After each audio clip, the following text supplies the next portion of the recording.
Nice. Hello, good day, good morning, afternoon, evening, wherever you are on earth. Welcome to day 2 of the Ascension of the Soul Conference. Yesterday was truly amazing, such beautiful energy, and I'm joined here with my 2 co-hosts and friends, Tangela and Nicole. How you doing, guys? Hey, Neil. Good morning, everyone. I am doing great. I'm just so excited about day 2.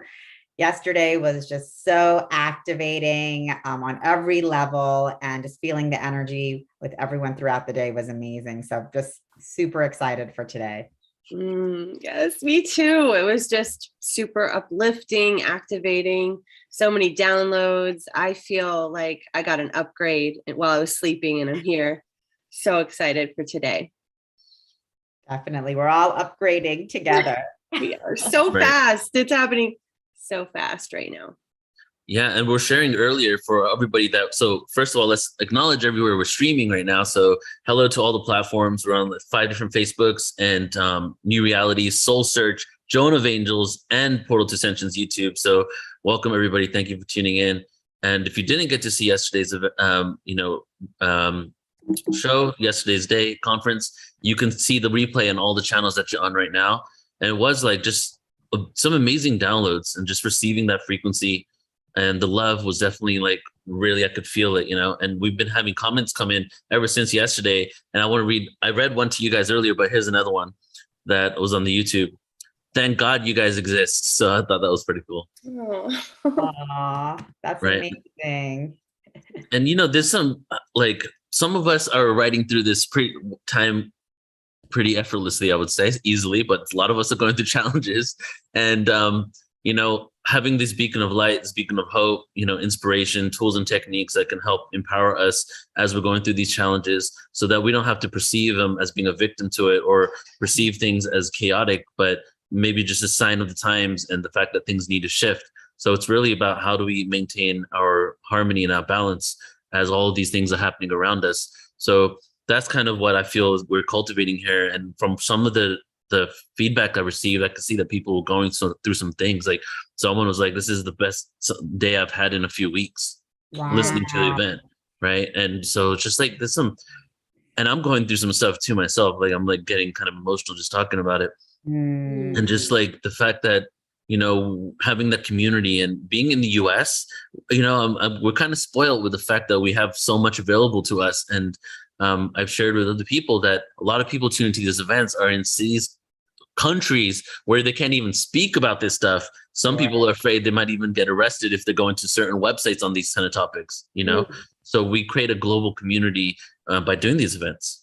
Exactly. And we're just bringing everyone together. And I think that is such a beautiful comment that was made, that it was the best day that they had in a few weeks. And that's what's just so important about all of us coming together in community together, just to know that we are so supported, that we're held, that each one of us is actually, going through our own growing pains, let's say. And it's not that any of us presenters, any of the speakers, all of us are part of this together. And, I think a lot of people were really touched by India's presentation yesterday, of her like raw authenticity of the dark night of the soul. And then just all of us coming forward and saying, hey, yes, all of us in different ways have gone through that and are continuing to go through that. But, it's different when you finally start seeing that, that's something that you don't have to hide, that you can share your vulnerabilities with others, and that we have so much support regarding different healing modalities, different healers and guides and teachers to help us move through all of these experiences together. Yeah, absolutely. And so many of us have gone through things that maybe a few years ago that prepared us to be strong for the collective right now. But I will tell you that relationally, so many people, I've talked to some of the healers in Sedona, so many people in Sedona are going through relational challenges because we're being asked to up level to the next level and to help solve the conflict within. And so it shows up outside, right? So we're all going through this. Nobody is exempt from what we're going through. So it does feel really beautiful to tune in together and go through this together. And I'm excited for Lisa McCardle's talk, because she also will be diving deep. She's had to let go of so much over the last year.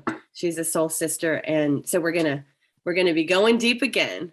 Yeah, exactly. And when I'm just feeling like this huge heart opening and expansion as you all are speaking and as everyone is joining us in the Zoom room here and online on YouTube and Facebook. And, as we have this like heart opening and heart expansion together, that is so powerful, just because for so much of our lives, for most of us, we are taught to keep our hearts closed so that we can protect ourselves, Yes. from what's happening around us, all of those challenges and hurts and pains. And then, to begin to be able to feel safe to start sharing and feeling. That is a huge, huge shift. And that's part of us. That is what Ascension is all about. And I just love the diversity of all of the speakers and the presentations yesterday. We got really beautiful overviews and deep dives into the ascension process, what that may look like. Then we got so many different practices and activations from our different healers. So being able to have that broader view of what is ascension, whether it's coming from Neil's perspective of the yuga cycles of time, Suzanne taking us through these different steps and processes, Deborah's blueprints, and then going into practice, with Peyton and, Joan and, all of our different practices that everyone was stepping into to heal together, to feel together, to uplift together. It's really amazing, really amazing. Exactly. And yeah, this is, like you were saying, the support, and this is an online version of having some support, right? And it's just us having these conversations and really just keeping it real with what we're going through, because it's, as we spoke about yesterday, and Isaac mentioned as well, the darkness is a part of the light, and the fear also comes from the love. And it's like, so we don't need to kind of like push it away. We need to experience it. And what you just said really just resonated inside of me, which was feeling, like let's get to that feeling. We've been desensitized on so many levels, whether it comes to just feeling because we see so many gunshots on TV to something else, you know what I'm saying? Like, so just really getting in the body and feeling what it is to be human. And the funny, interesting part, I guess, is the fact that when we feel what it is to be human, that's when we transcend the limitations of what it is to be human, right? And we can move to the next level. Yes. And what a lot of people don't realize is that the heart, the heart opening, the heart is so much stronger. It's like this electromagnetic field as we open it. I mean, as a collective, as this group here opens our hearts, we are impacting the whole world next level. So, and the whole idea of bringing together many people in this energy is actually how we can transform so much faster. Yes. Yeah. And feeling is healing, and that's what this is all about, us feeling safe to feel our emotions, to feel safe in who we are as individuals, to feel safe in our emotions that are coming up. Neil, you were mentioning you're getting emotional. Me too, because it's just like, wow, like this ascension process is about us feeling our feelings, healing together so that we can continue to open and expand our hearts for the collective, and really step into that unity consciousness together. Oof. I just want to share this real quick that, you're saying feeling in our hearts. And to me, that kind of just makes me realize being more expansive and then contracting. Right. And, the last year I felt a lot of contraction within myself, after I got, divorced a year ago, and then like kind of finding my identity by myself, and then traveling the world, not being in anywhere more than 8 days, literally like running away from myself, but knowing that wasn't even a possibility. Right. And it's like, and I felt, like I was trying to withdraw from the world, and I kind of started judging myself over it and getting really depressed because, I'm doing this work and I feel like I'm like withdrawing from even wanting to be seen. And so now I'm like kind of shifting that for myself and creating more expansion, because what I really want is I want connection. I want to feel like my heart is open and expanded as I'm leaving. I don't want to feel that like I can't communicate and express myself fully to the people around me because of a fear of being seen, you know? And really, I feel what we are working towards is getting to that place where we have the expansion and that connection so that we can just be on the same level with people, right? We're transcending these insecurities, transcending these fears of, you know, communication, connection, which ultimately is a connection to ourselves that we're afraid of, right? And then, you know, and then all moving forward in that world. And that's the world that I envision, like, and I'm so curious really to see how that world is going to look and what possibilities, what collaborations are going to come when we get to that place. Yeah, that's beautiful, Neil. And exactly, it's just, you know, I think it's so beautiful for everyone watching to see you as the creator, founder of Portal to Ascension, Wonderful. incredible platform, this incredible event that we have co-created together, saying, I have contraction, you know, I'm not comfortable being seen. And so that gives permission for everyone watching, saying, oh, okay, I also have this contraction, this restriction. I also have this discomfort. And we all do on so many different levels. And, you know, we judge ourselves for that. You know, we judge ourselves for all the things we think people are not going to like about us or not approve. And that keeps us from our own self-love and the love of others. So it's just, for me too, this has been an incredible process of just like letting go of, you know, that self-judgment and, you know, and that restriction and that contraction, because that is the biggest thing. When we can just sit back and relax into who we are, it's like that huge exhale, we suddenly are able to relax with everyone and everything, you know, and that is stepping into the oneness. That is the ascension, relaxing into that ascension together. And that's what this healing is really doing for all of us, you know, as a community and as a collective, relaxing into that healing. Yeah, Neil, just you saying that like made me want to just like, it just opened me up to you even more, like you being an open, vulnerable, authentic male. It was just like, oh, like I so softened into you. So I just want to say that that's what that does. And I didn't really talk about this in my talk, but vulnerable, authentic leadership is really where we're going. And because, you know, it's the difference. It's like, I am just like you, you know, I have vulnerabilities, I have fears, I have insecurities, just like you. And then when we actually acknowledge those, then we're able to expand into our true gifts and really be seen because we're showing both sides. Right.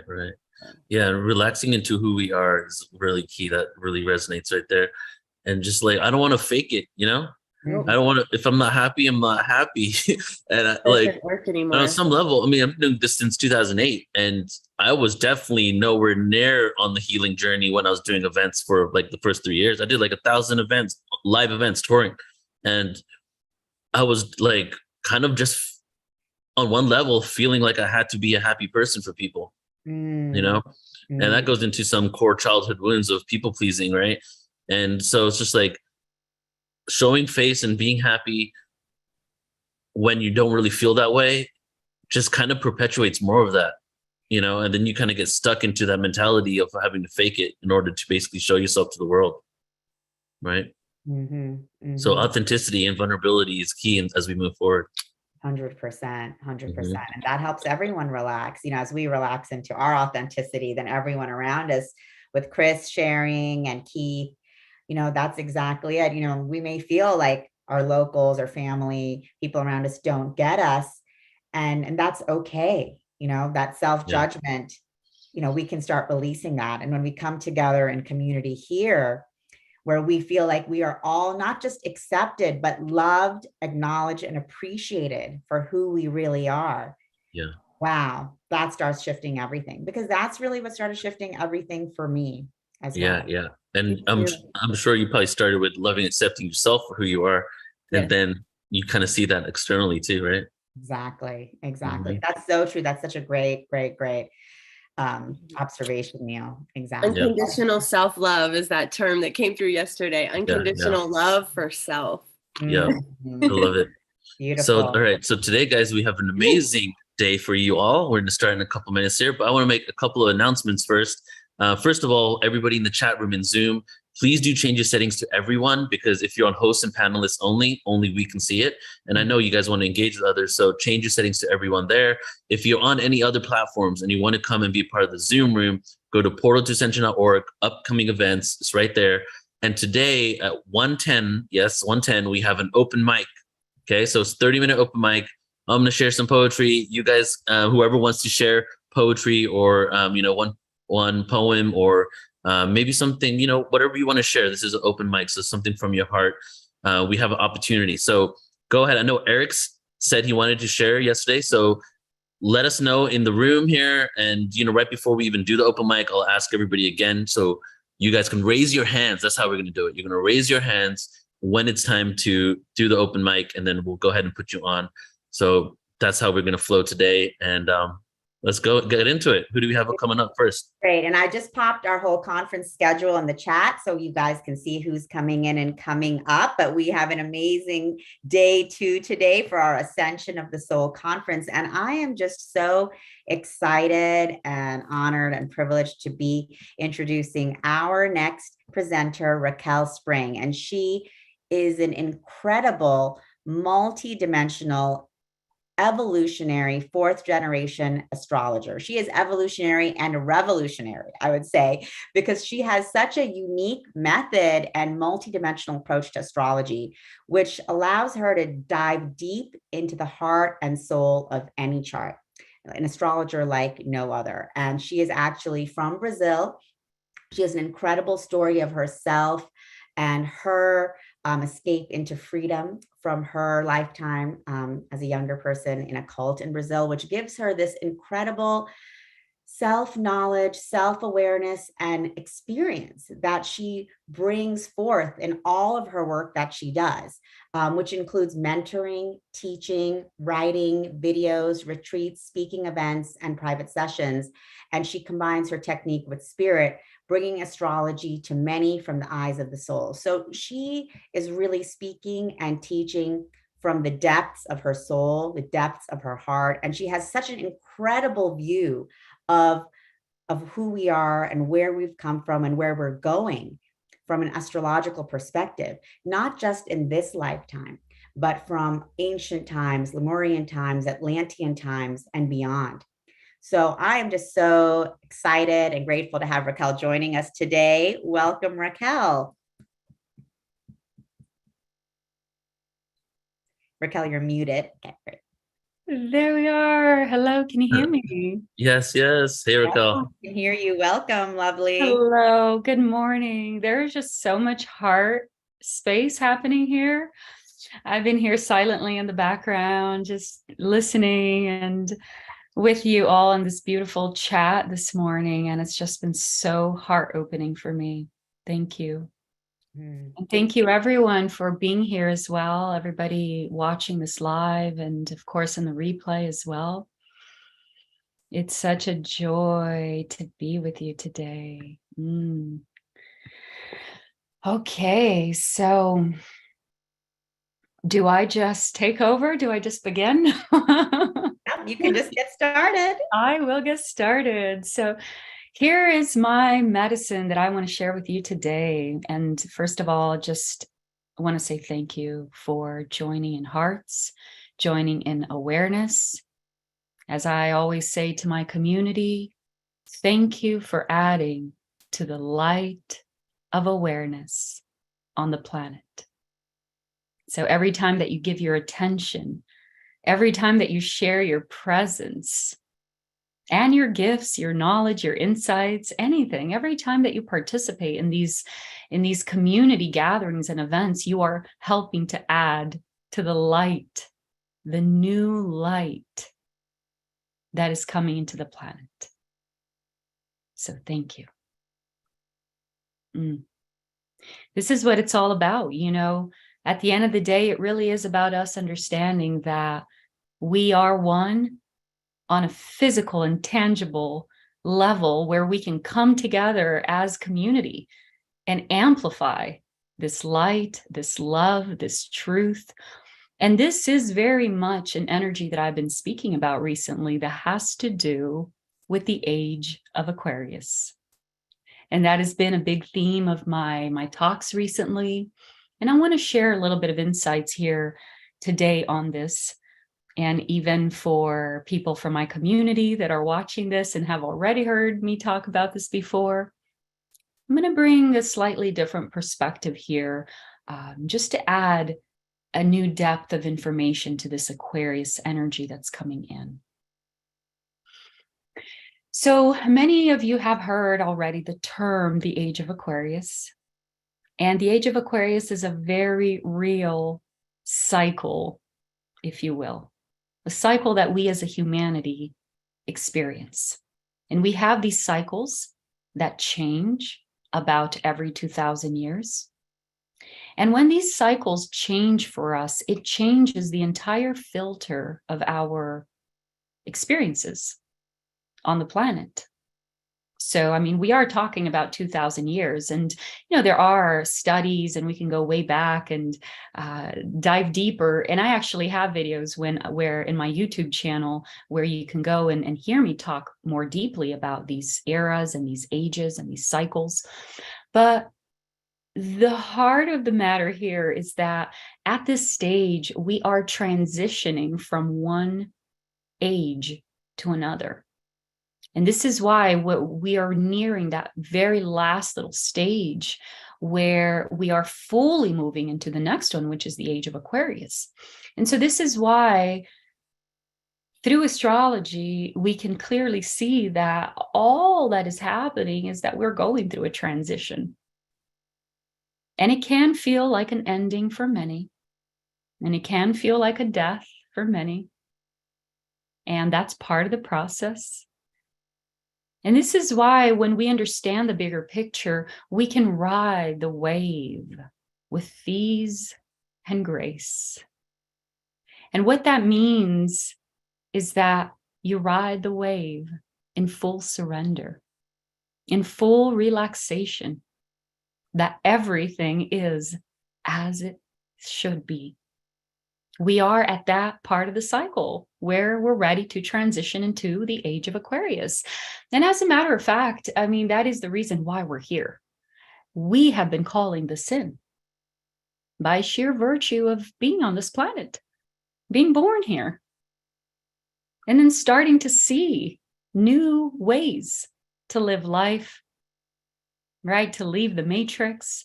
And every time that we've made the decisions that we made, and we made the choices that we made, and we've prioritized health and wellness and awareness and love, and every time that we did that, we brought more and more this new era into our reality. And so now here it is, ready to be crystallized into our physical experience.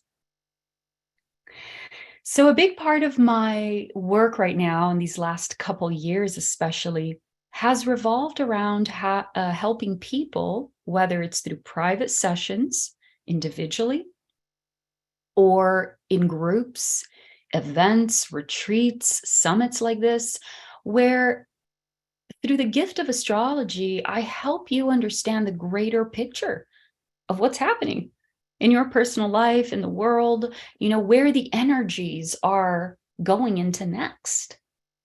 And when we have that bigger perspective, we don't feel so overwhelmed by the not knowing, the unknown. And we start to understand, because at the end of the day, in our heart and soul, when we hear these truths, our heart and soul says yes. There is that inner yes that comes forth when we hear these things, and that is your inner truth. So here are some of the things that are coming in, even as we surrender what has been up until now, and the ways that we've lived our lives, and a lot of the people we've related to, and the jobs we've done, and the things we've been attracted to. And as we allow those things to just naturally erode or dissipate, or however it is that they want to transition, and we look at what is coming in, and we look deeper into the energy of Aquarius, we see that this energy is bringing a very new paradigm into the picture. And this is a paradigm that essentially revolves around advancement. Just think of that word, advancement. And this is key because this is going to be reflected in the next decade and two ahead of us. It's going to be a very powerful advancement coming in. This wave that you're going to see reflected in every area of your reality, starting from your inner self. And we're going to talk about that because that's the biggest focus here. But you're also going to see it in society. You're going to see new solutions coming in, new technology coming in, most of the things we have today are going to become relics very fast, very soon. Because this is about bringing in the new. And this new energy just happens to be about advancement. And so the advancement of the energy of Aquarius really comes in essence from a state of illumination. It is very much a mental state. The energy of Aquarius is related to air. It's an air sign. And Aquarius has to do with the mind, but it's not the linear mind.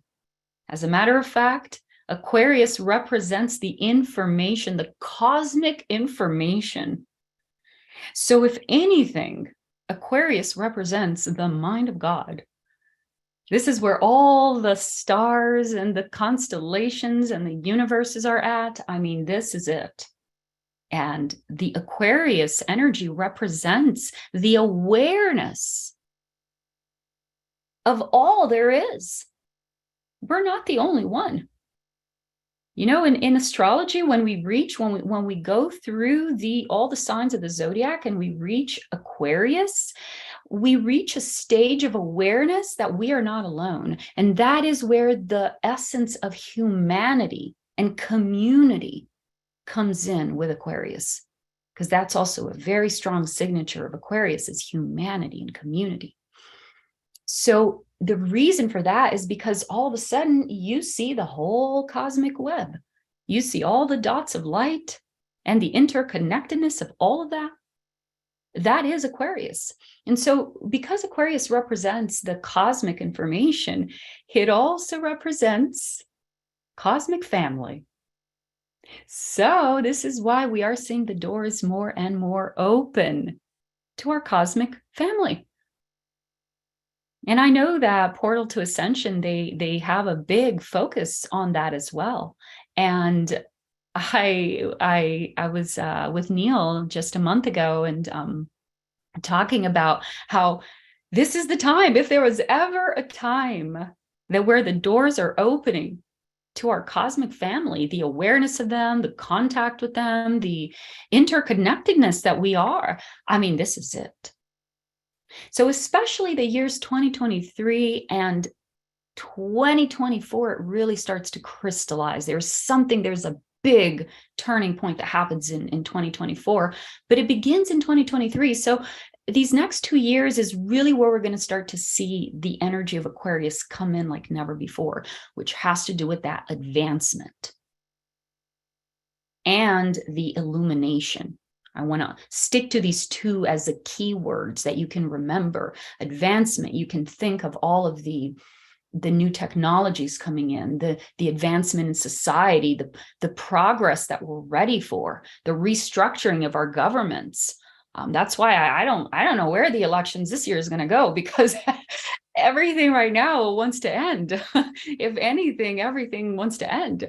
It's like 2024 is where you really start to have the first signs of visibility of this new energy coming in a more obvious way. But we're still in that transition of the old dissipating and the new coming in.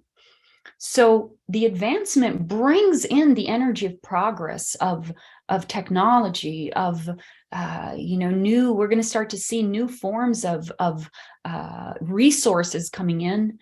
Tapping into solar power is a big one as well. And we're going to see this energy but bursting through every area of our government as well, which is the educational system, the financial system, And all of these aspects of society that are dissolving right now, and their structures, that's why we need to let them go. There are new ones ready to come in. And these new ones are in alignment with the advancement, with the, well, what's healthy for the planet? What is in the best interest of the all and humanity and the collective? So that's with the advancement. And then with the enlightenment, we just open up to that cosmic information, which is, then we have the cosmic family coming in. Now we see that we don't need to do channeling anymore. Now it's like, all right, here they are. Let's just all have a meeting. And it's like we're transitioning into a new reality with the same things that we've been developing. So cosmic family and what that means is going to take on a new shape for us.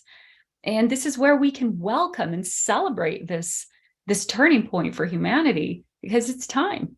It's time. So along with the enlightenment, we also start to see a very real evolution of consciousness that is happening. So remember, Aquarius is the sign that is related to air, which is the mind. And Aquarius is not even the mind, it's the cosmic mind. So here we are emphasizing a new paradigm coming in for those of us who are ready and willing, which I know everyone here is, otherwise you wouldn't be here. And these are those of us that are ready to expand our awareness of everything, of who we are, of reality. And this is where we are migrating from this beautiful process of healing to becoming aware and to just being.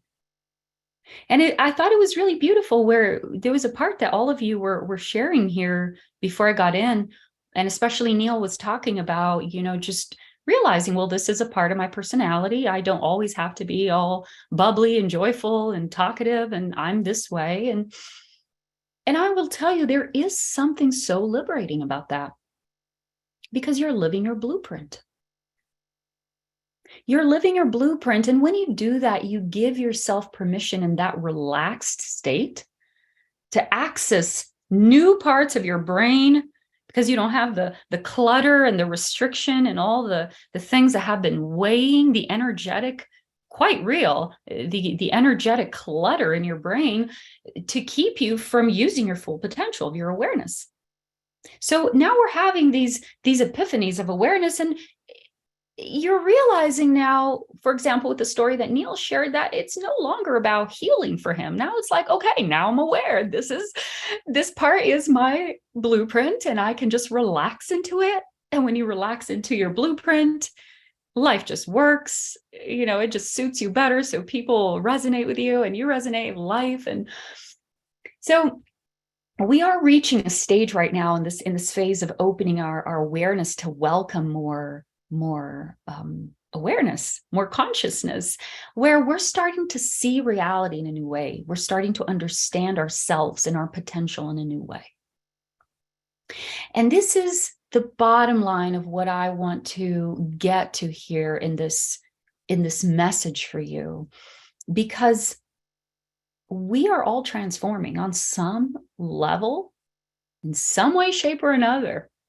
I don't care how long you've been on the path and doing the spiritual work.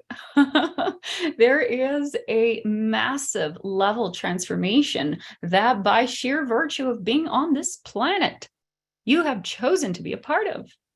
So to whatever extent and degree you are holding this piece of transformation for humanity, honor that. Allow it to be. Because the more relaxed and joyful you are with the process, including the process of letting go and surrendering and letting certain people go and make their choices and letting things be as they are, so that you can put yourself in this very zero state, neutral state of emotions to receive. The zero state is the most relaxed state there is. where you just are one with all, the void and the all. And in this state, this is beyond your ego choosing. This is your divine knowing. You welcome your new truth. You welcome that new truth with every cell of your being. Because I am here to confirm and guarantee that the new is here. This includes the new you.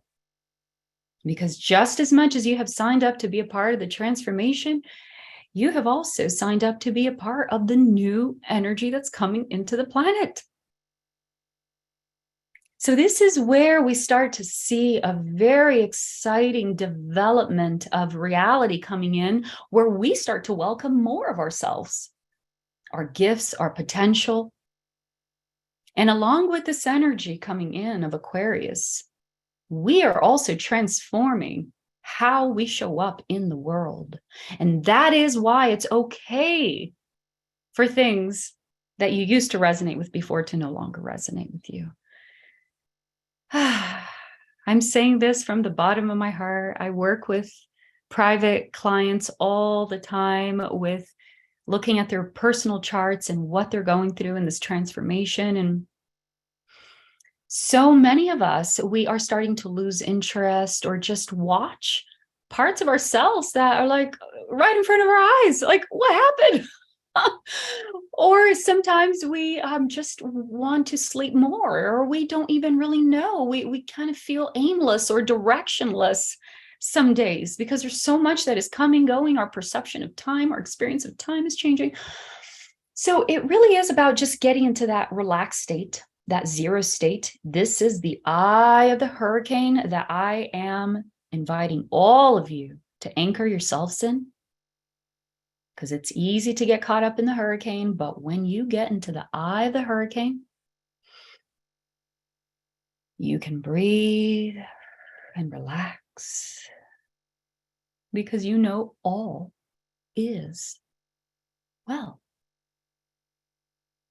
So in this state, you're inviting in the new awareness of what's coming next. And what is coming next is a massive advancement in society for the collective, and most especially in our consciousness. This is where the sky is going to be the limit. This is infinite.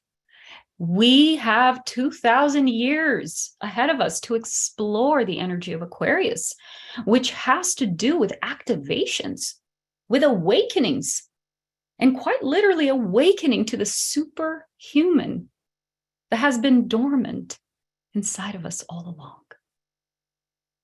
And I don't only mean the superhuman in the emotional and awareness sense. I am quite literally talking about a physical and biological and even genetic modification that we as a humanity and a society are at the cusp of right now and entering. So the age of Aquarius is bringing that as the new filter to our reality. And it is our responsibility to be aware of what we're walking into so that we can choose with awareness, even as the new technology starts to come into our planet. Choose with awareness. Because the ultimate technology that is being awakened right now is you. And always remember that. So that as we invite these new advancements in society, for all of us, we can do it with awareness and in harmony with our biological bodies, which is a direct extension of Gaia. This is the new awareness now that is coming through the heart. So this is where we're going to be making some big decisions now as sovereign beings as to what freedom really represents to us at the end of the day. Not just to the ego, but freedom to the soul. And in this state, we are inviting the new awareness that is naturally coming in, a big burst of intelligence, a big burst of awakening, of activations, and literally awakening our superhuman powers. In the next few hundred years, this is going to be more and more normal. So this is why all the movies have been planting the seeds and preparing the way in many ways. But this is about us now taking everything to the next level and doing it from the heart. So I'm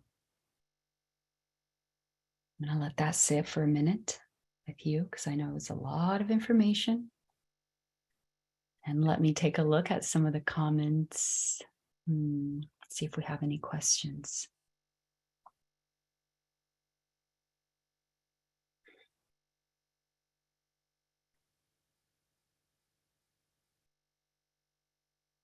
There's one question from George, and I want to invite any of you that do have questions. There's a couple minutes left here that I can answer a couple questions. So you may ask. I know that was a lot of information to sit with. George, if you don't know your birth time, there are two things that I suggest. The most efficient one is going online and ordering a second copy. It's your personal certificate. You have the right to order a second copy. If it gets lost, something happens, go in there, order a second copy, and make sure you choose to add the birth time. Otherwise, they'll send you a second copy without the birth time, but choose to add the birth time in the second copy. That's the most effective one. Okay. If you don't have access to that, then my second option would be to go to a astrology specialist that helps you pinpoint the exact time you were born. I don't know how to do that. This is called chart rectification. So that's how you get your birth time, and that would be my second recommendation to you. And so I want to really just thank you all for being here with me in this beautiful space, because I see that there are many people that are adding beautiful comments and just resonating with that, contributing to the yes, the yes, the yes. And this yes is exactly what I was talking about in the beginning, where even though in spite of the chaos and in spite of the intensity and the pressure, your soul just listens to this and it's your truth. This feeling of yes, I want you to anchor that. What does it feel? Right now, to me, it feels a little bit like the butterflies in the stomach, but a light feeling, like a nice whew. And to you, it may feel like something different. It may feel like a warmth around your heart, a relaxation in every nerve and muscle of your body. Get used to that. Your body's truth is your lifesaver. So your body is saying yes to this. This is your body's truth. And I'm so grateful for all of the beautiful comments that are sharing the resonance to that. And Tangela does have one question here. What is your advice to people struggling to let go of the old paradigms we were born into during this transition? Oh, I feel like more and more it's becoming a non-negotiable aspect. And it really is about us just realizing that we're done suffering. It's just as simple as that. And that's going to go also for a lot of healing and the way that we view healing, because in many ways, many of us, we're done healing. And it doesn't mean that we're done feeling emotions, okay? There is a next level way of experiencing emotions, and that's a whole other topic, and what the energy is for when you cross this new stage. But a lot of us are realizing, like, okay, now it's not about healing. Now it's about understanding. Now it's about, there's next stages of how we deal with these energies. So I feel like we're there. I feel like we're all getting ourselves to this place where we're just like, no, I'm done suffering. Like what the suffering that comes to our life is when we resist what is trying to naturally happen in our life. When we're trying to hold on to something that is ready to go. And sometimes it's easier said than done, I know. sometimes that involves the last 30 years of our life, for example, and all the memories. And that is why this is very much a part of our ego that's dying, because all the 30 years that you've built around that marriage or that house that you've lived in, and it's all dissolving. And this is what I mean about, you have to be okay with surrendering and allowing what needs to go. Go through the process of mourning, and then don't hold on to the bitterness of it, the story. Like, let it go. If you need to cry with love, cry with gratitude for the transition of one phase of your life into another.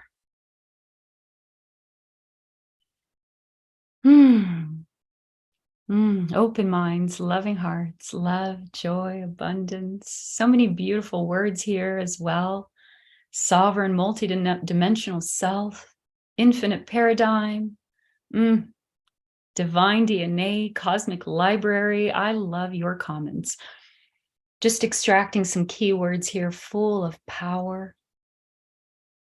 And as we close this time together, and I just, with love, thank all of you for being here. I want to invite you just for the last few seconds to open your hearts. Open your hearts and your bodies to that big yes, yes, yes, yes. You don't need to have the whole map right now, but just say yes and welcome and love that just as it is. Because at the end of the day, it's all helping us to bring in the new paradigm and the new era that we've been calling in. So yes, we are ready. Thank you.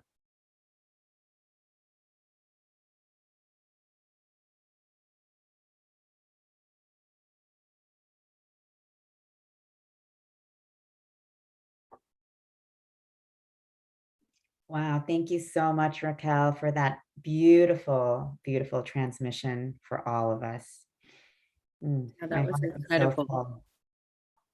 Thank you. I mean, you all paved the space, paved the way, prepared the space, because there's so much love and so much heart when I walked in this room. And thank you for having me here and allowing me to share this inner truth that is coming from all of us.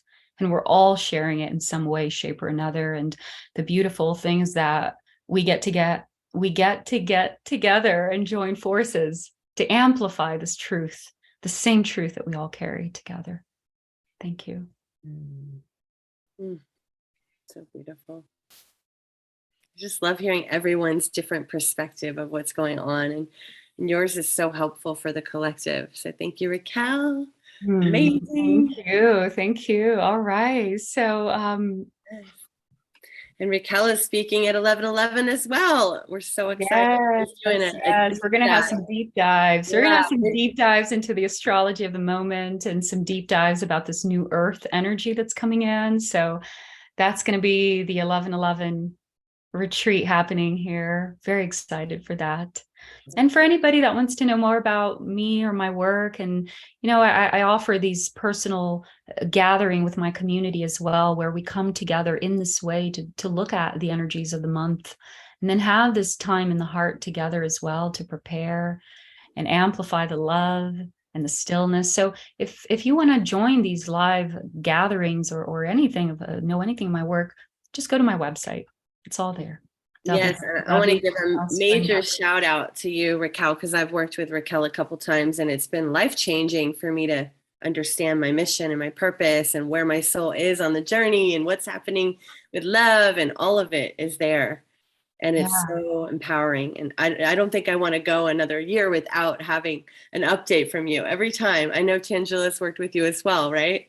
Exactly. No, I definitely put Raquel's links in the chat here, and I really recommend all of you guys just to check out Raquel. She has incredible transmissions on her YouTube available, as well as through her community. She also has them on Soul Search. So it's just amazing. You can see from Raquel's transmission today, the power and the love that is coming through in the messages for this ascension process that we're going through together. And I think that's what makes this time so potent and so powerful and so unlike any other, because we are truly together stepping into our heart to create this new earth as one. And, Raquel like brings that through in all of her work so beautifully, and Yeah, working with her personally as well. It was just incredible and soul changing.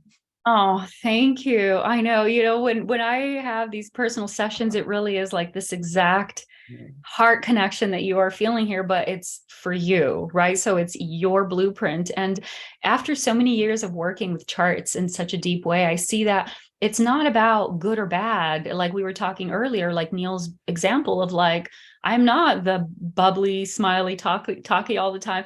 And you see someone's chart, it's not good or bad, right or wrong. And it just really helps you understand who you are supposed to be here and how to best transition into this new reality that we're inevitably entering without guilt, without programming, just ease into who you're here to be. And I think that's one of the greatest gifts that astrology can help us with, that greater perspective. But yeah, thank you so much for that. Thank you, Raquel. And Chloe, would you like to introduce our guest? It would be my absolute most divine pleasure to introduce my dear sister, sacred friend, Lisa McCardle. She is amazing. She's also my neighbor and lives right here with me in Sedona. And she's recently come. So she's with Indy and me. We actually, the three of us sisters, live on the sacred land together, which is so cool. And it's such a gift because Lisa has one of the most divine channels. She receives messages all the time, and she's so in tune with her intuition. She is the creator of Inner Wisdom Awakening. Lisa McCardle is an author, a speaker, a transformational life coach, and she is a light council channel. So she channels divine messages from the Light Council. For more than 25 years, Lisa has guided high-powered executives, influencers, and everyday people through the process of awakening for expansion, finding purpose, reclaiming true personal power, the feminine way. And she is passionate about supporting souls to plug back into the source of where they come from, of who they truly are, and awaken to their fullest potential and witness the magic of their extraordinary life unfold before them. And she personally is the person, I feel like she's also a counsel to leaders, because I want to say everyone on this beautiful broadcast, you're all part of the soul family and you're awakening in your leadership, whether you know it or not. And she's somebody that I personally go to when I don't know what's going on and I need some love and some mothering and some support and some divine direction. So she's one of my people. And I love you, sister. I cannot wait to hear your message. Get ready to go deep, everyone. Oh my goodness. Thank you so much for that amazing introduction. Wow. So honored to be here. And thank you so much for seeing me and reflecting me back.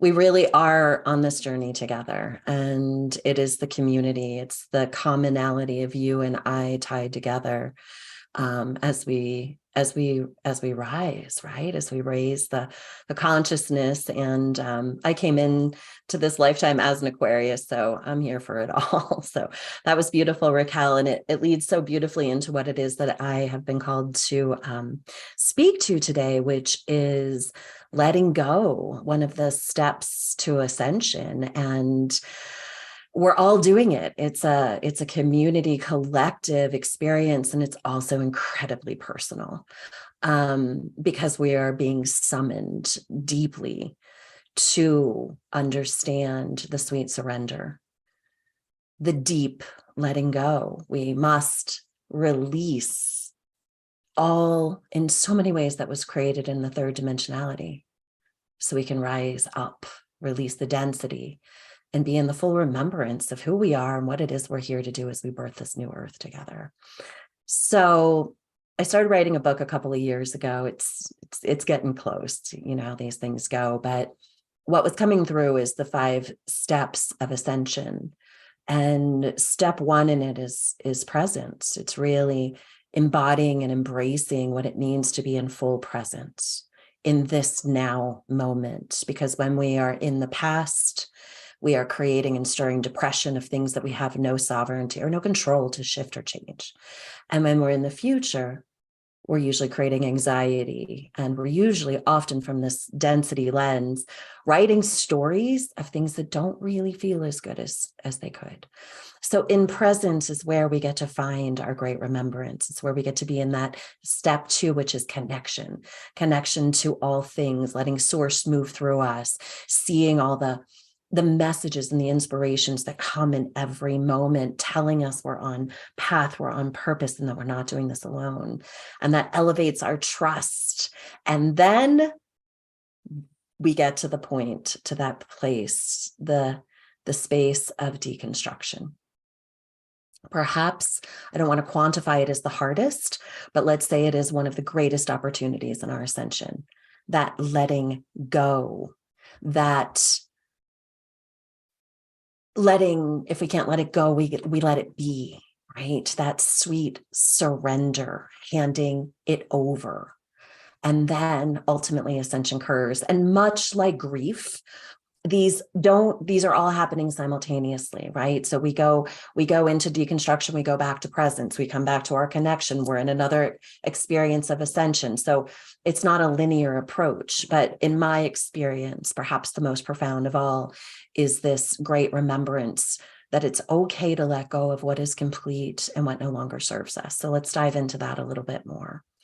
So I invite you to really take a moment to get clear on, what does this mean to you? What does letting go? What does letting it be? What does surrender look like? What does it feel like? And how are you experiencing it? The thing that's interesting is that I looked up the definition of surrender, and it's kind of almost, by definition, they brought in this like giving up. And I was like, no. That is such a third dimensional kind of experience, like when you've like surrendered yourself to be taken. And it's like, what if we reframe surrender as not giving up, but giving it over, letting it be, having this opportunity to be in co-creation, collaboration with source itself, that we don't have to know it all. We don't have to figure it out. In fact, we can't figure it out anymore. We figure it and reconfigure it within. What if it wasn't giving up, but as Raquel so beautifully said, it was moving into that zero space, that 0 point of neutrality, where we hand over our suffering. Spirit keeps saying, lay down your sword of suffering and raise up your shield of light, right? Surrender the sword of suffering. What if surrender, letting go, is a part of divine communion in our great remembrance? And so I want to talk about it a little bit. So this is happening very much on the micro and the inner lens, right? It's very personal. Do you remember when we used to make like 5-year plans and 10-year plans, and we'd put everything in action to this level of presence is letting go of how we formulated a life, how we formulated a plan, how we put things in action, and then we took the steps to achieve it, and we reverse engineered it, and all of that very linear, dense things. It just doesn't hold up anymore. It doesn't hold up because it was never our authentic expression. It was never us moving in communion and holy communion and grace with source itself, right? That trust, that presence, that great connection for the rise. So what we're being summoned into is letting go of attachments to outcomes, right? We're letting go of thoughts, of habits that kept us in density or kept us separate or kept us numb from that suffering expression that we walk through for so many thousands of years as souls here in this expression. Letting go of beliefs, letting go of the emotions, how you think, what you think, right? That mind, the oversight of the mind, which is really the eye of the heart in the higher frequency. So letting go of what you know, what you believed, what you always thought to be true, right? We are moving through letting go and releasing programs and illusions and non-realities that we attach to. I mean, on the interpersonal lens, we are being asked in our rise to surrender so much over that kept us in that sort of suffering, that kept us in that great illusion of separation. And then it plays out on the macro, right? On the outer lens, in the outer field of your experience. Our intimate relationships are being questioned. They're in transition. They're transforming. They're being let go of. The familial, right? Friends, communities, jobs, cities, where you live, how you live, homes, states, global, right? Everything is in this massive transformation, in this deep deconstruction. So take a moment and just bring your attention, your awareness into your heart. Take a deep breath and get really clear what you're being called to let go of, what you're being called to surrender over, what is not going to rise with you or is not rising with you in the frequency that's being, well, the word is demanded right now, right? What is being demanded or commanded through you? It's rise or release, right? If it's not rising up with us or not in the frequency of which we need the rise to occur, then we must come into a comfort zone of releasing. And most of this, it's also important to be in the remembrance that as you're doing your own inventory of what has been released and what's being asked for you to step up and into, to be conscious, to make the choice to let it go. We'll talk about some tools for that in just a little bit.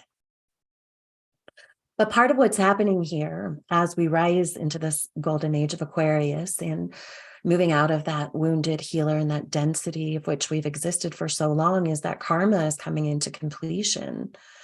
And so let's remember too, that be remembered, reconnected into the great awareness that so much of what our souls chose as we came into this lifetime were based on the fulfillment of our agreements or our contracts or our karmic ways.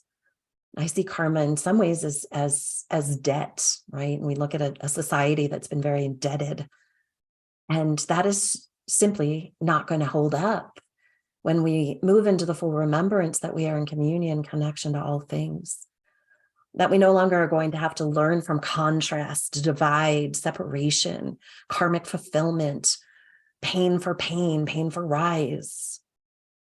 It doesn't even feel good to say it, does it? It doesn't really feel good to feel it because it's as familiar as it once was through these lifetimes of which we've experienced. It's not our innate soul's truth. And so what a blessing that we are being summoned. We are being called forth to let go of the old ways, to let go of the old attachments. And as we speak so much too in this whole weekend, this beautiful weekend of this portal of ascension and ascension of the soul and the soul searching and all the things of which we are communing here, is that we, in that letting go, we are summoning our soul family. We're summoning those who are gonna rise up, ride up this wave, this crazy wave we're on, this crazy diamond wave of great remembrance. Right? We're opening, we're closing the density and contrast so that we can open into this sacred holy communion of great remembrance. And you know what it feels like, just as you've done the inventory of what is it that's being summoned to let go of, what is it you're in process of letting go of. You also know, because you're here, you also know what it feels like when you look into the eyes of your soul's matches, right? When you look into the eyes, when you feel the resonance, when you feel the communion of the sacred souls that are being summoned forth within you, your soul family, where you don't have to explain or prove or fight or fear. You just get to be. and you get to be seen, and you get to be received, you get to be remembered. And it's not even with your words, right? Because at that level, we remember that the souls commune, and there's always a communication that is occurring. So I'm going to share my story a little bit because I'm writing this book over the last year and a half, and I get to the deconstruction phase. Everything in my life blows up. I had a astrologer friend who was like, oh, you're heading into the Saturn experience and everything in your life is going to look different. And I was like, oh, I'm so excited. The book's going to sell and I'm going to be on the world speaking and doing the things. And this is going to be so amazing. And the reality or the experience of it was a little different. So I found myself in Maui in July of 2021. Spirit said to me, you're going to die 100 deaths to be reborn 101 times. This is what we're doing. We're dying. Parts of us are dying, this letting go, right? You're going to die 101 deaths and be reborn 101 times. Or maybe they said 1,000 and reborn 1,001. I don't really know, and it doesn't matter. But at that moment, I had just gone through a deconstruction of consciously uncoupling a 15-year relationship. Letting go of a family home. Letting go of 80, 90% of my human belongings. I thought I had just done the biggest thing I'd ever do. And when Spirit said you're going to die 1,000 deaths and be reborn 1,001 times, I was like, yeah, my soul's been around a lot. It's coming and going. And I'm so happy to be here now in this. I didn't know that I was being summoned to this journey within 1 year. I died 101 times last year. 100 times to be reborn 101, just like you are. Just like you. We are all having this experience. So I come back from Maui early because I'm called back. And 7 weeks later, my consciously uncoupled partner dies unexpectedly, which sets a trajectory of letting go in a level that was incomprehensible for me when I was told of the 101 deaths, 100 deaths. So living through deconstruction, living through having to hand over everything, a business, a partnership, moving my son to college 2 weeks after his dad died, I being summoned to let go of community of 27 years and finding myself here in Sedona just 8 weeks ago, literally letting go of everything that I had attached to for security. And the message that wants to come through is a great reminder that it is safe for you to let go. What we're letting go of in so many ways is the illusion of attachment that we have to these things for security. That third dimensionality, that third density says you are separate, you are not safe, you are alone. So you must attach to people, to places, to experiences, to things, to objects in the great illusion of security. It's a metamorphosis, right? We go into the chrysalis. We all know the story of the butterfly. We all know it. And now we're all on so many levels experiencing it. And then that chrysalis moment when everything is handed over, everything that caterpillar once believed or perceived to be its truth had to disintegrate into a nothingness. And it's painful. When they hook probes up to that chrysalis, there are sounds of pain that occur. This journey of becoming new humans is not the easiest journey, but it is a beautiful metamorphosis. And all of our souls said yes to being here for this experience at this very significant time. Only the supersonic souls are here on Earth plane right now, because we said yes to being brave and willing to deconstruct everything that had ever been held in the illusion of security outside of self. You are the brave hearts. You are the cosmic creator souls. And your mission here is so incredibly important. And we are incredibly grateful for your willingness to be here and experience this. So through that chrysalis, everything has to reorganize, right? It is a death and it is a rebirth. And here we are becoming new humans. So Spirit keeps saying that there's 3 points of connection, 3 points of connection in this new frequency that is coming in, that it is self to self, right? We attached to our relationships, our things, all these things outside. I'm secure now. I have the home. Oh, I own the home. Now I'm really secure, right? The great illusion. Oh, I have the relationship. Now I'm married, so I'm really secure. The great illusion. I have the job. It pays this. The great illusion. Self to self, knowing that you are the conduit of profound light that holds the codes of remembrance of everything that has ever been. Self to self in this level of presence, in this level of connection, trust can occur. I hold, I am, therefore I shall experience, right? The great awakening of the I am consciousness, of the great remembrance of what is true for you at soul level, self to self. Then it comes into self to higher self, your soul self high communion, to deliver this remembrance through you all the way. I am here as this vessel in human form, self to self. I am here connected as a sacred supersonic soul of sheer delight. And from that, we move into the great remembrance of self to source itself. That you are the gods, the goddesses, the great creators of everything that has ever been. And as you, through your bravery, it's so brave. We are so brave to be humans and to go through all of this. So you, in that remembrance of self to higher self, and self to source itself, become the conduit. Oh, it's 11:11 right now. Never miss a moment. Right? You are the conduit of heaven to earth. You are the masters. The number 11 brings in the mastery of remembrance. You are the masters.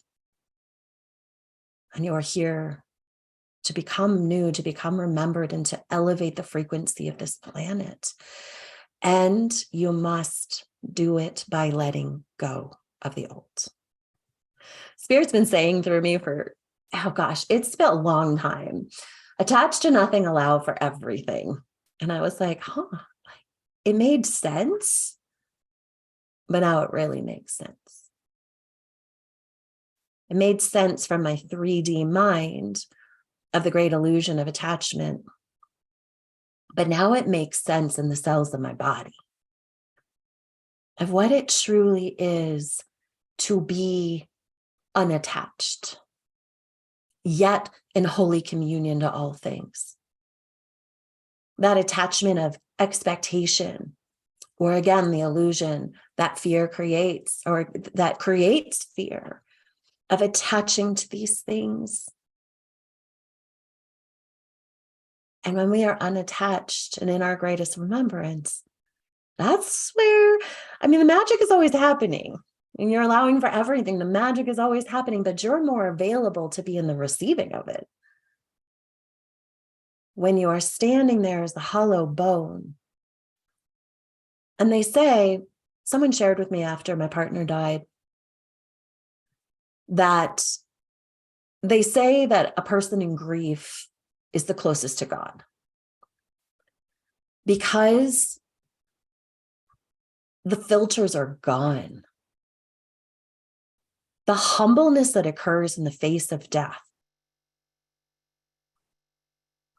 gives you a level of surrender that the mind cannot go to without being brought to its knees in some ways to hand it all over. And it does not have to be the death of a person or a significant other. We are going through death, rebirth process over and over and over again, right? You went into that inventory of what all are you being asked to let go of. And let's also get real. There are a lot of humans leaving the planet, a lot of souls leaving the planet right now.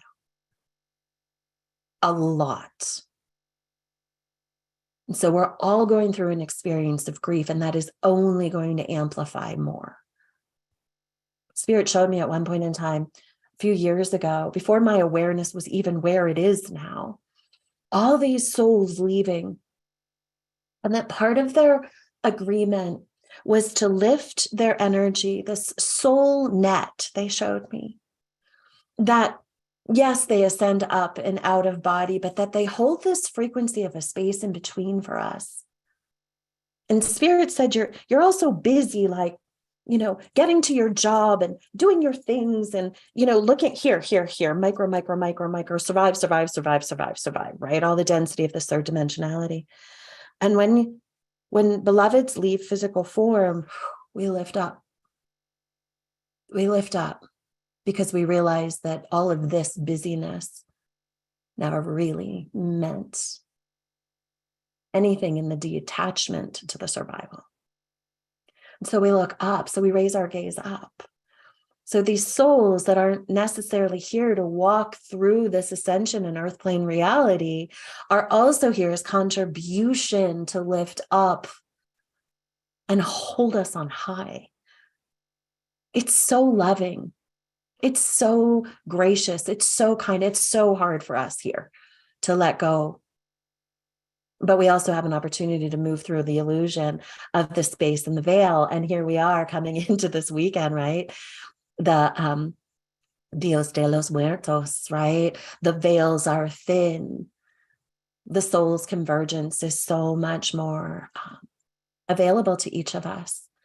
And the souls that have chosen or are choosing to leave this physical form are offering us such an opportunity to be in great remembrance of the great illusion of separation and even of this 3D reality of body, right? To embody the great remembrance.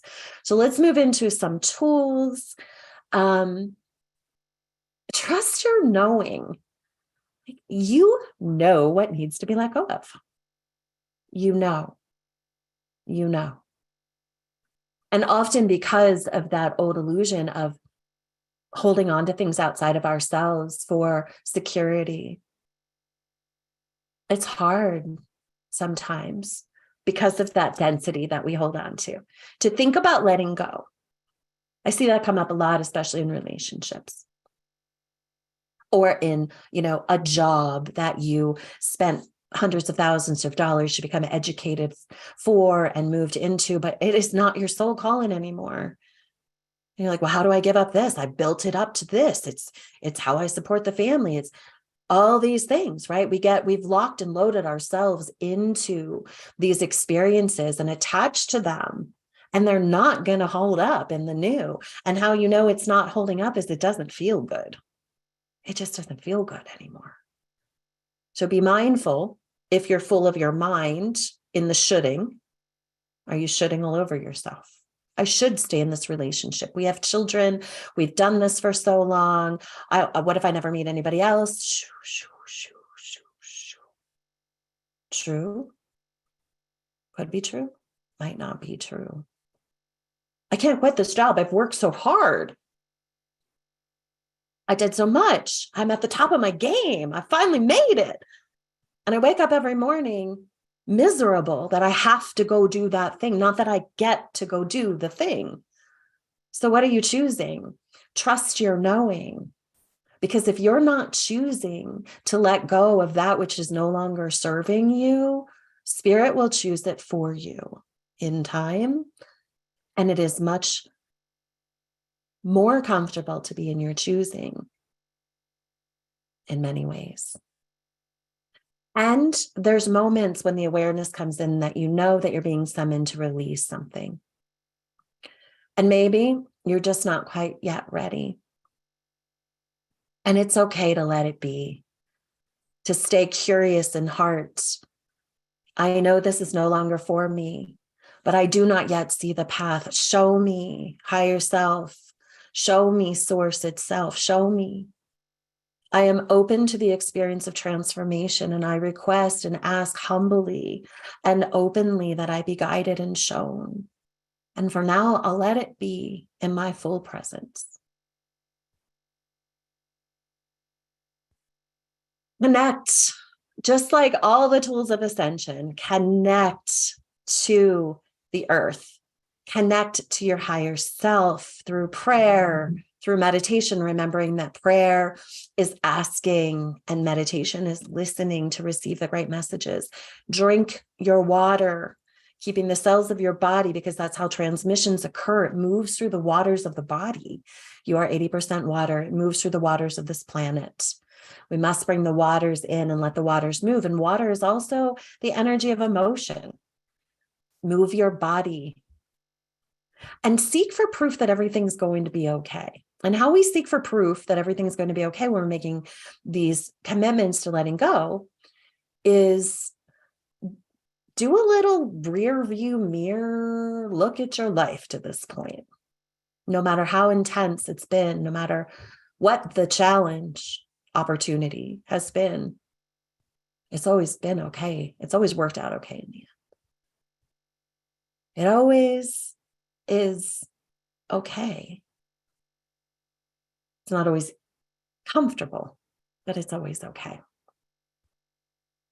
Be open, honest, and transparent with yourself.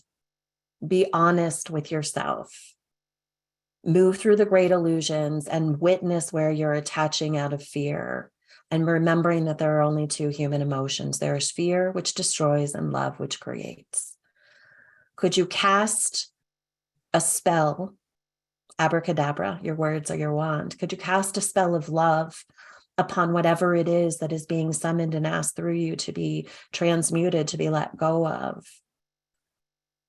And can you hold that in raw, authentic truth, in honesty? Can you stand honest within the mirror of your truth, of what you're being asked to, what is being asked to rise or release through you? And then, can you be honest with those around you? And you don't have to know how. How is never any of your business. When my partner and I were deconstructing our 15-year relationship, one day I could not talk anymore. And I said, we have to move, and I don't think we're moving together. And that's all I know. I don't know anything else. I know nothing, but I know that. And so by standing in what it is that I knew, it opened all these doors out over weeks and months of communication, communing into what do we know now? And what's the next step? Presence, right? What do we know now? So you don't need to know it all. You just need to know what is true for you. And you need to be willing to stand bravely, filled with love and curiosity as the great deconstruction is before you. We are all grieving. We are grieving on deep levels. We are grieving ever having forgotten that we are connected to all things in all space and in all time. We're grieving loss. We're grieving letting go. And it's messy and it's beautiful. And the thing to remember, and where I'll end here, is that we are not doing any of this alone. Whatever the experience is, it is unique to you. It is very unique to you because your experience is of your soul's creation. But we are all having similar experiences, expressions. Our stories might be different. So listen to each other's stories. Hold the stories of those around you in their heart. It is the greatest way to support someone who is grieving, whatever it is they're grieving. Listen to them without needing to tie it back to your experience or your story. Listen with the presence of a fully blooming heart, and healing shall occur. Show up in love to each other and know that we are all walking each other home. We are being asked to let go of pretty much everything so we can rise up new and remembered and become new humans. We're not doing this alone. Together we rise. So with that, I'm complete. Beautiful, Lisa. That was an incredible transmission. So many beautiful words came through, and I think it just touched the hearts of so many people on here. Mm-hmm. Yeah. There's a lot of comments. Thank you so much, Lisa. So beautiful and just, really amazing. Thank you for being so brave and courageous to share your story. Yes. of letting go and just so honestly doing that and opening that opportunity up for others. Yes, it's my pleasure. Thanks so much for having me. No, of course. And we had a lot of amazing comments coming in, just, people really resonating with what you're saying. Beautiful message from Asla, and just people just commenting. Ginger saying now faith is all possible. Kim also sharing that she's been going through difficult transitions. So, so many of us here, we're all going through transition. Like you mentioned, every one of us in different ways being called to let go of everything. Right? Everything that we perceived security, it's like, oh, really? You thought that was security, right? To reattach into what is the true security, that we are source itself. Exactly. Yep. Yeah, it actually reminds me of India's message about how she started rebuilding her life outside of herself, but you were not given that chance. Everything was taken as soon as you tried to attach to something. Like, you had to literally begin completely again. And it's just a beautiful story. I'm so glad that you're here with me. And this is Ascension, and this is Ascension. And that's why we're all here together for this Ascension of the Soul conference, because, every one of our speakers is just really gifting us with such their own unique perspective of what Ascension is. And Ascension is a multidimensional experience for all of us. And being able to honestly speak about all of the different things that happen to us as human beings in this incarnation through this process. So powerful. And So it's much, not all rainbows and puppy dogs and woo, we are ascending into the light. But all that's waiting for us. We just have to go through this dense deconstruction to be in that remembrance. So exactly. And Lisa's also going to be speaking and teaching at 11:11. I gotta say, we're so blessed to have so many of you here. So we have up next is the beautiful Carolyn. Yes, exactly. Welcome, Carolyn. You are joining us from Germany, and I would like to introduce Carolyn. She is a German trained naturopathic doctor and family constellations facilitator. She is also an author of the award-winning book, Blossom, 7 Steps to Sexual Healing and the Creatrix of the Blissful Marriage Method.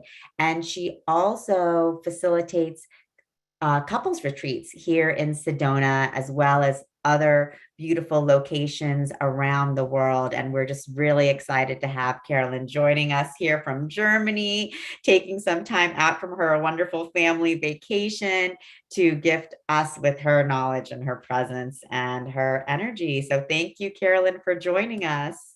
Thank you so much for having me. As you guys can see, it's like dark here right now. It's in the evening. I'm ahead of time. Well, so my topic, or what I am really passionate about, is peace and harmony between couples, right? And for me, I think that a big part of our global ascension or ascension for humanity comes from figuring out how we can be peaceful, especially in our relationships, because very obviously there's a lot of not peace going on for many, many years. And so I just briefly want to share my story. I literally remember being born on the Heavenly Meadows, looked like a kindergarten with little chairs. And we're sitting there and playing, and God or a presence came and said, we have trouble down on earth. Who wants to come and help? There's several problems, and a big problem is that men and women just don't seem to get along. And my hand just kind of like went like this automatically. And basically by doing so, that gave me a ticket into my mom's belly. And, very obviously, when you raise your hand to come down to earth to help with relationship problems, it will make sense that you would be thrown into all kinds of relationship experiences. So my family, I'm German. They actually were Germans living in Eastern Europe when the Second World War broke out. So they became the enemy and were thrown into concentration camps. So my grandma, we actually just celebrated my grandma's 90th birthday today. So it's amazing that I'm on here today. She spent 10 years in a concentration camp from when she was 10 till 20, living through winters without no shoes and things like that. So, and just as much trauma on my dad's side too. My parents being born to parents that were children in war who at least lost one, if not both parents, and half of their grandparents during that time. And even some of them saw how, saw their parents or grandparents dying in front of their eyes. So I'm sharing this just to give you an idea of how much trauma there was already in my lineage coming forward. And then with me, I started out my life with just tremendous struggle with myself. I battled eating disorders for 10 years. That got me into family constellations and just had a ton of struggle with guys. And now I look back and always think like, man, I mean, there's some patterns that I've repeated, but I've just had a whole bunch of different experiences in relationships. And I've always had this purpose of knowing, well, my purpose is to figure this out. So I've been a family constellation facilitator for over 20 years and have been helping couples and people through family constellations for quite a while. But then about 6 years ago, when I was married to my second husband, my twin flame, who I thought, was the one for the rest of my life. And it turned out very, very, anybody who's been in a twin flame relationship, they know what I'm talking about, right? It turned out to be one of the most painful experiences of my life. But that being said, it also really pushed me to really look for answers. And I had a friend at the time who came across a book, a scientific book, researching human relationship and human sexuality that she found a little bit too out there. But since she knew that I was really desperate and I was just looking and gobbling up, I mean, I had invested probably close to $100,000 at that point into relationship seminars and working on myself and just learning and learning and learning. Literally my whole entire 20s, I spent traveling and learning and trying to figure this thing out. And so when she gave me this book, at first, I was a little skeptical, but because at that time, I had just come out of like really coming into my own around my sexuality and really feeling comfortable. I do have some sexual trauma in my past and took a little while to heal. So I basically never made love sober, probably till my early 30s, actually. And so I had just come into like feeling really good about sex and being able to relax and enjoy it and so forth. And then this book came along. And this book really contains 16 years of research of a woman who had a very similar story as mine. And today, what I'm presenting has to do with sex and neuroscience and how we can use conscious lovemaking to ascend and create deeply connected unions, because it's my belief, and it's not just my belief, but also scientifically we know this, that our ascension depends on our vibrational state of being, right? And when we are struggling in relationships because we're human beings and we need connection and we need stability, we need to be connected to each other. And when our main connection wasn't there from the beginning as a baby because we had parents that weren't able to give because they hadn't received it as babies or were busy, or because of the circumstances, the economy, the work, whatever it was, right? If we didn't get it as a baby, and then as adults, if we can't create it with each other either, our world becomes very, very wobbly. And it's very, very difficult for us to create anything in life. If our basis feels wobbly, if we don't feel safe and secure within ourselves, creating anything in life becomes very, very difficult, and it takes one to know one. I was never able to create any amount of money or live my purpose or anything until I started figuring these pieces out. And since then, I've been doing very well. So listen, this has a real world application, even though we're talking about energy and high vibrational frequencies and so forth. But it's not just a theory. When you master these things, when you are able to get yourself into a high vibrational state of being and become stable and securely attached within yourselves, but also in your relationships, it's paradise on earth. You get into the flow, and because you're stable, even though there's lots of chaos going on right now in the world, you still have the highest, I believe you still have the highest amount of stability and ability to create anything in life possible. So our intimate relationships are, I believe, one of the things that impacts our vibrational frequency the most. When we're in a relationship that's not working, right? When it's working, we're all on cloud 9. The saying comes from somewhere. It's not just a saying. It really is, because we're really uplifted. We see the world differently.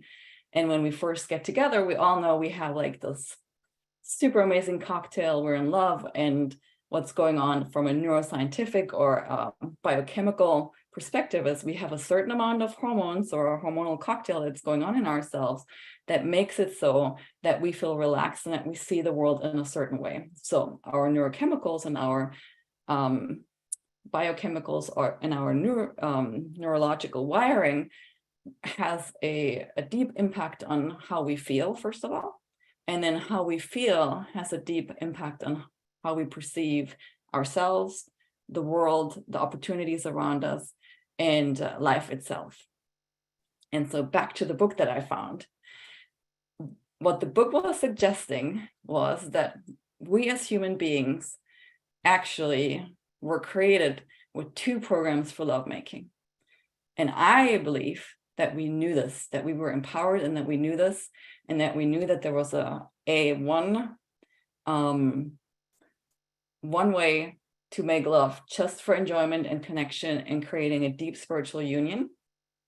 And then there is a different pathway in our brain, or a different program, if you will, that's connected to just procreation and making babies. In our world, and I believe that people in power in the churches and religions on purpose took this knowledge away to keep us stuck basically in the paradigm of lovemaking or sex that we know that has to do just with basically making babies. Even if we're not intending to make babies, we're still going through the same process. Nature is very, very clever. Nature wants the species to continue and to proliferate. And it wants us to engage in things that will do so, that will make that happen. And therefore, nature and biology has connected an immense pleasure surge to neurochemicals that get released when we have an orgasm to entice us to keep doing it. And it works, right? We keep doing it. And up until now, and up until I found this book, I didn't think anything was wrong with it. Like I said, I had finally gotten to a point where I was liberated, and I was actually advocating having 1 orgasm a day, whether you're in a relationship or not. And I was just feeling so strongly that that was so healthy and so good. And when you go on the internet, there's lots of supporting evidence that it's really great to have lots of sex with lots of orgasms. And then I came across this book, and it really shook my world, because it was suggesting that when we stay in this baby making program, basically when we make love that includes a regular orgasm the orgasm that we know, we do our unions a disfavor. We do our species or our human race a favor, because we continue to procreate. But based on this program, what happens is that once we're basically once we've made it with one person, biologically and neurochemically, we get disinterested with each other. And nature does it by shifting our hormone cocktail. And this is why over time, we're so in love with somebody, we have this great honeymoon feeling and just see the best in people. And then over time, this habituation kicks in, where nature is very clever and knows that it needs to do something so that we move on and make babies with somebody else, just to keep the gene pool spreading, basically, right? And even though we love somebody, and even though consciously we really want to be with that person, inevitably for most people, we somehow lose interest, even if we stay true to that person and don't go outside and have sex with somebody else. Somehow that spark goes away, and it has to do with what happens in our brain. Now, when I tell people this, at first they're like, "Oh my God, like, what is this lady saying? Is she crazy? Sex, that's why, orgasm is the best part of sex. That's why we have sex." And like I said, I was feeling and thinking the same way. But since then, I've actually learned to make love in this other way, which is called bonding-based lovemaking. And you can Google it and find all kinds of stuff on it. Some of it by me, and some of it by other people. Bonding-based lovemaking. And so, as I said, in our nervous system and in our brain, in our neurophysiology, we have a second track. And what I mean by second track is a second system with also a reward system that rewards us for bonding. Nature rewards us for bonding with our babies, because if we didn't have another reward centrum in our brain, or another way of getting rewarded, none of us would probably stay up and nurse and do what it takes to, bring up a baby, because it takes a lot, and we do it. And most of us do it happily, because bonding gets rewarded with a different neurochemical cocktail. So the procreation-based, orgasm-based program thrives on dopamine, and it's literally like taking heroin or cocaine. It gives us a spike in the brain, and there's brain scans that will show this, that an orgasm in a brain scan looks just the same as a brain scan of somebody who's just snorted up cocaine, for example. And I know this is hard to believe, but this is science, right? And then with the other way of making love, the reward system goes by oxytocin, and oxytocin doesn't do a spike. So a lot of the relationship disruption, and a lot of the relationship disharmony, a lot of the communication problems, a lot of the power struggles, a lot of the things that people think are their underlying problems are not their underlying problems. The underlying problem is that we make love in a certain way. We don't know the other way. And because we make it in the way that we know, it puts our brain chemistry on a roller coaster if we're still sexually active. And if we're not sexually active anymore, just like roommates, then it just puts us into kind of like a dull and dormant mode, because we don't have the oxytocin. So the dopamine creates either like huge roller coasters, because our inner chemistry changes and our perception changes of the world and other people, and how we feel and how we see. The oxytocin makes it so that we feel very, very happy and relaxed, and literally go on an ascension path with each other. And so in my own 20 plus years, actually next year will be 30 years that I have been struggling in relationships and looking for answers, and the last 6-7 years really successfully helping couples with bonding-based lovemaking and the family constellation work, because family constellations also heals and helps on with rewiring these deeper pathways, these deeper programs that we have.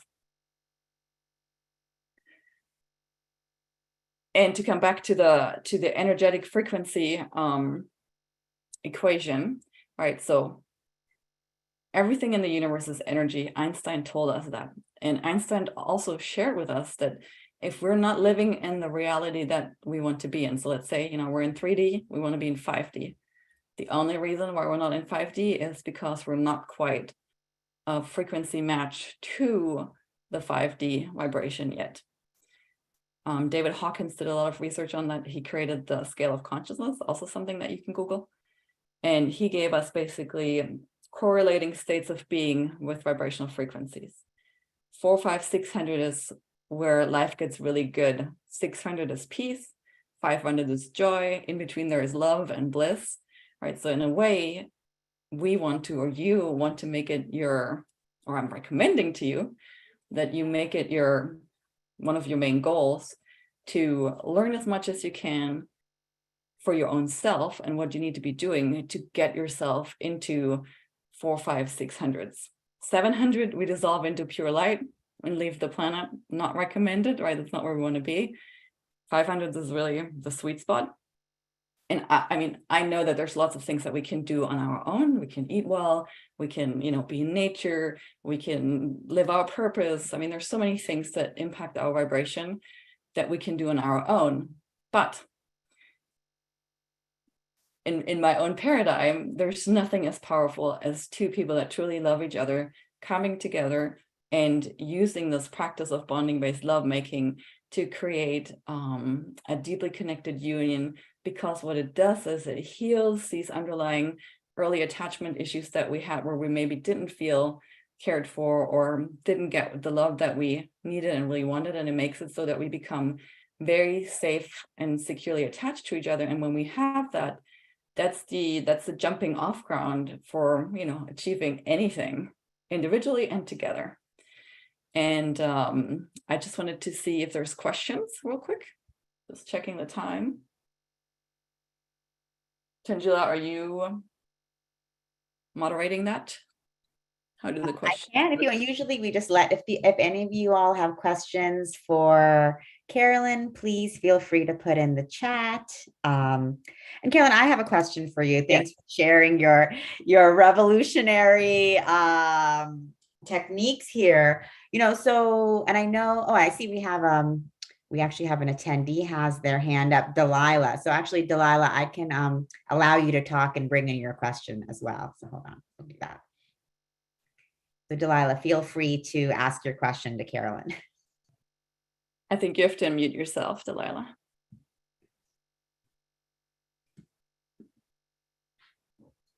Tangela, do you have to unmute her? I love that song.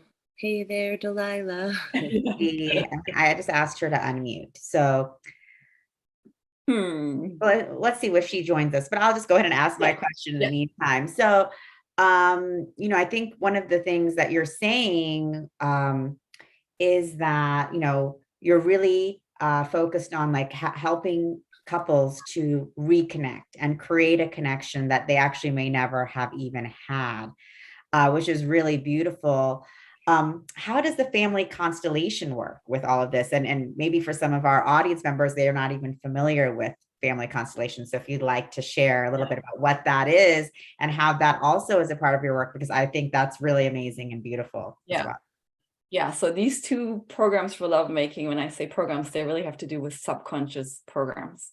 And we have all kinds of programs that in our subconscious that either serve us or not serve us. Family constellation is a modality that really helps heal the programs that are not serving us. So if there's ancestral trauma, or we've had trauma, or if we've inherited trauma, or if we've lived around, if we imprint also negative behaviors or things when we're just living around things that aren't good for us, language or behavior, people, when we're little, when we're bigger. And so the family constellation basically is a way of getting to the root of the programs and healing them. And with the bonding-based lovemaking, part of the basis for it is like being able to deeply connect. And if deeply connecting in our subconscious wasn't safe because we haven't had it as a child, some of you might have heard of attachment styles, right? We have 3 different ones: a secure one, an anxious one, and an avoidant one. And for somebody who had his or her needs met as a baby, they usually attach securely, and for them it's pretty easy to bond with somebody else and feel safe and secure in life in general, right? And then maybe 50% of babies have that, 50% don't. So for those 50%, when they as adults all of a sudden want to create these deeply connected relationships, their subconscious goes like, I don't know this, because our subconscious only wants to allow what it knows. And so that's where we bring the constellations in to help heal those early attachment wounds. And I mean, I work with a lot of couples, and generally most problems, it's not the communication, it's not what you think it is really these attachment styles and not knowing how to deeply bond that's behind all of our problems. Does that make sense? And answer your question? Very interesting. No, thank you. And then do you see, like, through your family constellation work, people bringing in these attachments or these fears or issues from their family lineage or from other lives? Is that something that also occurs? Yeah, that you work with? Awesome, and there's sometimes it's like amazing stories, like I had one client where we went into a past life where she was a priestess in a temple, and she had really trusted this one woman who was her main priestess, and she had to go through an initiation ritual that entailed her being boxed in almost into like a casket, and then go into no breathing but surviving. And they had practiced for this for like ever, it was like the initiation. But the woman, the high priestess, was jealous of this younger priestess and tricked her basically. And so this woman had trusted and therefore was able to go into this death-like state and then died during the experiment. And so in this life she had such a hard time like taking in anything in, and we couldn't figure out why. And then when you start doing the constellations, this past life came up, and everything all of a sudden it made total sense, why there was such a deep wound around trusting, right? Because she had trusted this person with her life, and It didn't go so well. Wow, that is so Is powerful. that So you're really working at all of these different levels with people to move forward, Yeah. with themselves, and then also within relationship. I think one of the really amazing things you said at the very beginning was that why this is important for Ascension is because, you know, we're coming together, you know, and could you just speak a little bit more about that too? Yeah, so I'm gonna sell my theory a little bit more for those of you that know, like Jesus and Mary Magdalene, and I'm a big lover of them both as a symbol of union, and I believe that they were obviously a couple. I believe obviously that they were a couple, and so I believe that they knew of this practice, and I believe that because they had this practice, because this practice will make it so that you retain your energy and you go higher and higher together, that enabled them to create miracles, you know. So, you know, they knew how to be a union, and they knew how to harness their energy together to really create a big ripple in the world. And so for anybody who feels like, you know, they don't have enough energy, or there's too much chaos right now in their lives because, you know, because of what's going on, like, you have something super special that, you know, you can use within your relationship, or learn to just become super energetically powerful and real world powerful as well. Wow, amazing. And thank you for really sharing all of that. And obviously Mary Magdalene and Jesus were some very ascended people, so you know, to come if they did it, you know, why don't we? Awesome. And then and so Carolyn, you also work with couples virtually, in person, Yeah, retreat and style. right now actually we have something super exciting going on. We're doing a goddess, embodied goddess giveaway, because oftentimes it's the women that aren't so interested anymore, and there's reasons why that is. But oftentimes I focus on helping women first, and then bringing the men along. And I have a Facebook group that's called Blissful Marriage Secrets. I don't know if you can post the link, but the actual URL to it is creatingablissfulmarriage.com. That will get you there. And we're doing a giveaway right now that has gifts worth $2,861. Sessions from practitioners, womb healing, gemstone bracelets, essential oil kits, all kinds of things to help you really heal past traumas, come into your goddess self, have self-care practices that work, health coaching, all kinds of things. And so there's a contest for this week, and anybody can join. The rules for the contest are in the group. And I'd love for all of you that you are watching to come and play with me and us. Wonderful. So for all of you who are interested, we put in Carolyn's links in the chat. And Carolyn, if you have a separate link for the Goddess Embodiment Challenge, please, you know, definitely feel free to put that in the chat as well.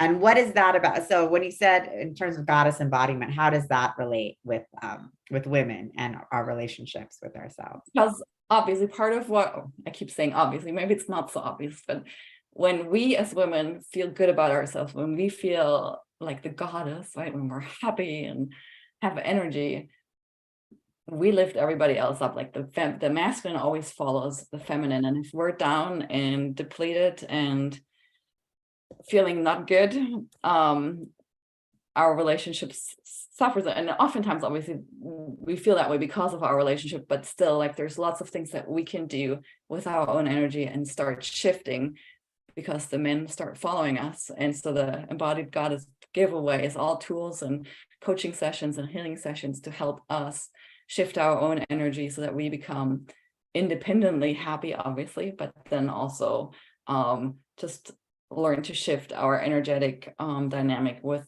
the men, or the men that you're with. Wonderful. So great. So for anyone who is watching, would love to be a part of that Goddess Embodiment Challenge that is happening with Carolyn right now, which is great. So thank you for tuning in with us from Germany. We appreciate, we know it's later over there. So thanks for joining us your evening time during your family holiday. I'm still a little jet lagged, so thanks for bearing me. No, not at all. Thank you. Thanks for joining us. And now I'd love to introduce our next presenter who is coming on, Lori Wheeler. Lori is actually an incredible healer. She is the owner of Wellness Within. She is a transformational holistic practitioner of over 25 years trained in homeopathy and soul regression hypnotherapy. She works as an energy receptor and translator, which entails medical intuition, channeling, speaking light language, and as a shamanic practitioner. She works with codes of light and sacred geometry and transmits, activates, and recalibrates dormant DNA in order to raise the soul's vibration. And I've really had the pleasure of working with Lori. She was doing a retreat in Mount Shasta, and I had the pleasure of being a part of that retreat, which was extremely powerful. Lori conducted an incredible Syrian activation for us at Ascension Rock, which is one of the most powerful vortex spots at Mount Shasta. And it was a huge up level for me, a lot of downloads coming in. Her light language is also incredible. She did a whole light language transmission for us there with incredible codes coming through. So she is just, really wonderful healer at all different levels, working with homeopathy, working on the medical intuition side, as well as really just working with souls to help people find your more authentic self and, really find the juice of purposeful living. And her highest mission is to work with the principles of true healing and energy force it seeks to ascend. She's also the author of Oh No, Not Another Learning Experience, A Metamorphosis. So you can find her online. I will put her links in the chat here. And we're really excited to be welcoming Lori today to the Ascension of the Soul Conference. Thanks, Lori. Thank you. And thank you for that beautiful intro. You always do such a lovely job. I just appreciate that. And thank you all for being here today, for showing up and taking the time to want to uncover more for yourself and help yourself ascend and evolve. So my topic is our connection, the next frontier of consciousness. And this is a very broad topic. So much can be entailed under the blanketed under this.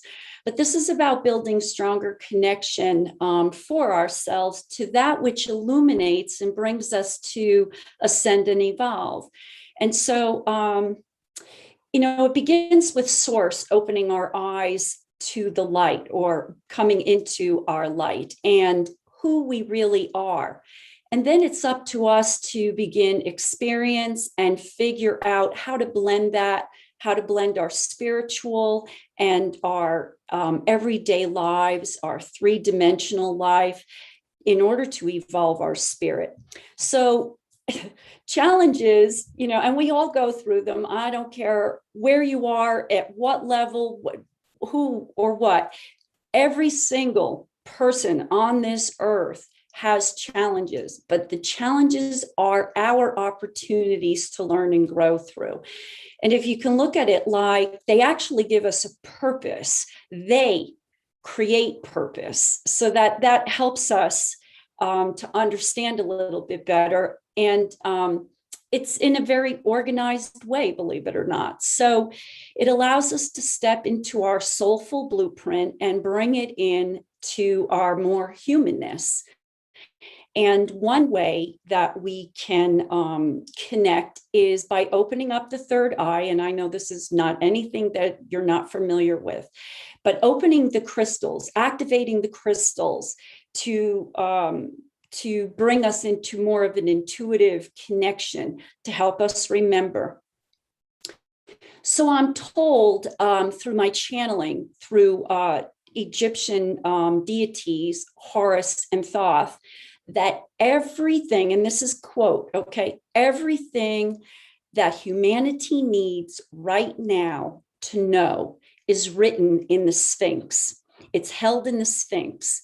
And it's for our growth, our personal power, our technology, all to raise our energy levels to a higher magnitude, amplitude.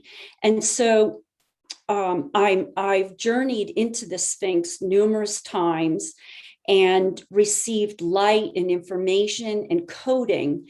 And the Sphinx, it actually, it's older than what they say it is. They talk that it's about 12,000 years, but they're really thinking it's more like 22 to 25,000 years old.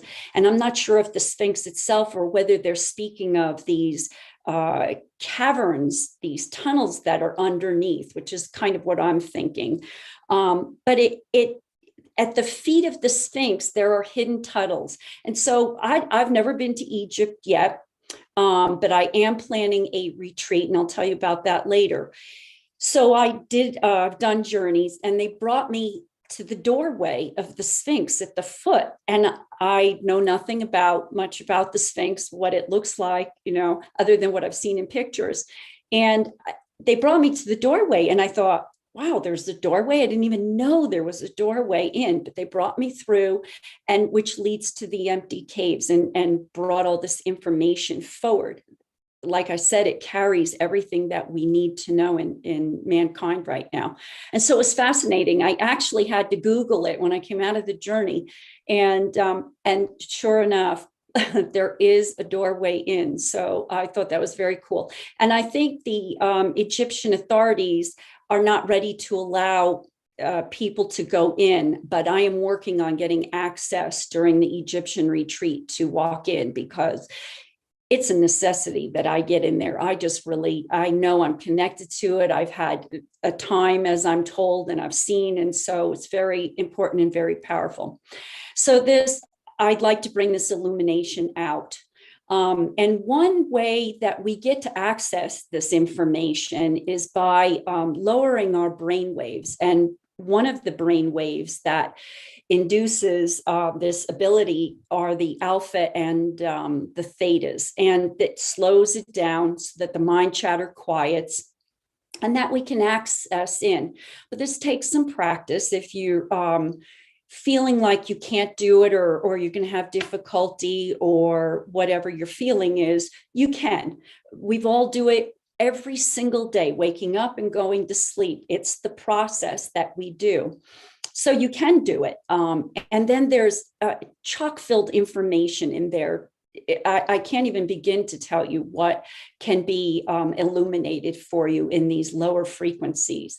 And so it opens us up to this concept of ascension and the practice and walking through this. And so I got to, more thinking, like, what exactly is ascension for us? And the dictionary says that it's to rise or climb through our evolution.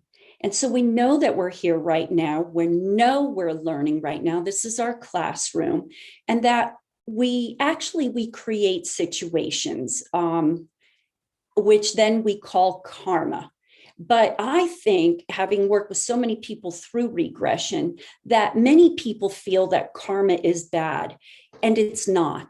It might be the happening of karma that's bad, but karma is not meant as a punishment. It's meant as a cause and effect. So when we think that it's like this. So we're driving down the highway, and we know we all don't drive at the same speed. Some go fast, some go slower, some cut through lanes. But it's all about our choice. And so in our choice, that's where we create our karma, or the choice of others, okay? And so it's really a cause and effect. What's important to know about it is what we do with something. That's what's important. It's the result of something. So it's how we come through it. So what makes me think of this is 9/11. When there were so many people that were dying rapidly, and there were so many that were coming in to help, they put aside their thought of their own safety and just rushed in to help. And so that's the cause and effect that I'm talking about. So there's two types of experiences: that which empowers you and that which disempowers you. But it's the vehicle to find the truth. And all of it is kept in our DNA and the Akashic records. And actually, right now, I'm working with a scientist, and we're looking at DNA and frequency, and what frequencies and what, like crystals and sound and light and all of that, what affects DNA. So we want the science behind it too, because I think people, when they see that, they'll they'll rally more toward this. So it's about our lens and how we see it and our perspective. Perspective is everything, everything. And so, and I know this through doing regression, because it's how you stand and look at something. And as an artist, I know that to be true. If there's light or darkness, you're going to see it very differently. And also about being in alignment with our contract. In other words, when we make a contract, there's all this energy, all these beings are with us while we're making this contract. This is not a haphazard happening.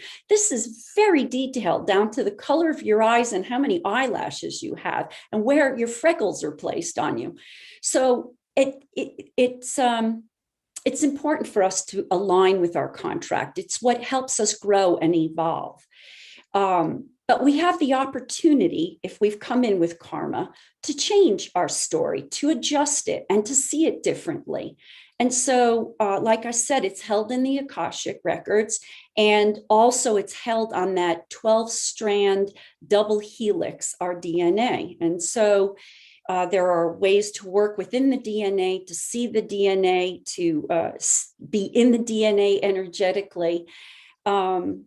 But one aspect of all of this is that humankind needs polarity. Now, I don't know if this is true throughout the universes, but it is definitely true in 3D that we need the negative to propel us into the positive. It helps to move us, because we can be kind of a lazy populace, okay?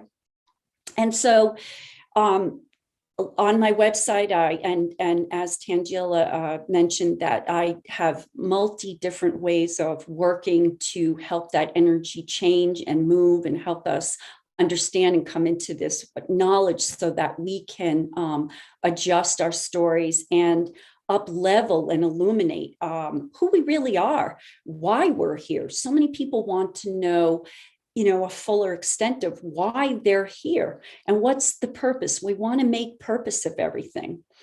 So what's important here is to be able to see, hear, learn, be clear, experience, clear it, and move on so that we can grow through it.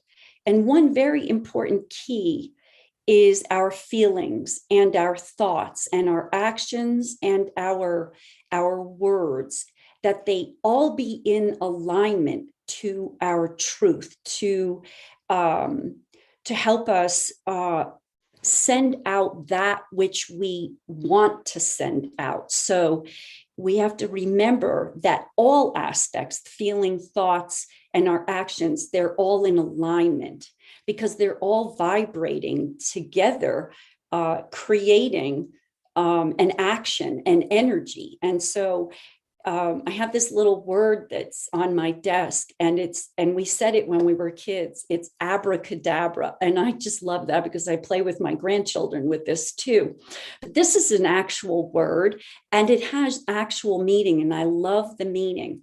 So it's a Latin word, and it means I will create as spoken.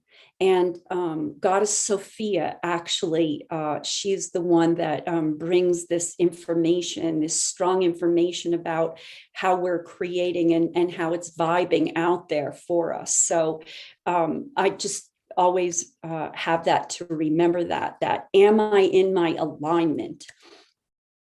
So I want to talk for a minute about what's coming up before we do a guided meditation. I have a super guided meditation, but I want to talk about, if you go to my website and you send me an inquiry and you put in the code Ascension, I have a very powerful meditation that I'd like to send you. It's super powerful. It changes lives, and I've seen it. And then I'd also like to offer a 10% discount on the services that I work in. So if you're at all interested in that and up leveling, there are some really wonderful ways to do that. I have some retreats coming up. I have a dolphin retreat in Hawaii coming up. I used to live there. I've studied through Hale Makua and Hank Wesselman. and Hank's passed now, and so is Hale Makua, but they have left beautiful information, and I studied with them. So chock filled to help us grow. And then I'm doing a conference in Glastonbury in August, and also then following it up with a retreat.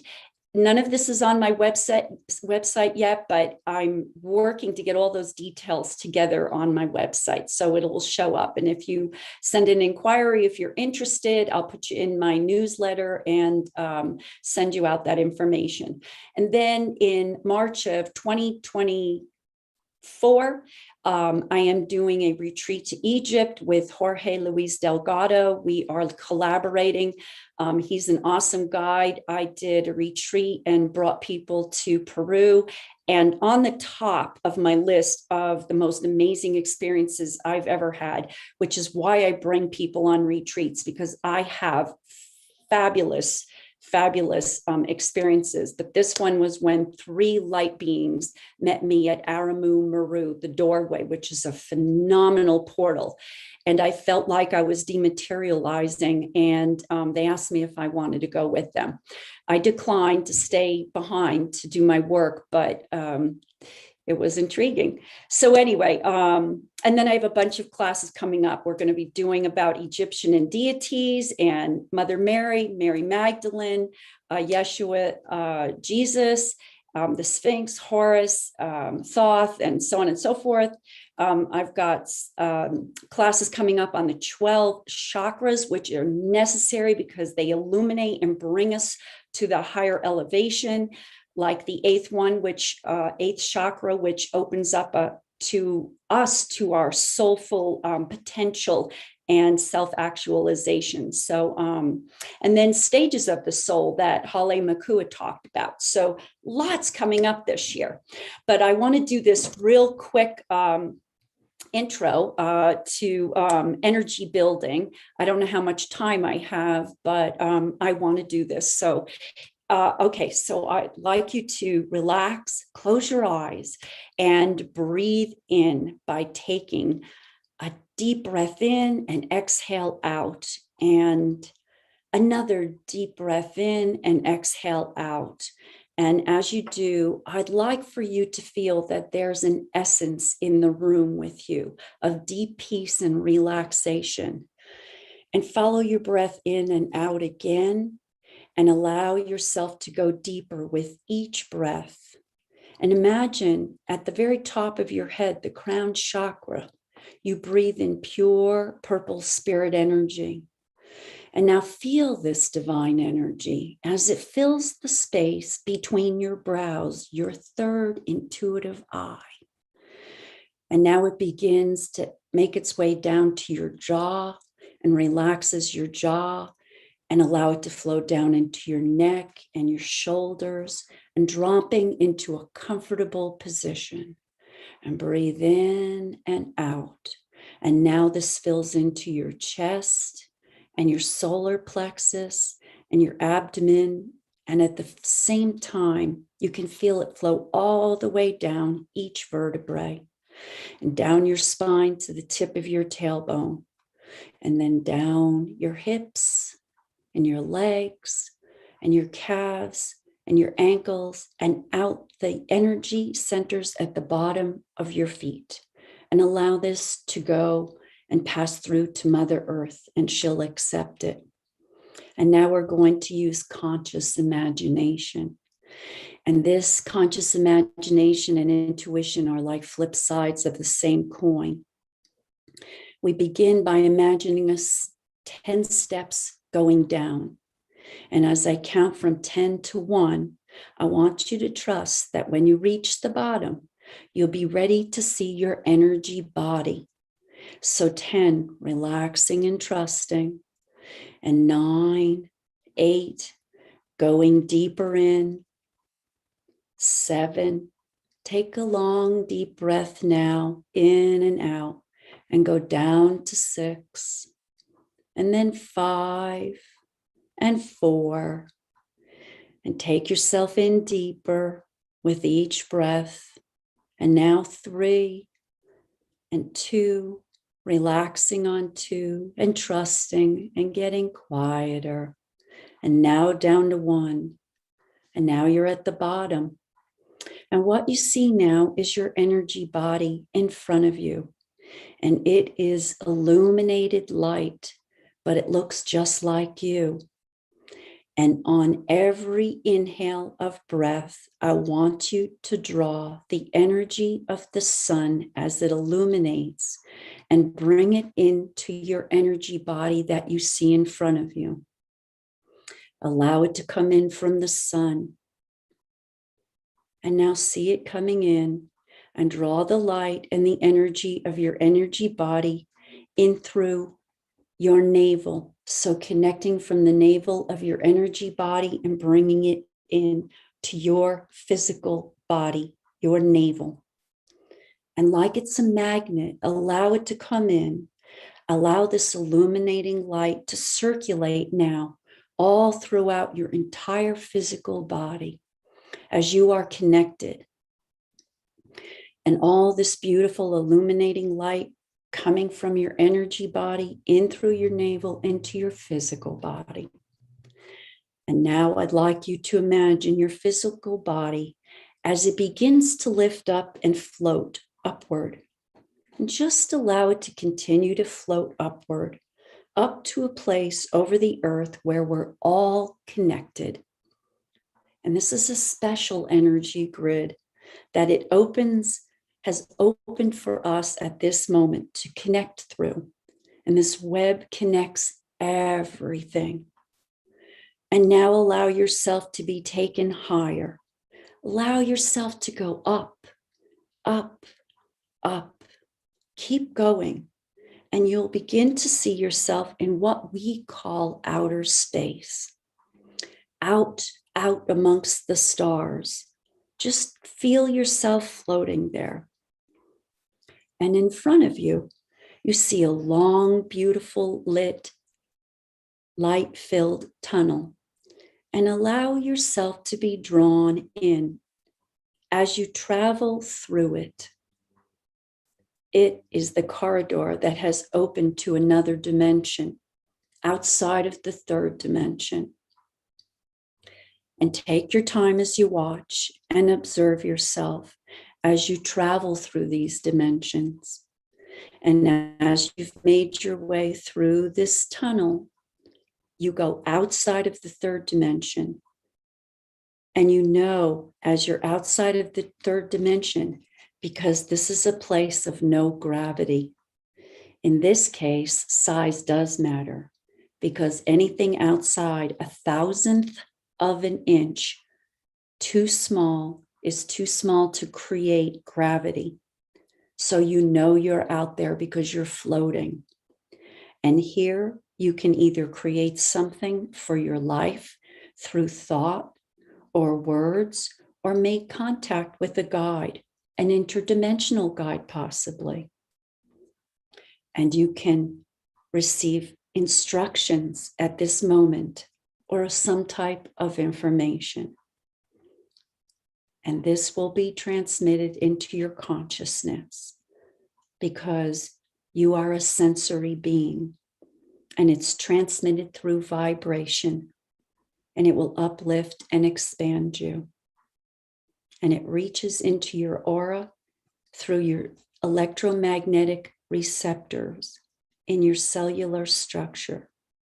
And this enables you to receive. So I'll pause for a moment before we come back.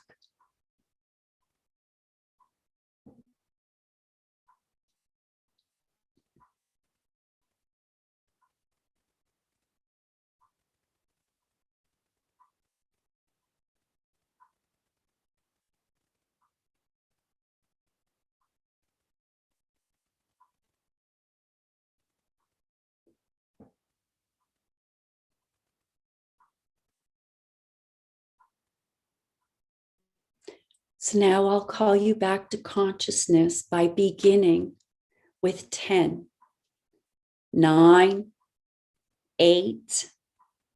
Feel your body sitting, lying down. 7, 6, 5, wiggle your feet and your toes and your fingers. 4, 3, feel yourself sitting or lying, but feel your body coming back in. 2 and 1, you're in full consciousness. And so you can take a moment to just come back in fully. So I want to thank you for being here today and walking through this meditation. There's so much more to be opened, and I have so much information just waiting to come out and share with other people, which is why this year for me is going to be so filled with classes and retreats, because now is the time where people are ready. Although I do hear regarding the Sphinx that there is information that we as mankind are not ready to hear yet, because there are still those that are awakening, and there will be the perfect moment in time when this happens. So this is all part of the grand plan, and be rest assured, it is happening and coming toward us. So I want to thank you all. Be sure to go to the website to check out everything, and to put in the code of Ascension so that you can get your free gift. And if you'd like, the 10% discount.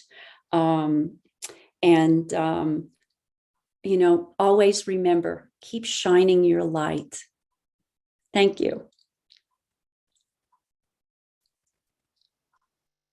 That was beautiful, Lori. I have to give you props. I had a chance to work with Lori, and she took me into my past life soul regression. And I remembered a past life where I played all out, and it was meant to show me how that felt so I could bring that into this lifetime.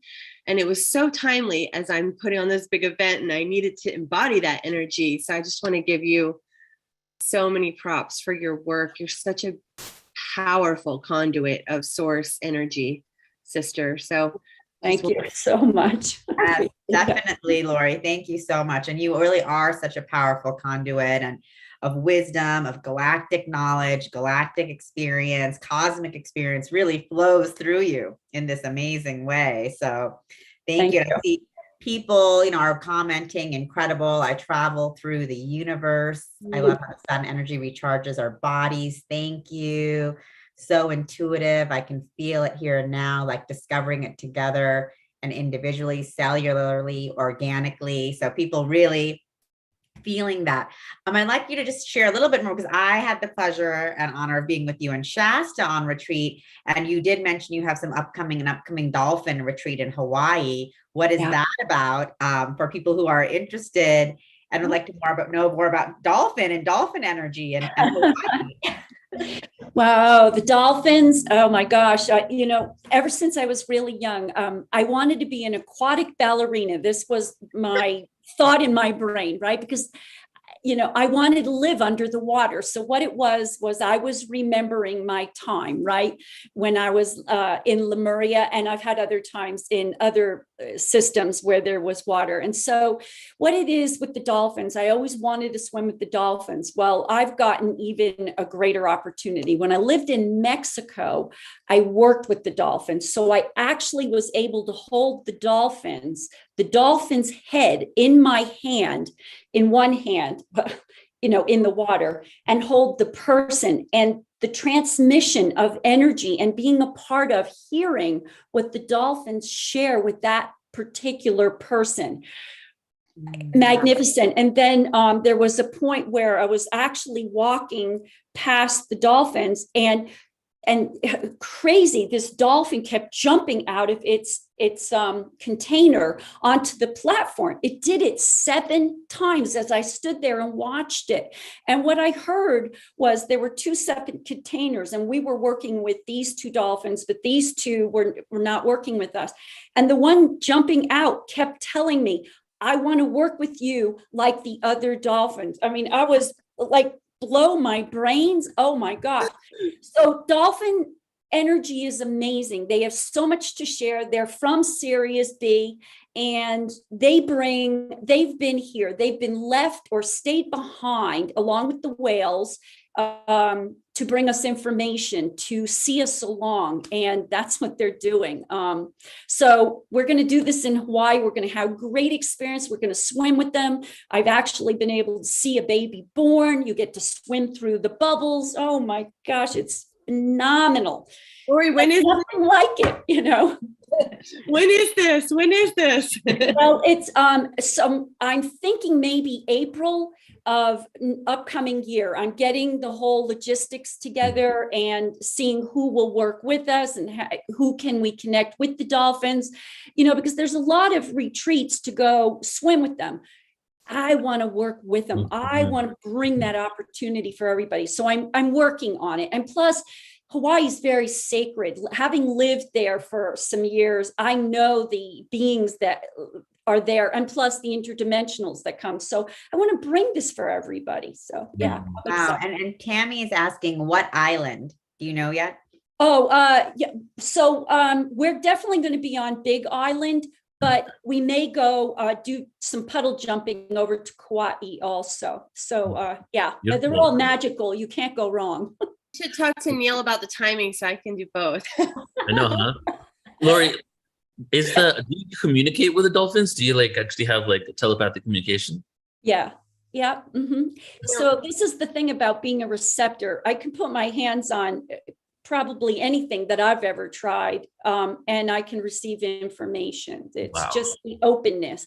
But I had to forego my actual intellectual brain. So my memory is very poor, which is why I use notes to keep me on track.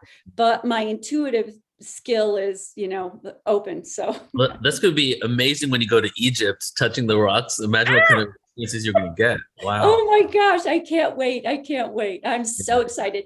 And how it's very interconnected with Mother Mary, Mary Magdalene, Yeshua, the Egyptian deities. It's all so connected. I can't even tell you how right at this moment, but it is super connected. And we need to know this now for ascension purposes. So. And I loved how you're talking about all of this information that's available to all of us from in the Sphinx. So I'm really excited to see what unfolds from you with all of this information coming through from the Egyptian deities, and specifically the Sphinx as this font of knowledge, which you say is held there. Well, and this is why I'm going to do the classes this year, because it's sort of a lead up. And even if you don't want to go on retreat, it's going to be chock filled. We are going to go everywhere and do all kinds of things in this and learn so much. But it's the precursor to actually going. So, and Jorge's going to be awesome for Egypt. Such a beautiful man to work with. So I'm excited. Sounds incredible. Everyone is converging in Egypt this coming year. It's happening. So. And Lori, I don't know if you know, but the Glastonbury conference is our conference, that one you're going to be at. I know. Yeah, I'm so excited. And then we have you at the Dolphins and Whales 2-day online conference on February 19th as well. So I'm excited for it. Yeah. Yes, and I think there's a Lemuria one too, if I'm not mistaken. Yeah. Okay. Yeah, that's a 2-day Lemuria conference in 13 months from now. Exactly. The future. Sounds good. Sounds really good. I'm looking forward to all of it. Yeah. Wow. Me too. Well, we're excited for you being with us, Lori. Thank you for taking us on all this journey together with you today. It was very, very powerful, and just, you know, for your interdimensional connections that you bring through for all of us, which is amazing. So one thing I just want to share, when we were up in Mount Shasta, I got to meet this being. He's the gatekeeper for the Lemurians up there in Telos, okay, which is the crystalline city, okay, of Mount Shasta, and that comes from Lemuria. There were the Lemurians that moved over, and they were the Mu, actually. And so this is all connected to Polynesia, Hawaii. I mean, you know, the connection again. But one thing they did tell me, and this just validated so much. I call him Mr. G because I couldn't really say his name, so I just call Mr. G now. He said to me, the gatekeeper, he said to me that we are shifting our way of receiving and thinking. And one of way that's happening is in our food. Our how we connect to our food is going to change greatly. We are going to begin to think more that we are one with our food, like everything else, this unity. But we don't think that way. You know, like when you sit down to eat a meal, you don't stop to think like you're one with this food, but there's light in your food. And so we need to eat food that's filled with light and not dead, because think about it, it's filling your body with light. So he said there are people that are being trained now. The Lemurians are training them, and then they are going to come out into the world and train others more how to think in this purposeful way for our food. Then we're not going to have such health issues the way we have so much health issue bodily wise, you know. So yeah, just wanted to share that, popped in. Thank you for sharing that. Amazing. And looking forward to seeing what unfolds, what that all means. But you always bring such incredible channeling information just from all of these different dimensions. And it's really powerful. So just like all of our presenters today, you can find Lori on Soul Search and at her website, wellnesswithin.net, which we have put in the chat. And as we mentioned, she's an incredible multidimensional healer, channel, medical intuitive, and homeopath. So thank you, Lori. Thank Thank you. you, Lori. Pleasure. Thank you all. Beautiful. Thank you.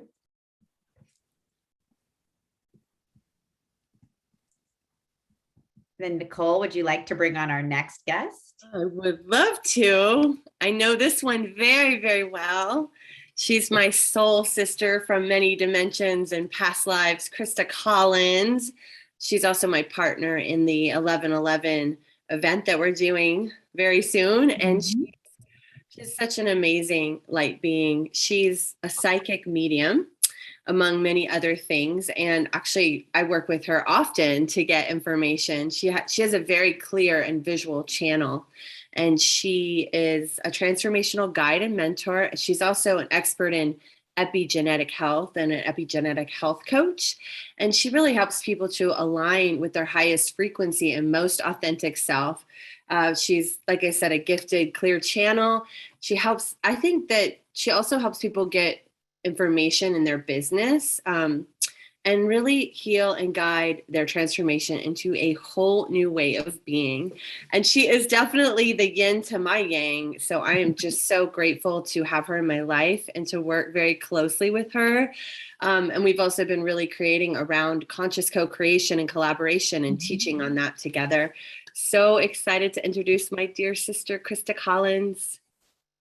Thank you, Nicole, for that beautiful, beautiful introduction, and such a thrill and a treat to be here with all of you. I mean, Nicole, you are the one that brought me to Soul Search, so I just want to extend that gratitude. And Tangela, the vision that you have for creating opportunities for us to bring our gifts to the world is just something that I'm just eternally grateful for. And, you know, same to you, Neil, as I get to know you better and just all of the initiatives that you bring, and just in the spirit of collaboration of all of us, let's just honor that and just say thank you. And to all of our audience here today for being here to support Ascension and to support the collective, but also us individually, because when we individually do our part and align with our heart, then we bring that to the all.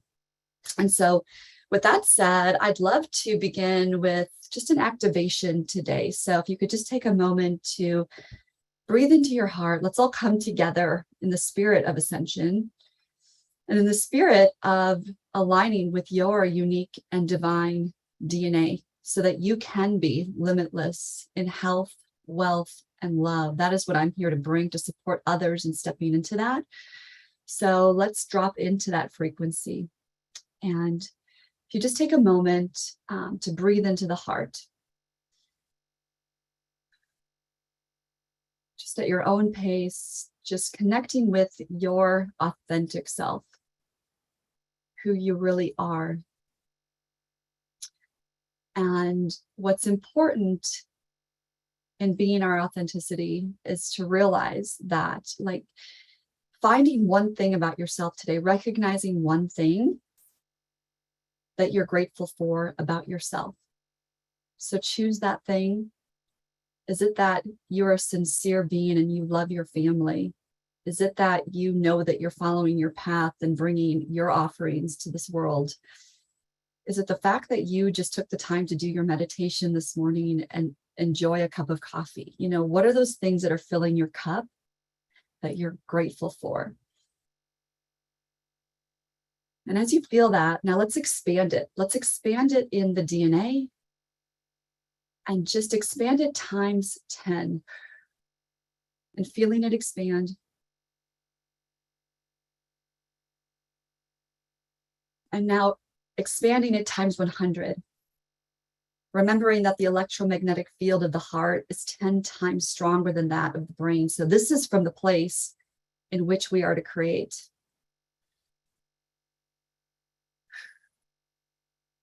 Remembering who you are, let's ask the guides and angels, all those who work with you and through you, with me and through me, to be here now, to be in this moment of this time together today, to connect higher to our authenticity. Let's go ahead and anchor that into Mother Earth, our beautiful Gaia, our mother, dropping it down, dropping that gratitude just into her, connecting with the crystalline core and anchoring that in, taking a breath, knowing that we are always supported by our mother Gaia. Every single day we are here on this planet walking, breathing. Even when we don't feel supported, she's supporting us. So now let's receive that gratitude from her and that support from her. Bring it back into the heart. Feeling that in the heart, and then raising your directional awareness up, up, up, up, higher and higher, lighter and lighter, brighter and brighter, calling in the angelic realm, calling in all those guides and angels that work with you and through you, to be here now, to help you see today in this session, in this beautiful few minutes we have together, one higher aspect of yourself. And we thank them for being with us as we move through this time together today. So bringing that back into the heart, big breath, and come back into the Zoom room. One of the things I really want to share today and that I've been called to share is a little bit about my story and stepping into my own authenticity. So there was many, many years of programming that I was born into, our societal programming, the family I was born into, which is beautiful, and everything is happening for us. There's all these lessons and there's no mistakes. It's all for us to grow and to ascend. The key is recognizing that. The key is the awareness and the consciousness around what is happening. You know, and we all have trauma. We all have things that have happened, but, you know, trauma is not what happens to us. It's what happens within us. And we have this ability, with the help of others, with the help of our teams, to transcend those things and to learn and to grow into a higher version of ourselves by learning from the experiences we've had on this planet and in this lifetime. And so for me, one of the biggest stories and my biggest trauma has been around being a workaholic, thinking that I had to work very, very hard to be successful. And I got on that hamster wheel of life and just found myself in a place where my work was everything. I was defined by it. My identity was attached to it. And there were additional layers of it as well that came in, layers of what I thought I had to look like to be successful. And so I went down this rabbit hole of, you know, working around the clock, you know, burning the candle at both ends, waking up each morning, responding, reacting to the things that were in my email without even dropping into my heart first, without even brushing my teeth, and just like, you know, reacting to life. And not only that, I had started participating in toxic beauty, you know, the Botox, breast implants, and these things actually made me sick. And, you know, that's a whole other story that I can go into at any time. But ultimately, that what made me sick was being on that hamster wheel of life, working so much that I made myself sick, and then adding in a lot of chemicals to my body that made me even more sick. And it all came crashing down back in 2015 when I had literally a crash. I crashed my car on the way to work one day, and it woke me up. And so ever since then, I have been on this path of stepping into my authenticity and realizing that I could not continue on the way I was because my body wasn't healthy, because I wasn't living aligned with who I was really here to be. And that wasn't working. And that was a gift. That accident was a huge gift from spirit. And thankfully, I wasn't majorly injured, but it was more of a huge wake-up call. And so looking back, we can see these things that happen in our lives that are divinely placed to help us and to support us in our own ascension. And so ever since then, I have been on this path of unlearning, unprogramming myself from what I thought I had to do, what I thought I had to look like in order to be successful. And fast forward now, I have been living in my authenticity. And believe me, I still wobble sometimes. We know that there is this higher way of being and showing up for ourselves and for others. And sometimes I can go back into anxiety or some depression about something, but we have these tools now and we have each other to help raise ourselves up higher. And so I don't have these peaks and valleys in my life anymore where I go up and down and depression for weeks. Now it's like I might have a bad moment, but I know how to correct that, or to call my sister Nicole and just, okay, let's work through this. Let's talk about how we can support each other, and to know that we aren't doing this alone anymore. And so when we tune into that energy field of 5D, this higher consciousness, we unlock our life's potential for what is possible, and that it is possible to be limitless in all areas of our lives. Health, wealth, and love. Those are the three areas I really focus on with my clients. And, if we don't have our health, we don't have anything. And for me, I was putting so much weight on my career that my health fell apart. And also, I wasn't attracting love in my life. Like, there was just all these things missing at the cost of work, being a workaholic. And so now, because of my own journey and my own story, I'm so empowered to support others in this, because there are so many people that are still choosing, and again, everything is a choice, but choosing to do jobs that they don't love. Or how can they do a job and find more gratitude and joy and show up for it in a different way?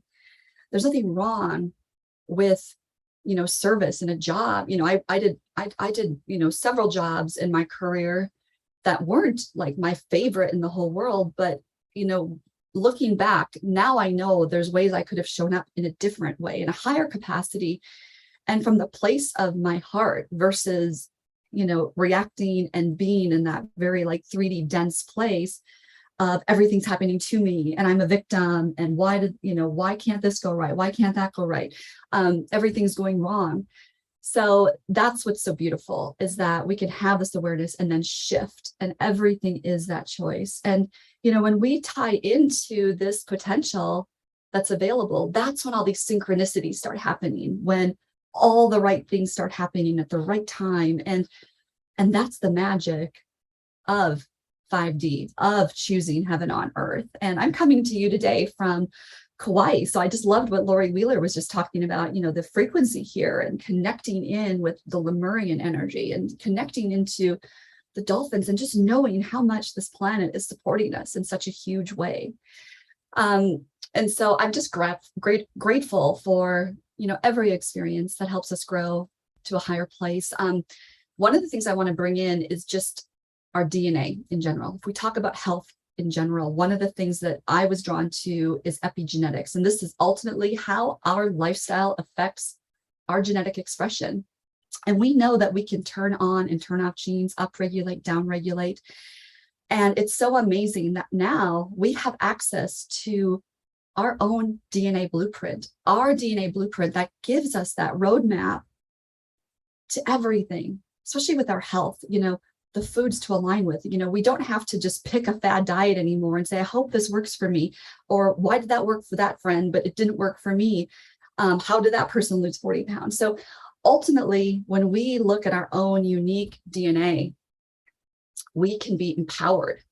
That simple thing, a DNA report that we can look at and then have one of our coaches look at that with you, like what's going on in your life, what are your habits, and how does that correlate with what's showing up in your DNA? And so we can optimize health, and it's amazing. And it takes all the guesswork out of it. So that's one aspect. But when we talk about trauma and lessons and things, we can also look at what's being held and carried in our DNA. So we know, and science even proves it, that we carry in our DNA 7 generations past. So we are carrying the triumph of 1, 2, 3, 4, 5, 6, 7 generations back of what our ancestors experienced. Also, their trauma is showing up. And one of the articles that has really been profound to me is that we know, and science has proven, that dependents or children of Holocaust survivors actually have higher propensity to develop high cortisol levels and PTSD, even though they were not in the Holocaust. Their parents were.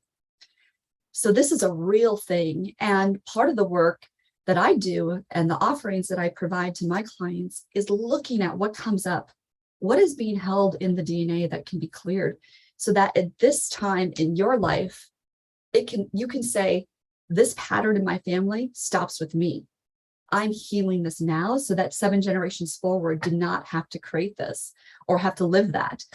Or carry it. And so this is the power that we have within our DNA. And so part of what I do is when I'm in a session with a client, we bring in the guides and angels, and I work with, my psychic and medium abilities to bring in the ancestors to show us what needs to be cleared. And sometimes the trauma that we're carrying isn't even our own. It is something that we're carrying. And, we wonder, why do I have this behavior? Like there's nothing in my life that even in this lifetime makes sense that I would act this way or have this fear. Why am I so afraid of snakes? Why am I so afraid of heights? Or, it might not even be this lifetime, right? So we can extrapolate from what comes through around the lineage, and then we can send healing to it.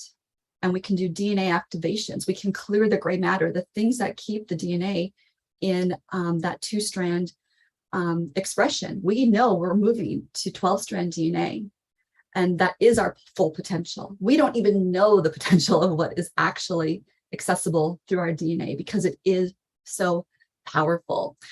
So I love to speak on this topic. It's so exciting and so empowering for us to know that this expression, can start with just like little health changes.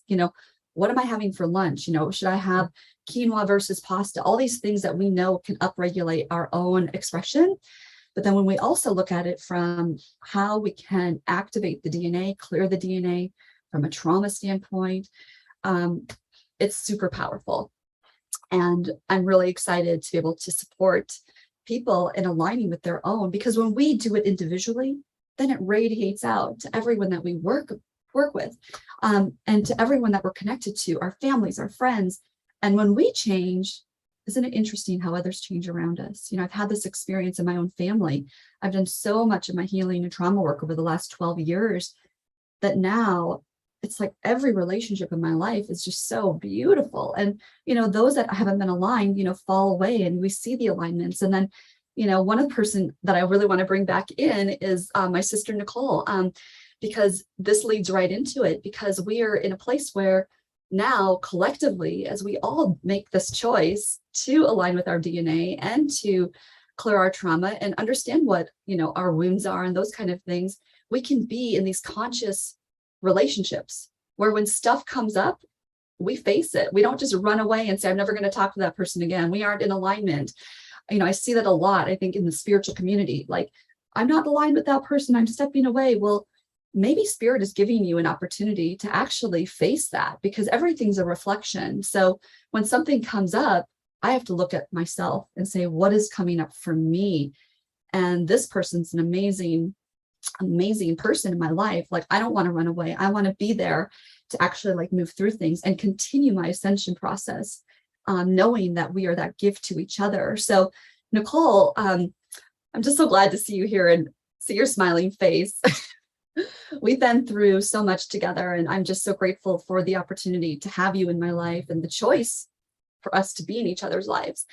And one of the things that had come up for me in past jobs is just walking into management meetings and, and it just coming, just being afraid to even walk into the room or just dreading that staff meeting because, I didn't want to be in the energy of people pointing fingers, yelling, screaming, all the stuff, and just the lower energy of not fully supporting each other and being solution oriented.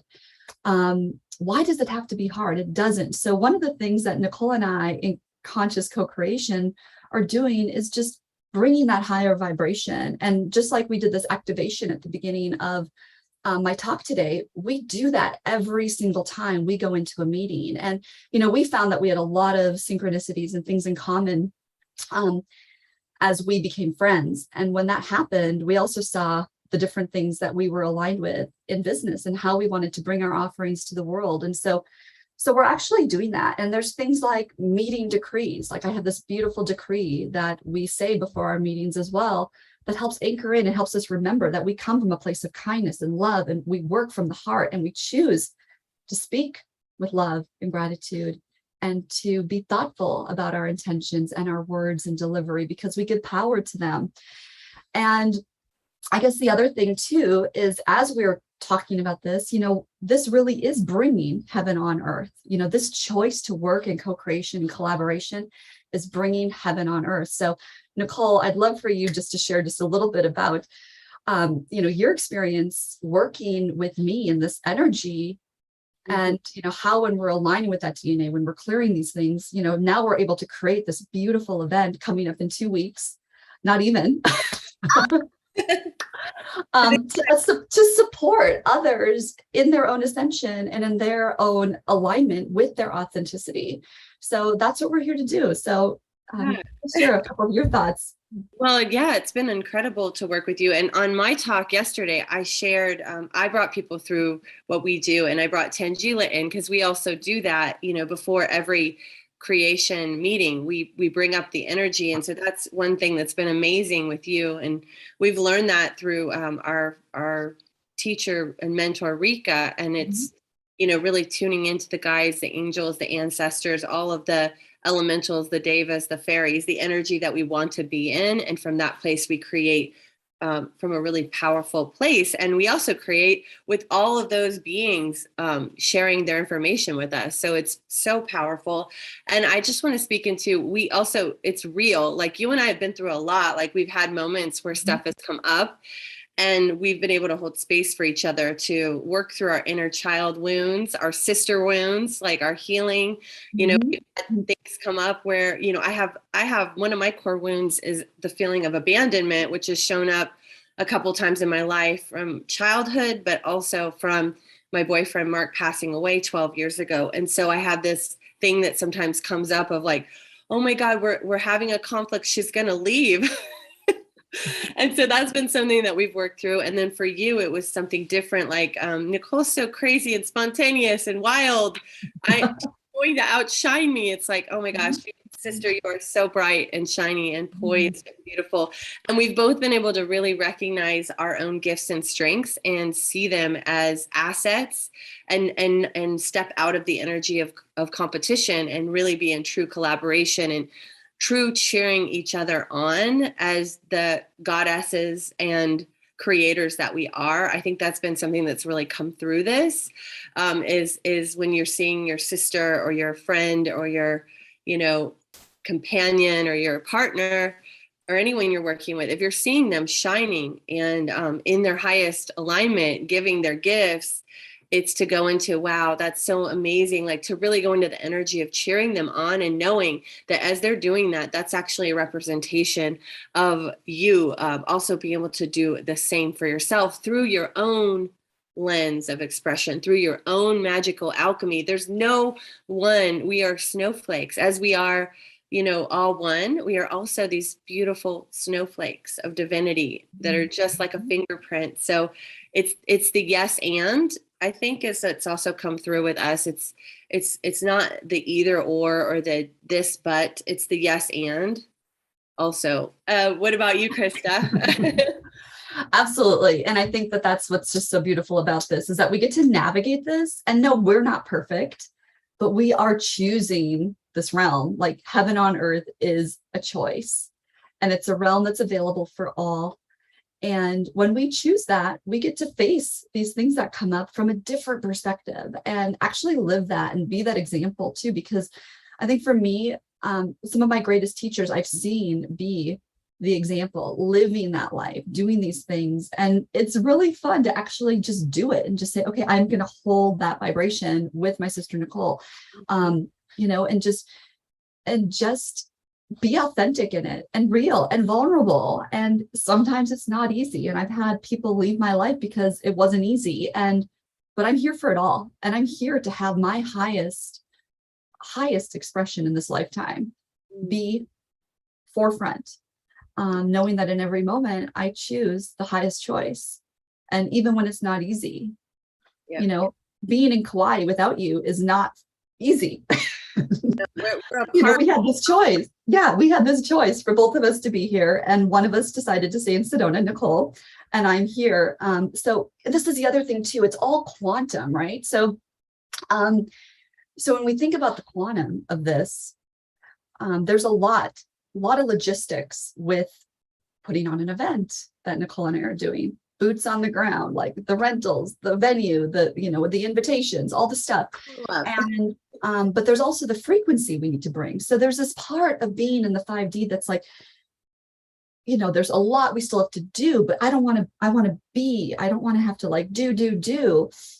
And so what we get to choose in this though is that if we are limitless, then the doing isn't hard anymore. It's a choice that we're bringing this frequency. We're bringing an event that helps people anchor in and imprint heaven on earth. So the doing doesn't have to be from that place of, oh, we're on that hamster wheel and there's all this stuff. Like we can choose to do it from that place. We're in the heart. Okay, we get to do all these things that are going to support this event. But at the same time, because it's all quantum, I'm here anchoring in this frequency as well, and then sending it to Nicole. And it was so cool yesterday too with our coach, Rika. We brought in all those in our coaching program who weren't here. And so they were there with us. They weren't there in the physical, but they were all there. And so to me, that's the multidimensionality of like how Nicole and I are navigating this event, is seeing it from the energetics and seeing it from that higher perspective. And then also with all of the to-do list that we have, doing it from that place of like, we're limitless. This is the frequency we're bringing. It's not like, oh my God, I have to wake up and do all this stuff today. It's more of like, wow, like I'm on this planet at this time to create heaven on earth and to live that and to be that example to others. So that's just the gift. And, I know we still wobble, like it's not always that easy, but it's like, we're also human having this experience and doing our best to live that and be in integrity with what it is that we want to bring through this upcoming event. So Nicole, I know you're going to put the link in for anyone to register. We do have some coupon codes for everyone that's part of the Portal to Ascension and the Soul Search family here who came into the summit. So we'd love to see you all there. We also have a live stream. So if you want to anchor and imprint this, the live stream is going to be available as well. And of course, you can always message me or Nicole for that information. So thank you, Nicole. Who, because you had the list of all the people. Oh, yes. Yesterday. I do. That's what's so exciting too. Again, in the spirit of collaboration, all the people that I've met through Soul Search and through you, Nicole, that we are all going to be collaborating with at this event in Sedona and Cottonwood, Arizona. We have Brandon Strabala. We have Laura Quirk, who's going to be on in a little while. Incredible healer doing group and live healings at this event. She's helped people miraculously heal cancer. And I'm here with her in Kauai. So the energy she's going to bring to this offering that she's going to bring to the summit today is going to be amazing. We also have Scott Katamas, the Awakening World and the Global Peace Tribe. We were just part of his retreat last week in collaboration as well. We have Deva, we have India, Melissa Fike, Suzanne Ross, Lisa McCardle, and Tangela. She'll be there as well. Raquel Spring and Isaac Mars. So I think that's everyone that's been part of the summit. But like, just think about all those people coming together in a live event and how we're really going to raise that roof of that event center and really imprint this frequency and open those gates to what's possible for humanity. So excited about that.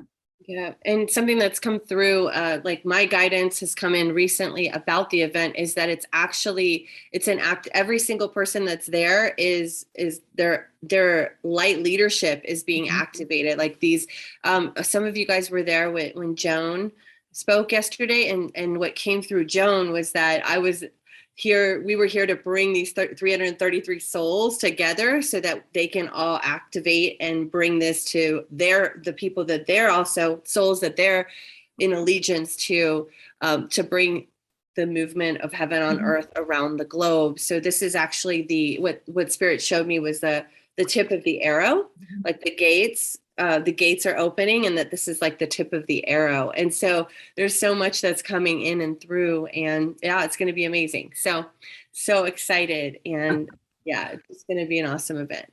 It will. So thank you, Nicole, and thank you for putting it in the chat. And I think I just have a few more minutes here.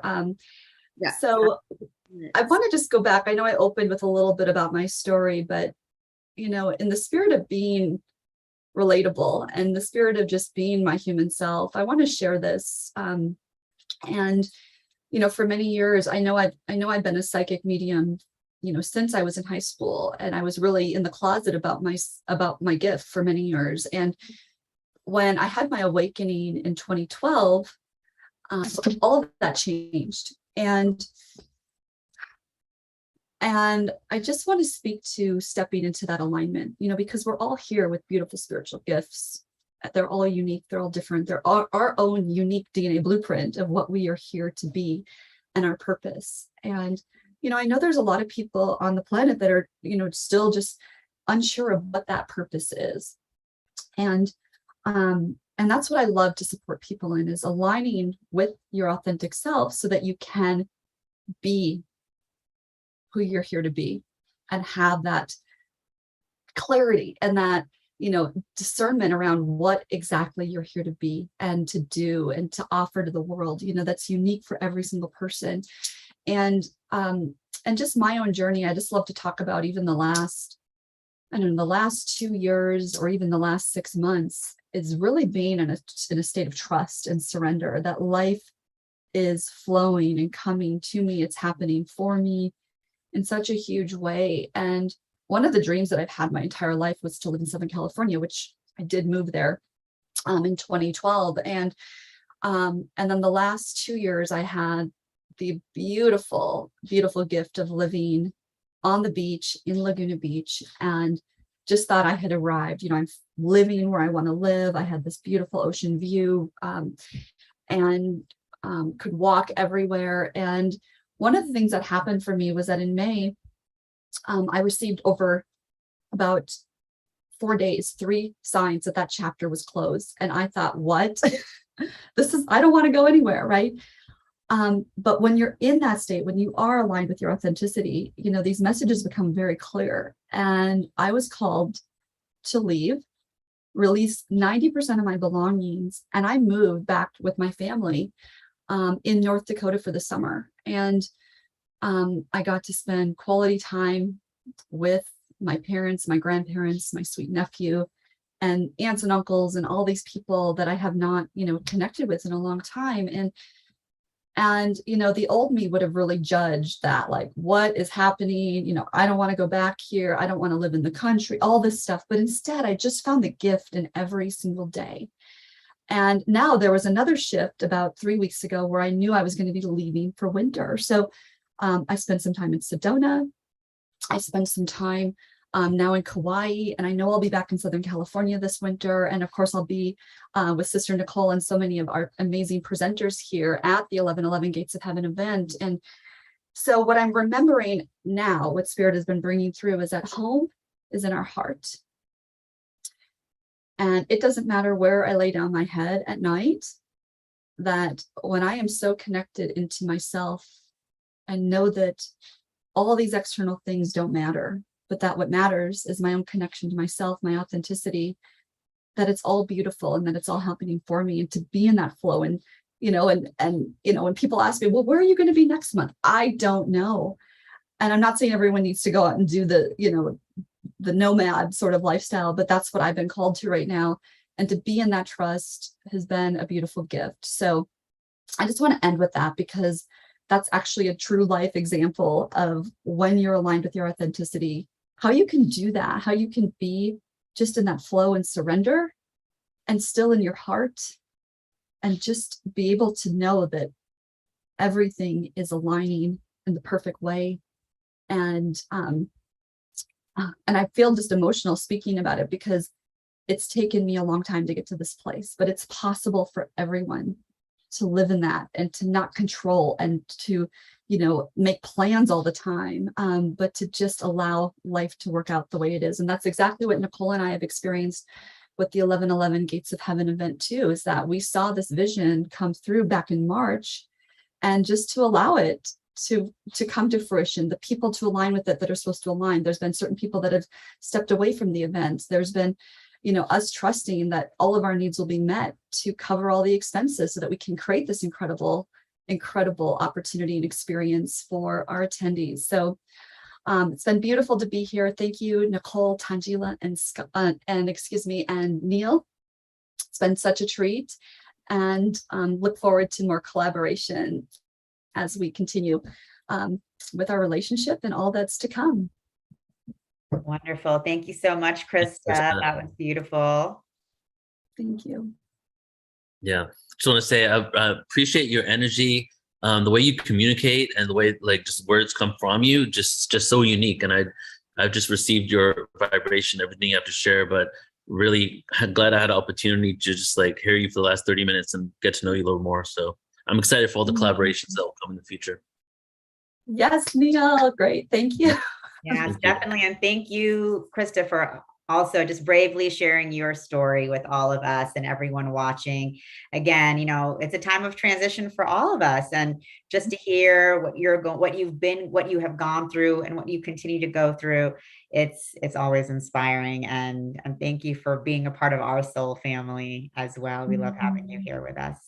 Yes, and she does, Neil, you're right. She has a crystalline frequency just listening to her, and I feel the same way. I always love it. You just exude poise and this beautiful angelic vibration. So thank you. I love you, sister. Thank you. Wonderful. So now, Neil, without further ado, we have Neil Gar's open mic coming up. This is a momentous occasion because, I performed at a couple thousand open mics in person. Open mics are my thing. The first poem I ever did, recited, I was at an open mic, and then I continued afterwards. And I've always wanted to do it on an event, but I never, ever have until this moment. I was wondering before it was coming on, I was like, I wonder if this is the first time Neil's doing it. And then I was like, for some reason I thought it was, but I was like, that can't be. He's done thousands. Right? I've mentioned it and then ended up overscheduling the schedule so many times I had to cancel it a bunch of times because I just so many people I want to involve in the events that I never got opportunity to do it. So this is the first one, everybody, and I'm excited to feature some of you. So we're gonna get into it, but the way we're gonna flow is. I know, BB, you want to go first, so I'll go ahead and put you on first in just a few minutes after I make a couple announcements. If you want to recite anything, please raise your hand in the Zoom room right now. There we go. We got some hands coming up. We got Elizabeth, Peyton, Eric's. Okay, nice. Okay, go ahead and do that. And I'm going to share just a couple of things going on with Portal to Ascension just while we're waiting for more people to raise their hands here. A few announcements. Firstly, we're going to start off with the Ultimate Star Beings panel. Okay, so there's 4 events I want to share with you. We have a lot of amazing things. Really, I say that every single time, but that's because it gets more amazing. So it actually is getting better and better always. And Tangela and I are in the process of launching the new Portal to Ascension website. within like a week to 2 weeks. November 9th is the date. So the website is just going to be so robust, so much more data and content on there, really user friendly. It's just, we put a lot of love into it. And for myself, it's been a 3-year journey. So that's almost here for you guys, and everybody tuning in through the Zoom, at least, are going to get an opportunity to see that soon. So I want to tell you about this day coming up on November 2nd, which is only 2 to 3 days from now, 3 days from now. We're going to do an unprecedented event on a panel day event. So it's like an all-day conference for 12 hours, but it's only panels, guys.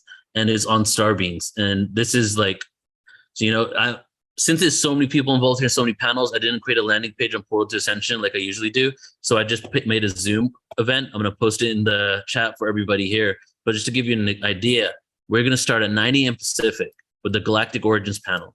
We got Bridget Holiday, Laura Eisenhower, Marissa Starseeded, Flo Karuna, Joan of Angels, myself.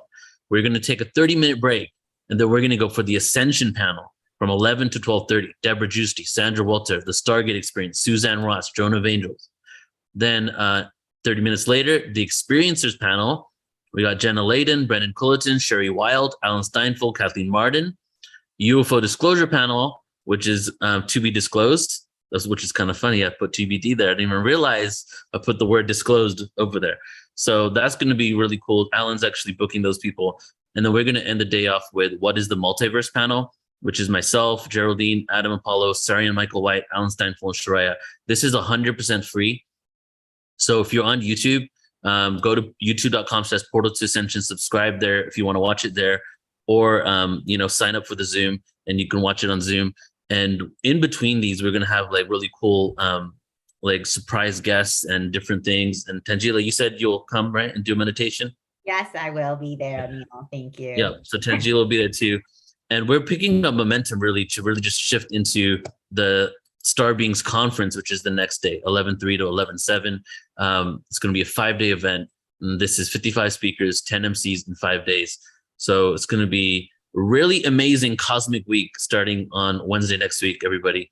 So check out this event on portaltoascension.org, and I'll go ahead and post the Ultimate Star Beings one in a moment. And I just want to say I'm super excited about the Ultimate Star Beings conference, Neil. It's going to be amazing. The presenters that you have put together over the 5 days is really just unprecedented in the amount of galactic information and knowledge and experience that's going to be coming through. It's going to be incredible. So excited. Yeah, it's going to be so fun. I mean, the amount of downloads, I'm hoping to create a paradigm shift just in next week. You know what I'm saying? With all the awareness that's being shared. Well, we're already creating it this weekend, I know, right? And then to be continued next week. And that's what this is all about. Going, shifting. Exactly. All right, so let's do this, everybody. So first of all, let me put my Jedi hoodie on here. Got to get ready for some Jedi experiences. I'm going to go ahead and do the first poem, and then BB, I'm going to set you as a panelist right now, so come on standby. BB will be next. Then we got Elizabeth Hubbard, Peyton, and then Eric's. So let's just all take a few breaths together.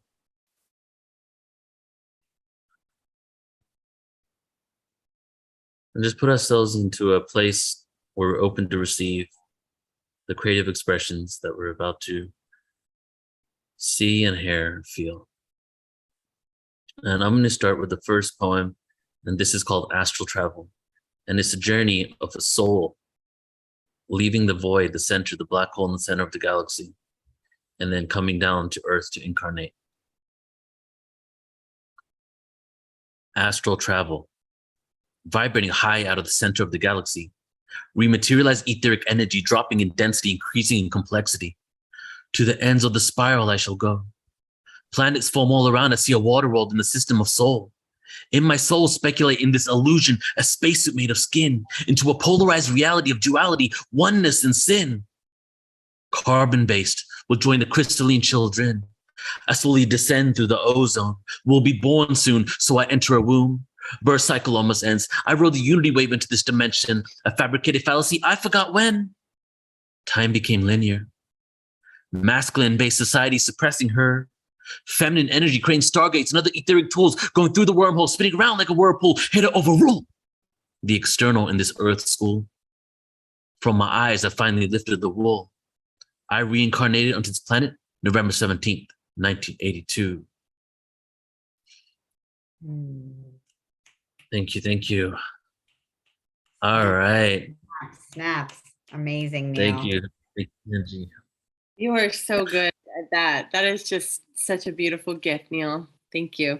Thank you. I appreciate you. All right, so let's start. BB, I tried to set you as a panelist. I don't think you accepted it, so let's try to get BB up here. And I'm gonna just set everybody who's gonna perform here as a panelist, just so that we can have you on standby. Okay. All right. Can you hear me? There we go, BB. Yes, yes. Welcome. Thank you. Feel free to come on camera too, BB. Yeah, I think I'm a little bit shy, so I'm if you don't mind, that's fine. I'll just remain this way. Beautiful picture. Thank you. So I just kind of like, before I read my poem, I'd like to just quickly say something and how I stumbled upon you guys' page. I had my awakening, my full awakening, just after the death of Queen Elizabeth last month. My first 1.0 awakening was 2020 because of the pandemic. And I thought I had awakened and I had no idea I was still sleeping and snoring. But then fast forward to last month, I listened to a spiritual show and it was about Queen Elizabeth's death, and boom, I had my full awakening. And so I became super hungry to hear more, to build myself and know more about what's outside.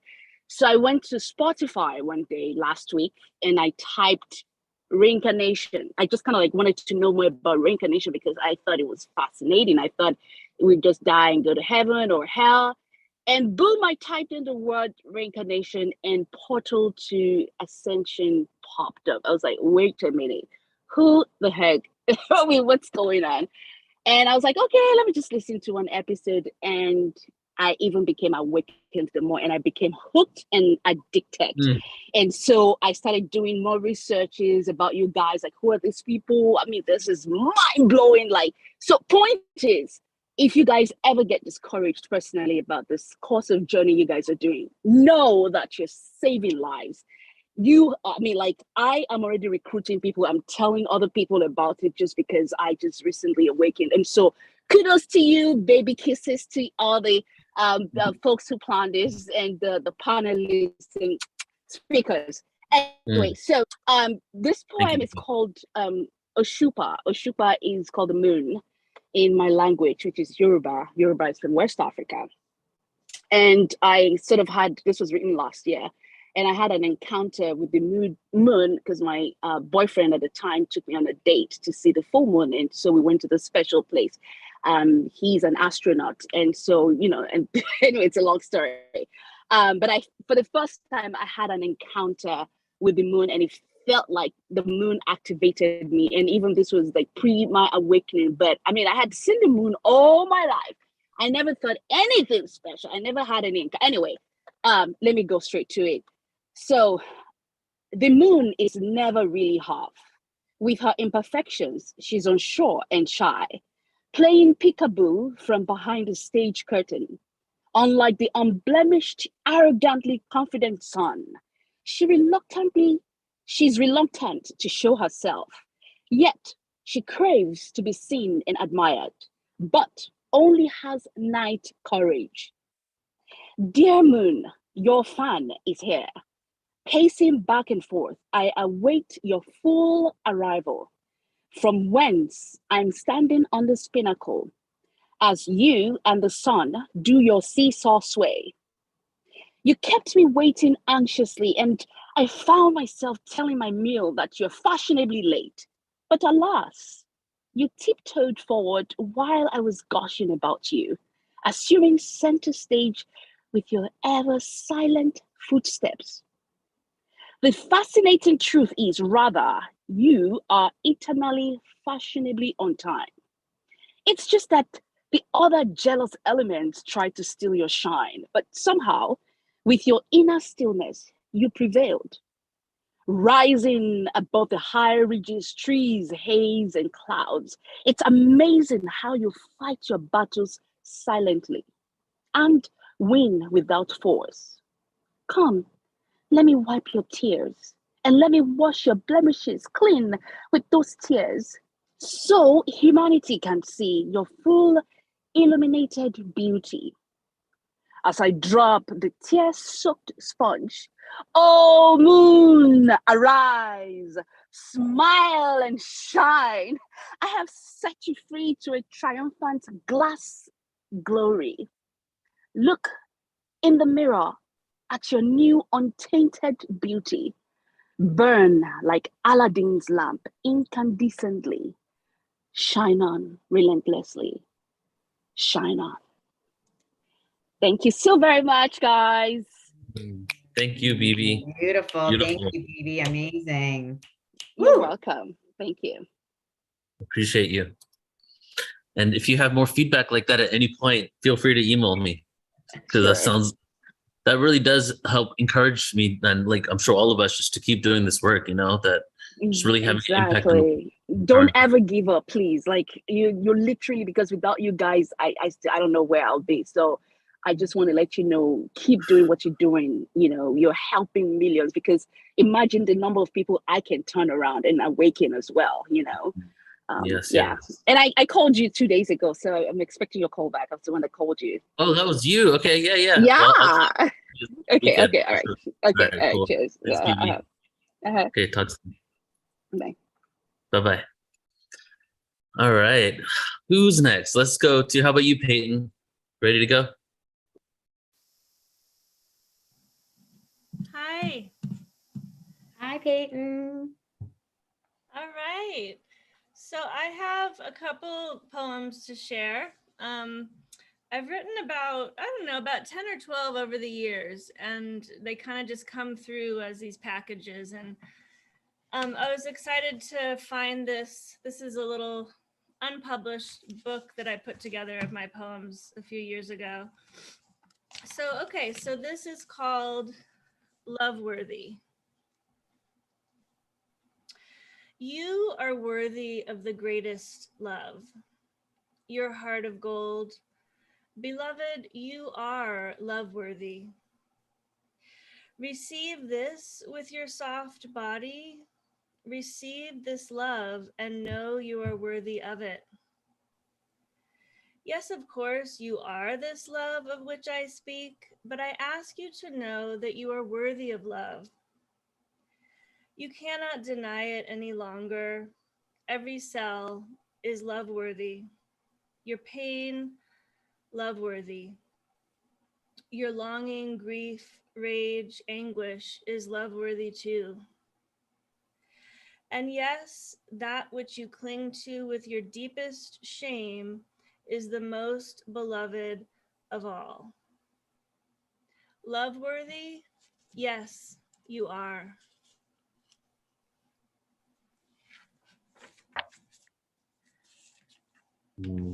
Beautiful. Yes, we are. Thank you, Peyton. Yeah. Mm. And then I have one more short one. I don't know if I have time for another quick one. Is that Yeah, good? let's yeah, if it's a short one, let's do it. Okay. So this is called Vanity, and I wrote this after I had went on a retreat and I had just gotten a haircut. And all of us know, especially, some of us, that getting a bad haircut kind of brings up some stuff, right? Sometimes. So anyway, this is called Vanity.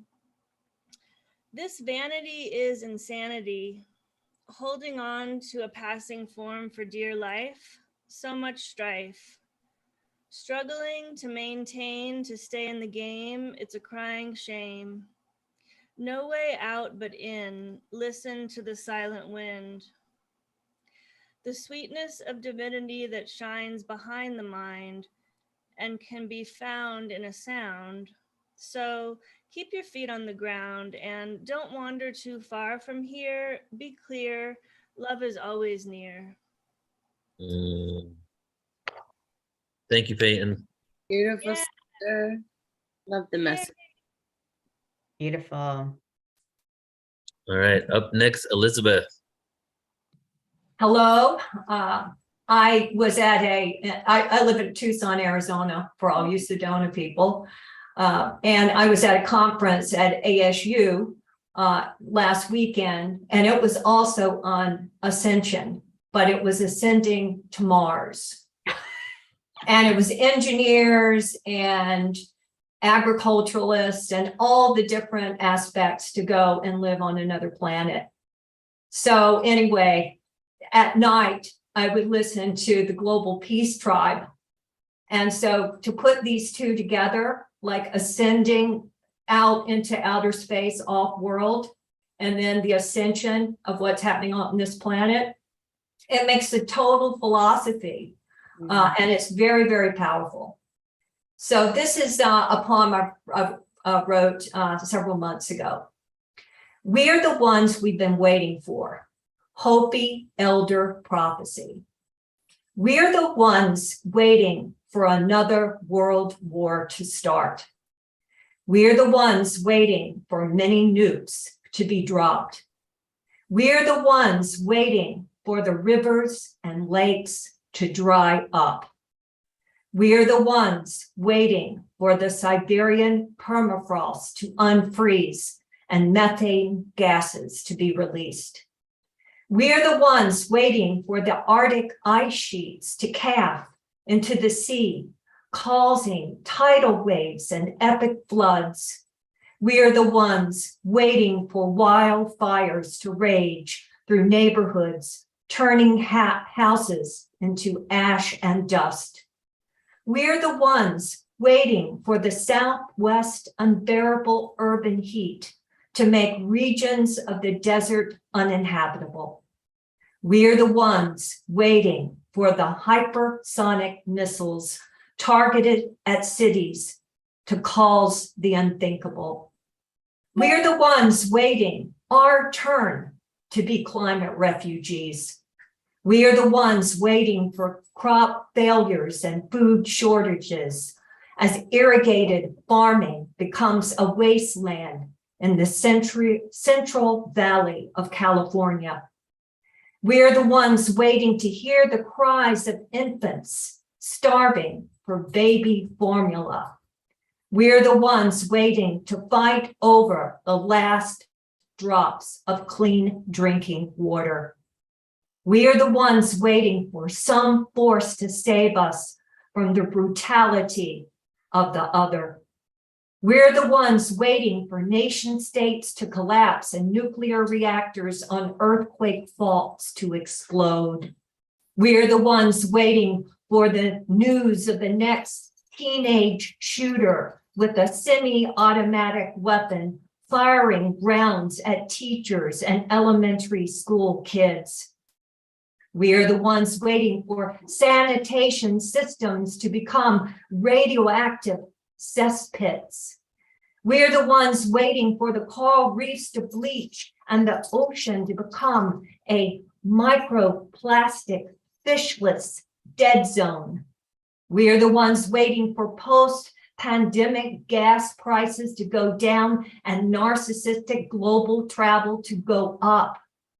We are the ones waiting for the stock market to crash, billionaires to cash in and escape to their private islands and luxury yachts.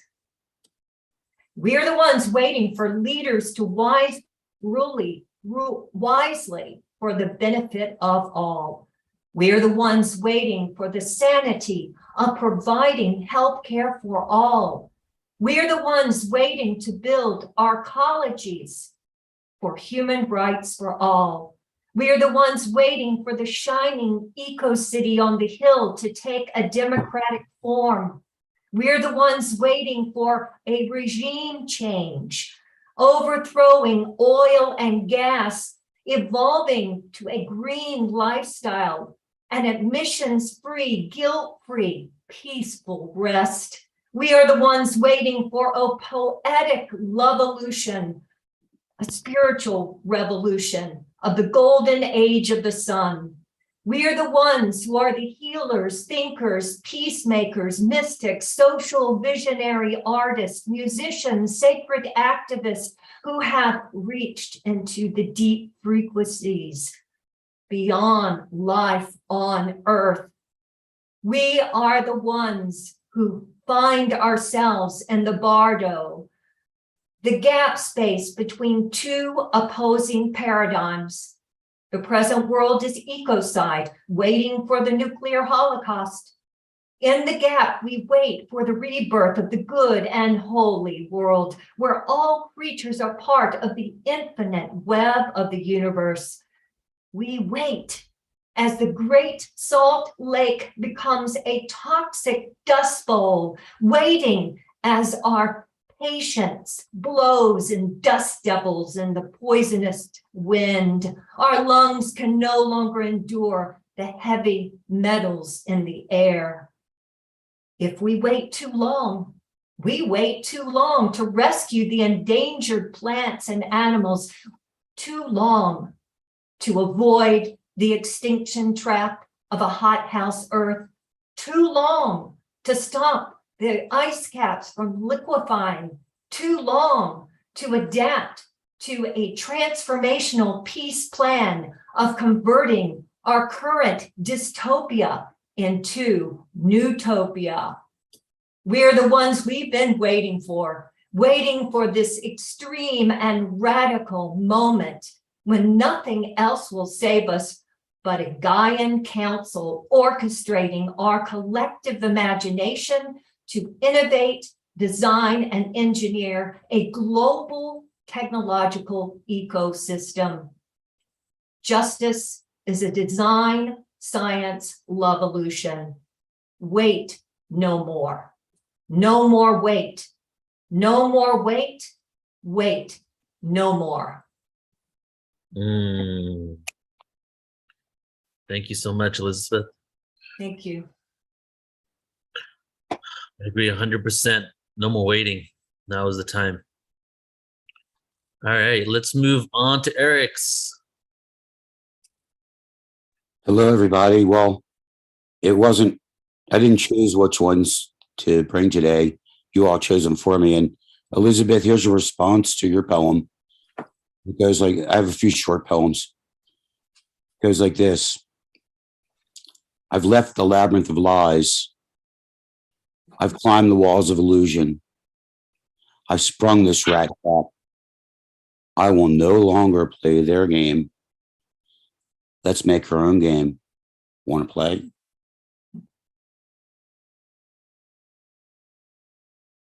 I ask you, what's our next move? The following two poems, and that, by the way, was inspired by a Portal to Ascension conference about 2 years ago.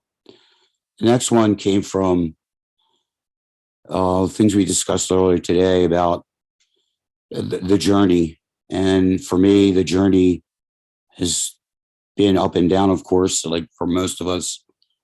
But I have my purpose and I lost my passion.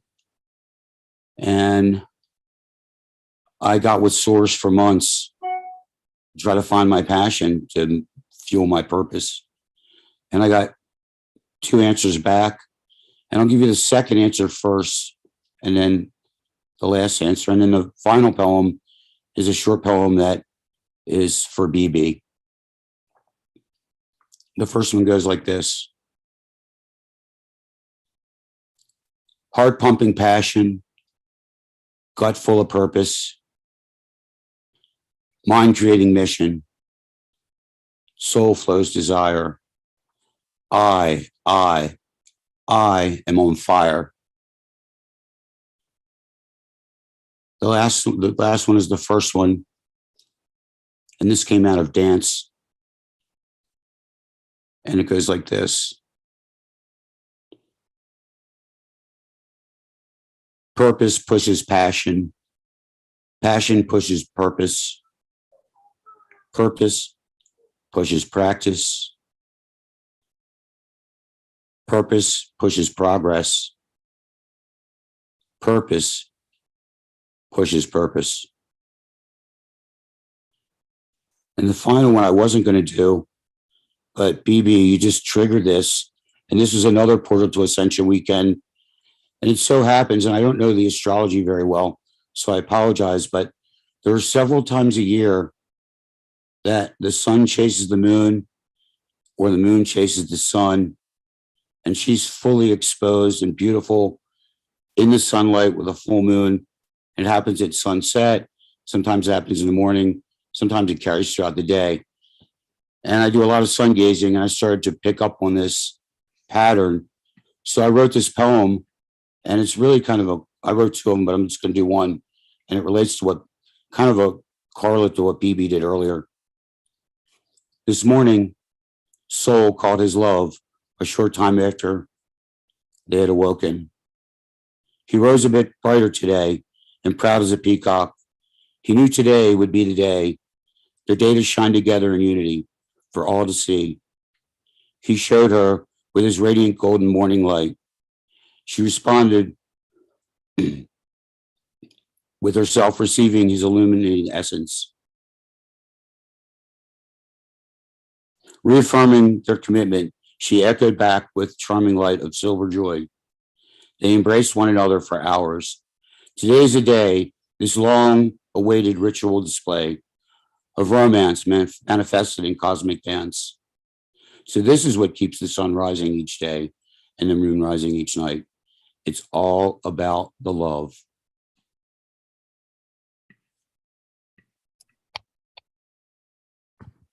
Thank you so much, Erics. Thank you.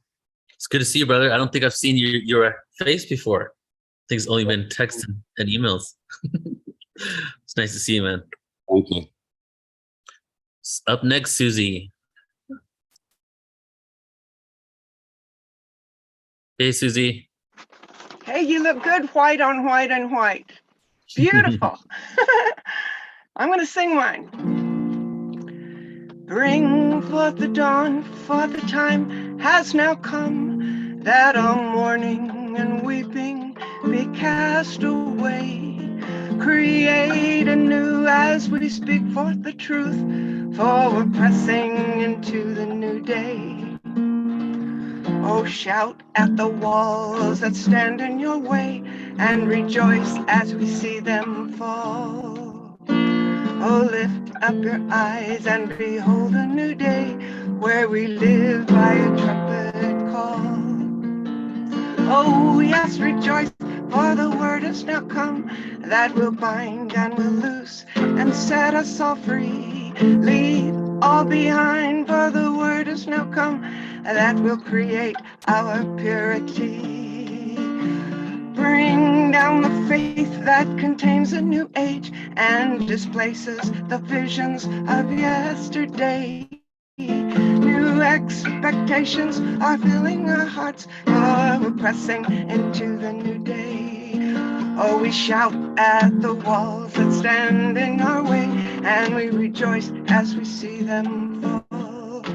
Oh, we lift up our eyes and behold a new day where we live by the trumpet call. I forgot, it doesn't sound good on Zoom. I didn't push my button.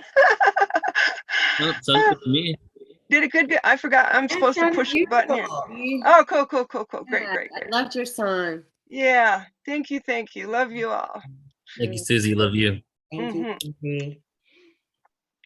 All right, up next, Nicole.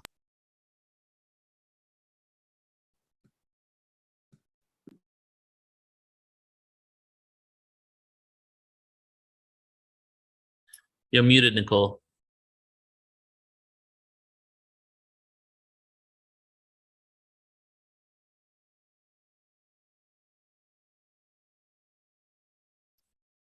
Are you having an issue unmuting yourself? Oh. Well, Tangela, do you want to go next while I figure out what's going on with Nicole? Sure, I will. I normally actually don't write poetry, but I was inspired today during our introduction for this day 2 of Ascension of the Soul. So my poem is called Relaxing into Ascension. Relax, relax, relax. Relax into the perfection of who you are. Relax into your beauty. Relax into your magic. Relax into your power, your wisdom, your truth. Relax and release.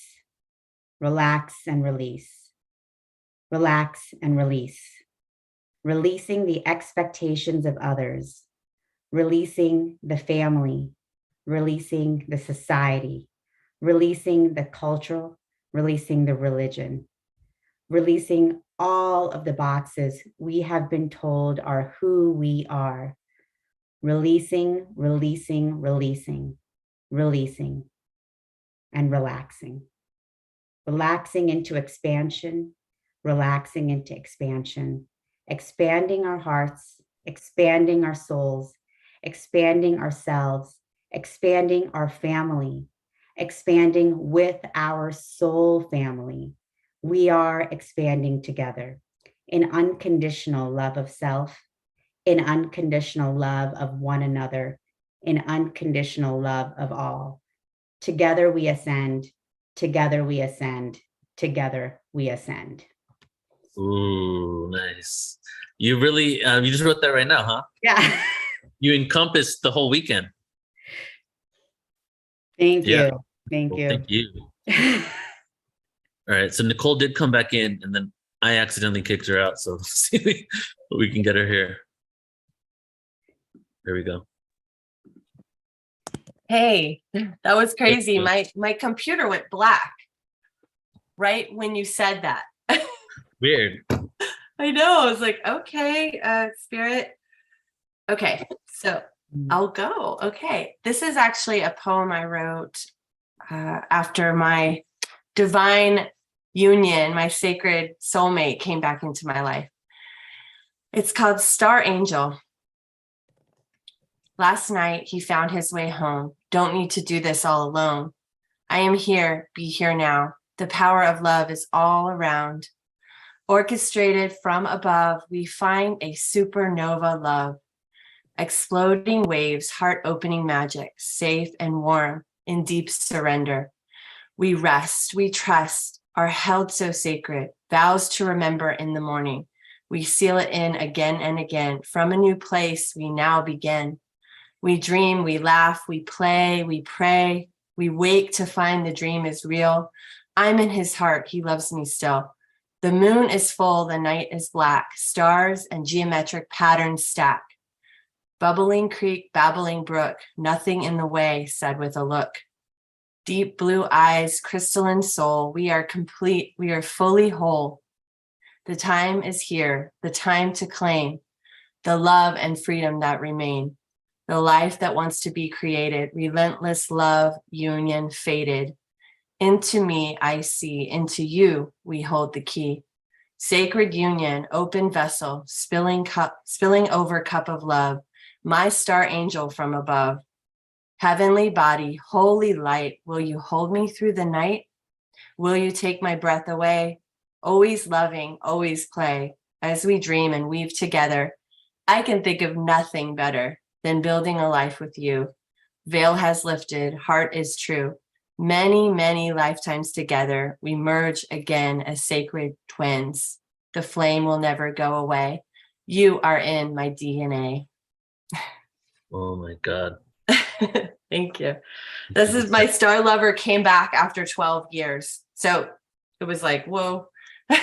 Yeah. You can feel the profoundness of the unification within that poem. Thanks, Nicole. All right. Up next, we got Rick. Hey, brother. Yeah. Hey, Neil. As you were talking about this, I found an old poem from '96. I'm probably an older indigo, I guess, right? So it's called La Joya de la Vida, the jewel of life. Within each form, a shining core, breathless to behold, and from it pours a liquid light into every thought and impulse. From a boundless source, a shining liquid light in waiting, waiting to be chosen, patient always, respecting the choice of one who would choose, yet waiting in silence to run free. A flash of brilliance, a limit relinquished for freedom, an epiphany, a revelation, all matters in their perfect place. Intricate harmonies dance with unbridled synchronicity, and the wave washes over to gently renew with its unlimited power. Grace received, a traveler, come home. Feel it now. Feel its brightness, warm through all passageways and structures. Each substance cleansed and polished with liquid light, new, beyond what was before. Raised in this light, the form is augmented. Another pulse moves with new breath. The core breathes more freely through newfound channels of complete surrender. Light exhaled into form, awakened, opportunity given, the chance to be, released from limitation, if even for a moment, more free to give, expanded by being used, acknowledged beyond thoughts of limits, eager to run at the pace of unknown abilities, unbridled, unfettered, seeking to give more, finding new places to fill, to behold, seeing itself change in the moment, liquid light moving as a wisp in the air, finding and searching. It lights on new thought forms, embracing, caressing, enlivening ideals, more brilliant than ever. The form from thought. Released from exile, exuberant to be, to live in expression, to receive the gift. Experience,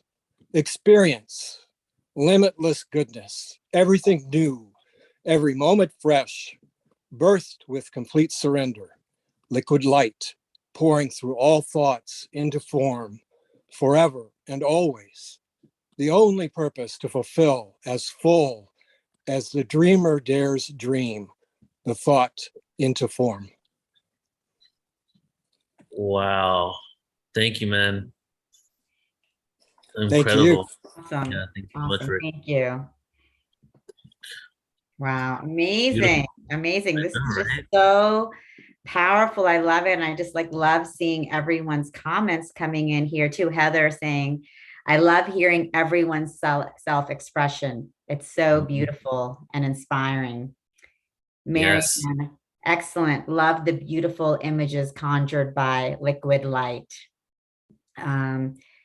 Eric's, everybody, all this poetic work is precious. Thank you, thank you, thank you. Yeah. So Neil, I'm being so inspired that on our conference, oh, and Eric's is also commenting, what a synchronistic collection of work. Everyone, bravo, universe, bravo, collective. Neil, pure magic going on here, brother. So great. Seriously. So Thank you so Neil, much for sharing your voices. I am being inspired by you and everyone else that's just sharing. And I would like to say that I'd love to work with you, Neil, that we launch an online open mic show.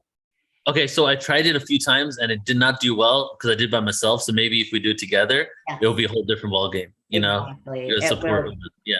Yeah. Okay. So yeah, I did do it and at open mic, but it was a separate event. But it was so difficult to maintain real production. So we, support each other. I'm down. Yeah. I love that idea. Beautiful. Because I love bringing everyone in, hearing all the voices in the room, everyone's creative expression, so beautiful. And I got inspired. I normally don't write poetry, but I also wrote something to be a part of this as well. Right. When we were hanging out and living together up here, and you were doing your meditations, I was letting you know that that's just straight up spoken word right there. And then we started freestyling in the mornings and putting on instrumentals and coaching you in freestyling, and you and Joan are really good. So it's just like, we're doing it all the time. We're freestyling all the time, right? It's just like, just doing it intentionally for this experience. Exactly. So I want to share one more poem before we get into our next guest. That's okay. And close out with this poem for the open mic. But I just want to say once again, thank you so much for sharing your voices. And this is just so powerful. I definitely want to do the open mic with you, but I think, cultivating it in other experiences too, it creates more of a community, more connection, rather than just listening to someone, everybody's hearts. So voices and hearts from the share. Thank you. All right. So I'm just going to do this poem here. And then our next guest is Laura Quirk. We're going to get into her very shortly. And this one is called The Journey.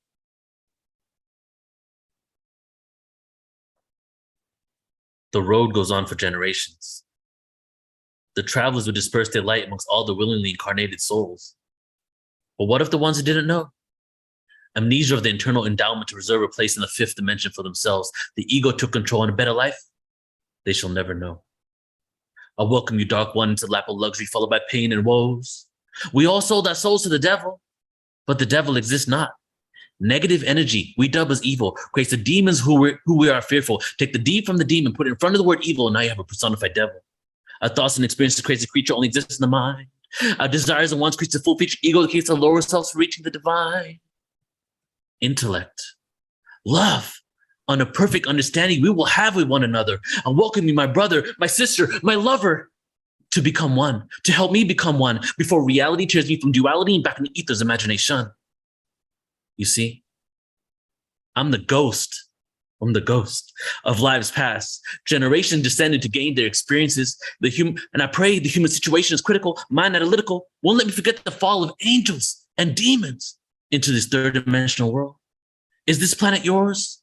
May I hide amongst the lost souls, hide out for a bit, drink some liquor, smoke some weed, and step outside for a cigarette? Yeah, sure, man. Here's a social security card. You may live. Reincarnate to a kid to live and give back to the society. When I'm locked in borders, I smolder, but through the ashes comes a horde of abstract thought. Who is not a ghost of spirit, but just is. An enlightened individual, equality minus elitist political goal, the cynical flow, the pain and woes, and shamanistic pagan rituals. We will resurrect the Messiah in all of us. It's time to trust our brothers and sisters. Unity of mind, consciousness, awareness on the rise, the yin-yang intertwined, masculine, feminine lovers intertwined, spit words from the chakra points in my spine, relentless but I still find inner peace helps on the pace of my corrupted mind, chemtrails, aspartame, fluoride, kept my awareness fried, getting drunk and high to block the conscious question of why am I really here? But now I know is to help humanity steer into the right direction. For every single one of you, I feel affection. We're in the same situation, so erase the awkward moments, trying to walk around and get that bonus. Remember, the Arcturians will be one of the group of interdimensional beings in the near future through mass landings to help us really. So raise your frequency if this is what you want to see. And don't try to break free from the shackles of captivity that we formed in our own mentality, because you and I, we are, and we've always been free. Breathe in deeply, everybody. Into the heart. Oh, let it go.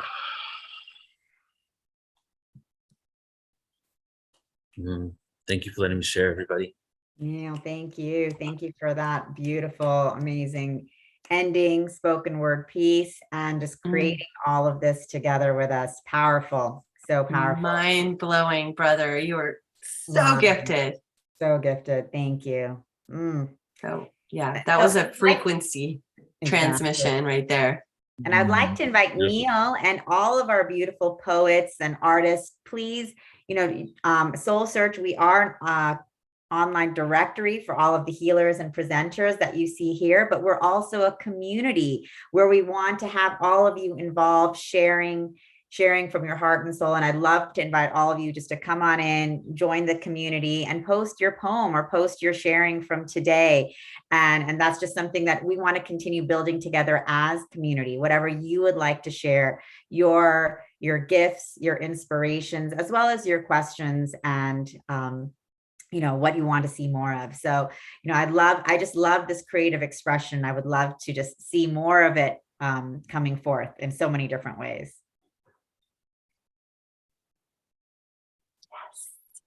Definitely. All right. So who's up next? We have Laura, beautiful, beautiful sister Laura Quirk, miraculous healer Laura Quirk. Is she? Oh, okay, there she is. You can go ahead and start introducing. Okay, great. I'm on a new computer, so here we are. Hi, Laura. Oh my gosh, I'm so excited to introduce Laura to all of you. I've also had the pleasure of working intimately with Laura, and she really, truly is a miraculous healer. She is able to channel source energy into whatever needs to be healed, whether it be cancer or relational conflict or aches and pains in the body or situations at work or anything that you're experiencing that you're not in the alignment of. She can use this channeled source miraculous healing energy to support you. And so she is really a leader and a transformational catalyst on the leading edge of consciousness. It's her divine pleasure and her divine gift to help you transform, heal, and manifest your ideal life with ease. And she's able to channel a very high vibrational energy that assists her clients to experience miraculous transformation with ease. In addition to this energy work, she uses a healing technique that she calls sacred heart healing, and it's proven to be the fastest transformational method that she's developed. And she's had really incredible results. And personally, she's helped me in my relationship and also with pain in my body, as well as just situational challenges. So welcome, beautiful Laura Quirk, to the stage. We're so excited to have you here, and we're going to probably receive some magic from her today. Yeah, just come off mute. I think you're still on mute, sister. Thank you, Nicole, for such a beautiful introduction. Appreciate that. Thank you for inviting me to be here and sharing my gift with you, and just to show you what's possible. I truly believe that we all have the ability to be healers, healing ourselves and healing others. There's a few that better the better results that you will get. I've been really blessed with a gift that's I'm able to channel this very high vibrational energy, and then I've created tools that I'm able to direct the energy to do whatever's needed. So whether it's transforming fears or beliefs or traumas, or healing a particular part of the body, I just bring in that energy, and then I use those tools to do what we're trying to do. So the talk today is, just teaching you some of the keys to becoming a miraculous healer. And so there's some basic things I think most healers understand and know. One of the most important things is to have no ego in the way. You really have to set your ego aside, and no judgment, and not be attached to the outcome. So I think of myself as being a conduit of bringing that energy in, that high vibration energy. And if you put those things in the way, it actually blocks that flow of energy. And so learning the more you work on yourself and raise your own vibration, the more light that you can hold, and the more light you can channel, because that light, that energy is coming from the divine love source energy. And so it's infinite and abundant, but to connect to that and bring it in through you, you have to be able to hold that energy and that vibration, and then bring it through you and then to whoever you're working on. So that's why it's so important to heal your own stuff. We all have things from our past, from, this lifetime, from other lifetimes, even things that were passed down from generation to generation. So beliefs, I'm not good enough, I'm not worthy, or fears that, I'll be killed if I show my gifts, or I'll be ridiculed, or, traumas that have happened in other lifetimes. And so all these things block us and prevent us from being able to channel that really high vibrational energy. So as you work on yourself and you clear these things, and many of these things are unconscious. And so the tools that I use, I help you bring those things that are unconscious into consciousness, and then it could be transformed. And the technique that I used to do everything one at a time. It would just take forever. You could work, days just on unforgiveness alone. So now I just bring into consciousness all the things that are related to whatever it is we're working on, and then I can transform it for you really quickly. So literally, we can change a million things as quickly as we can change one thing. And so teaching you how to go into your own heart and expanding out your consciousness, and then teaching you to work through your heart instead of your head. We can bring those things into consciousness because the heart knows everything. And so it's really quick and painless, and it completely raises your vibration. And then you're just able to help other people, even if you don't want to call yourself a healer, you just walking around in the world and holding a high vibration, every person you come in contact with, you're actually helping them. Because when you have a lower vibration and a higher vibration next to each other, even if we're not consciously aware of it, if that one person can hold a higher vibration, it helps the person that's in a lower vibration. Maybe they're stuck in their drama and their chaos and whatever's going on in their life, and they're just at a lower place. By holding that space next to them, it'll automatically raise their vibration enough to see a different way of doing things or a different way of looking at things. And this is done automatically. They're not even consciously aware of it. So, just going out into the world, holding your energy really high and holding that a vibration of love and higher gratitude and bliss and joy and all that stuff, you can transform some of these, anger and grief and sadness and shame and all these other levels of vibration.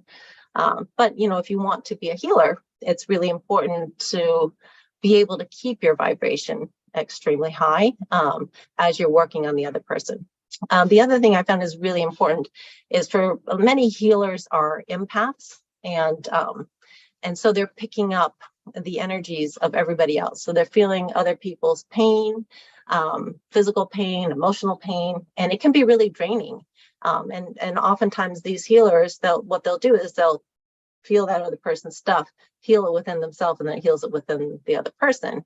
So it's effective, but it completely exhausts them, and they just have to go to sleep after that.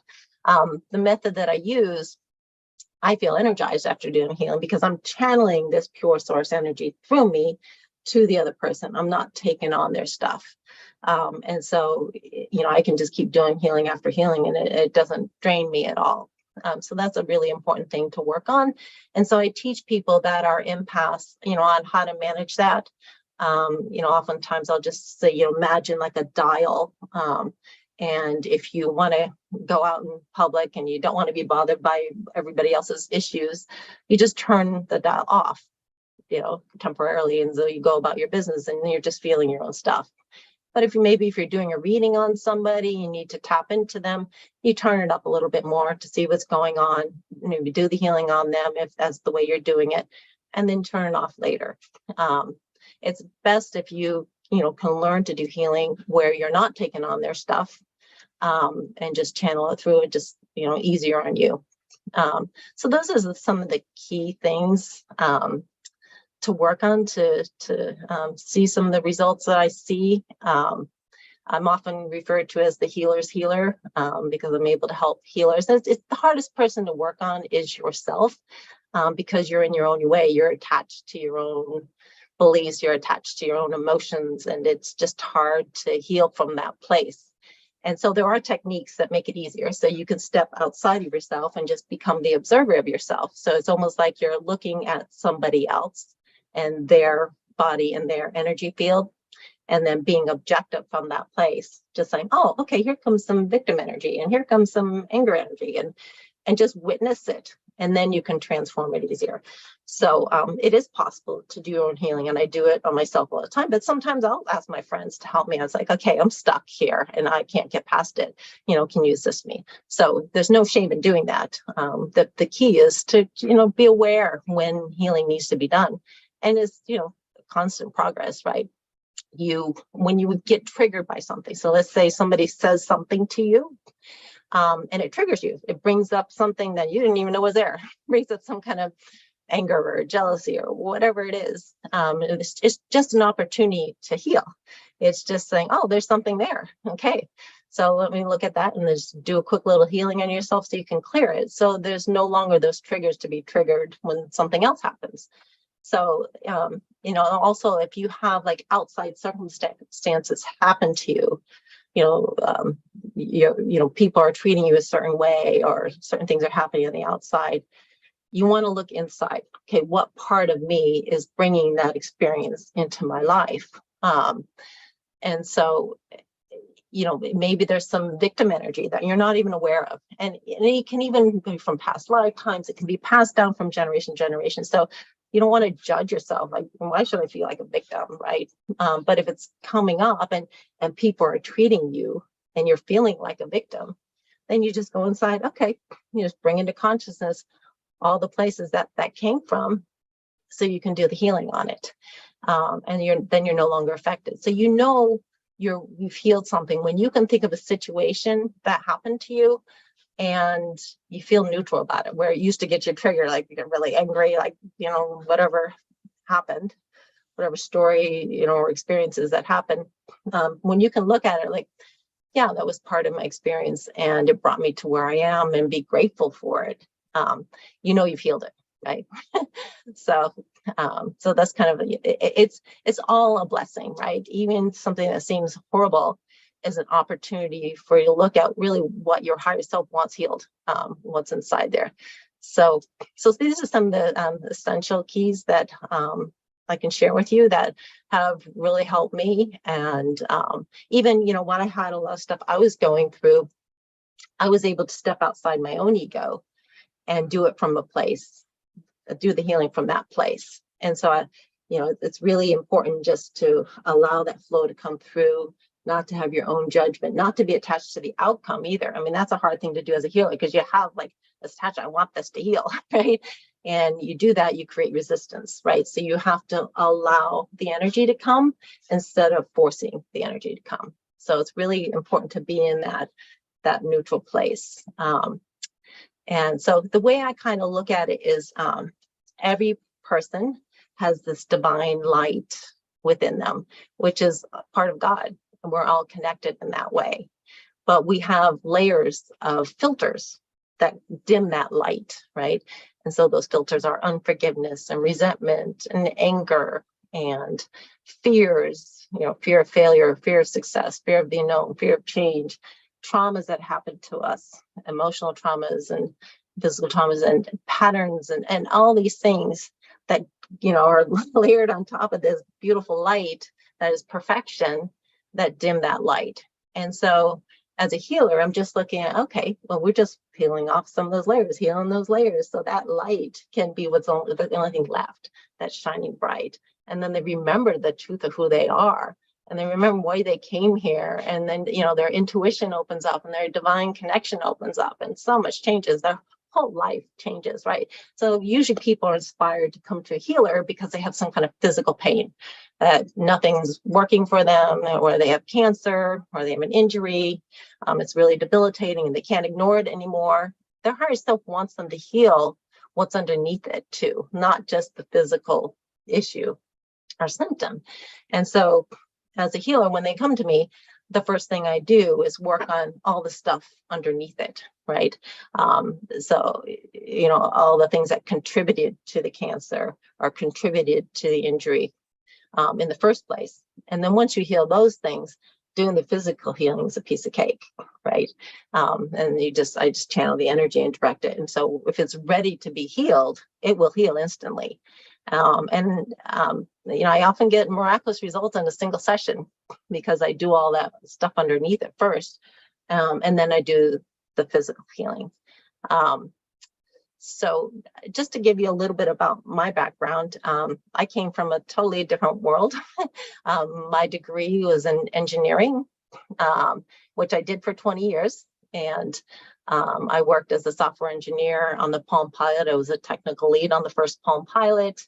I later became vice president of engineering and managed all of the engineering within the company or companies. And so very left brain stuff. And I also later decided to change careers in 2001 and became a mortgage broker and a realtor. And, the mortgage stuff is also very number oriented and left brain. But I've always had this passion for healing for as long as I can remember. Even when I was young as 8 years old, I remember I could feel this energy coming through my hands. I didn't know what it was. I didn't know how to use it. But I just started playing with it and experimenting with it and using it in my own life and seeing crazy things happen. I would use it. I became a runner very early. I ran my first marathon when I was 13 years old, and I was a runner for 40 years. I competed at a pretty high level at the scholarship in college at University of Connecticut. And I would channel this energy and then use it, you know, in my athletics or in whatever I needed. And then, you know, working in engineering, as I was managing people, I could just find myself channeling this energy as somebody came in with a problem. And as they're talking, I could just watch it shift. Just being able to speak with them as I'm channeling the energy, because the intention was there. So really the key is intention. So when I work with somebody, I just have them hold the intention of, you know, allowing it to heal on all levels, physically, mentally, emotionally, spiritually. And then I bring in the energy, do the healing, and I have them witness the healing take place. So it's really a partnership in that way. But and just, you know, over the years, I just learned about this gift and then how to use it and what am I supposed to do with it. When I left engineering, because I had 3 young kids at the time and I was working 12 hours a day away from home, I decided to change careers, and that's when I started doing the mortgage and real estate. But I also really wanted to pursue the healing work as well. And so I just started working on people. Anybody let me work on them, and took a bunch of classes to find out what else was out there. And I was getting results, but nothing like the results I get now. And so I ended up, after I studied different techniques, I created my own, and I was getting unbelievable results, like miraculous healing. People like with cancer, where there's no more hope. The cancer was completely gone. Injuries, migraine headaches, back problems, sports injuries. I mean, you name it, it was just crazy. And I was like, wow, this really works. And so it was just kind of a discovery of what to do. And then I created these techniques to manipulate the energy or direct the energy to do whatever is needed. So it's just been a really fun journey, and it's just such a passion of mine to help people in such huge ways. I mean, they think they're coming for just a physical healing, but we end up changing their entire life. Like everything, every part of their life gets better. And so I'm just so grateful to be able to share this with people and help them in such huge ways. So I do individual sessions. I do group sessions with people. My website is lightconnectors.com if anybody's interested in doing a session. And then I'm also going to be a speaker at the 11/11 Heaven on Earth event in Sedona, November 9th through the 12th, where I'll be doing group healings on the stage for the whole audience. So come join us there if you'd like to experience that. It's just so much fun. I mean, just give you a couple examples of some of the results. I mean, I had one guy come to me and he was diagnosed with pancreatic cancer. And basically it was stage 4, and they said, you need to do radiation and chemo, and it's very serious. And his wife suggested he come see me first. I did a healing on him, and he said he felt so different. After the session, he was not going to go through with the chemo and the radiation. I said, no, you need to do that. I do not want responsibility for you not moving forward with medical treatment. And I always recommend people to do, the healing in addition to whatever else they're doing. But he said to his doctor, I'm not doing it. And the doctor said, you will die if you don't do it. And he said, test me again. And the cancer was gone. So that's just one example of many that happened. I worked with an athlete, and he was a runner, and he was in the cross country team in college. And he was just struggling. He was like in 8th place most of the year, and just not happy with his performance and kind of doubting himself, and had some injuries. And so I did a healing with him, and we healed the injuries and just healed his confidence and his belief in himself and all the fears that he had that was blocking him from success. And he had a race that next weekend, and he was first place for his team at the regional championships. I mean, it was unbelievable, like just this huge improvement in his performance. So it really is unbelievable. There's no limits on what we can do. We can change situations, do healings on, what's ever going on in your life. Can heal all the people involved in it. You can't force anybody to do anything. It's all, everybody has free will, but you can heal some of their own traumas and fears that are involved, and help them receive clarity and guidance on what's for the best. And it just changes the outcome of, whatever situation they're working on. So there's just no limit on to what we can do. Let's see, I don't know how much time I have left here. Nicole, do I have time to do a quick little healing? Oh, it's just scheduled. Like, I don't want to go over too much time here. Yeah, well, we started a little late for you, so do a healing. Yeah, I think so. Okay. Right, Tangela? Yes, sure, that's fine. Great. Okay, great. So I'm just going to show you a little example of the work and how easy and painless it is. So since we only have a few minutes to do it, I'm not going to do something too difficult, but I'll just give you a quick example. So anyway, everybody that wants to participate, just pick a physical thing in your body, or an emotional pain.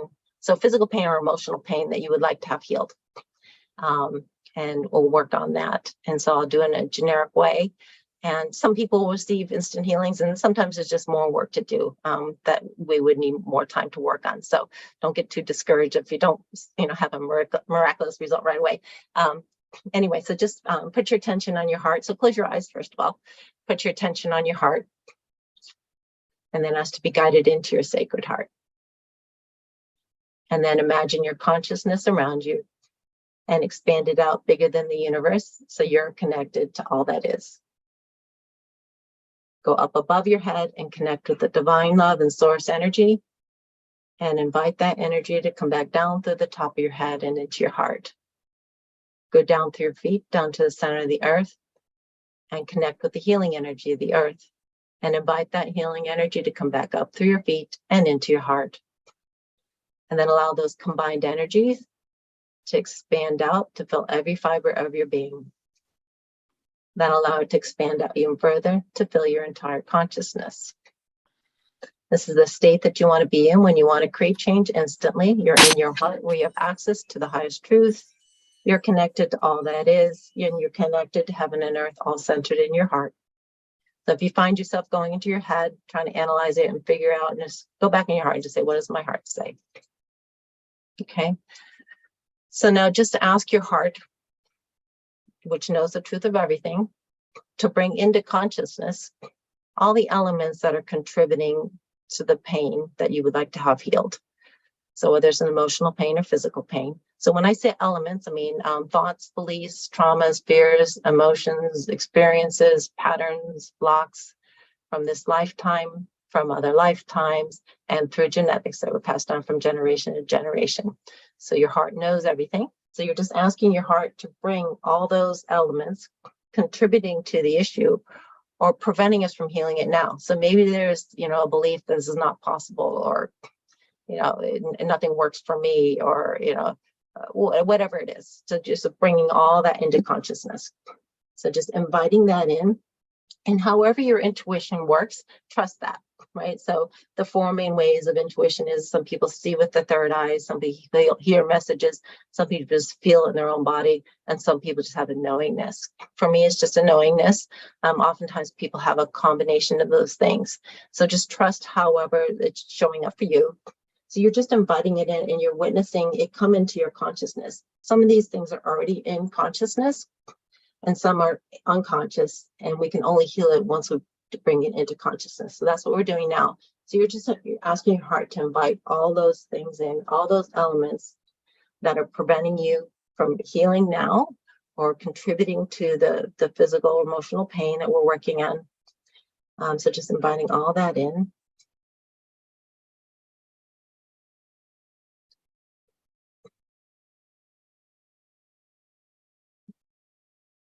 And then once it's in consciousness, I have you holding the intention of allowing it to heal on all levels, being transformed on all levels. So if it's a belief, then we're transforming it into something for your highest and best good. If it's, if it's an emotion, we're asking to heal that emotion. So the words are not important. I'm going to say the words out loud so that you have a knowingness of what we're doing. But, as I go through the session, I just say transform it, because it's the energy I'm bringing in that allows the transformation to take place. So I'm just going to say the full statement that I use. It's commanded that all of these things be transformed now in the highest and best way across all time, dimension, space, and reality. Thank you. And so it is. And now you just watch as it shifts. So just trusting your intuition and just observing. So you don't have to do anything. You're just witnessing and allowing the change. You're holding the intention of allowing it to change, and you're just watching it as I'm bringing in that energy and doing that for you.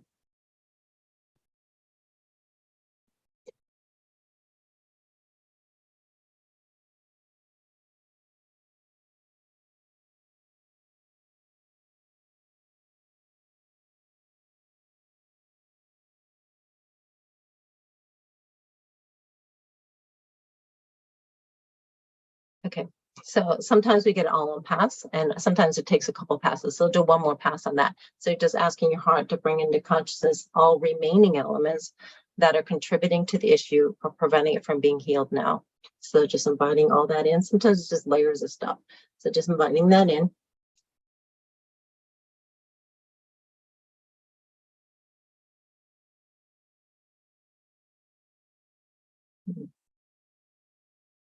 Commanded that all these things be transformed now in the highest way across all time, dimension, space, and reality. Thank you. And so it is. Just watch as that energy shifts.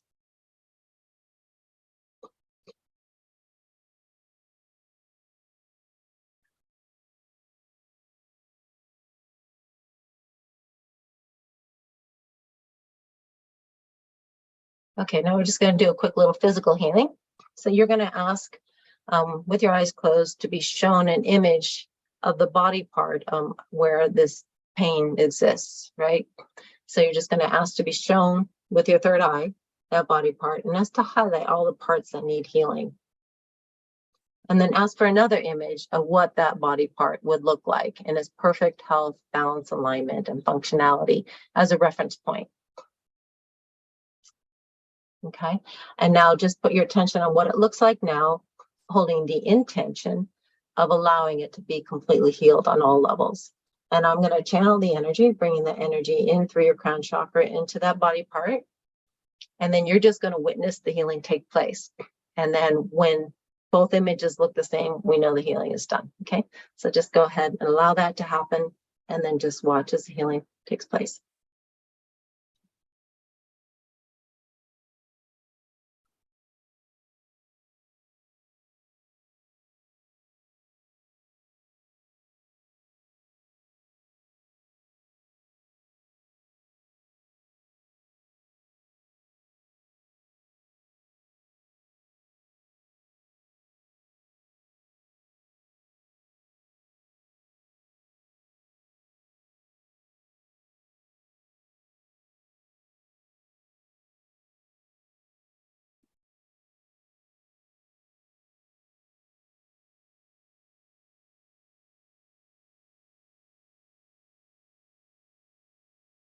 Okay. It's commanded that all the changes we've done today be integrated with God's perfection, love, and ease. Thank you, and so it is. And just watch as that integration takes place. Allow the integration to take place.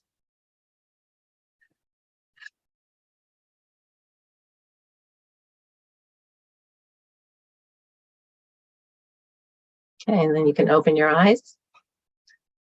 And that was just a really quick example of how easy and painless it is to heal. Nicole, did you want to?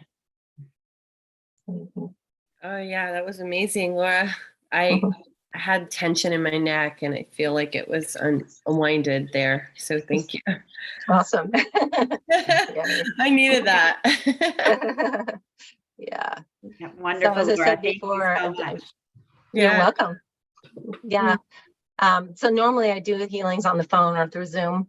But if you'd like to experience it live, as I said, I'm going to be in Sedona at that 11/11 Heaven on Earth event. So come join us there and experience a live healing there. So awesome. Thank you so much. Thank you, Laura. Always amazing. We get a 2-for-1 with you for sure. Oh, thank you. Awesome. Well, we have a beautiful goddess up next, Mrs. Alana Leon. Are we ready, sister? You look amazing. Thank you. Take care, Well, everybody. you do too. That That was amazing, Laura. Thank you. Oh, thank you. Yes.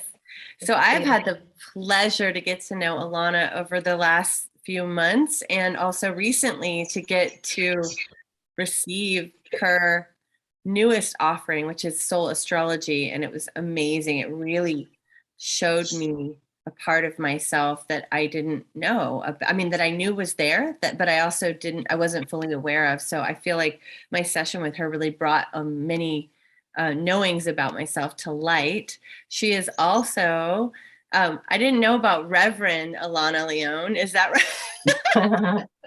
Reverend Alana Leone. She's an energy medicine. I think somebody's off mute. Let's see. It might be Laura. Laura, are you on? Can you mute? Oh, perfect. But, all right, let's start again. I want to give her the due magic here. Okay, so she's an energy medicine practitioner. She uses the BioWell Stellar Waves 5.0 and many other modalities such as Reiki to make divine love and guidance a one-stop shop for supporting the energy and well-being of her clients. She holds a bachelor's degree in metaphysics and is studying for her PhD in integrative medicine. Wow, Alana, there's so much I don't even know about you. She uses many techniques for meditation, stress release, trauma awareness and release, body and biofield mapping, and chakra balancing, showing her clients how to make the best changes easily and effortlessly. And she also wrote a book in 2015 called Wake Yourself Up. She teaches a 2-day soul's purpose journey experience to connect people back to parts of themselves that they may have been fragmenting during this life and other lives, to integrate and align the soul, body, and mind. The benefit is to create a life with unlimited potential and bliss living. So we will drop how you get a hold of her in the chat. She's on Soul Search, and I will drop her website in the chat. Welcome, Alana Leone to the stage. Yeah, we blended them. It's the weaver taking advantage of the day, right? And I want to say welcome to Alana as well. We're so excited to have you here sharing all of your gifts. You have so many, and supporting so many in finding and exploring who they are through your soul astrology, and also supporting budding spiritual entrepreneurs through Entrepreneurs in Reinvention. So yeah, we put her website and her Soul Search profile in the chat. So definitely check it out. And I'm excited to hear what you have to share, Alana. Well, awesome. Thank you, ladies, very much for that intro. That was absolutely beautiful. And I've been working with Nicole and Tangela through the Platinum Mastermind that Tangela and Nicole started. And I've met amazing ladies, and they are amazing ladies. And we're just branching out more and more, which is one of the great things about this timing, is people wanting to get together and really building energy together now, right? And I also met Neil at the Platinum Mastermind. So it was like just meeting all of these like-minded people and just building together. And it has been just a really fun ride. And I just really appreciate them. And I'm very honored to be on today. And I thank everyone that has come on today too. So welcome to you as well. My title for the talk today is called Love on the Rise. I love talking about love. It's my favorite topic.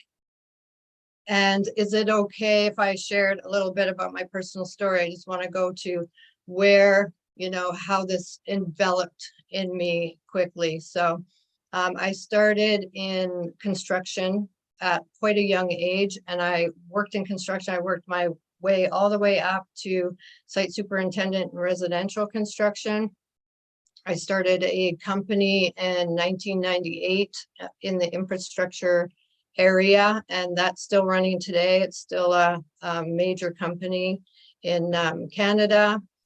And so that's the background. And as Nicole said, some of the things of the trainings that I've taken a lot of trainings throughout this time.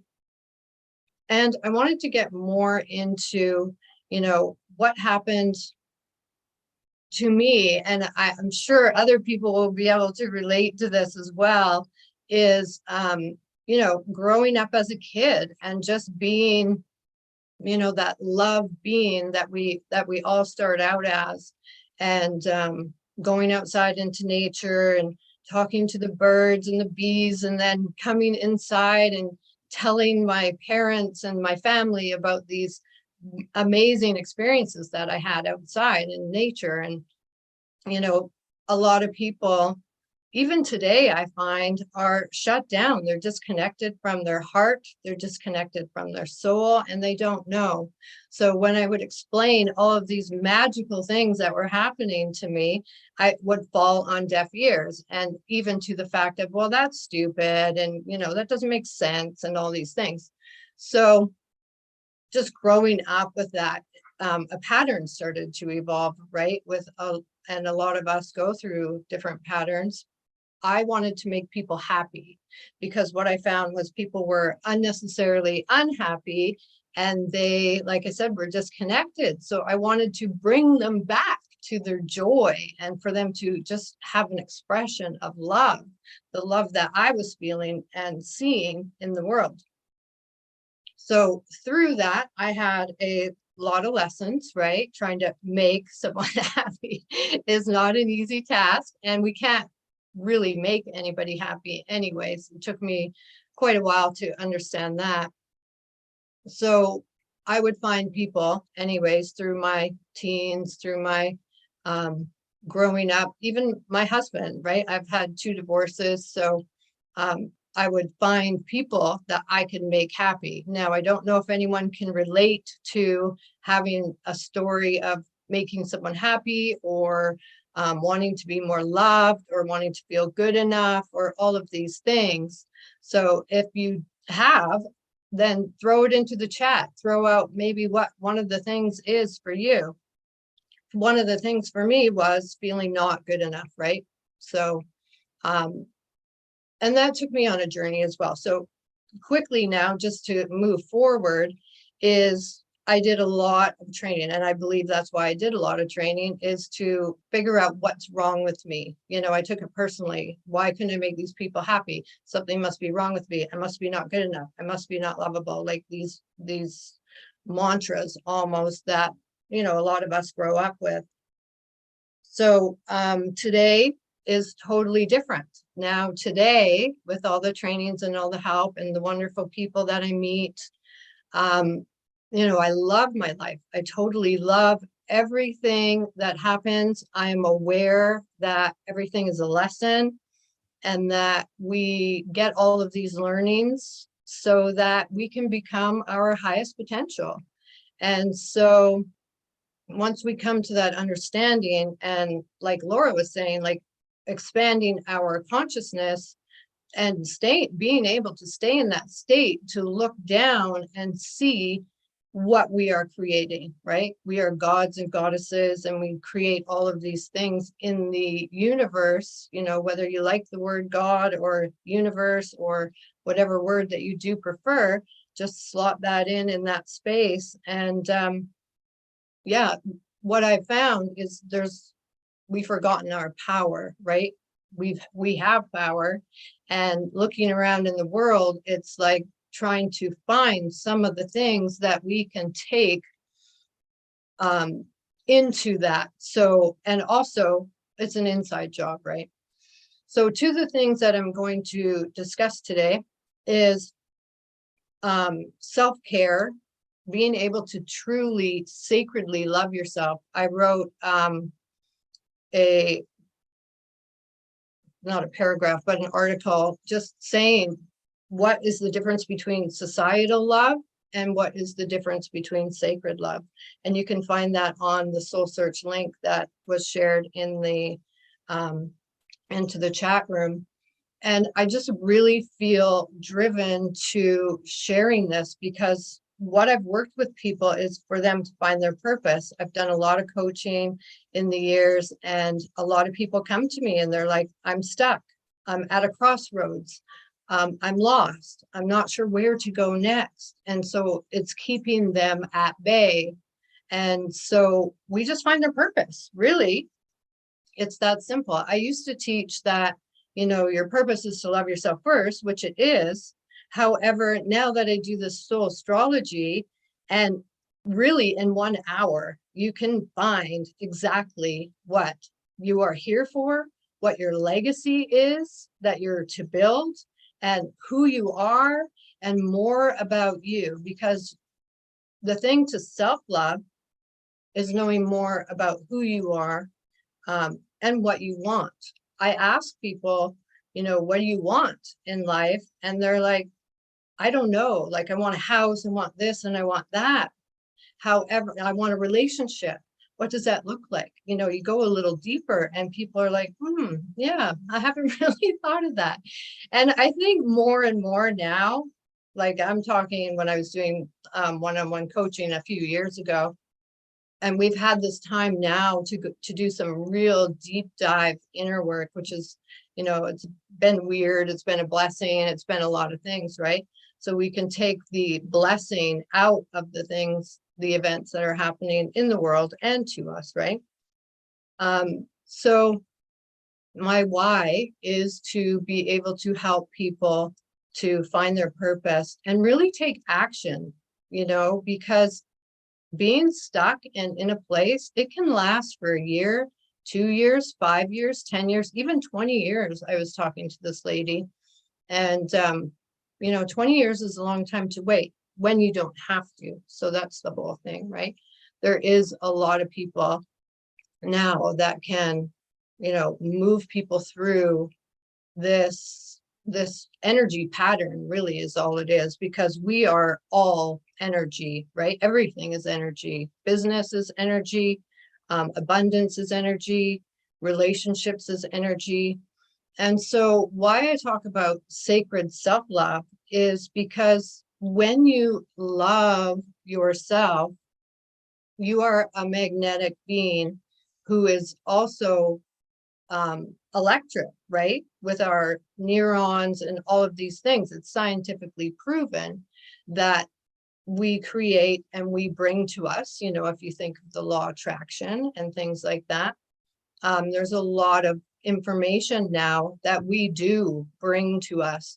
So when we are in our real sacred self-love, into our heart, not into our logical minds, and we drop deep down and we learn more about who we are, and we want to know what we want in such a way that we can just bring it to us. And I love the words easily and effortlessly, because a lot of times we have heard, you know, it's going to take a lot of work. It's, you know, you got to go to school, you got to get a good job, you got to do, right? And what about the being part of us? So, you know, when we have all of these things coming at us, I like doing a little story called the Golden Buddha. And if you've heard it before, great, just re-listen with different ears. And if you haven't heard about it, then it's just a nice little short story about how this big shining golden Buddha was in the middle of a city, and the city people learned, or the village, they learned that they were going to be pillaged, like years and years and years ago, right? When people would come and pillage cities. So then they went, oh my gosh, we want to keep this golden Buddha. So they put mud and sticks and stones and things on it to cover up its beauty so that they wouldn't take it.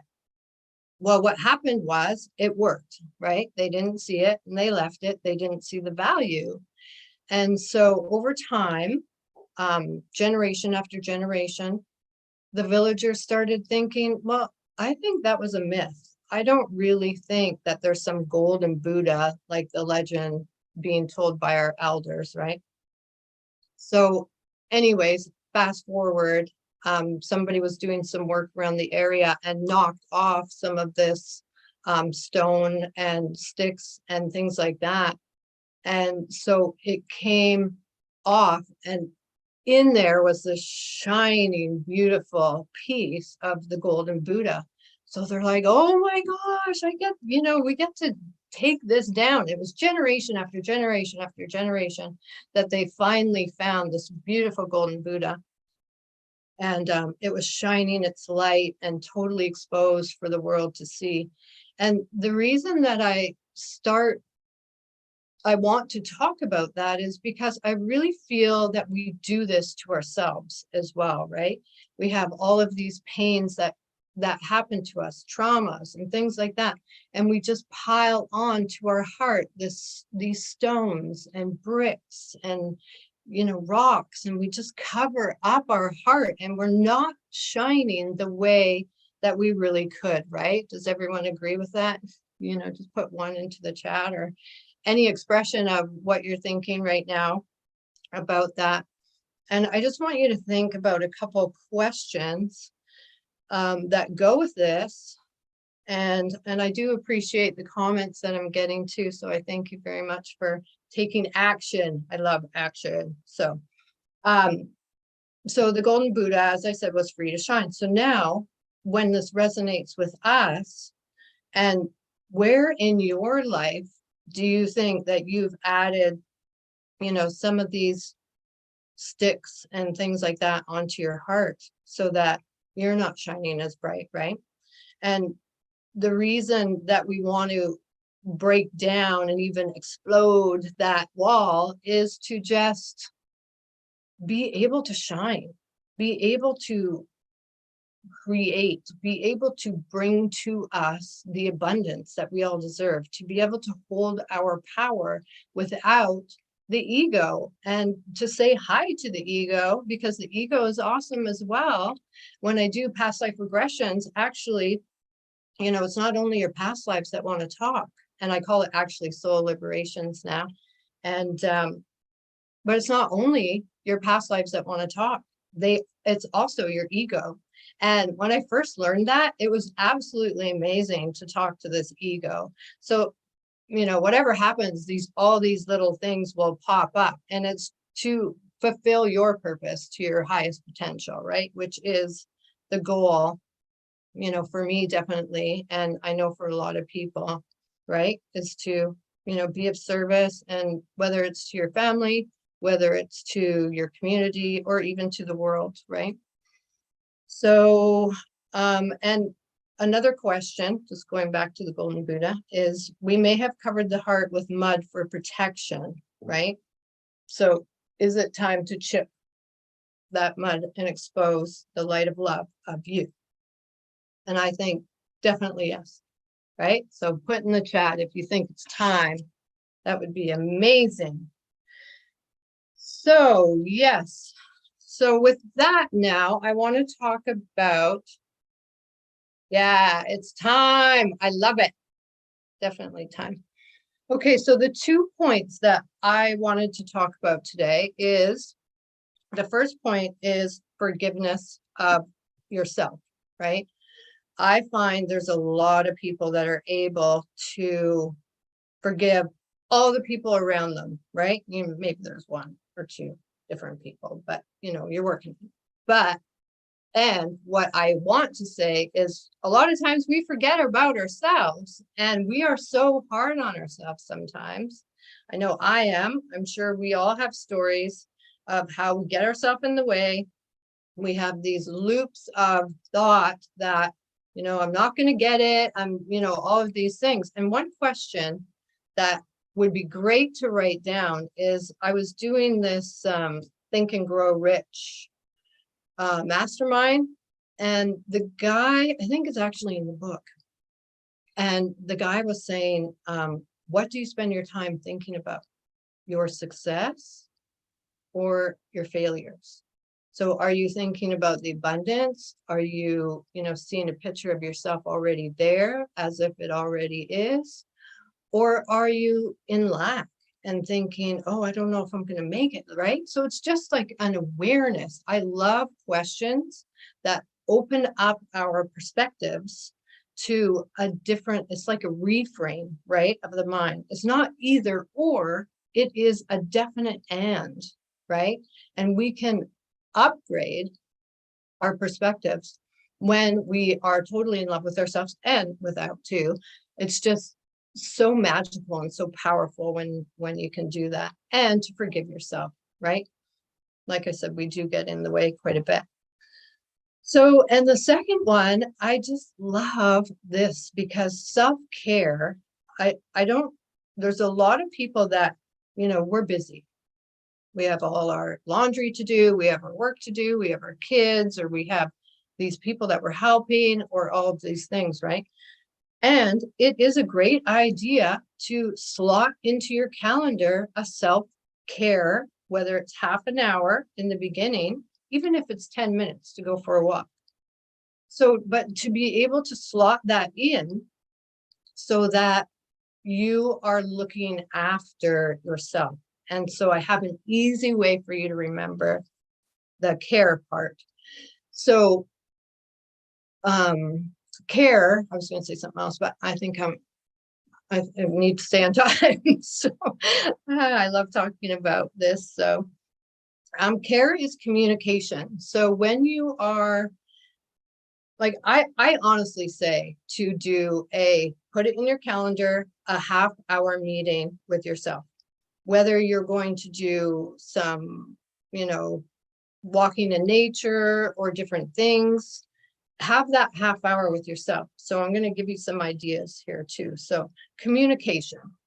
So communication is being able to know who you are, ask yourself good questions, to be able to know what you want, to set goals. And if you don't think goals are good, because I used to do this training about, you know, people don't set goals anymore because they have had bad experiences. So there's a whole segment around setting goals, but I call them aims, because when it's an aim, it's something that you're aiming towards. When it's a goal, I think it's something, if you don't hit it, then we can be hard on ourselves, right? Forgive ourselves. So go back to that. It probably loops around into an infinity though, not in a loop. So I like the infinity thinking. So communication is big. So now we're on to the A, and that is in acceptance. So accepting you, you know, how many times do we have a list of 10 things, and then, you know, we finish 4 of them that day. And then we're like, oh, I didn't get 6 done. Like, it's just like, why do we go to that? Why don't we go, wow, I got 4 things done. Yeah. And just celebrate that we were out getting those 4 things done. Right?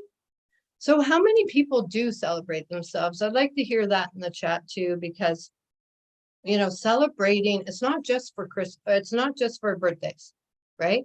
Celebrating is really for every single day. You can find something to celebrate about yourself. Yes, every day. That's awesome. And so to get into that is actually part of self-care as well. That's the A, right? So acceptance and being able to cherish yourself in that experience of acceptance. Okay, so then R is, it's mandatory. Yes, I love that. I love that. So where is my R? Oh, it's respect. I don't have it down. Where did I put that? But anyways, it's respect. And I also put a couple other words because I put nurture. Nurturing is an amazing thing to do for yourself, and to be able to, you know, if you do yoga or something like that, to just be able to nurture you, your mind, your body even, right? Because it's a mind, body, spirit self-care plan. So one thing that I've learned to do is to just be with myself at certain times, not every time, but to be with myself and caring for my body and saying to my body and different parts of my knee and different things, I love you. You are my temple and I choose you. And then I do these massages as well with Sesame oil is very nice. Coconut oil is also very nice. That is to get into loving all parts of us, right? So we talk about, all of the parts of ego and, our limiting beliefs and all of these things. I find that the body sometimes gets forgotten. And then when we look in the mirror, we look and we go, I don't really care about, my elbow or something like that. So just to be able to look in the mirror and go, wow, I see all of me. Like I see me, I hear me, and I love me, right? We're told to offer that to others. And I want you to do that and also remember yourself and the self-care plan. And E is energy. So spending time building energy in whatever way you like. There are so many. Yeah, that is amazing. Someone just said Susie, sorry if I'm saying that wrong, that they do that before bed, and it's very, very nice for them. And so I'm really happy to hear, and of course, because Tangela and Nicole bring amazing high-level people to these groups and conferences. And so just to be able to share that and then share that together and then share it outwards, right? So I find it really important. And doing these conferences is part of the self-care plan, really, because we are building energy together. Because I know when I'm sitting here cleaning my room or, doing different things, sure, my energy is great. But when I come on with you people and I feel you and your energy as well, it's a different vibration, totally, right? So, and energy is also, your rituals or your ceremonies or your practices in meditation. Like I really enjoy to do meditation. And, there's so many different things I love to do. Kundalini yoga, I will sit and do. I will do chanting. I just became an initiator in the Huna Apua. So that's for another day. But basically, it's another thing. As Reiki, it's a lot of symbols, right? Like biogeometry, I've done that. I love symbols. I believe they are totally healing. I send symbols to people even as we're on this conference. And I'm just always like sending symbols. And then if it's not something that you find or are attracted to with the symbol, then it won't come to you. But as soon as you're open to that, it will. So it's just like this amazing energy cycle. So there are so many ways to find more energy. And so I really appreciate being able to share all of this with you. And I just wanted to, if you could grab your, I still have a few minutes, I think. So it's a really quick exercise. Just to be able to journal quickly 5 things and like just in 40 seconds, right? Because if we take time, then we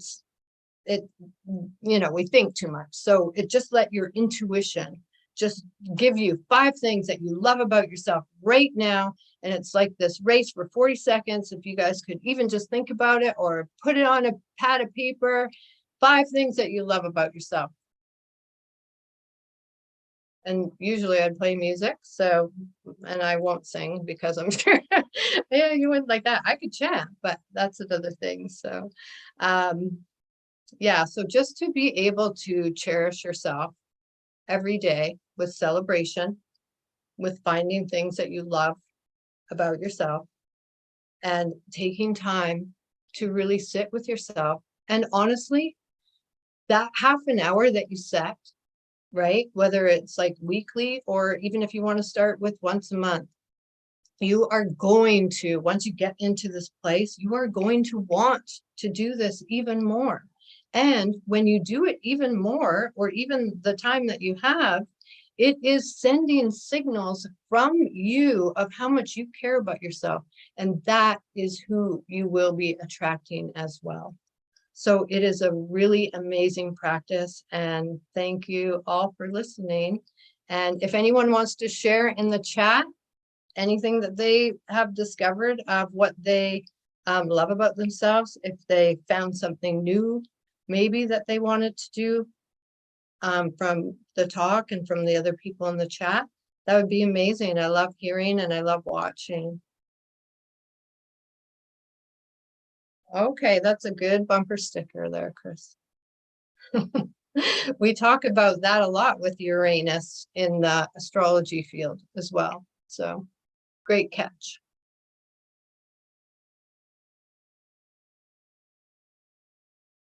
Yes, taking more time with your body. I feel the body gets forgotten. We think about the diet, we think about, you know, other things like that. Well, what about touch, right? So anyways, I could go on and I can see I'm getting the hook. So love you all. Thank you so much, Alana. That was beautiful. And yes, I just love what you were saying about focusing on self-love, because it starts with us first. Totally does. And yeah, that was a really good reminder to just tune in to the celebrations and to celebrating our bodies with that time, that TLC. I do salt baths, but I love the idea of the oils. And since we live in Sedona, it's like the driest place on earth. I think it's absolutely necessary right here. Yeah. Thank you, Alana. That was beautiful. You really look so angelic right now, truly.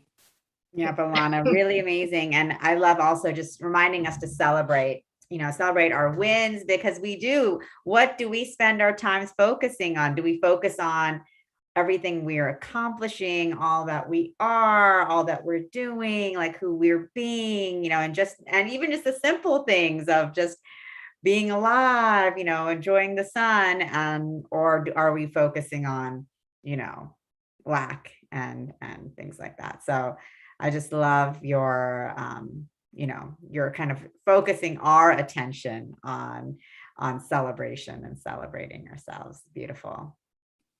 And we have a lot of nice comments coming in from people as well. So beautiful inside and out, Alana. Such an awesome presentation. Thank you intensely. Beautiful.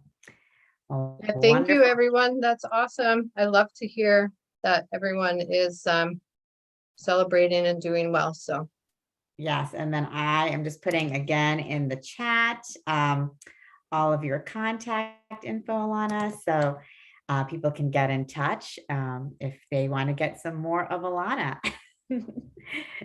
Yeah, definitely. That soul astrology reading is pretty cool.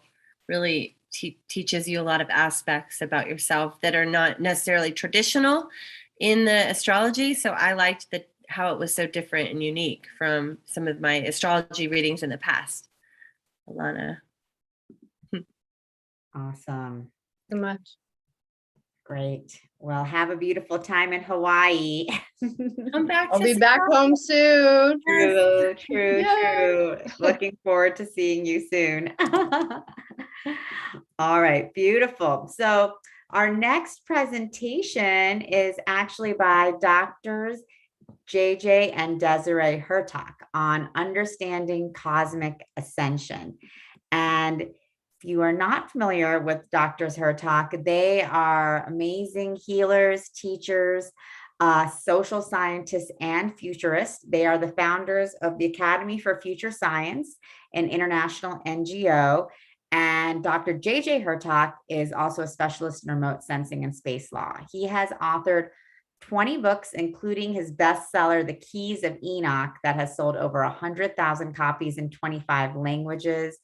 And he and Desiree Hertak travel around the world teaching, as well as working on a variety of initiatives, including supporting sustainable environment, archaeological studies, including in Egypt, where there were two of the principal discoverers in 1997 of the tomb of Osiris on the Giza Plateau.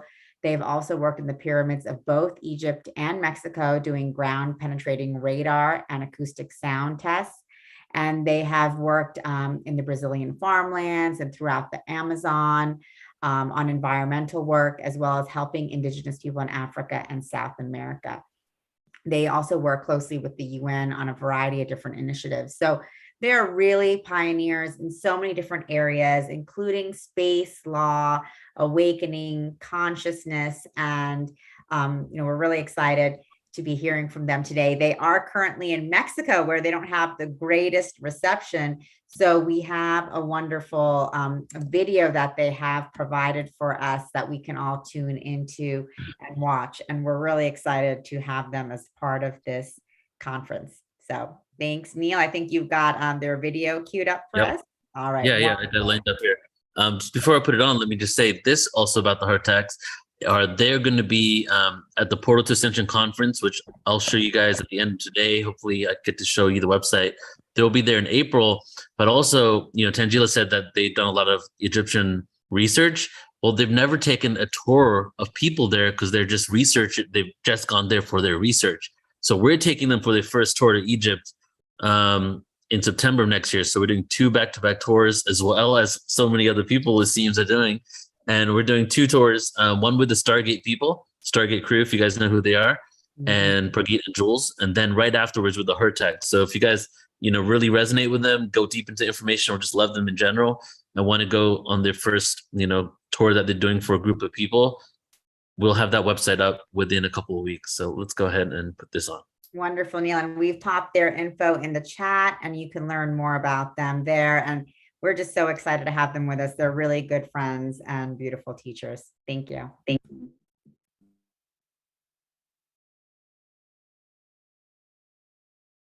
Welcome to this exciting program for Portal to Ascension and Soul Surge. And I want to thank Neil Gar and Tangela Islam for allowing us to present here today.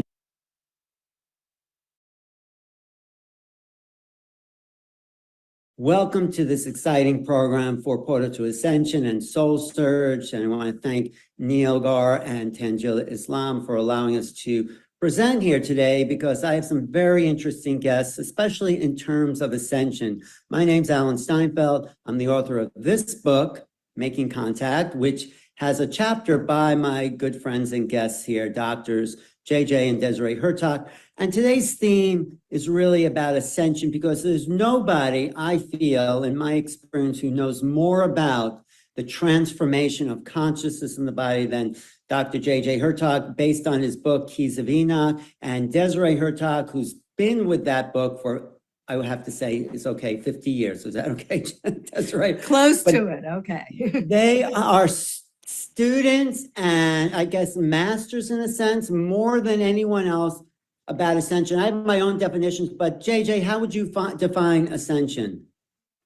Ascension in the historic sense of most of the great philosophers and mystics is the ability to leave one's present physical dimension and enter into another dimension through which superluminal or high energy events are recorded mentally and brought back to the common folk or the situation of life as on a day-to-day basis. But when people think about ascension, they think about where they're going to go. And I think the important thing is, we've been told that there's heaven, earth, or hell. And those are your choices, right? Three-story universe. That's about it. But in terms of Dr. Hurtak, who had a unique experience in 1973, he saw that there are many levels of ascension. And I think that's really, really important, so that everyone's just not trying to get to the same space. And if they don't make it, they're out.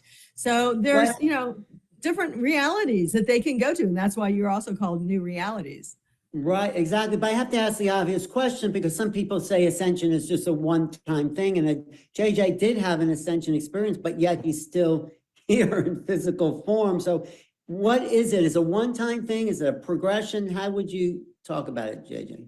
It's a multi-dimensional opening to your true self, the human being as a non-local, multidimensional being of life comes to the fore, and we recognize not only can we open one door of a portal of the mind, but we can open multiple portals.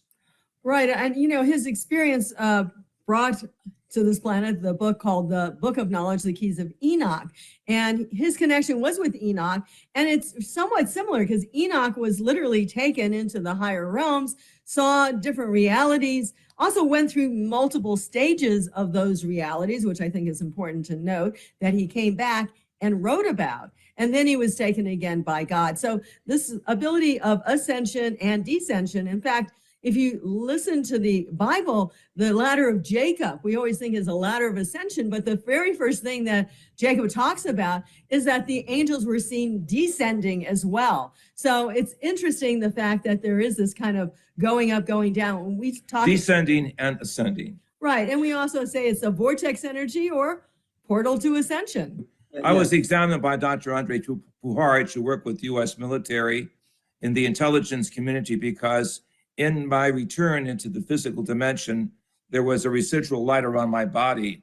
And some of you who have followed our research over the last several decades note that there were several events post-ascension, events where there was superluminal energies around my body when I was singing or intoning ancient Hebrew Aramaic mantras, which I believe is the missing piece to the ascension process. There is a linguistic code system that is able to operate within gravitational waves, and through the energies of a higher physics of consciousness, one can, should we say, go beyond the normal laws of gravity and physical construction. And if you don't do it in the body, you can also do it in the mind. And I think that's also important. Dr. Hurtak, actually, his body was gone for 2 days, so he did it in the body. But many people can do different levels of ascension through the power of the mind. We read about the ancient Kabbalists also who could leave their body and float and levitate and then come back into their physical body. Well, you hear about Tibetans developing the rainbow body, and you hear about the Toltecs burning from a fire within. It's a subject I've really studied. But what's happening now, and Deborah Giusti talks about this in her Ascension Tips, is that there's a wave. We're at a higher vibration just in physicality than we were maybe even 100 years ago. So talk about this wave ascension where collectively we can all raise this frequency together. Right. Well, I want to start also with Elizabeth Sotora, who's a mutual friend of all of us. And she sees it like a piano keyboard, like we're working on one frequency. All we have to do is shift our mind. And in some cases, go what we believe that Christ did, actually. He took matter and made it back into light. Just like scientists are looking at taking light and how does light make matter, he did matter became light. And these are all possibilities. We don't poo-poo any of this stuff. We think it's real. So you just need to change the frequencies. You do it a lot with the power of consciousness. The consciousness mind has to be able to be there first, has to be able to work on these other levels of ascension. And then you can change the frequency of the body if needed and when it's needed. To restate it, both mind as well as matter come out of consciousness. And now we're beginning to realize, not only through consciousness, which is the essence of everything interconnected, there are higher states of consciousness. And this is the key to a new physics that has been studied for more than 40 years by scientists working with Stanford Research Institute in Northern California and other think tanks to show humanity that there is a scientific validation of higher states of consciousness, which open a portal literally to ascension or to other dimensions, allowing an individual to acquire higher information or uncommon information and bring it back into the sensory system. So this I also want to add that there's a biological, a biophysical component to ascension, because when you do reach those states of enlightened, awakened consciousness, and we've talked about this on other shows, there's a biophotonic potential that starts to be activated within the cells. Our cells are capable of emitting light. And that's, of course, you met the man of light, but that's what it comes when you change consciousness, you change the physiology. That's well said. Russian scientists, the Kurlians, noted back in the 1960s, when they separated the leaf or tore leaf apart, there was a bioplasma after effect that they could register on a film document. This work was also carried on by my late colleague, Dr. Marcel Vogel of IBM, who recognized that there is a state we don't see, but we can measure under photoduplication, whereby there is an aura or there is a corona discharge that takes place not only on the leaf of a plant, but certain individuals in higher states of meditation can raise their consciousness and go into luminous states. Right. And so what you were referring to as well, Alan, was Mauricio Panacea, who was a healer from Brazil. And he had a light experience first, is what really initiated him into this. But he was known to be able to put his hands out, and you literally could see light. And they photographed this many times coming out of his hands. And it was really a lot of power and a lot of energy that he was able to literally produce by his body. But we believe that the whole body itself, and this is why we feel this is really interesting, came from a higher vibratory frequency. We work with the well-noted also scientist from Russia, Peter Gurayev, and he felt that even the DNA came from a light wave frequency that then concretized into the third dimensional reality. And when it did, of course, then we stopped using that ability, but we still have it all within us, which means even the reason why our ribs are a certain number, everything looks a certain way, is all because we came from this light vibratory frequency that became matter. And now for ascension, we simply need to realize we have the potential to go back into that light vibratory frequency, again, by the power of the mind or by the body. And preferably, of course, in the last moments of our life when we're done with our mission on this planet, and not before that. I have to emphasize to all the young people who think they can get away with something earlier, there's a reason why we're all here right now. And it's really important. We got almost 8 billion people on this planet coming for this time of not only individual ascension, but we believe consciousness ascension and ultimately energy ascension. So ascension is connected with the concept of compassion in service to the human race. Why go to the higher dimensions if you're simply going to come back into the selfish ego? No, the mystics, the great minds who have had ascension, realize that there's more to the universe of intelligence. As we connect with the higher divine family, we bring back the attributes of a greater concept, of a greater picture or holistic picture of life through which we emerge as holistic beings. And one more thing, Alan, on this, I'd like to talk about Eben Alexander, who we all know, and we in fact sponsored a lecture with him years ago together. He wrote a book called Proof of Heaven. And if people aren't familiar with it, I strongly suggest reading it, because he was really a neurosurgeon, graduate of Harvard, and the best you can be. And he had no concept of any of this stuff. And he had a disease where his mind literally went dead. And what he experienced in that was other levels of ascension. First of all, he saw some lady flying around him and guiding him. He didn't know who she was, but she was beautiful and he really loved her for some reason.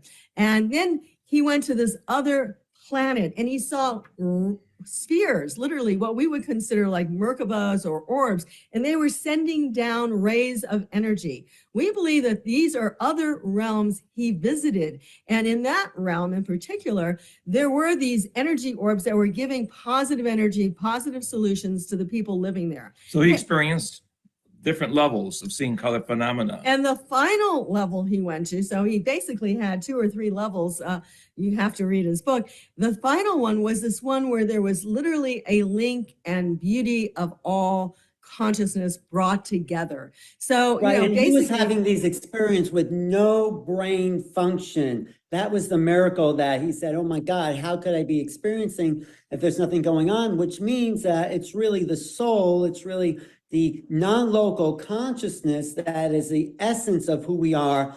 And one quote in that book, Proof of Heaven, I think he quotes Edgar Cayce, where Edgar Cayce says, the big issue is not how much does consciousness survive the death of the body, it's how much does that vast consciousness survive the life of the body. Because where you're in form, you've narrowed your consciousness, you don't have to a kind of limited sphere. And who we really are, like you're saying, is infinite. One more point I want to make is like, yeah, a lot of people say they just want to ascend and get out of here. Well, I have to say they're not going anywhere, you know, because they're coming back. Yeah. That's maybe right. A teacher, Ramtha, who says he's an ascended master, and maybe he is. He says everyone wants to ascend and no one wants to live. He says ascension comes from a life well lived.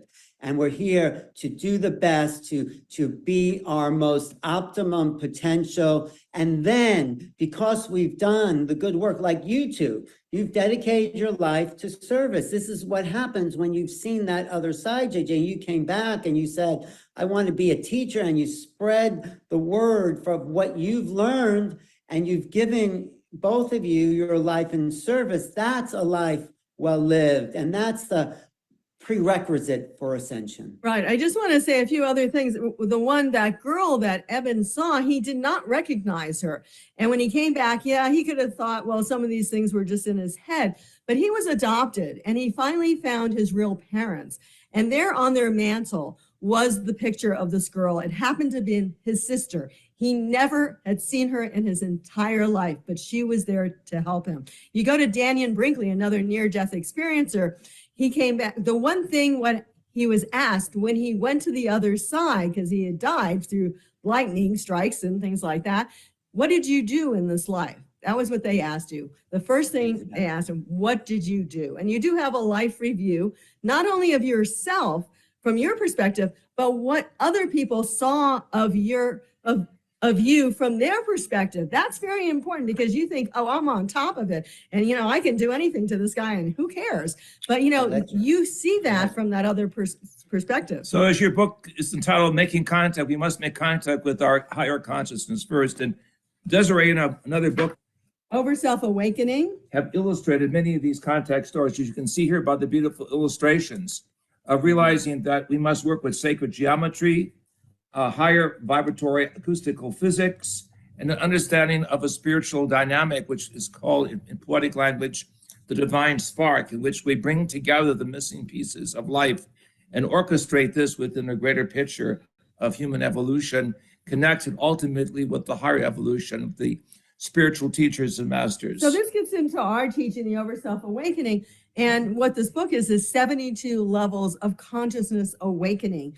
And in terms of, we'll say, incarnation and reincarnation, which we've been alluding to, we don't think that the soul is just here. And then when you die, for whatever reason, you either go to sleep for 7 years and then you find a new body, blah, blah, blah. We don't agree with the reincarnation. We believe that there's a higher self that is connected with you, that's constantly trying to feed you information to help you to be in service for the reason you're here. And when you pass away, you go back into that overself, and that overself itself is evolving. And then it finds another place where you need to be, or it needs to be, for its own evolutionary soul growth. Right. And so the it's a whole different right? reason.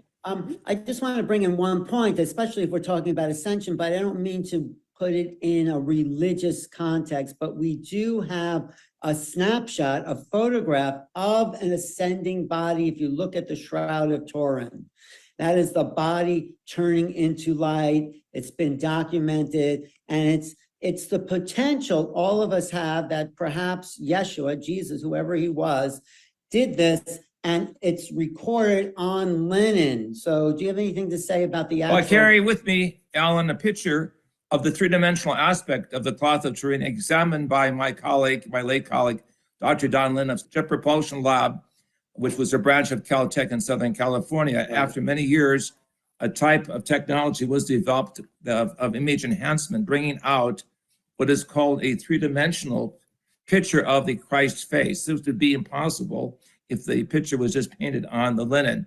No, there was a homogeneous display of light through a type of sublimation process through which the Christ figure entered into a higher state of weightlessness and what would be called historic ascension. So we've seen the cloth in person, so to speak, twice. It only opens about once every 10 years.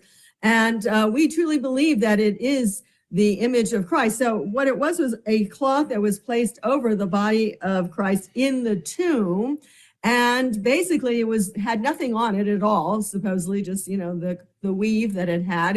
It was a flax cloth, not a cotton. This has caused some confusion to the scientists ultimately, but it was a flax. Well, it's linen. That's what people were buried in that time. But they're still in religious. I think my father was covered in a linen cloth. It's traditional. Yeah. So it's a flaxseed linen. And basically then as that image changed from matter into light, and many scientists have said this really could only have been done through a type of almost like an X-ray experience where the body that was matter became the body that was light. And then it impressed upon the linen that image. And really it shows many, many things, like not that there was a nail through the we'll say the palm of the hand, but it was through the wrist. And then scientists have looked at this to say, yeah, you couldn't have held up the body by the palm. It would just have gone right out.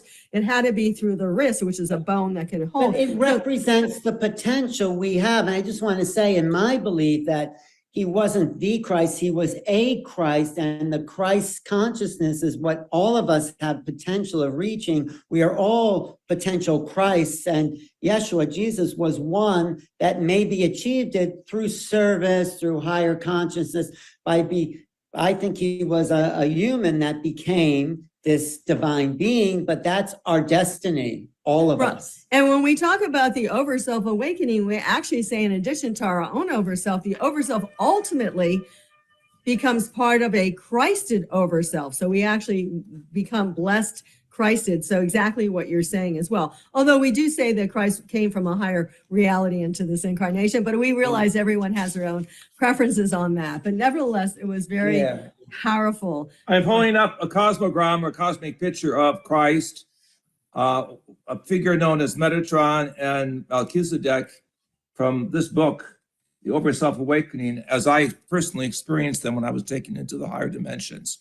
So my theology, my anthropology, my science was changed dramatically in realizing that there are higher masters that have transcended the historic state, but have kept, as it were, the aspect of the human vision, as well as the cosmic perspective of teaching that they represent.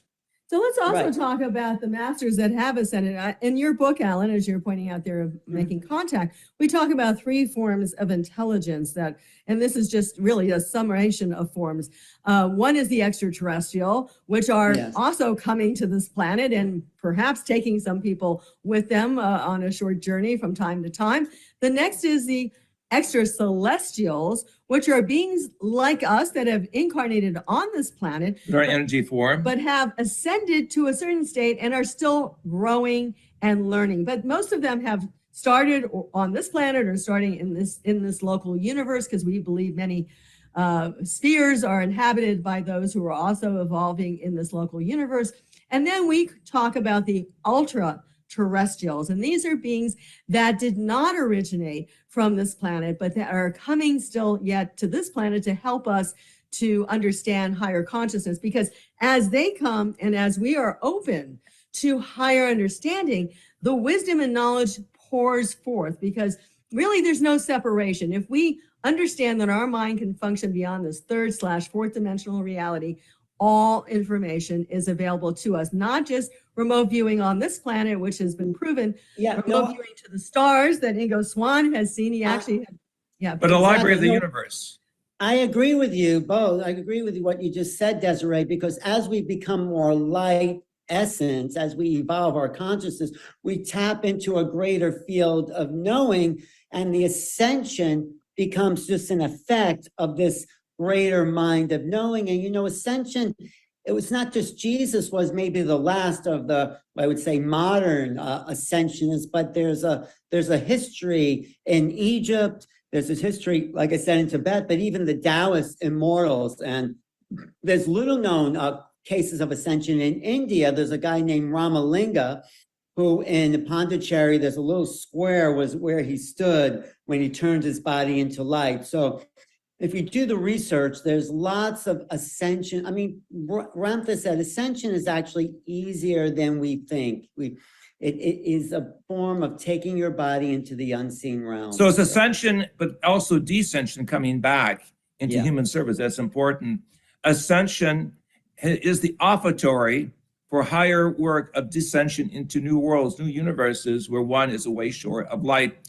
And I wanted to tell our audience that there is a scientific document I'm holding up, Mind Dynamics in Space and Time, which is the real X-Files of all the top secret work that was done at Stanford Research Institute. Of remote viewing in the 1970s and 80s that included the opening process of the higher psyche to experience other relative states of creation and creativity.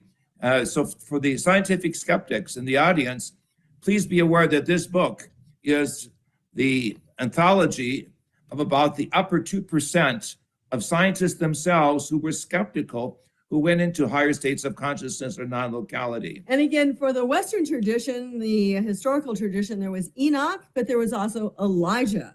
And Elijah, of course, went in a type of what we would consider a Merkaba energy, not necessarily an extraterrestrial, but a Merkaba. And the difference is a Merkaba can actually change into other dimensional realms, like beyond just the third, fourth, or fifth reality. Fourth dimension for most scientists is time. So the fifth is just the next level. The Merkaba can not only go, what Dr. Hurtak showed was 24 dimensions, but can actually cross out of this consciousness time zone that we exist in into greater realms. And so this is so important because everybody's giving the hype of UFOs. No, UFOs are not connected, in my language, with the ascension process. It's the higher vibratory Merkaba or spiritual vehicles spoken of in the ancient sutras of the great master teachers, the Maha-avatars, those who had the ability to transport themselves between dimensions without the physical metallurgy or hardware of physical spaceships. I mean, this is a misnomer. Unfortunately, they are tricking people into a physical context when we're talking about a paraphysical context. And that doesn't mean extraterrestrials can't give us some level of information, but when we talk about higher levels of ascension, we're talking about really going through greater consciousness awakenings that are far beyond what many of the extraterrestrials really are functioning very similarly to our level of intelligence. So just Maybe to they have wrap more up, let's information, but just to wrap up, let's talk about the wave, because it's not, we are all connected consciously. The great thing about your book, Mind Dynamics, shows the power of remote viewing, that we are non-local beings. That means we're also all connected. So what is happening now on the planet collectively?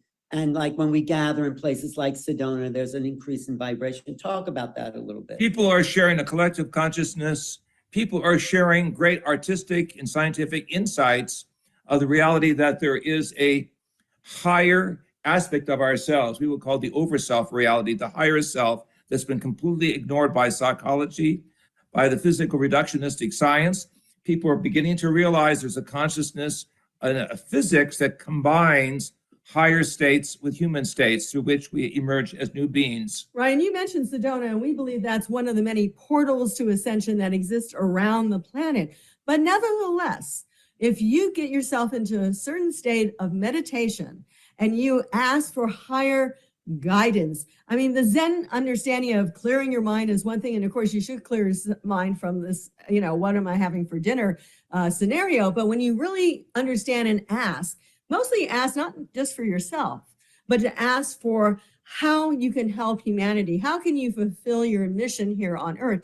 A whole transformation takes place and you become your own portal to ascension. You can do it from anywhere on the world, but you have to be willing to help others, to help the planet, and to help even the plants and animals. Whatever your mission is, everyone has. So the bottom line is choose your friends who are interested in positive thinking, of raising their consciousness into a vehicle of consciousness service, because that's the key to opening the portal to ascension. Choose your friends who have unconditional love that associate with the higher vibratory, we will call it the transformational linguistics of being able to feed positive thoughts continually into all parts of the body through an acoustical or musical vibration through which we can maintain higher states no matter what the physical situation is.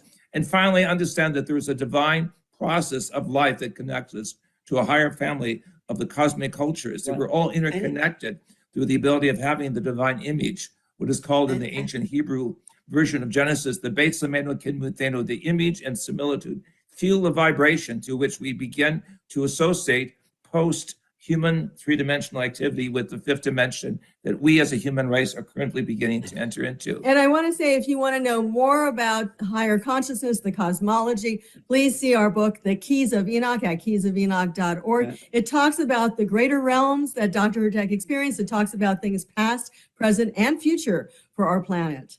I also want to say, as we gather, join us in San Diego in April, when we gather at the actual Portal to Ascension live meeting, where we'll come together and discuss these topics in greater detail, but we'll also gather, because I think it's important to be there physically, because there's a vibrational field. I mean, online stuff, what we're doing today is great, but when we gather together, when two or more are gathered, we increase the field through our intention. It's great to be non-local, but it's also great to be local.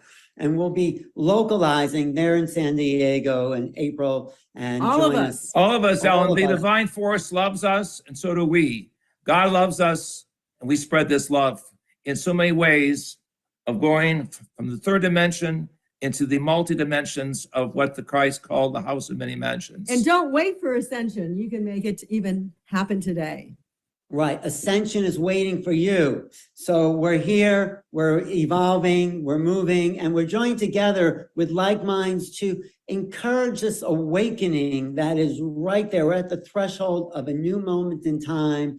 And if you're watching this, you're part of it. Thanks so much for joining me, Alan Steinfeld, Doctors JJ and Desiree Hurtak. Get their book, Mind Dynamics, Over Soul Awakening, Keys of Enoch, Book of Knowledge, or is it Book of Knowledge, Keys of Enoch. And of course, my book, Making Contact. Thanks so much, Tangela, Neil, and everyone watching. We'll see you soon. And we're going through a planetary ascension, all of us together. Let's do it. Be there, and you are. Okay, bye. Thanks. Wonderful. That was such a great presentation from the Hurtaks, right? Yeah. We are all going through this planetary ascension, and we are doing it together. Beautiful words too. And I love their dynamic together when Alan and the Hurtaks talk. Totally, they're totally in sync, and that was mind-blowing information. I can't wait to read their book. Right. I felt it in my body. Like, I need to read that book. Yeah, I mean, that book is levels and levels of encoded information, really next level. And we're so excited to be bringing in our next speaker here, Scott Thomas. Welcome, Scott. How are you? I'm doing great. Just as I tuned in, the first words I heard JJ saying was talking about Sedona as a power spot. Which I appreciate because we're all in Sedona right now. Well, all except Neil. So I'm supposed to be there, which is the interesting thing. You were supposed to be here. What happened, bro? He's in Shasta, though. Well, that's not too. That's not shabby. Okay. So we are bringing in all the power and the energy into these vortex spots. That's for sure. Absolutely. And so, Scott, I will just love to introduce you to everyone who's tuning in today, just because we are talking about all of us being multidimensional beings, but Scott Thomas has truly been multidimensional throughout his entire life and continues to be so. He is the creator of Love Coach Academy and is an amazing relationship and love coach. And he works with couples as well as individuals one-on-one, and has an ongoing drop-in class called the Relationship Satsang that you can tune into on Saturday mornings. And we have the link in the chat for those of you who are curious and would just love to chat through some of any kind of relationship questions that might be coming up for you. He also has an upcoming course on the evolving masculine, which starts in December, which we'll share some more details about. But Scott is also the creator of the Global Peace Tribe, which you have heard many of the people here mention throughout the 2 days.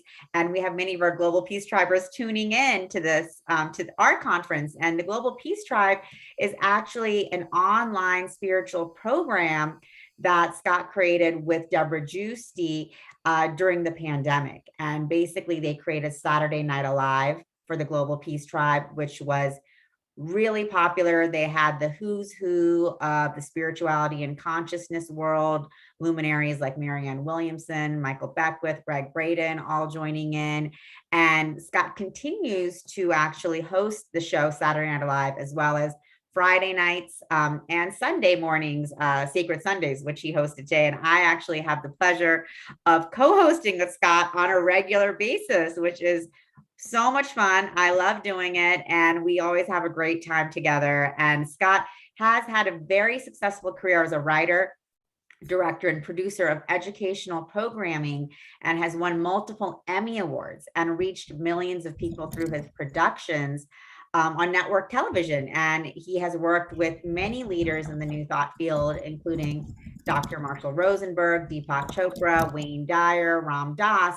And so it's no surprise he then has created the Global Peace Tribe and all of the shows to continue bringing forth this information, knowledge, wisdom, experience to more and more and more people, through the internet, because basically now people around the world are able to start accessing all of this even more broadly than before. So welcome, Scott. You have a very intriguing topic today about honoring and managing our animal bodies during Ascension. So I'm sure everyone is excited to tune in. Yeah, thank you. It's great to be here. And thank you, Neil and Tangela and Nicole, for putting this together. It's a lot to put together something like this. So I really kudos to you. And I want to say hello to all my friends that are out there and hello to people who aren't familiar with me. So I'm going to start by sharing something that I learned from my father that's actually applicable to what I want to talk about today. When I was a young man, my dad said to me, son, a good thing to do is when you go to a party, human nature is to look for all the cool kids are, all the cool people are. But what you may want to also do is look and see where are there people standing by themselves, maybe feeling uncomfortable, not feeling like they're part of the cool kids, not feeling connected. Go up to those people and introduce yourself. Say hello. And I watched my father do that also at functions. He was in his field, he was very successful, but I saw how he would do that. And the reason I'm bringing that story in is that on a panel like this, on 2 days, Global Peace Tribe, you see all these luminaries, and you see most of them in their glory, talking about what they're very wise about, and talking about ascension and talking about these very beautiful things. And I absolutely do believe that in our lifetime, most of us are going to experience some form of heaven on earth. Now, maybe it'll happen when we physically die and we wake up and, oh, wow, there we are with all of our friends in a heaven on earth reality. It might be like that. Or it may be a mass ascension, but good things are in our future, and I believe that. And we are in animal bodies. And we have unmet needs, we have strong emotions, and often with a lot of events like this, there's a lot of talk about what's possible in the future and ascension and all this glorious stuff. But I want to talk about the hard stuff. I want to talk about when maybe you're going, wow, am I ever going to make it? My life sure doesn't feel like ascension. I don't feel like I'm awakening right now. Or maybe, there's still shame stories coming up. There might still be guilt. There may be, I'm not good enough. I'm not this enough. I'm not that enough. Because that's a big part of what most of us go through in the human experience. For what it's worth, just 2 days ago, I did a pre-record with Marianne Williamson. And you'll see a good part of it if you watch. I'm doing a big event with her on November 7th with the Illuminated Film Festival. And before we started recording, we were talking about the challenges of life and the challenges of, she's really considering whether or not to run for president again. And she shared very vulnerably with me about her shadow a little bit and her ongoing struggles. And I share that not to out her, but just to say, hey, even Marianne Williamson, best-selling author who ran for president, probably our candidate, most of us watching, that's who we would vote for. She goes through it too. She has her tough mornings. She put it something along the lines of, I wake up in the morning and it's hard to get out of bed sometimes. So I want to acknowledge that for all of us, that, and me too, you see me on the weekends, I'm in my glory right now. I love this. This is when I'm at my highest. But I have my mornings where I wish I had more energy, or I wish I had this, or I wish I had that. And so I want to just acknowledge that goes on for almost all of us. And it's okay. It's okay. On the highest level, when we're in a deep meditation, when we're in a deep ascension experience, when we're in a moment of enlightenment, we remember the truth that we are whole and perfect exactly as we are. We're infinite. We are multidimensional beings, and all that is true. And I've experienced it with and without drugs. Mostly, actually, honestly, my better multidimensional experiences were without drugs. But I had some good ones with drugs too. But that's there. That's always there. But while we are in these bodies, let's take really good care of each other. Let's take really good care of ourselves. Because the more that we have higher vibration, the lower parts of ourselves, and when I say lower, I don't mean that it's worse. It's just not as evolved. It's more dense, right? Those parts of us can also get activated. There's a great spiritual teacher named Sri Aurobindo. I'm sure some of you might be familiar with him. He was a contemporary of Yogananda and of Gandhi. In fact, the three of them all kind of came in within 10 years of each other and left the planet within 10 years. And they were definitely part of a soul movement. They were all born in India, and they all changed the world. Yogananda changed the world through the universality of religion. Gandhi changed the world through nonviolence, making political change through nonviolence. And Sri Aurobindo, the lesser known of the three, really had a deep understanding of transpersonal psychology. And he wrote a lot about the dangers of enlightenment, which really means the dangers of infusion of higher energies. And my understanding of his teaching, he talks about how anytime we have an infusion of higher energy or an infusion of more power, more money, more sex, more enlightenment, more higher states, more adulation, all those things that feel really yummy, it accelerates and expands all parts of the self. And it's a dangerous time because we want to hang out in the groovy place, in the fun place. And it's human nature to maybe ignore the other parts of ourself that are also getting expanded.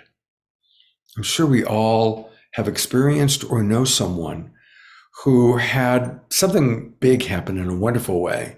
Lots of money all of a sudden, lots of success.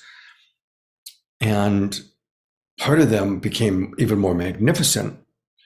And another part of them became a bigger asshole, or became a bigger drug addict, or a bigger alcoholic, or a bigger cocaine addict. You know, this is the challenge with a lot of drugs. You know, most drugs, when we take them, feel great. Let's do it again and again and again and again. There's a saying, I've never done heroin, but there's a saying that every heroin addict is chasing their very first high. Because that first high was so amazing and no high ever can match it. And that's again part of being in an animal body. We are lost in the illusion of separation.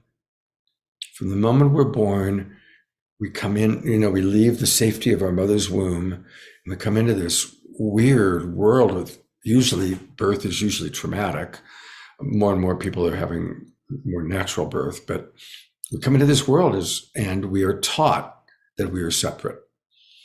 The very first existential crisis that every one of us has ever had was when we realized that we were not our mother.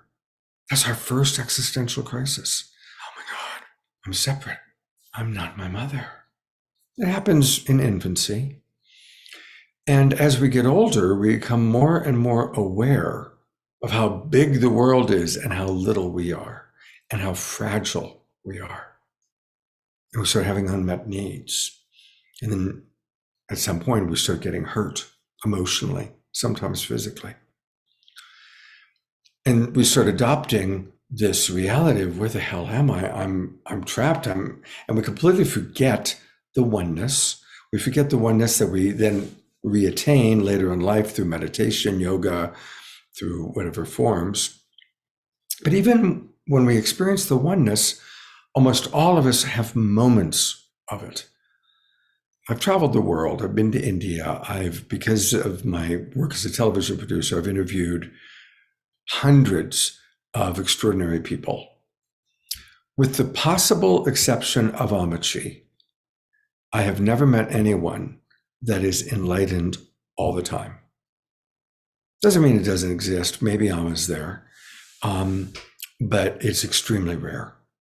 Now, I've met a lot of extraordinary souls, and there are people like the Twin Ray and Reverend Michael Beckwith that are living in a very high, consistent state of consciousness.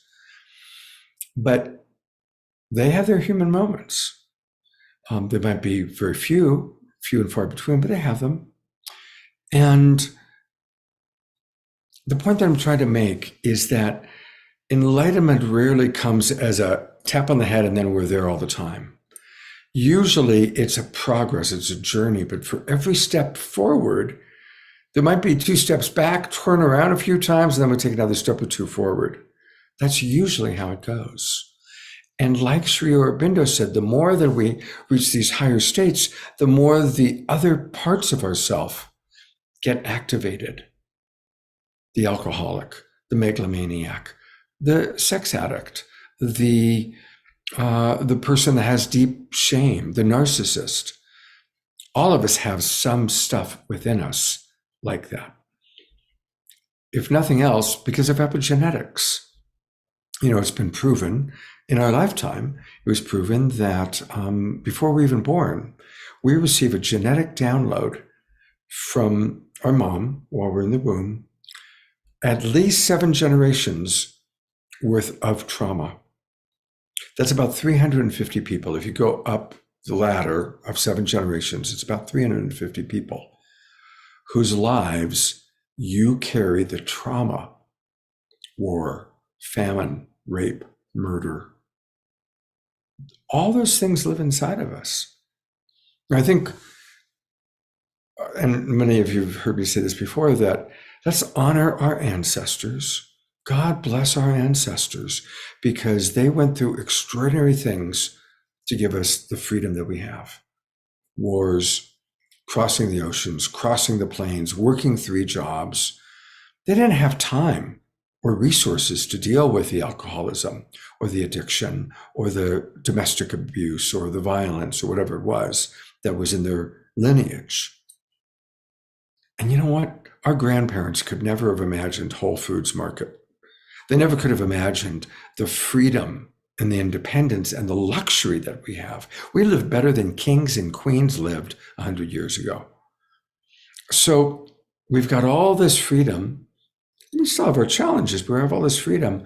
But let's honor our ancestors by paying them back. By now, we do work out the addictions. It's part of our job, our generations. And I recognize there's multiple generations listening right now, but it's anybody listening who's on the ascension path.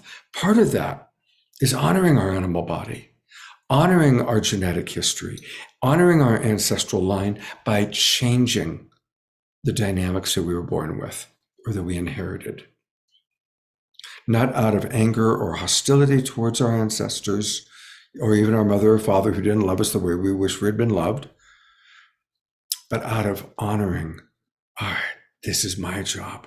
I'm living in a time where I can experience ever-increasing enlightenment, where I can experience ever-increasing ascension, where there's going to be a positive ending. And my work is to fully honor myself and work on the shadow side. And that's part of the animal body. We are in animal bodies. I've said it, 50 times so far? What does that mean? We get ravenous. We get hungry. We get horny. We get exhausted. We get angry. We get happy. Those are all parts of the personality and parts of the experience of being in a body that needs food. a body that needs water, a body that needs rest, a body that needs human connection. These are things our bodies need, a lot more too. And when we don't get those needs met, well, we experience a lot of discomfort. The greater the need that we long for, that we're not getting met, the greater the discomfort. It's almost like a mathematical equation. I want to acknowledge Marshall Rosenberg, one of my probably my most important mentor and teacher who taught that. And so honoring our animal body through ascension is noticing as we seek and experience higher states of consciousness, what's going on within the other parts of myself. I had the good fortune to get to know Paul Lowe, who was known in the Sannyasin movement as Tirtha. My wife, who passed away, was very involved with Osho, formerly known as Bhagwan Sri Rajneesh. And so I got to know, and I actually traveled for several days with Paul and kind of learned a lot about what was really going on. And some of you are very familiar with Bhagwan and Osho, same guy. Some of you don't know him at all. But on the one hand, he was an extraordinary teacher, great teacher, brilliant. And he experienced tremendous fame, tremendous money. And he also was a drug addict and went heavy into addictive behavior, heavy into megalomaniac, the 85 Rolls Royces. Now, he was a great teacher, and I'm not taking anything away from him as a soul and as a teacher, but he's a very big example of someone who had a lot of fame and fortune, but then it hit the shadow side. Some of us might think of certain political figures that also, as they become bigger and bigger and bigger, their shadow side becomes bigger and bigger and bigger. Or celebrities, we've seen that with certain celebrities. You know, there's some celebrities that are incredibly humble and they stay humble. And there's others that really puff up. And I mean, of course, there's so many stories of rock stars or celebrities that blow themselves out because they can't manage their animal body properly with all that fame, all that success, which is a form of higher evolution, is a form of expansion when you're a rock star or a movie star or a television star. It's an infusion of energy. Just like as we meditate, as we go into higher states of consciousness, we reach greater levels of ascension and we expand the other parts. And that's why there may be a high-low. If there's a high-low, be very careful not to keep taking drugs to get to the high.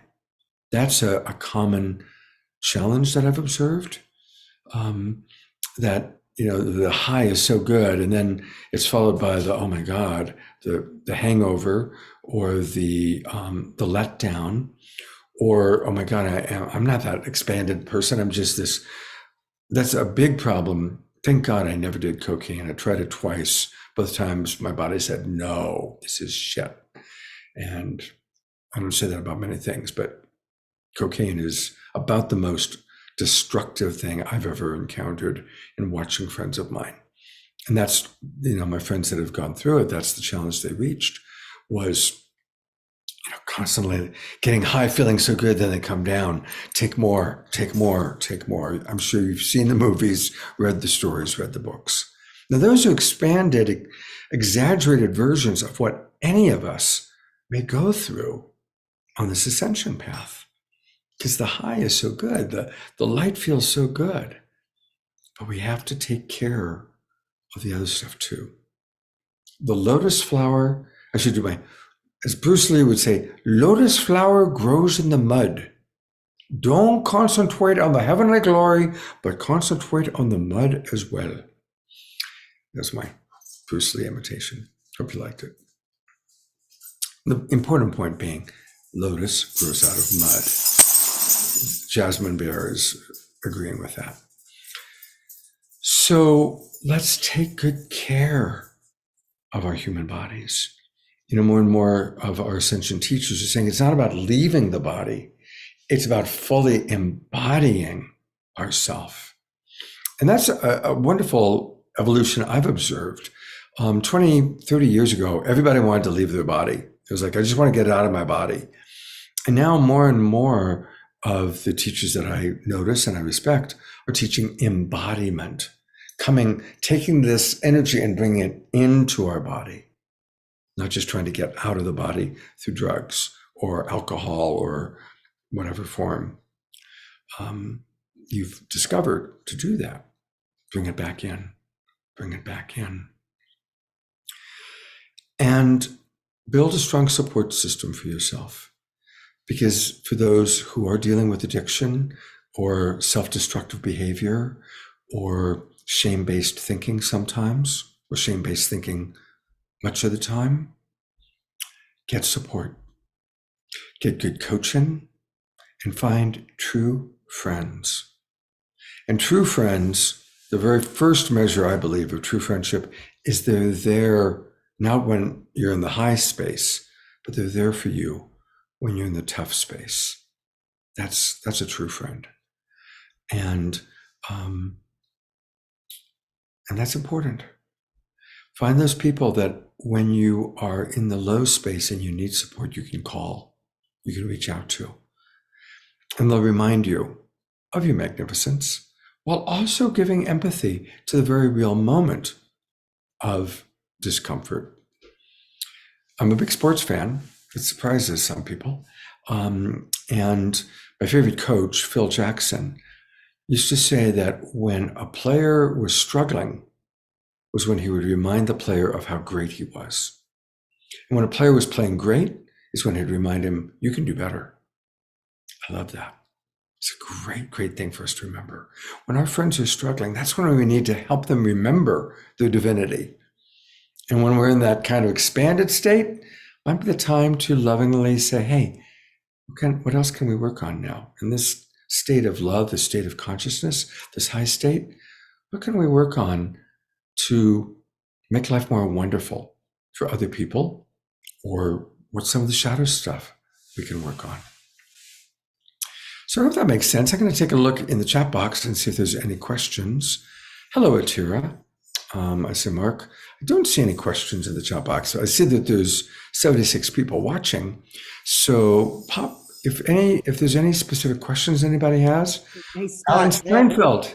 I have a question for you. Great. Because the genius of Marshall Rosenberg, which you've mentioned, is how to make life more wonderful. Can you expand upon that? Because a lot of people complain, and Marshall never complained. He said what you said there.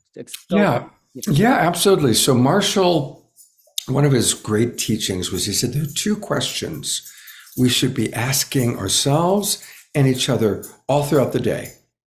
What's alive for you? And how can I make life more wonderful?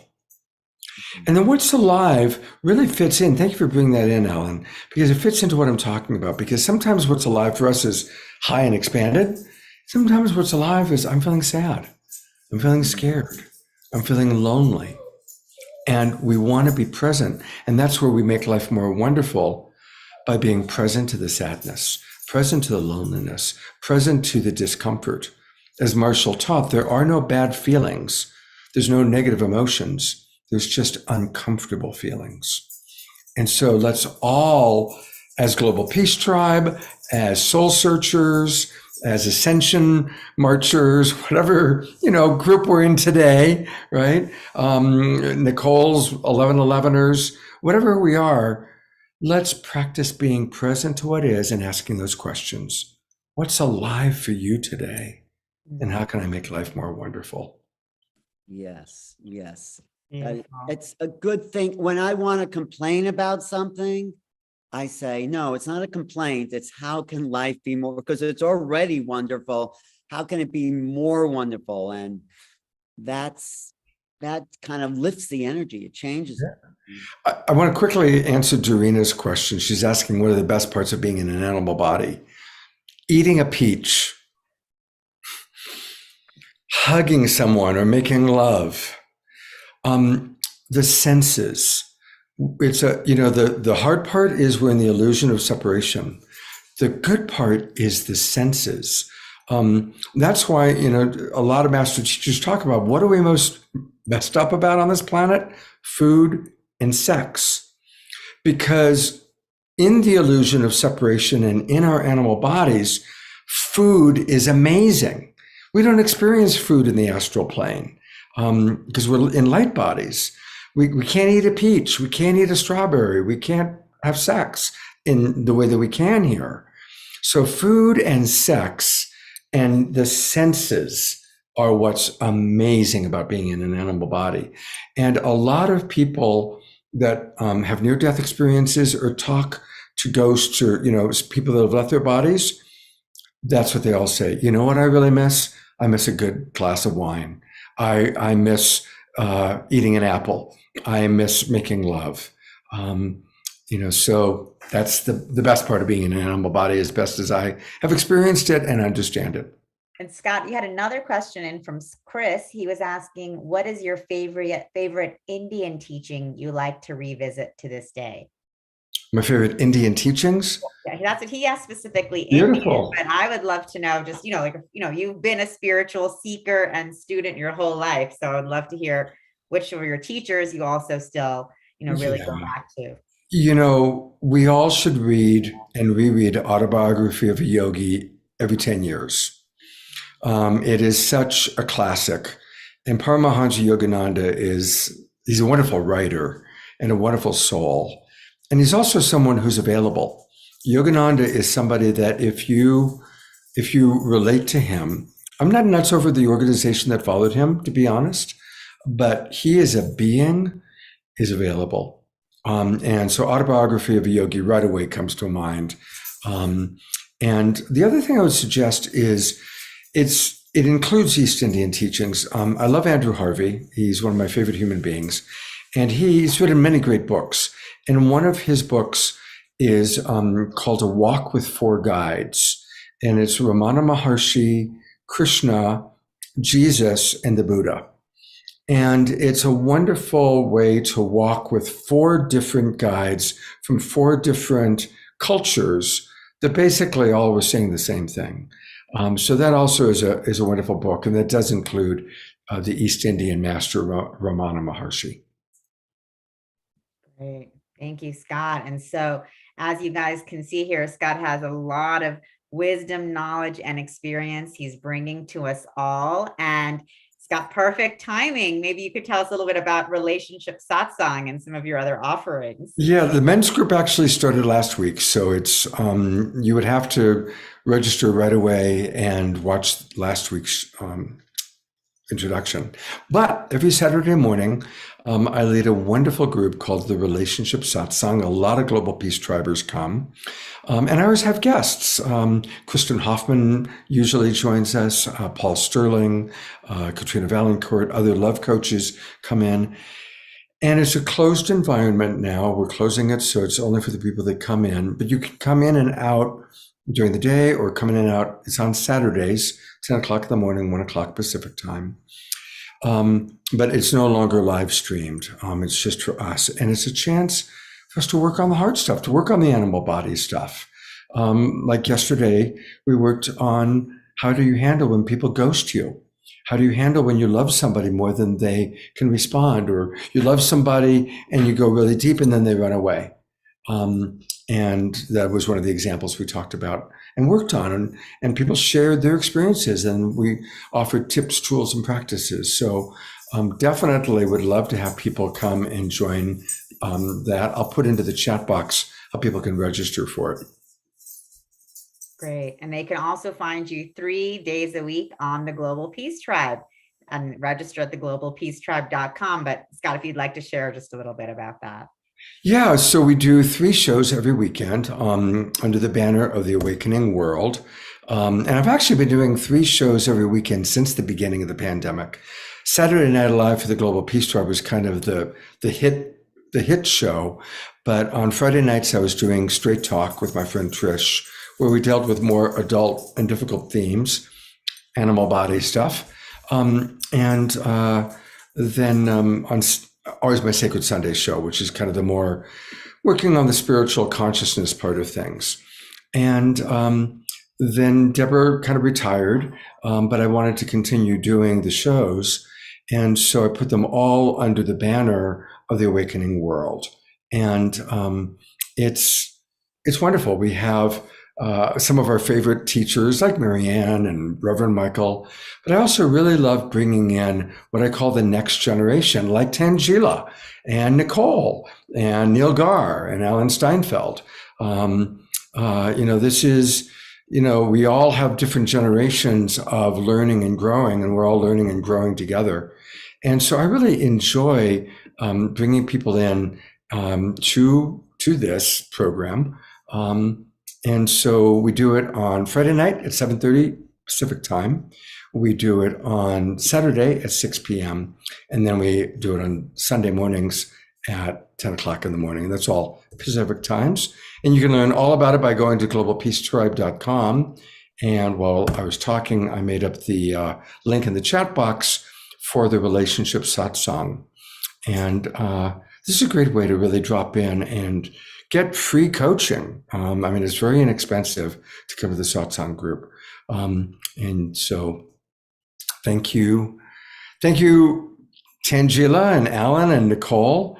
I'll look forward to my next big public event. Is going to be this weekend at the Illuminated Film Festival right here in Sedona. And then after that with Nicole and her partner Krista at their 11/11 retreat. And so Sedona is a good place to be right now. Come to Sedona. The weather is perfect, absolutely perfect. And it's a magical place. Come out for this weekend, the Illuminated Film Festival, and then right after that, the 11/11 retreat. Wonderful. Well, thank you, Scott. Great to be here. Thank you for sharing. And I think a lot of people have really been benefiting from what you've said today. And I just see here Chris saying, thank you for the response. I'm going to get through the tough spots. We have hit the high ground. Beautiful. God bless you. Last thing, my favorite prayer, maximum grace. Maximum grace for Chris. Maximum grace for anybody that's struggling. Because we never know what's best for someone. We don't even know if it's best for them to heal from the cancer. But just maximum grace is putting our full attention of love and recognizing the humility that we don't know what's best for someone. So we just call upon grace. And many of the great spiritual teachers talk about enlightenment comes through grace.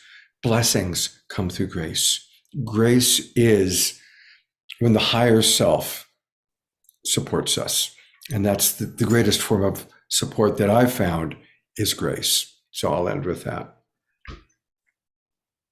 Wonderful. Thank you, Scott. And Thank you, welcome brother. to our next guest, Alan Steinfeld.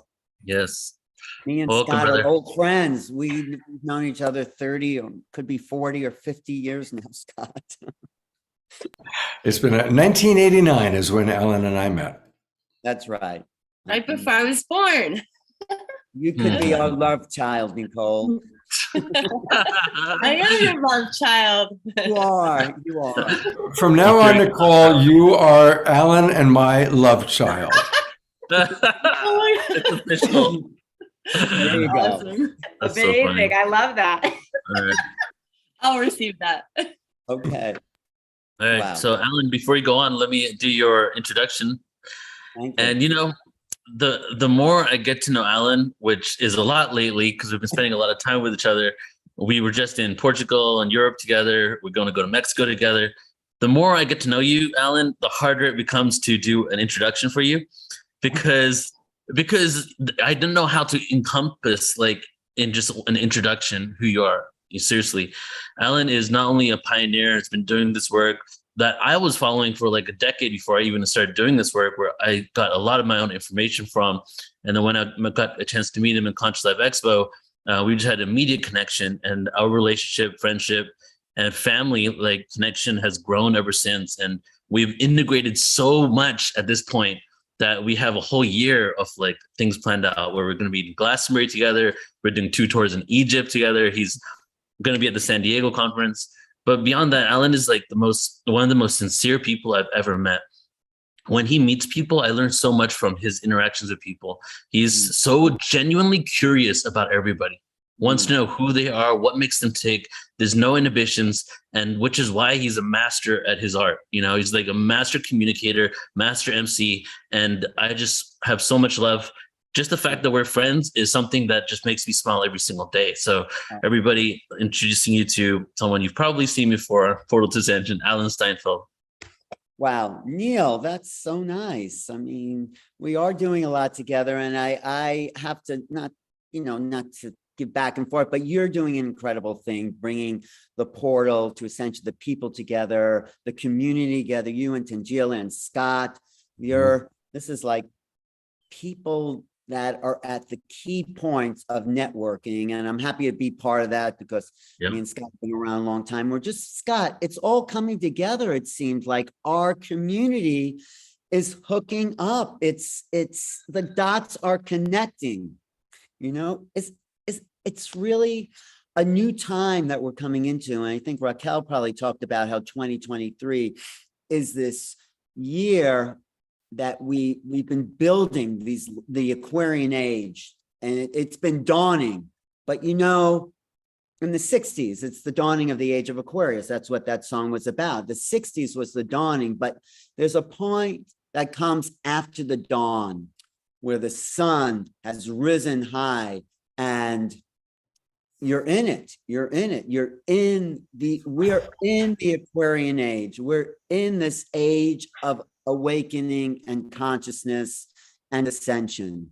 You know, Aquarius, I'm sure Raquel knows, it's the body, it's the human. All these other signs, except Gemini, are animals. And as we come to Aquarius, the human and the humanity takes form.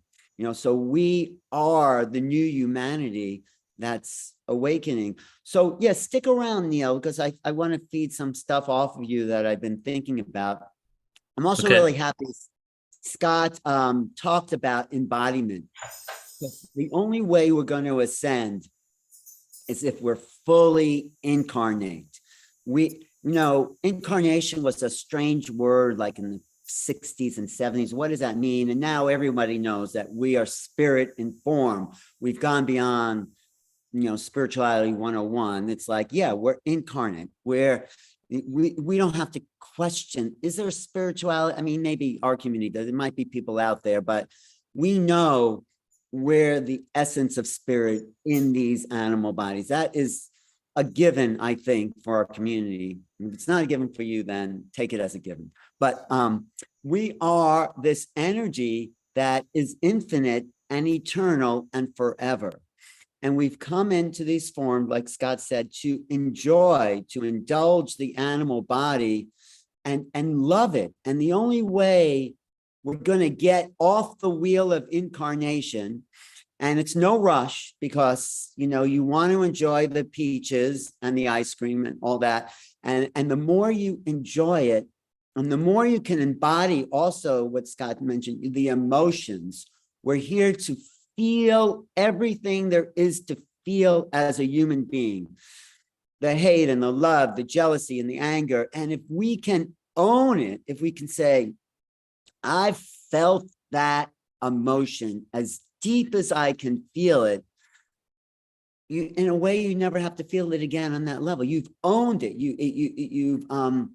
You've accepted it. And it's like your soul just wants experience here. It wants to experience the human drama in its totality, physically, emotionally. And then when you have that, when you can look at, and this teacher I had said that, when you can look at everyone and say, I know what you feel, and you see it in their eyes, you see their sadness, you see their joy, you see all the realms of a human emotion. Like there's a part I think that ignites. There's a part of our DNA that gets activated when we own the human experience. And that's our journey, to have all there is to have here of humanity on the human level. This is, do you get what I'm saying here, Tangela? Is this making sense? Yes. No, definitely. I mean, and I love how you're bringing this up. And actually, that's been a theme throughout this day in terms of the day 2 of the conference. Really, ascension is not being out of our bodies and rising out of our bodies, but truly being and feeling all of it is, all that is to be human. Right. And you feel the sadness and the pain and, the heartbreak and the joy and all that. It's, if we just let ourselves feel it and own it and say, yeah, I've felt that. And you love, like people who just want to leave and get out of here. It's like my teacher said, everyone wants to ascend and no one wants to live. Ascension, like I said to JJ and Desiree, they're great. Actually, I have to say, JJ really did ascend his body and he's come back, and it's just miraculous to just hang out with him because he emanates that field.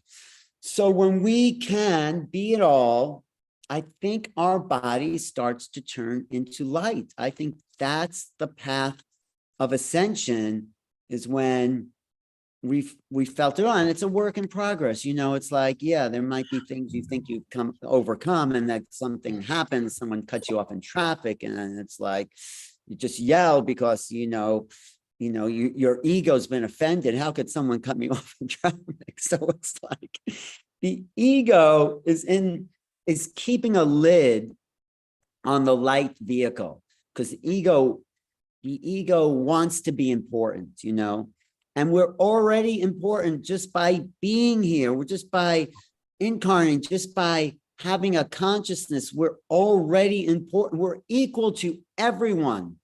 It's one of the things Bashar says, it doesn't matter what's happened to you. It's only a matter of what state of consciousness you're in. So, and new experiences, like when we graduate together. I just came back from a retreat called Ascension Together, where I presented about remote viewing, and we're moving collective. That's why I really love what, you, Tangela, and Neil are doing. We're bringing the community together, because the vow of the Bodhisattva, of course, is no one really ascends until everyone ascends. No one's free until everybody's free. And so that's why this quantum consciousness, this collective consciousness, what Suzanne Ross says, the Ascension retreats, it's all of us coming together to lift each other up. We're not in this alone. And maybe we are, but because it's all you, it's all me. We're all in this together and alone. And it's just a great ride, I mean, isn't it? I mean, look, Tangela, you're doing an incredible thing here by bringing these. Isn't it really fun? It is. Yeah. No, thanks, Anne. It is really fun. And it's something that I would have never imagined myself even doing. But, Right. We get the call, we resist. Life happens. You go, Right. and you either have choices to go with it or not. But, just even these 2 days of bringing everyone together in community, heart opening together. And that's what, Right. we were chatting about even during the introduction this morning.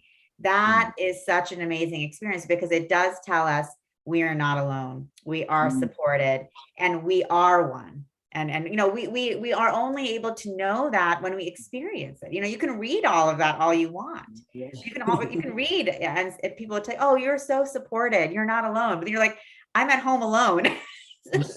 Where is everybody? Where's that quantum field? Exactly. But Now we feel Yeah. it. We feel it. We are in that quantum field, and we can really Yeah. viscerally feel that together. Well, we did start the day out with you literally saying, "Feel it to heal it," right? Yes. And you know what I was thinking, Yes. Alan, as you were speaking, and you were saying feeling and that leading to the light, that makes sense, even though I never put it together like that before. And it makes sense in regards to Vipassana. The guy that we actually know, and even is documented, went through this scientific meditation practice that literally helped him ascend.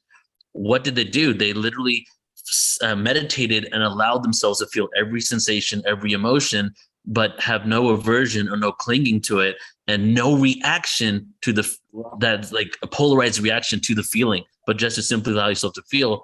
And that's what happens. So yeah, I feel it is what you said, it's the portal to our ascension. Which guy did that, Neil? Which was Buddha, Siddhartha Gautama. Buddha. Yeah. So Vipassana meditation is meditating, scanning your body, feeling all the sensations, and they're called sankharas. Sankharas are impurities in the cellular membrane. And what you'd have to do is you'd meditate until you started feeling the kalapas. And kalapas translates to subatomic particles. So what it was is that they were meditating, not reacting to the sensations until they got to a state of meditation where they felt subatomic particles waves throughout their body. And that was, how they basically transcended duality. Right. And we're here. Once we transcend duality, though, that's just the beginning of the journey, because you know why we really incarnated here. This is what I feel. I don't know if it's true, but we incarnated to be creators, to emulate creation. We're in creation to be the creators. And you know how we create? I'm just throwing this out there. Does anyone, you guys, either of you, I mean, you're doing it. We create with our thoughts. We create, Yes. we are the creators of our conscious reality. We just have creating, forgotten. and I think the key is to create the unknown. So you putting on events and we don't know how that's going to turn out. We hope it turns out great, but it's the unknown. But one more way of being creators is to become the artist, is to become the musician, the poet, the singer, the actor. When we are creators in the human dimension, we're increasing the ability to feel. Like, you ever hear a song and like the songs and song is like sad or something, goes, oh, I didn't know I felt that. It's like music and creativity helps us expand as human beings. So I think the real reason for incarnation, yeah, you could love the animal body and all that and have all those emotions, but and that's great. And we're here to do that and have relationships and all those things, but to be creators of the unknown. When you write a song, Neil, and you're helping people feel more of who they are. We're infinite as feeling beings. We're here to feel. I make a difference between feelings and emotion. There's a lot of people who have the emotions and they have the same emotion over and over again. That's okay. That's their choice. But feeling is what happens every second that we're incarnating, because when we are feeling, the soul is recording that moment to moment experience in the signature of feeling. So when you remember your past lives, the soul is activating the feelings from those lives. So every moment that we're experiencing new input of feelings, we're growing and expanding our soul. And that's why when we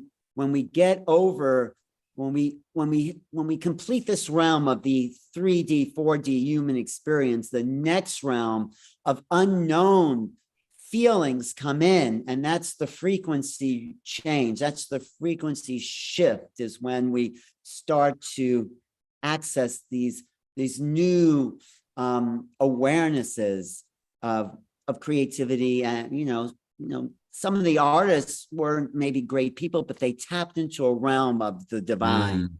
And right, were you going to say something, Neil? Because something seemed to be sparked in you, something when I was saying. Well, just do you want to finish your thought, or should I just say what I was going to say? You say what you're going to say. And then, okay, cool. So there's, like, as you're speaking, I'm being reminded of like different channelings I've heard of the last couple decades, and research on stories of ETs and planetary habitation, that it seems that there's a common thread within creation, that every time a being becomes sentient, it wants to create. And so this started as you were speaking. So I'm thinking like the original blueprint of source wanting to experience itself, continued, sentient beings, creation, and maybe the lack of being able to create, or the limitation of that within society, belief systems, emotions, parents, creates the depression, and the sadness of not feeling fulfilled. So maybe that, like, if we were all able to be fully show our creation and express it, that would be the way that we can, create this new reality, right? That's well, beautiful. definitely. And Alan, I want to jump here because I just love that. And I think, because we are conscious creators of our own reality, and this ascension process is about us stepping into our creator selves, our God, goddess selves, fully and completely, so that we can manifest a peach in our own hands. We can create the new earth without any fossil fuels. Whatever it is that we want to be creating, we have that power. But, again, we have been taught, that we are powerless, due to all of the structures around us, We're government. not teaching that anymore. That's No. over. So we're beyond that and we're moving forth. And, Neil and Alan, I love what you both are bringing in terms of the artistry, the music, the poetry, because that is such an important part of our creator consciousness. And it is actually a feminine part of our creator consciousness that has been suppressed for so long. And as we step into our divine human, fully embodying the balance of our divine masculine and feminine, we're now saying, yes, we are creator consciousness beings, and we are creating a new reality with new governments and new environmental ways of living, but we're also creating music, art, literature, poetry, and we're doing that for ourselves and from our heart, and that is bringing it all together. So I love right. I was like, bring Nicole in. Did you have something to say, Nicole? Because I want to say, go ahead. No, I really love this, what you're bringing forth, because it is really the difference, and it is how we feel fully, authentically expressed in our highest way. So yes. And the more I've noticed with creativity, the more you flex that muscle, the more easily it comes and the more joyful the expression, and it just feeds on itself as like a positive, vicious cycle of Ascension. Right. And this, Tangela, this is your creative masterpiece. You are painting a soul community. This is your way of creating, of being a creator. Everyone has, it doesn't have to be painting or song. It could just be teaching. You could be an incredible teacher in an elementary school, or the way you even jog, or it's like the creative moment means being your true essential self, because our essential self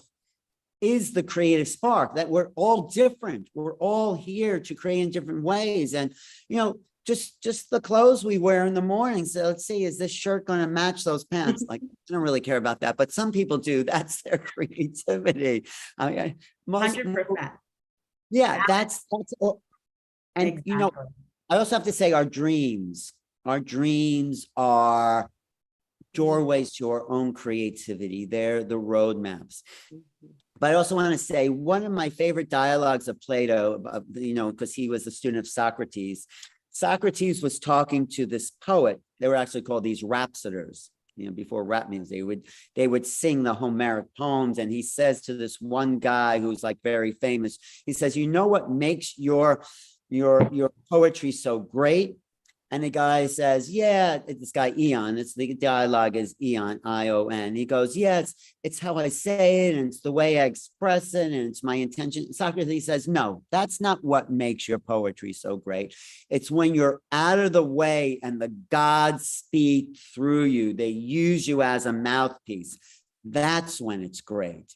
So it's like when we're out of the way and the ego is no longer like qualifying our thoughts, and we're just in full expression, bringing the energy through, then the gift of true creativity is flowing through our being.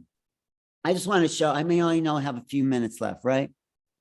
Let me just have some time. I just want to show a little bit of what I want.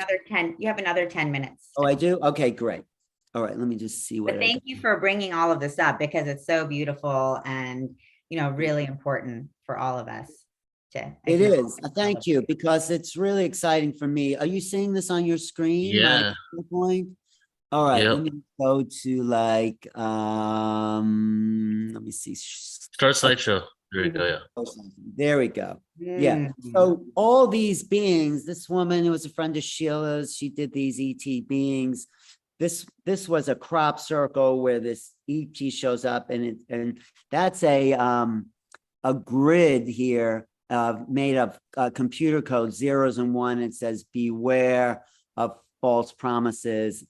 A conduit is closing. So this is our time to really, because the conduit of this 3D, 4D world is closing in a sense, and it's wrapping itself up. I think, there's probably this bifurcation, but it's us as we go forward and create the Ascension community, which is what Deborah Justy's doing, and all of us, Portal to Ascension. When Neil, you first had that name, Portal to Ascension, I said, who is this guy? Why is he calling himself Portal to Ascension?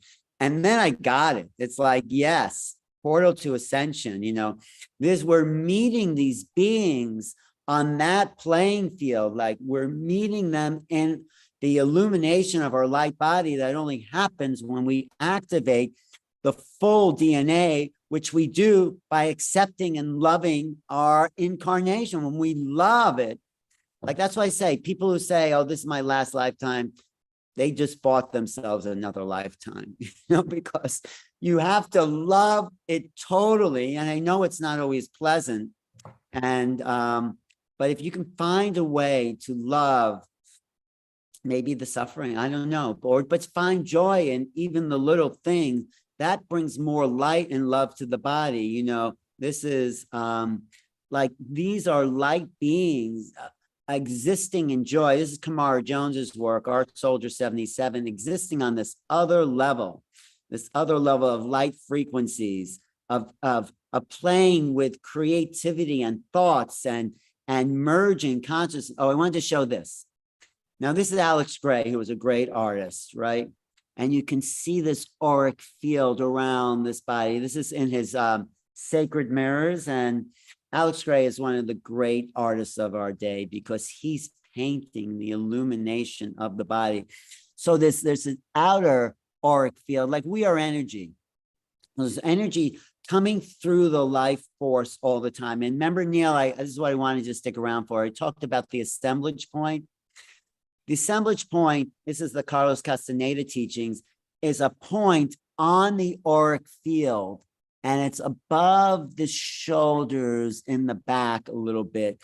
And that filters reality. When we're all have this assemblage point fixed in the same place pretty much because we're sharing this reality. But when your assemblage point moves, reality itself shifts. And the idea is to will yourself into these different modes of understanding, of these different modes of creating reality. Drugs will do it, but it will come right back up. Or alcohol. We want to shift that assemblage point to the heart so you can live this emanating, this being of love. And so when you could do that, I talked to JJ and Desiree, like Jesus, I think, did ascend. He turned that body into light. And when you can move that assemblage point to the heart space and expand out, then you come into pure balance in the human form. The assemblage point then is no longer on the auric field, because if it stays in the auric field too long and you get stuck in patterns, it starts to crack the energetic field. And I'll do a whole talk about this on Portal to Ascension, Neil, the assemblage point. Yeah, I love that. Because so is the assemblage point the eighth chakra if we all have the same one, or really a chakra, because it's more like a point on your auric field that reality is assembled at? I would say no. I would say it's a little different than that. I mean, we all have the same assemblage point, but if it shifts, we're out of shift into a different reality. Yeah, right. We're all like pretty much in the set. Right. That's sort of a good way of putting it. We're all like but our assemblage point might be a little different than other people who are just out watching the football game or not even heard the word ascension. They're in the same field, but they're a different level of consciousness. I'm not saying one is higher or lower, but we're in a slightly different shift of the assemblage point because we're assembling a reality that's slightly different. So, that's part of states and stages of consciousness that Ken Wilber talks about. But I want to say, when I first heard about ascension, that it's possible to bring your body into, I said I wanted to see a vision of this. So I walked in a gallery and I saw this picture, but then I saw this picture. This to me is the body ascending. When you've owned the human experience, when you've had the emotions, when you've felt it all, when you've become the creative power of your own incarnational field, the crown chakra opens, the feet open, the hands vibrating, the chakras up the spinal column and the endocrine glands start to vibrate, and you start to emanate the light, like this picture of Alex Gray. And this was my vision. I said I wanted to have a vision of ascension, and this picture came to me. You know, when you say you want a vision, you think you're going to dream it up, but no, I walked into this art gallery and it's like, oh my God, that's exactly what I wanted to see. And here it is. So as the illumination of the body, as the biophotonic potentials in the cell is activated, when we make peace with this realm of human experience and we start to ascend the body, we all start to go into this light field. This is us existing on this other level. This is our destiny. This is what we're here to become, the true essence of light. And it's actually what's flowing through us right now, except the density of the ego form has kept the light in check, in a sense. But as we release more of the egoic field, as we merge more with the essence of true being, and this is what Buddha and, you know, all the great masters, I think, have ascended on one level and have manifested the light field. This is what the Taoists did when they created the immortal body. They emanated the light and their consciousness became light. And the first teacher I met on Ascension was Ramtha, who said he ascended, and he said, I did not die. I took my body into the unseen realms with the light. And that's our destiny.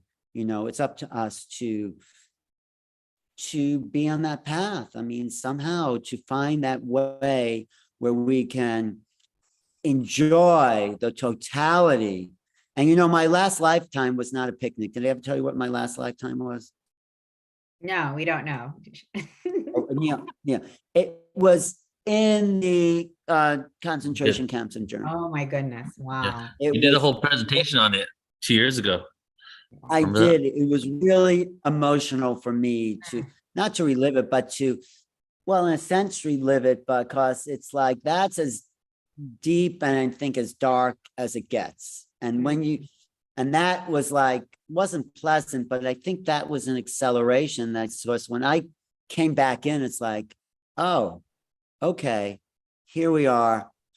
I just love being back here again.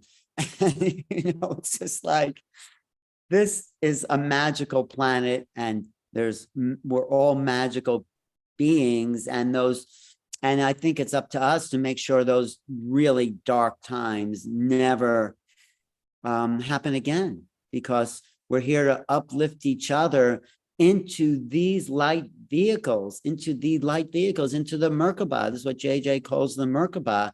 And this is the potential, I think, you know, everyone is born with. We're all born with the potential. How much do we want to activate it by, you know, going into the dark side, going into the shadow?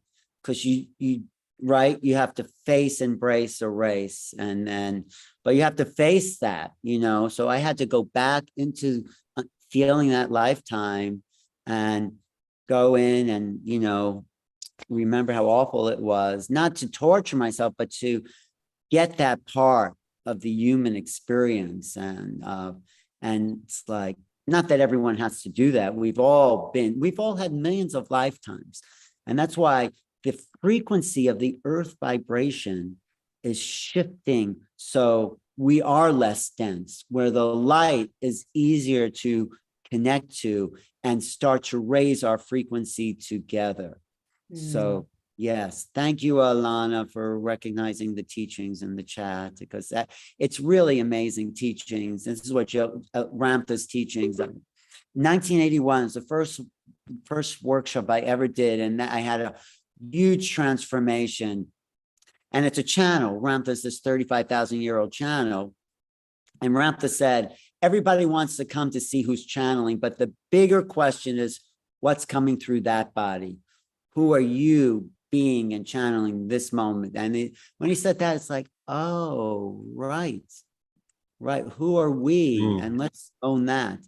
And my good friend Deva is here to kind of bring that through, bring through the next phase of this ascension moment. Thank you, Deva. Here, turn your mic on. But thank you everyone for listening. Thank you, Alvin. Alan, thank you so much. And actually, what an incredible presentation you gave. And what a great segue into Deva Vidya's presentation as well, because Deva is here to speak to us about navigating the dark night of the soul into personal power. So, I mean, it's just exact segue, Alan, because that's just what you were talking about. You know, ascension does mean going into these dark nights in our current lifetime, as well as you were just speaking about in previous lifetimes. There's so much that we carry, and we're here to feel and move through together. And so I just want to give a little intro to Deva Vidya, who is my dear friend and soul sister, also here in Sedona. And we're just so excited to have Deva here with us today. Deva is a shamanic priestess, and she is also a multidimensional healer, light language activator, and oracle of the mystic jaguar. Deva offers deep, profound healing, transformation, and empowerment modalities that assist the seeker to illuminate the shadow, heal old wounds, and reclaim the powerful vessel of the light that they are. So very much, you know, on topic in terms of just what we've been talking about. Deva, we're really excited to have you here with us to just speak to us about this really important part of ascension here today. So thank you, Deva. Welcome. Thank you, Tangela. I'm so happy to be here with you. I'm very excited. Oh, Deva, we can't hear you. Deva, your sound is off. I heard her for a second, though. She went off. For a second, and then it just in the mic. Hold on. I can hear you. Can you hear me? Now you're back. Yeah, you know, the internet in this area is really bad. So I'm sorry. Hopefully, let's just say a little prayer that it keeps coming.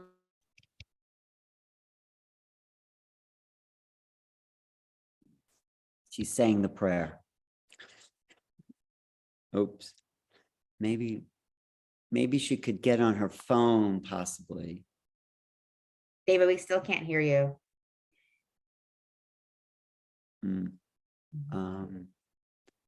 Maybe she could use her phone or use the sound and the picture from the phone, possibly. Like keep the Zoom and see if we get on the phone and for the sound. Oh, I don't know if she knows that. David, no sound. David, can you hear us? No. Oh, maybe you should text her. Yeah, I'm gonna call her too.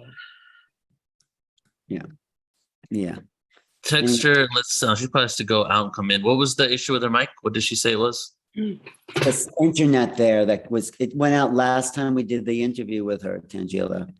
I actually was just at a beautiful activation that Deva did. She brought in the energy of Lumeria, which was really, really powerful. I'll just speak to that while we're waiting. And what was so interesting is that when Lori Wheeler was talking about the dolphins and the whales, like that just came up so deeply for me through Deva's Lumerian activation. And so Nadi was channeling about the dolphins and that they're not from here. They're from Sirius and they're here to give us their technology. And so I had a profound journey into Lemuria. Hello. Can you hear me? Yes, we can. You can hear me? Okay. Yeah. Hopefully it stays this way. Okay. I was talking about your Lumerian activation. I heard you. I can hear everything you're saying. I don't know why you can't hear me. So thank you for that. Yes, it was a very powerful, beautiful event. And I'm so grateful for you coming and supporting and being there with us. It was great. I loved it. Thank you so much. It was super nurturing. So, hi, I'm here again. Let's just say a little prayer that it stays this way. It's very shoddy in this area in the VOC. So, can you hear me? We can hear you. Take it away, Deva. Okay, good. Take it away. What do you want me to start my workshop? Yes. Oh, okay, fantastic. I didn't know because there's so many people on the screen. I didn't know we were going to have a discussion or what was going to happen. All right. Hello, everyone. As Tangela beautifully described, I am Deva Vidya, and I am here to talk about the dark night of the soul. And the dark night of the soul is something I have very intimate experience about. And I have been shown that it is one of the very important phases of ascension. And that as we go through this ascension, the dark night of the soul is what is actually helping us to step more fully into our mastery. And so let me tell you a little bit about the dark night of the soul, if that's something that you don't know about. It's also called the hero's journey. And it is a time when we go through a big shift in our lives that is sudden. It comes unexpectedly.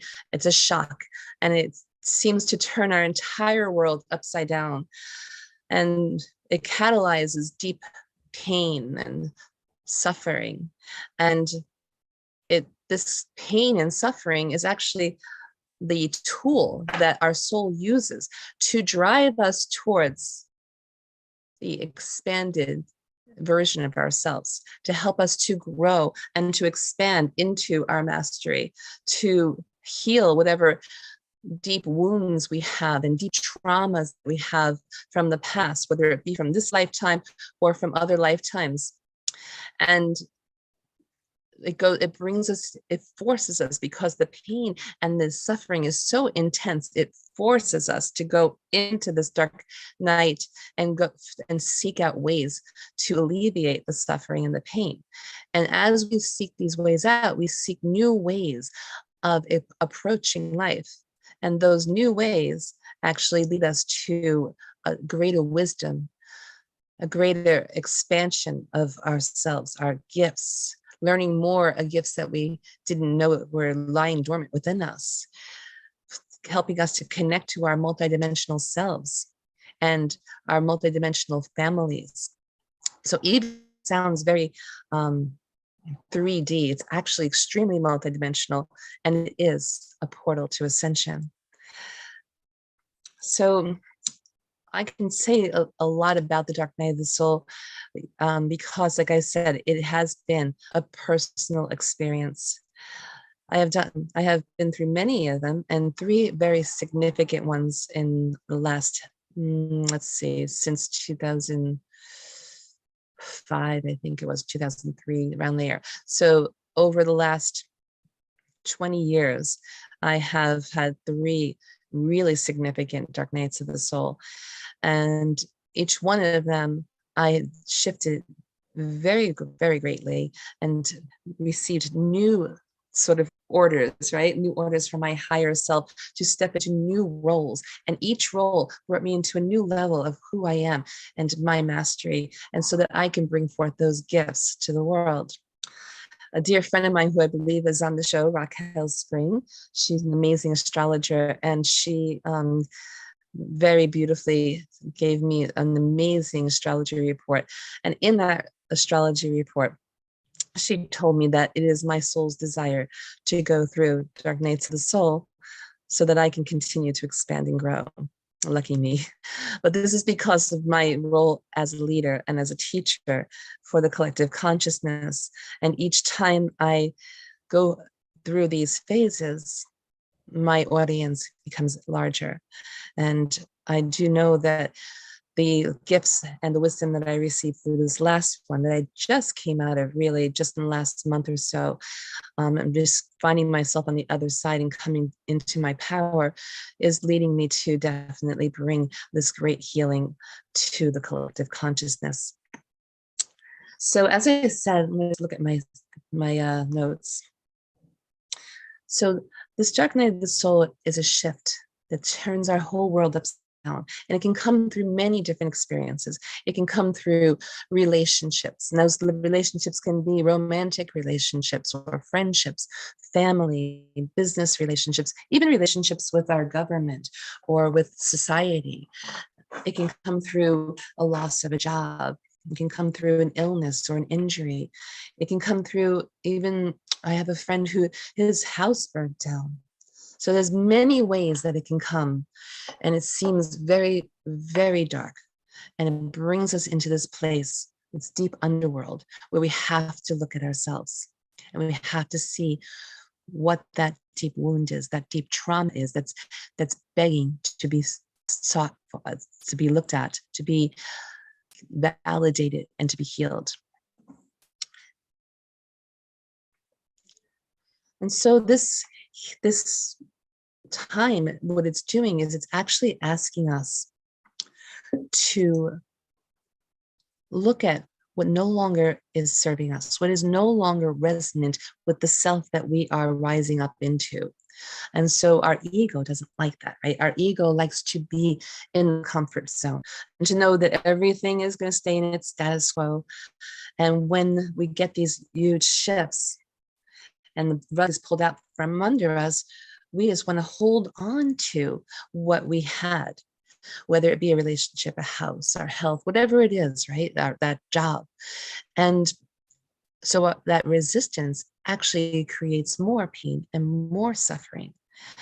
And so it's the universe and our soul is asking us to release that which is confronting us during this dark night, during this hero's journey.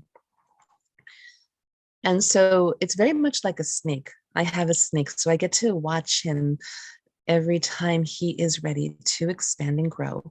He needs to shed his skin. And watching him, it's a very arduous and painful experience. He has to rub his body against these really rough and sharp edges to get the whole thing sloughed off. And it's very much like that for us. Now, if he doesn't shed his skin, he will suffocate and die because his body is growing too big for the skin. And so it's very much like us when we are going through this experience. We need to shed off the old that no longer resonates with us, that is no longer a vibrational match with us. And I can tell you that for me, it's very difficult because for me, it was a relationship. Most of my dark nights come from a relationship from intimate relationships and one from a relationship with my church. And having to let go of them was very difficult. And my ego wanted to hold on to what I knew, what I remembered, to remembering the good things and not allowing myself to know that the rejection is actually God's protection and redirection. And that this was actually happening for me and not to me. So those are some coined phrases I keep hearing over and over. Spirit keeps telling me that this is happening for you, not to you. It's protection and redirection.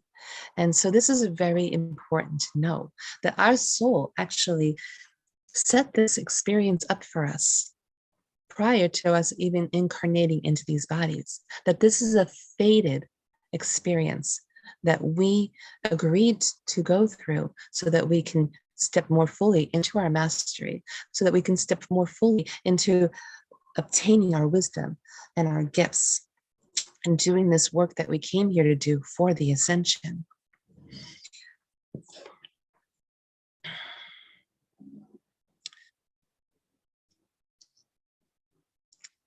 And so it can be a very lonely place because we only can do this on our own. No one else is there to do it with us. We're moving through this really dark place. When I went through my dark night of the soul in, what was it, like 2010 to 2012, this was the one that actually created the experience for me to step up into my shamanic priestess role.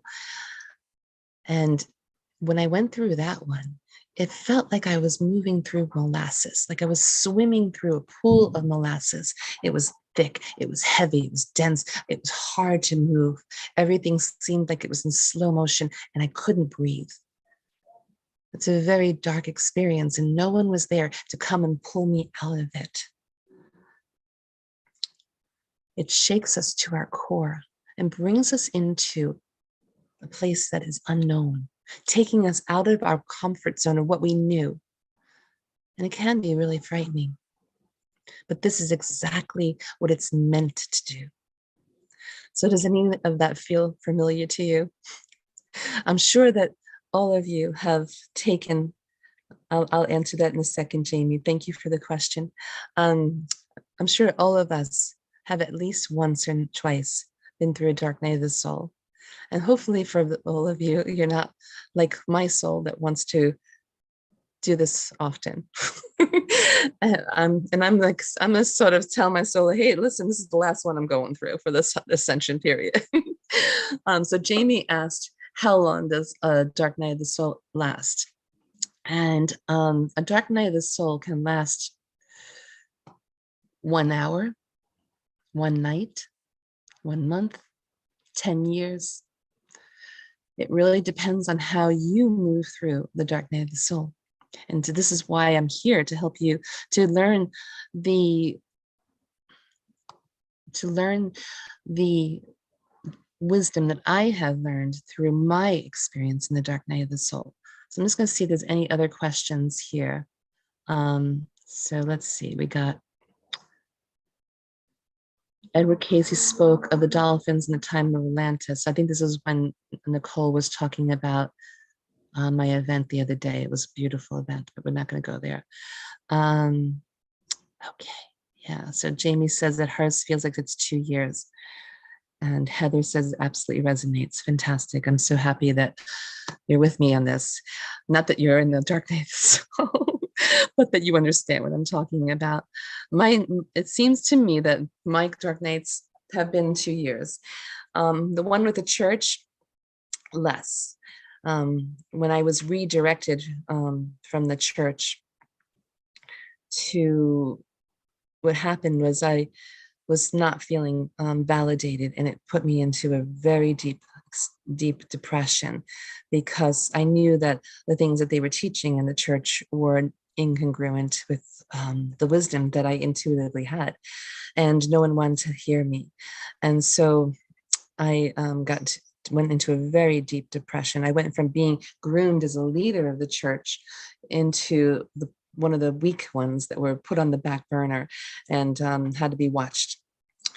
And what was happening was I wasn't being rejected. I was being redirected. And I was redirected to yoga. I would hear it all the time, a little voice in my head saying, "Do yoga, do yoga."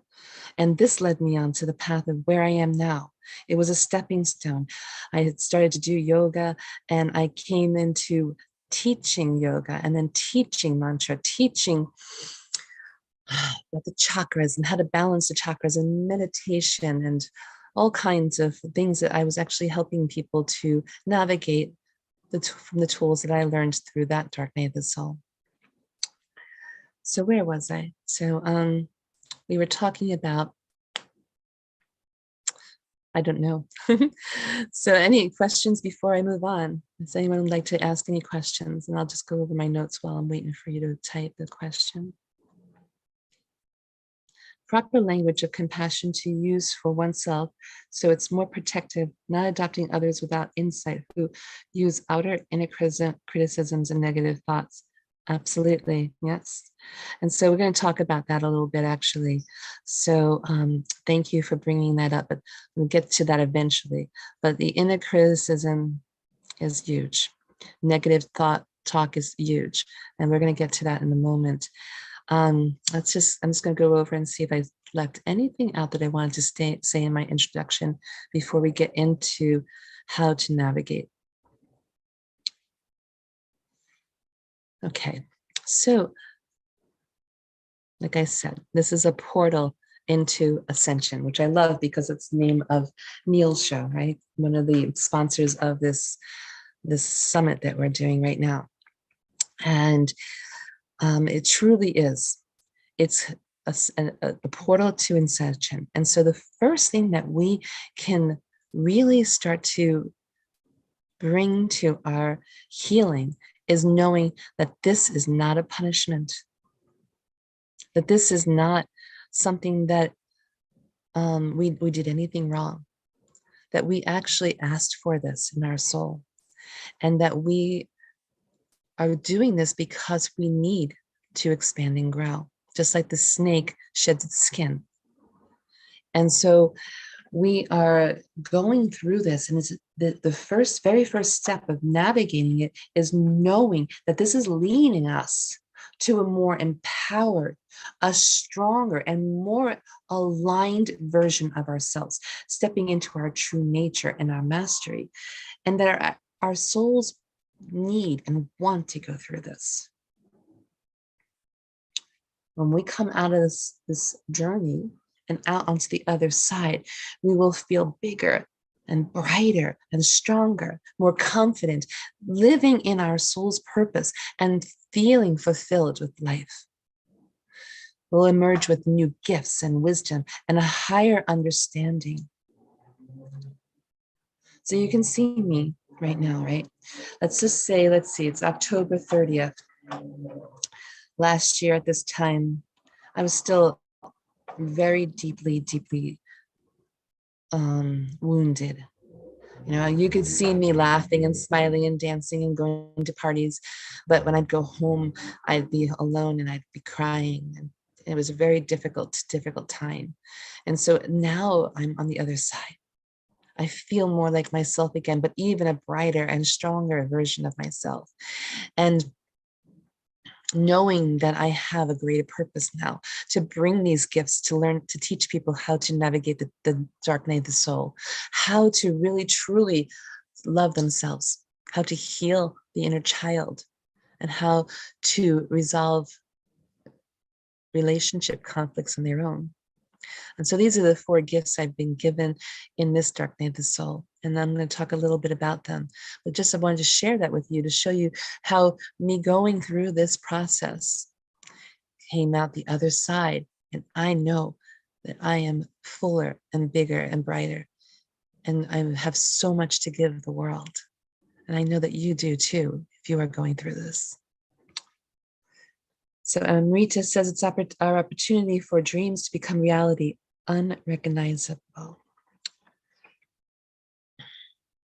Okay, so the second thing is to know that this is a multidimensional experience, that this is happening on all kinds of layers, especially at this time as we're moving through this ascension, as we are creating the new earth and a new paradigm, new experience for the entire collective consciousness.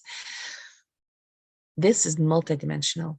It's not just happening on this human level. It's happening in many different lives. It's happening through all the different generations. We are clearing generational karma.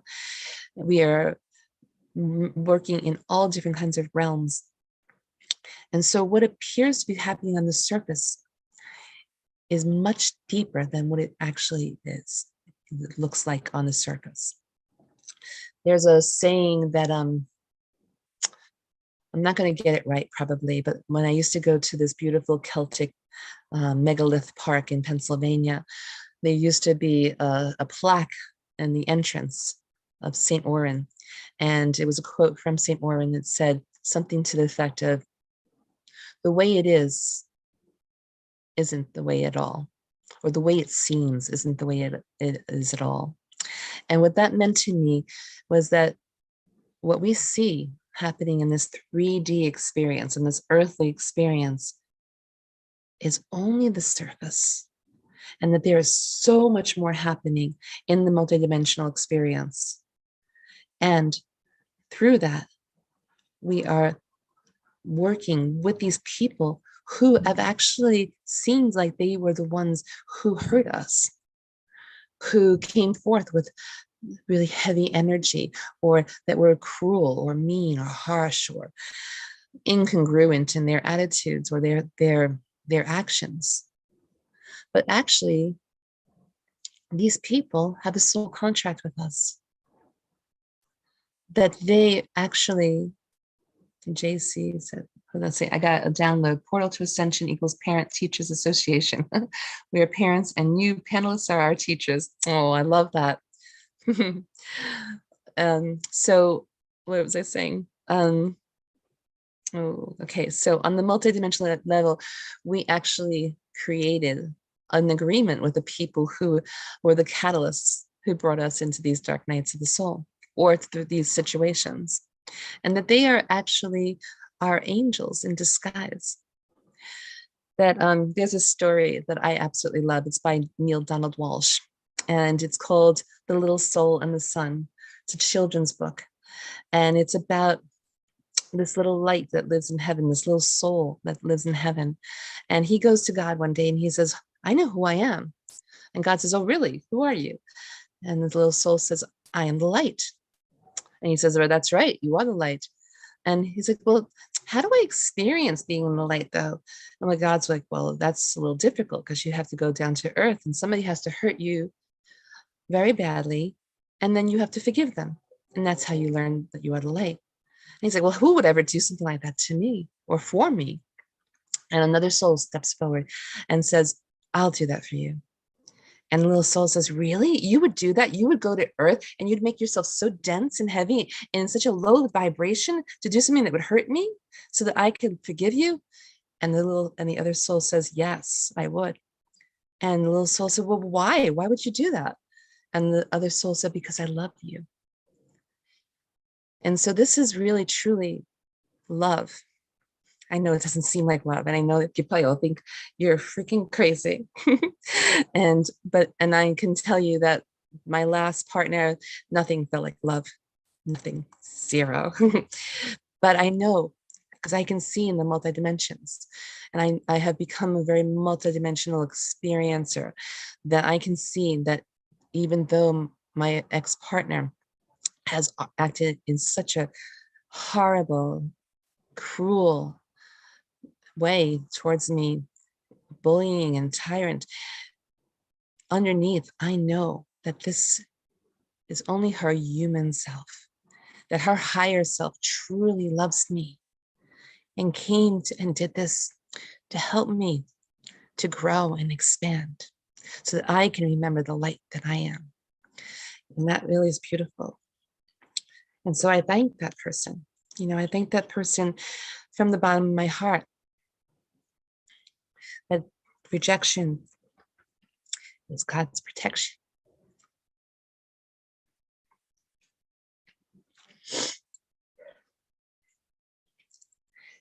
And redirection. And I see also, you know, how on a multidimensional level that it is protection, because if I was still in that relationship, it would be a disaster because that person is in really bizarre energy right now and very incongruent energy that I see through the relationships. And so it is protection for me. And so I'm grateful for that person. I'm so grateful that I was able to be redirected. And so let's see where we are. Sorry that my little tears, you know, I'm still moving through. And also the tears of gratitude. Thank you so much, Heather. I love you too. Thank you. However, it says here, I totally understand that. However, being the protector, I totally understand. However, from being the protector, what does that mean, Julia? Can you clarify that? Stacy says, I so relate to this. I'm going through this now. Oh, I love that. I'm so sorry. I'm sending you so much love, Stacy, for you to help you to move through this. I'm just going to say, in case I forget, that this is the work that I do. I help people to move through this trauma. So if anyone does want to do deeper work with me, please reach out. And I'd love to help you and to move through this. Okay, so let's see.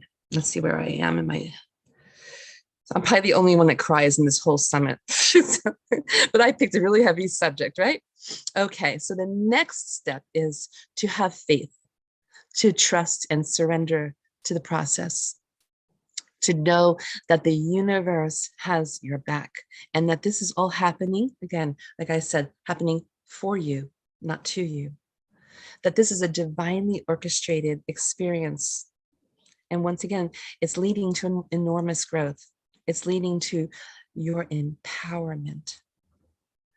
And so this is important for us to remember, that we can just take a moment and sit back and look at the entire picture. When I was in my dark night of the soul that was happening between 2010 and 2012, I was gifted eagle vision. I remember I was getting so many messages in those days because they were activating me to speak and to have conversation with the other realms and the other dimensions. And so I was constantly bombarded by messages. And one day I got a message about eagle vision. And at first I was like, what the hell is eagle vision? And then I kept thinking, and I'm like, oh, okay, I get it.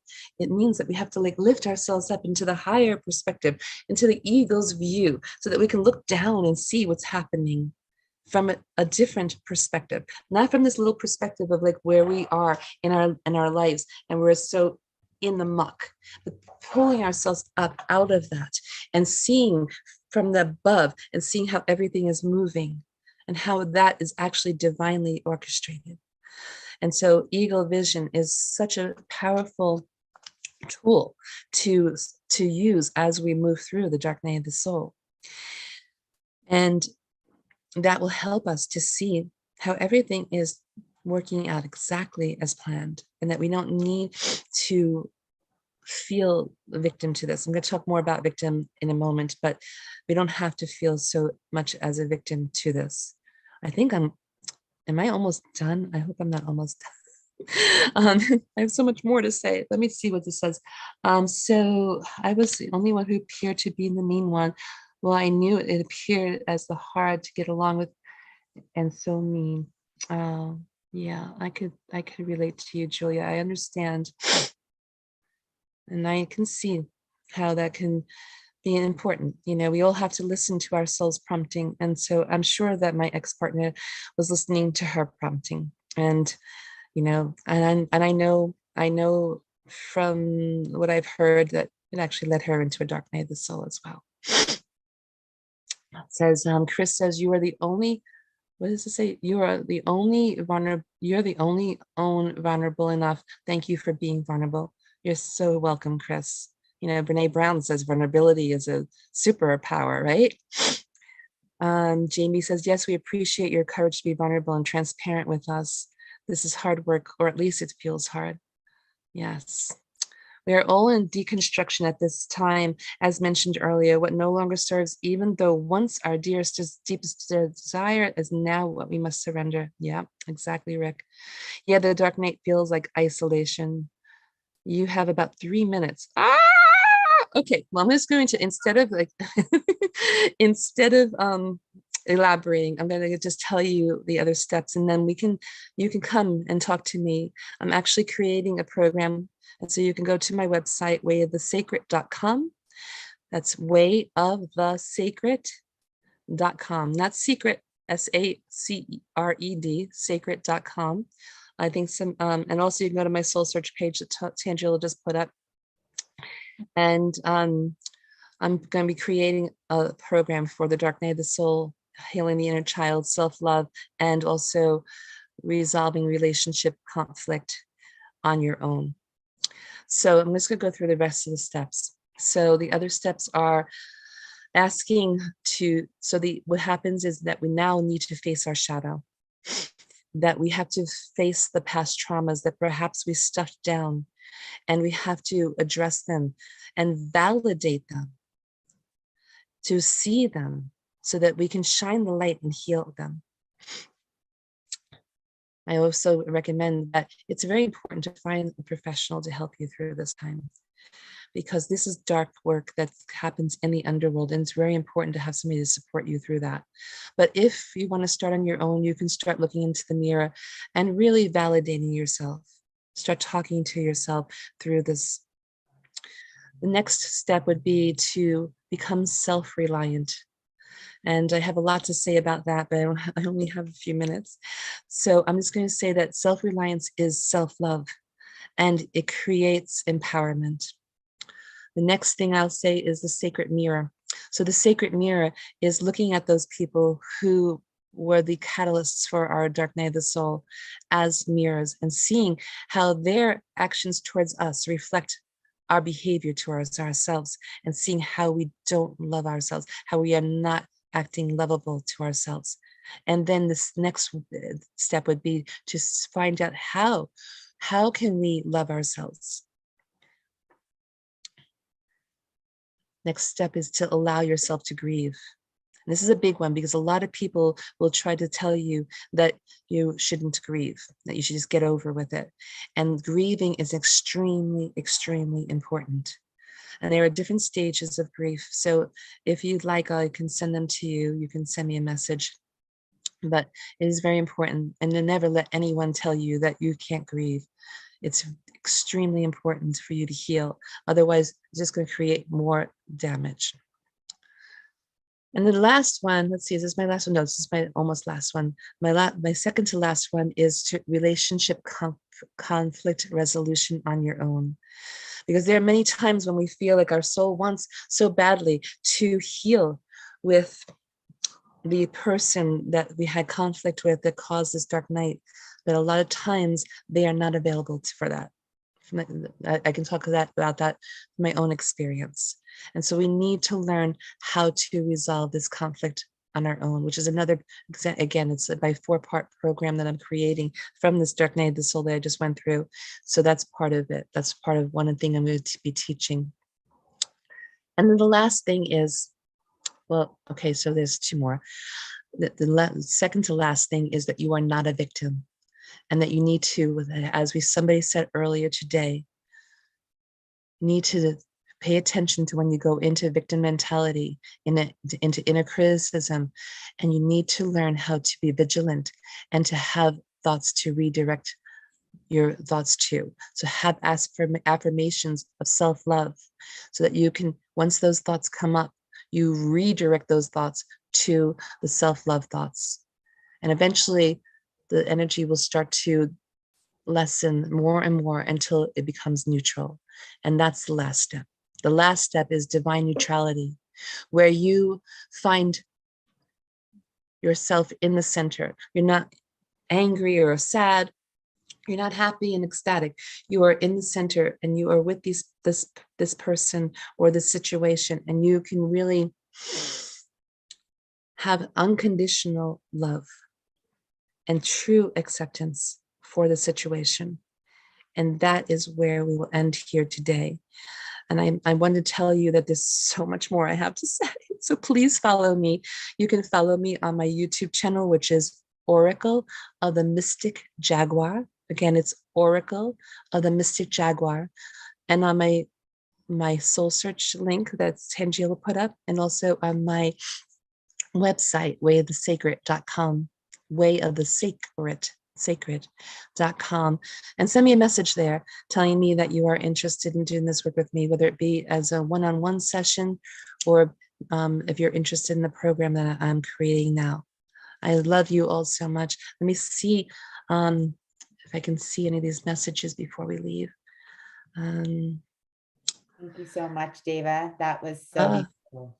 You're welcome. And Jamie is commenting here. Yes, so many takeaways from this. I want to know more, and I will connect with you on your website, wayofthesacred.com. I need guidance during this confusing and oftentimes lonely chapter of growth. Love this wisdom. So much to dive into. So many more people just thanking you for your vulnerability, for your courage, for your love, for your sharing. You know, your tears are just representative of all of our tears, Deva. Yes, I know. And that's why I feel like it's so important for us to do this work. So thank you, everybody who's come to do this work with us, because this is it. This is how we shift, how we come into unconditional love, which is true ascension. So thank you. Thank you, Deva. And, before we let you go, I just want to I wrote a few things down that just the frequency penetrated my heart and that you shared. And you said, we have agreements with people who are catalysts for us, and there are angels in disguise, and that this is all happening for you. So really represents a shift in perspective, right? Yes. Happening to us or happening for us. And the divine neutrality, really getting to that 0 point so we can process our emotions, we can fully feel everything, and we can continue to grow and learn the lessons rather than, resisting it and continuing it.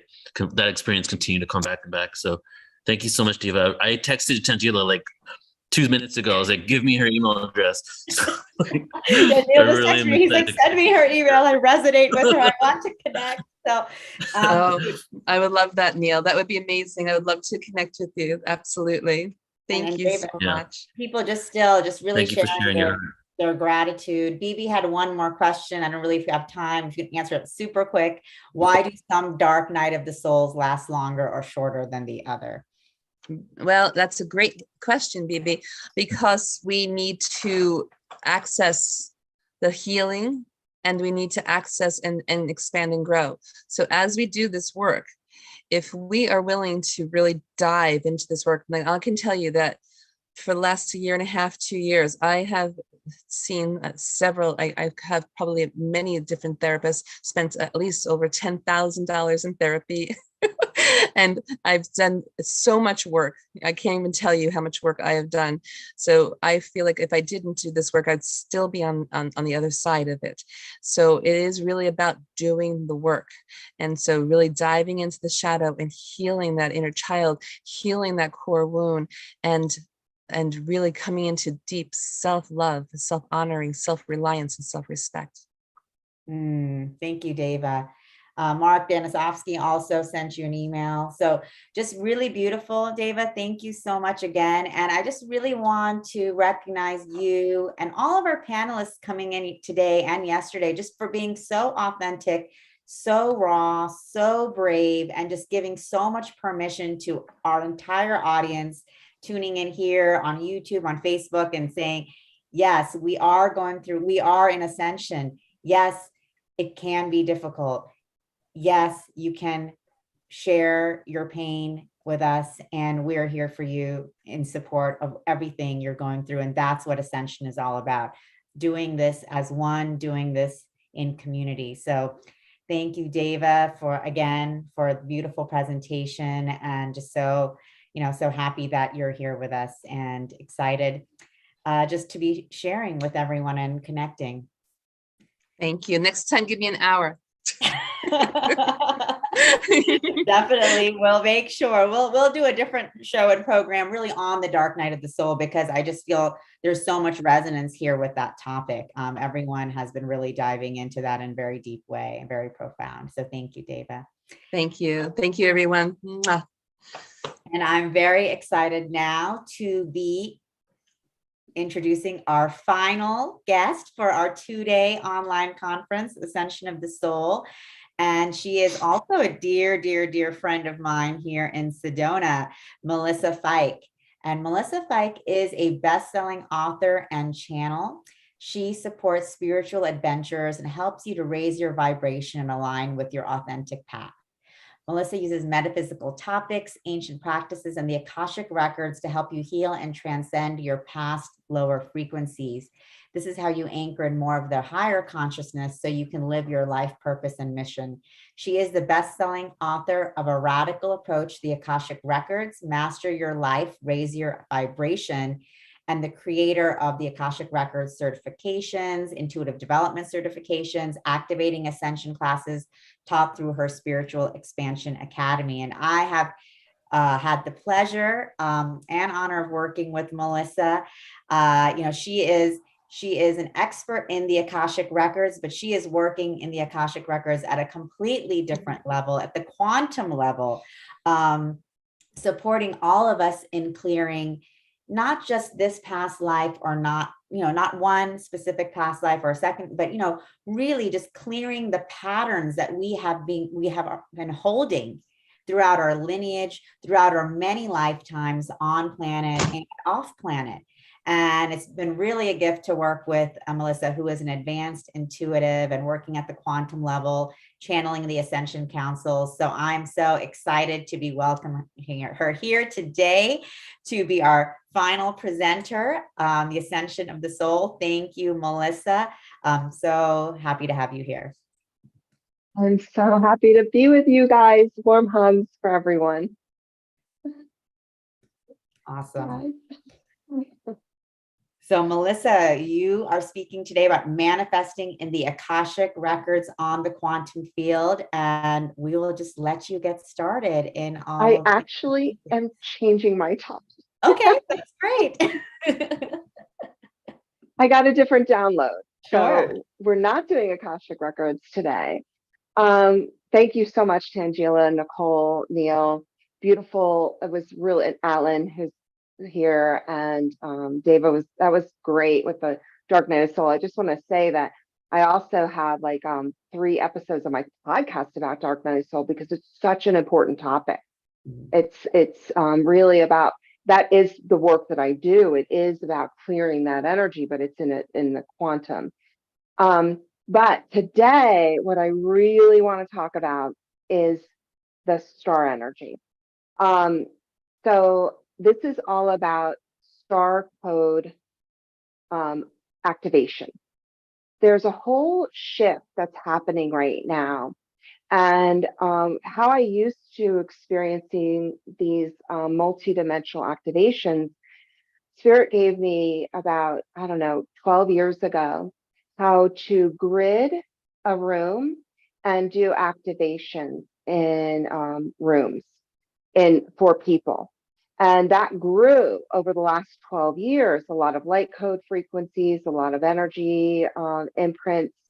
They talk a lot about the blueprint that has been created for this next evolution that we're hitting. What's happened in this blueprint, the light codes that we needed in the first set of blueprint over, since the convergence in 1986 and then 2012 and 2000. So it's been an evolution, right? But now we're hitting a whole new frequency. And this frequency they have called, this is what the Ascension Councils told me, they call it the star codes. So what's different about the star codes over light codes are these star codes are directly related to the new paradigm of the blueprint for the next 50 years. I just heard that. So I'm like, well, 50 years, that's a long time. But what this is it's the next level of blueprint that's just moving into our frequency. So what they have asked, or what they're doing, right? I don't do these activations. I'm just a channel for the information. And what's happening is all these new geometric energies are all moving in to the frequency and recalibrating the energy, and then coming through and recalibrating us, right? So it is recalibrating us as well, because that is part of this. It is part of the whole awakening, is the recalibration. And so it's individual, but it's on the collective. And the part of the collective, and why this is so important, is because we have to do this together. No one can do this alone. That's why we're coming together in such a profound way. That's why places like Soul Search, they're coming through in a big way in helping us evolve who we are, and bringing us the right community to help us through that. But these light codes are much more profound than the energies that I've worked with in the last 12-ish or more years. And again, it's because we're hitting a whole new blueprint. And what they mean by blueprint is it's kind of like it's the back end of the software system that's just starting to be created, but we all have to do this together. But what happened with the light codes, it was coming through these geometric energies and of course through the earth, but we need more star energy. And this energy is a totally different frequency than light code frequency. It's a star frequency, And they don't just mean like galaxies or star beings or anything like that. What they're also saying is that it is the geometric frequency of that. And when we get these activations, they're coming through in, and I'm going to do an activation in a little bit, but they come through, and when they hit, they're really hitting not just the DNA, but they're also encoding us, right? So they're keys and glyphs and frequencies that come through. So I'd love to do a meditation. Now, I think let me see if I can share my screen. I probably not. Oh, I can. Oh, great. So I'm going to share my screen. I'd love to use music for this. So I'm trying to see if I can do that. Share sound. I can. Fantastic. Beautiful, beautiful. So this meditation is really about activating your star code energy and recalibrating you for your evolutionary process and your opening you up to your own blueprint, right? So we have to be open up to our next frequency of blueprint energy. So I'm just going to make sure the music's on. Okay. So close your eyes and take a deep breath.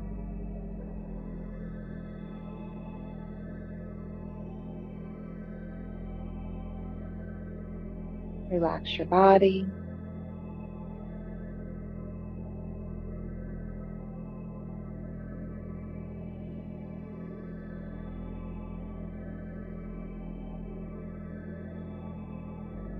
And I just want you, what we're first going to do is just activate and align your chakras. When we activate and align the chakras, I do it a little bit differently. So just follow along. Acknowledge your root chakra and activate your root. Allow it to raise its vibration and activate.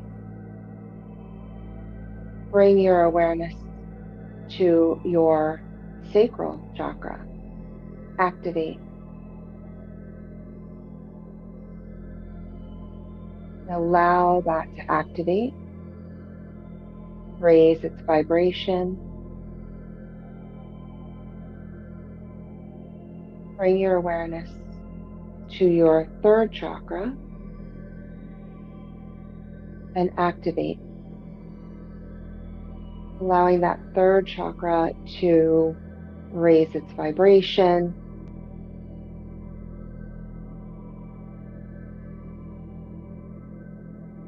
And now what we're going to do is align your root, your second and your third chakras. And just be aware that these are activated and aligned. So the lower chakras are activated and aligned. Bring your awareness to your crown chakra.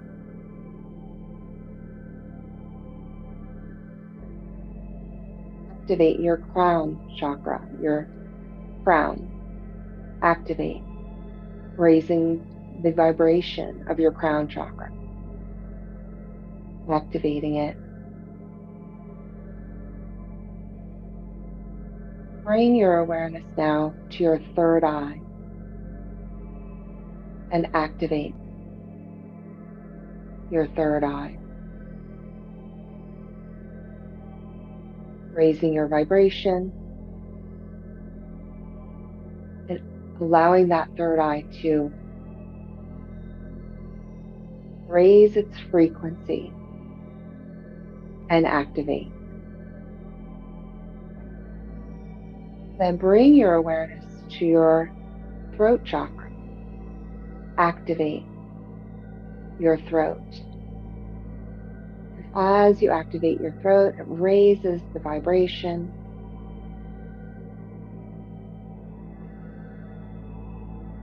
Now you're going to align crown, third eye, and throat. And now the upper three chakras are activated and aligned. And now you're going to bring your awareness into your heart chakra. You're going to activate your heart chakra, raising the vibration, opening up that energy. And as the heart chakra expands, it aligns with the lower three and the upper three chakras, expanding, raising the vibration of your whole energy field, activating your eighth chakra through that, opening up the energy of the toroidal field, bringing in your own codex that is already activated within your system. Aligning with all that you are, becoming the oneness of unconditional love and creation.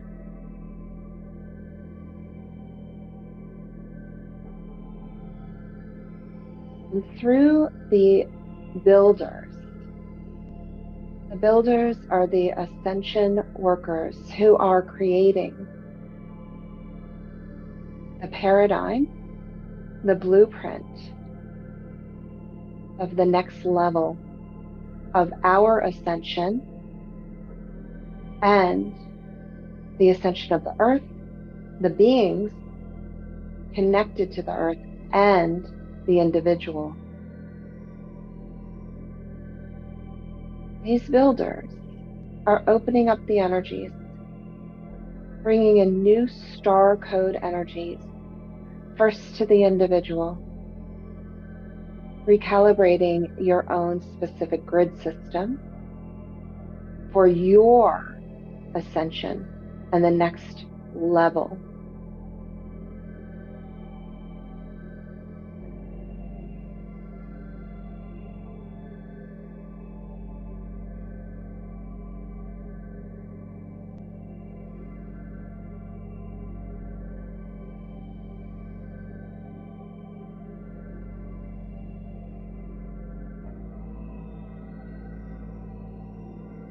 These star codes activated with specific glyphs. These glyphs are the patterning and starlight energy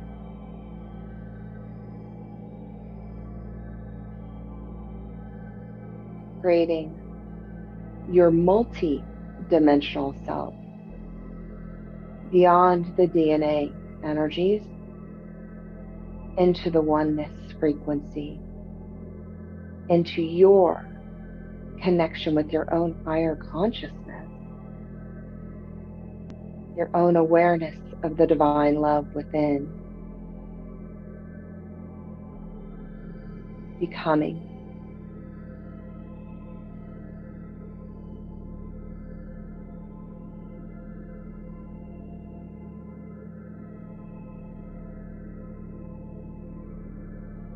You're becoming, you're being. There's nothing to do. Stay in your heart wisdom and your expanded awareness of your multi-dimensional self.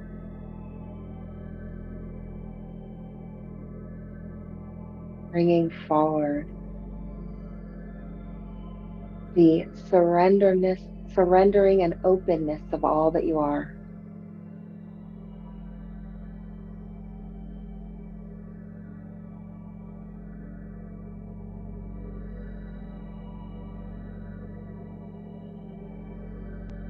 The next frequency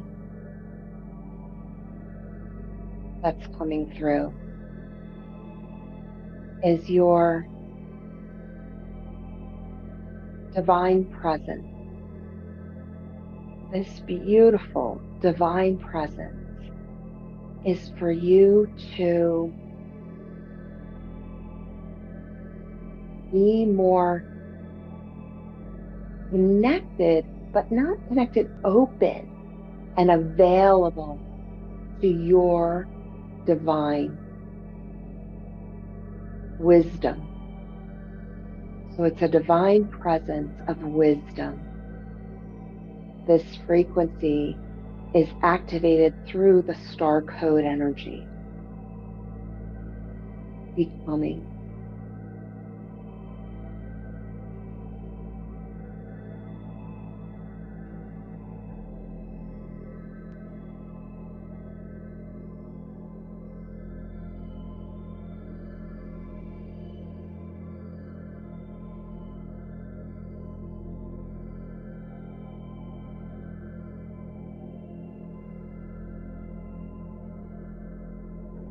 Just this moment, just take a moment and just acknowledge your heart again and just be open and surrender.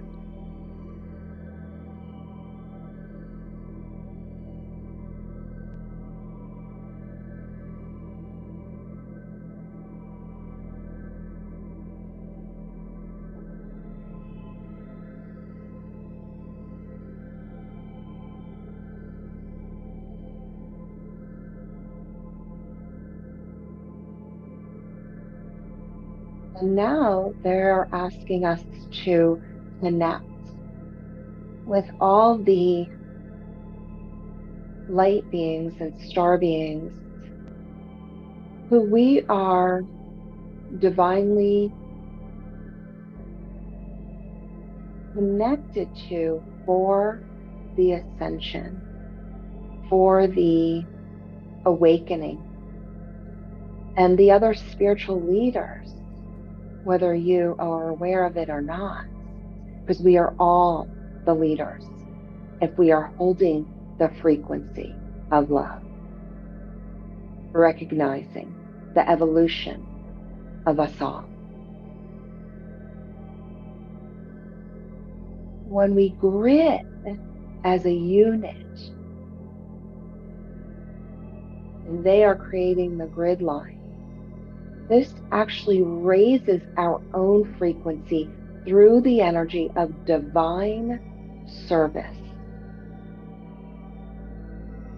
Divine service.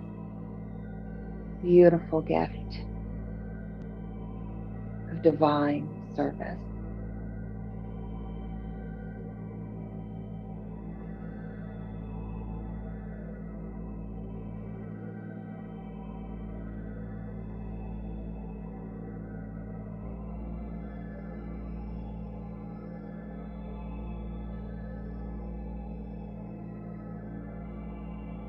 Now that we are at a certain frequency in this moment, whether we are live or watching a recording, take a moment again and be aware of your heart, your expanded connection to all that you are across time and space, your multidimensional beingness.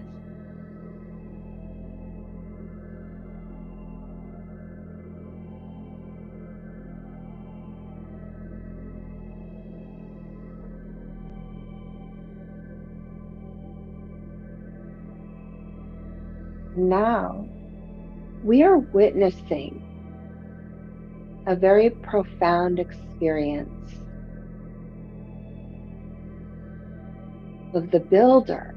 Even if you don't know it or don't see it, just be open to what you sense or feel or the wisdom you are gaining through this.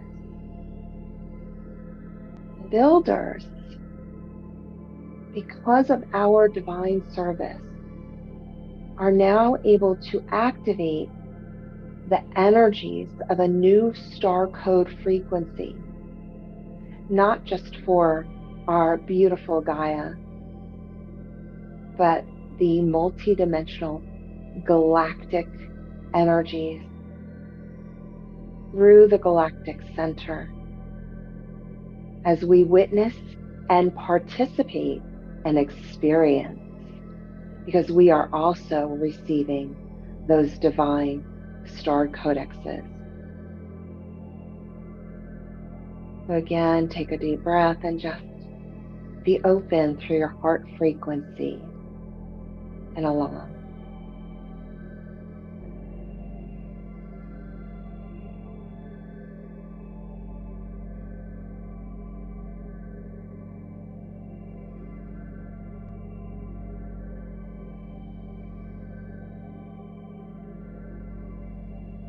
If you feel in any way any resistance or holding back or anything that makes you feel a little less open, take a deep breath and just say, whatever is in my highest and best, through the divine service of who I am, through my unconditional love for humanity, for Mother Gaia, for all that I am,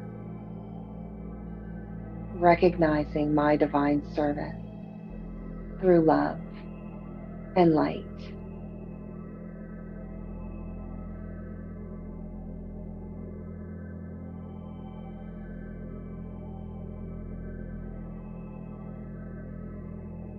I am the service of the divine.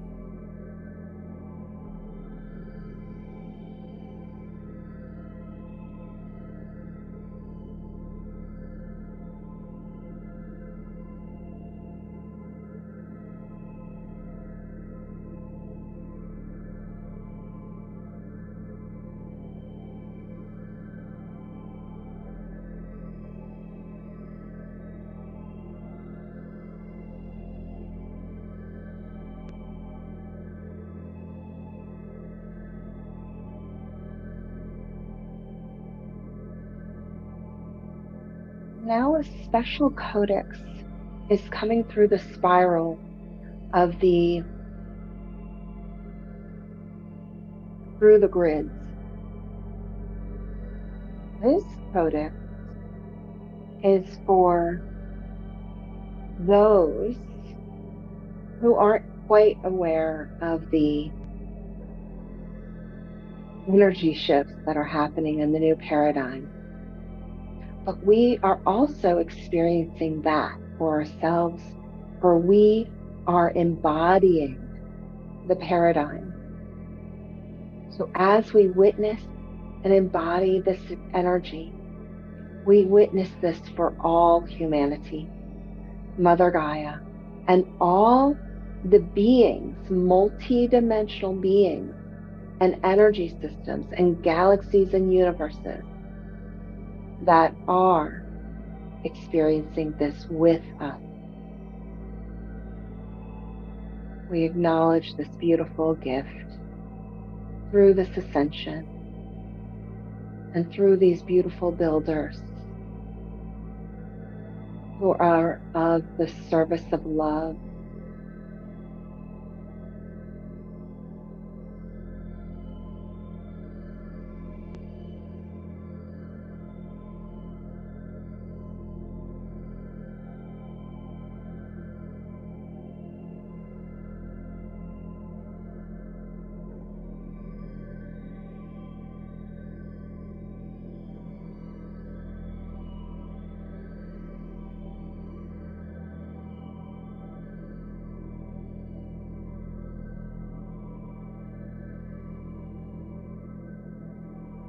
We are so grateful to everyone who has witnessed this, who has participated and opened to allowing the energy of this divine service and divine recalibration multidimensionally. We are so grateful to the Ascension Councils and the Grid Masters and the Builders for your divine service and love. We are grateful to those of us here that have witnessed this, the Soul Search Community Portal to Ascension, new realities. We're grateful for this connection and divine wisdom. So now what you want to do is please take a deep breath through your nose. And as you inhale, you're bringing the energy and the prana all the way through your body as you're breathing in into your toes and exhaling naturally. With your own rhythm, take another deep breath through your nostrils into your body, down your throat, down your legs, into your toes, exhaling naturally. And again, take a deep breath through your nostrils, down into your body, into your toes and feet, and exhaling naturally. And just do that one more time.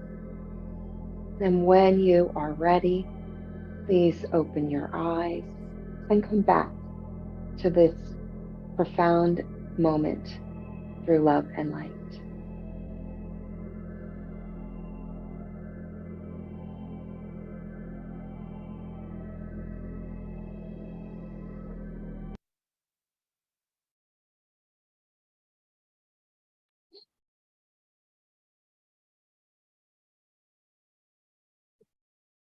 Whew. I don't know about you guys. Woo. Wow, Melissa, you just took me on such a journey. I'm not even my body right now.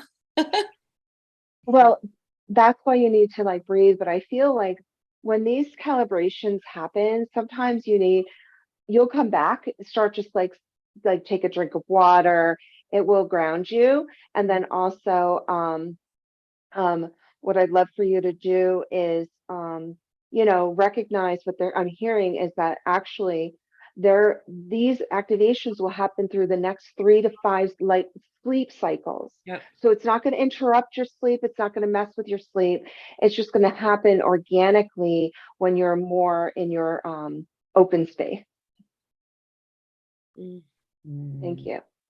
Thank you. Beautiful. Well, thank you for that profound activation and bringing through those star codes for us. I mean, what a beautiful way for us to be closing our 2-day conference, really anchoring in these energies. Kathy is asking, will it help with sleep if you struggle with sleep?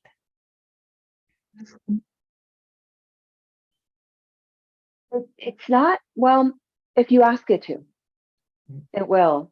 But I feel specifically, Kathy, I think for you, what you need to do is do some breath work before you sleep, because you're going to sleep with a more activated energy, and just kind of allow your energy to just kind of wind down a little bit. That's just what Spirit's telling me. Awesome. Well, I'm super excited to see what you're going to bring through in just a few days, or like 9 days, 10 days, 9 days. 11, 9 days. Yes. Yes. And I'm sorry I didn't do the manifestation of but I am doing that on 11/11. So I am doing the manifestation through the Akashic records. I have a really profound thing that I'm going to share there, as well as an experience on 11/11 at Nicole's event in Sedona. But yeah, for this, I just felt like it was really important for us to witness this star code energy that's coming through. Like, it was just beautiful. And I love this whole star. This is a new word for me, actually, was divine service. That was powerful. Yeah, that came through very profoundly for me. And I think it's just such a beautiful closing to these 2 days.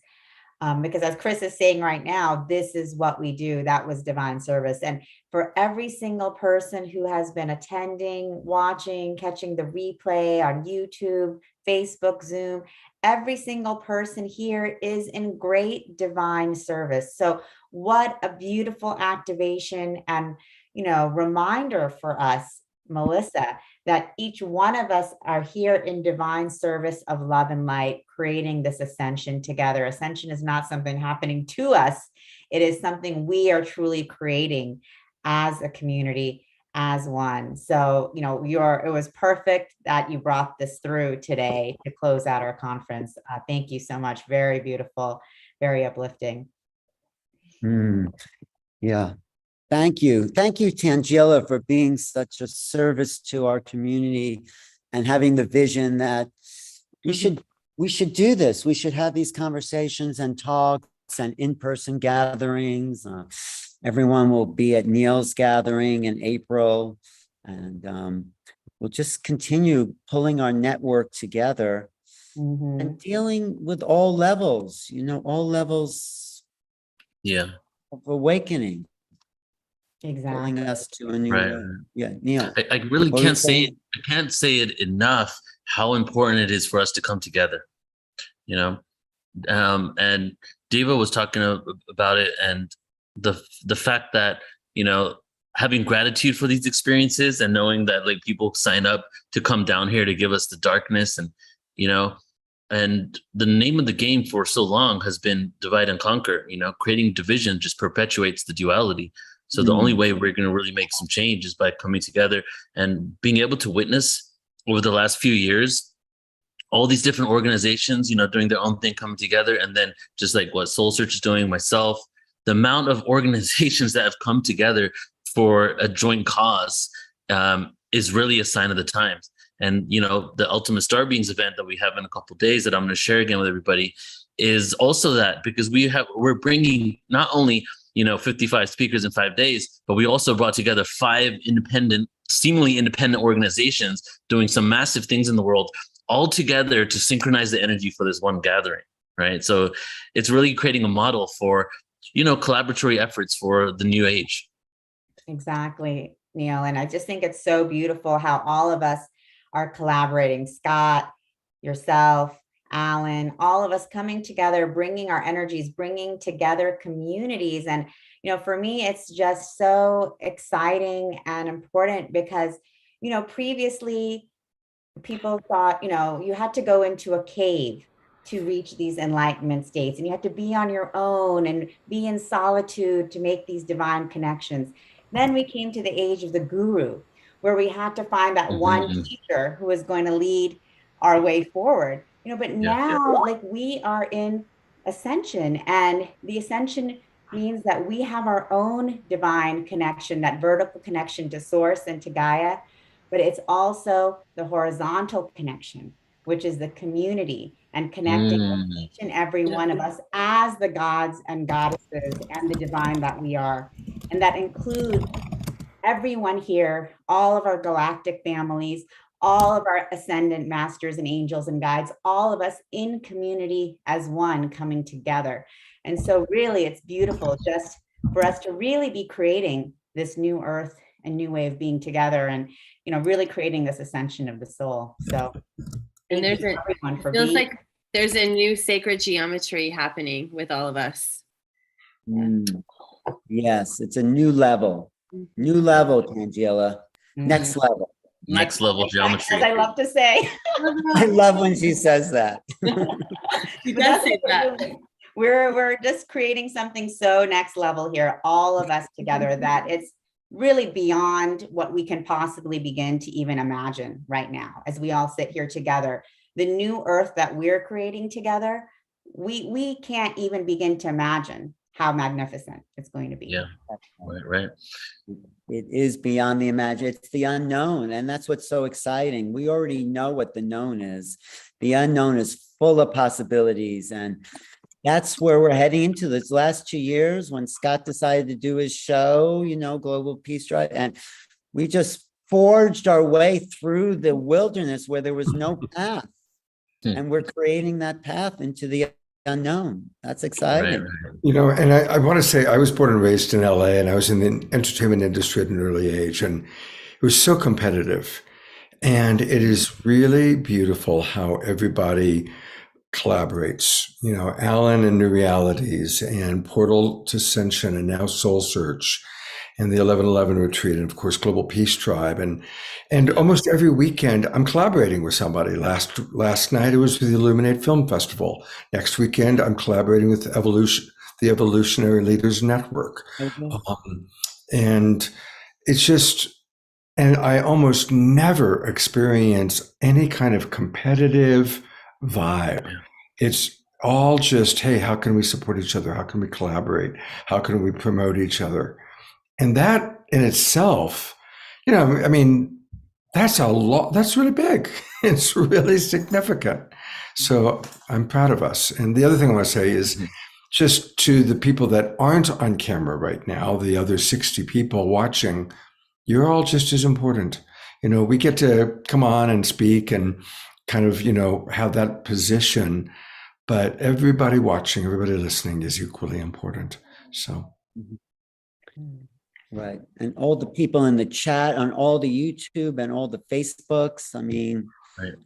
I've had like 100 or so just watching or more the last couple of days, you know, more. And Neil, you probably had a lot. And so we are reaching a community of people, and some people may just come across and what is Ascension? And it's like plants a seed of something else. And that's the great work.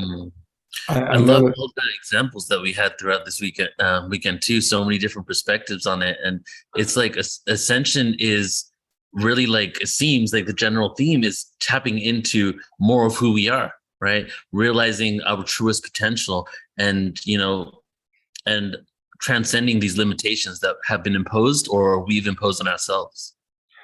You were saying, Scott? Oh, just I know that you've experienced it, Neil. All of us have. We get those emails from somebody who, like Alan said, just happened to find it or was referred to us, and just one portal to Ascension experience, one soul search experience, one evening watching the awakening world, and a person's life is transformed. There's a sense of, oh my God, here's my tribe, here's my community. So here's to all of us that are a little freaky, to the people around us, and absolutely like, hey, brother, hey, sister, there you are. I recognize you. That's why I love Tangila's name for it, Soul Search. It's brilliant. Yeah. And it's an open community. Anyone can join. Just say, hey, what are you guys into? I like what you're saying. Or, you know, tell me about that. It's like, it's a whole different way of being in community. It's like, sure, join us. Like that whole saying about the circle is open, you know, circles are closed, but these are open circles, open communities that everyone's here, and everyone watching is in the community. So we're going to keep building this, and live events, and Scott just did one, and Neil's doing one coming up, and we're planning a trip to Egypt. Everyone's invited. And when's the Egypt trip going to be? September 7th is the beginning of it. The first one, yeah. Well, there's a lot going on in Egypt. Shri and Kira are going in June. My friends Heather and Donnie go there twice a year. Crazy. Diana Maxwell goes there twice a year now. Right. It's really becoming quite a thing. And even from our 2-day conference, Kalina is taking a group next year, as well as Lori Wheeler. So we are really converging in Egypt coming up. It's like a bookend. Civilization, consciousness, the spiritual kind of awareness started in Egypt, in the ancient place of chem, alchemy, and that's the birth of spirituality in a sense, I feel. So we're returning back here as the cycle completes, as this last 25,000 years comes back around. We're returning like salmon. I think there's something like that to it. That's why there's this pull there, because the portals, the gates are opening, the temples are still being activated. So that's why I've been really feeling that Egypt is calling its people back, and I feel that's kind of like going to be our slogan for this tour. Is that there's this huge call, you know? And I've said, you know, I've been into Egypt ever since I got into consciousness, but for the last 2 years, I just feel this I never thought I wanted to go there. I was just like, it's too commercialized. But for the last 2 years, it's been this huge pull. I mean, you, Alan and I, we've been talking about this for almost 2.5 years now, right? But we're doing it. We got the I know, tour and it's plan, like, we got a tour guide, we got yeah. the place book, the temples reserved, the King's Chamber and the Great Pyramid private session. So have you ever been to Egypt, Scott? I have not been to Egypt yet, so Oh, I definitely want to go on either with Sheree and Kira or Donnie and Heather or you guys. It's the first I heard about your trip. So yeah, I think Egypt is definitely going to happen for a lot of people in 2023. Yep, You know, in your near future. When you're in those temples, it's like they're timeless. I was there in 1991 with a bunch of people. We had 70 people on the tour. And it's like people were channeling, they were fainting, they were going into trance. It just activates people. It's quite intense, but it's like, wow, this is the spiritual roots. So it's like, I don't know what will happen there, but people do have spontaneous awakenings and some of that. It's such a timeless experience. I lived in Egypt for a few years, and it was actually, you lived there, right? I did. It was before my awakening. So I went to the temples many times in the Valley of the Kings and the Queens, and I never really quite understood like why I felt this profound connection, comfort, and sense of home when being there. And I was just blown away by the magnificence of what still exists and could not even begin to comprehend what it was actually like then, and now after, all these years, having all these, memories and remembrances now really connecting with, my Egyptian times and my Egyptian past, really now it's beginning to make a lot more sense to me. Of course, it felt like home because it is home. And you're an ancient Egyptian. You look like you're right off the walls of those temples. But Neil, people are asking about the trip in the chat. Where do they? Do we have a website? So Tangela, as you know, is helping me launch my new site, and November 9th is the due date, the launch date, and that's also going to be when the tour is going to be launched on the website. Okay, so we're launching at the same time.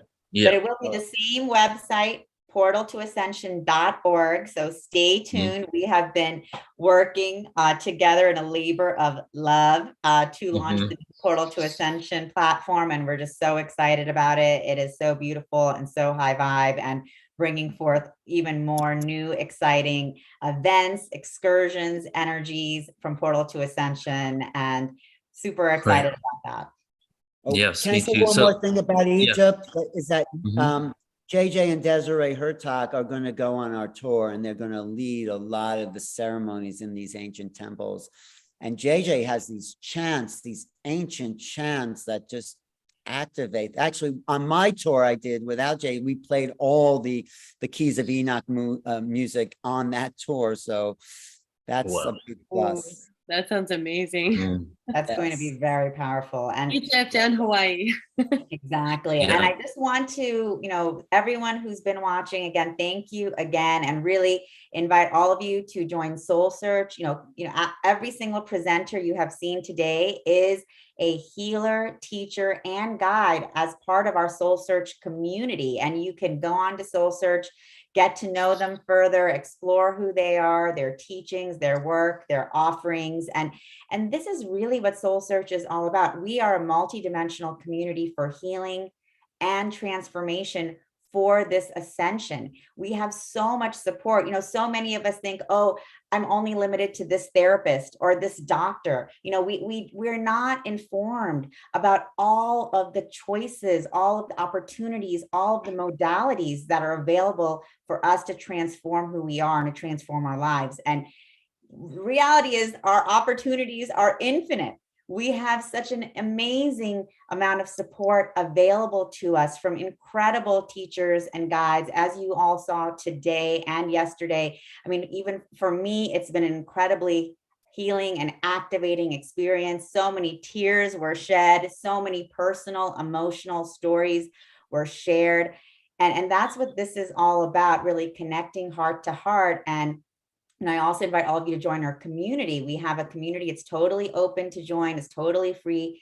Come in there and continue sharing. Share your questions, share your comments, share your poetry. We loved the open mic that happened today. And also we'd love for you to share, what you're looking for, any other type of support, questions about things you may have heard today that you've never heard about. So, this is a place that we want to continue building and growing together as a real community that supports each other through this ascension process. And so we can really create this new earth together. Yes. Beautifully said, great about what you created. There's no leaders. Everyone has like a little piece of their, in a way, soul that they're contributing to build this mosaic. It's like we all have these amazing pieces. And what you said, Tangela, before, and that's been resonated with me, that phrase for the last 2 decades, which is the age of the guru compared to the age of the self guru, and that's also a theme I didn't get a chance to go into my Yuga cycle presentation. Was the Kali Yuga theme is of the guru, because avatars needed to come down to remind us.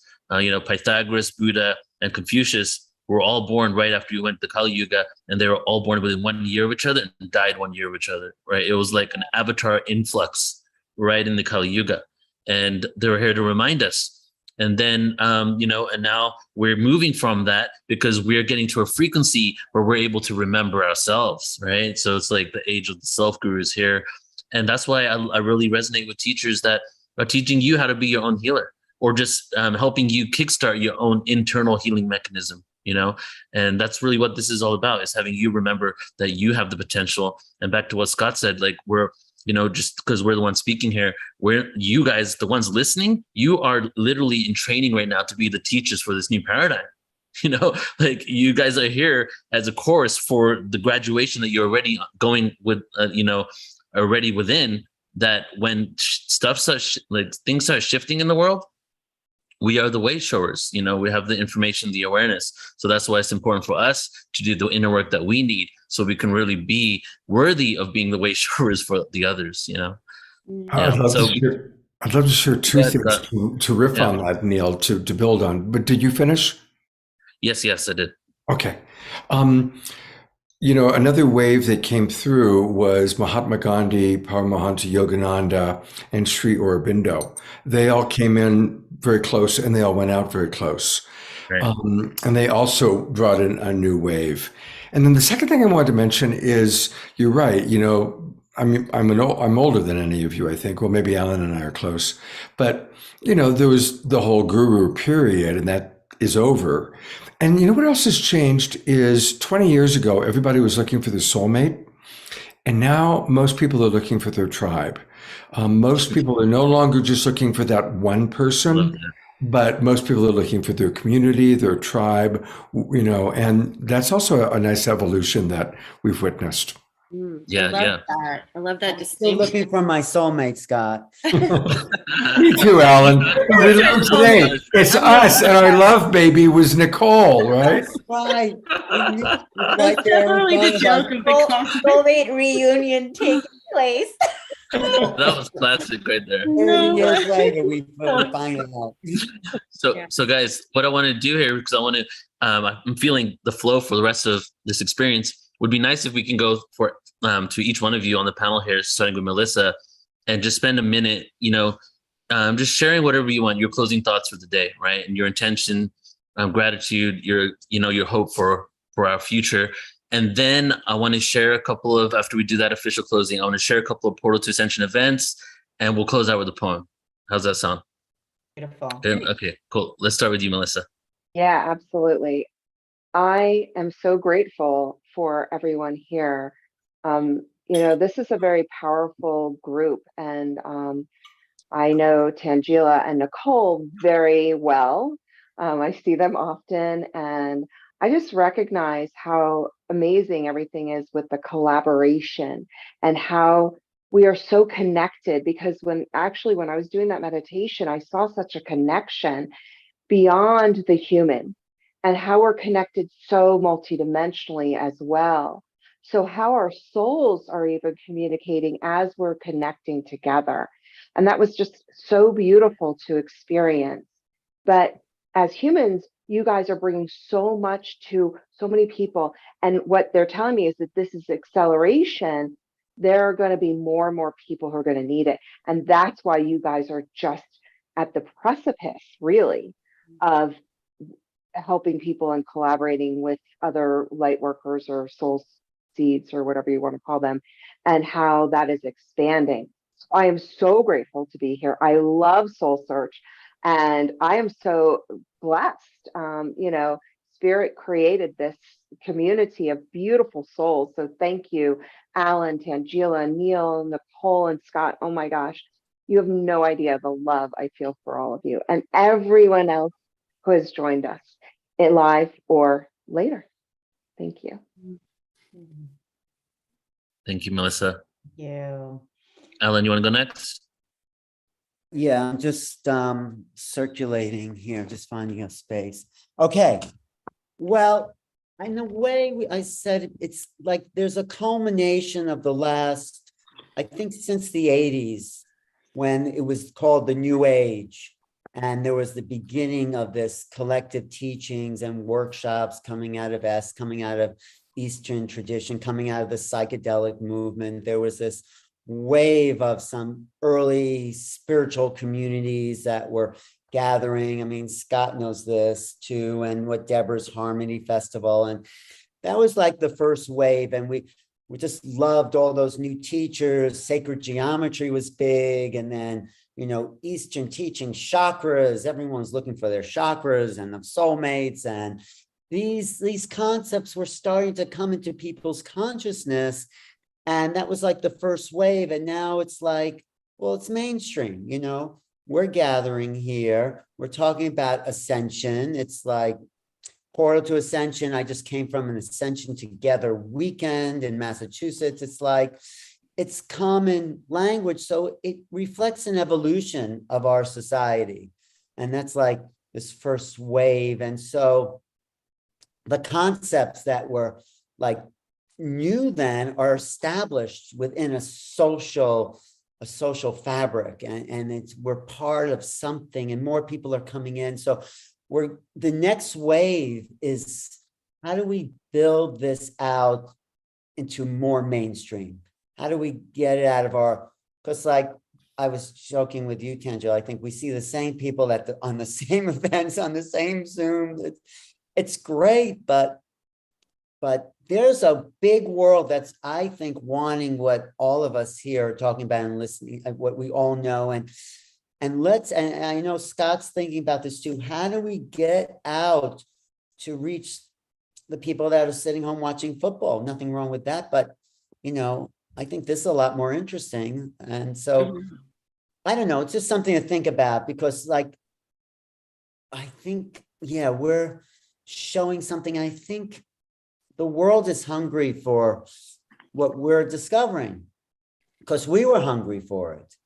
And some people don't even know what they're hungry for. They just know that it's not satisfying doing the 9-to-5 thing. And so I feel like we're coming into another wave, 2023, and all the things that Neil and me and a bunch of people have planned, or I think it's about, as Tangela would say, next level. It's next level.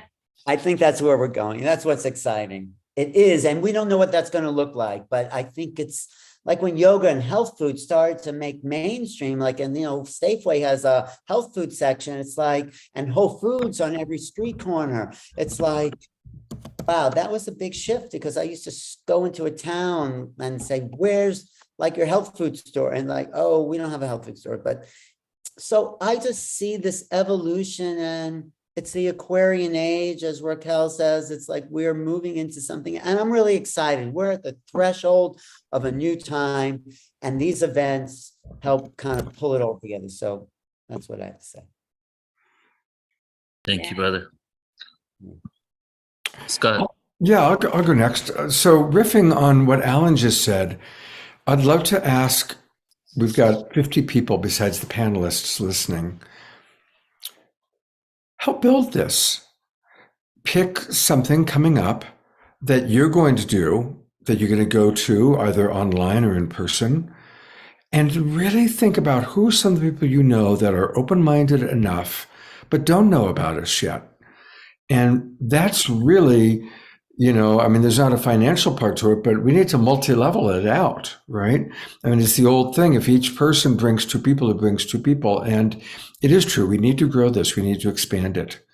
And then another thing that I just really hope we can do is bring in more people of color. Thank God for Tangela. We just need to have more people from different cultural backgrounds, different races.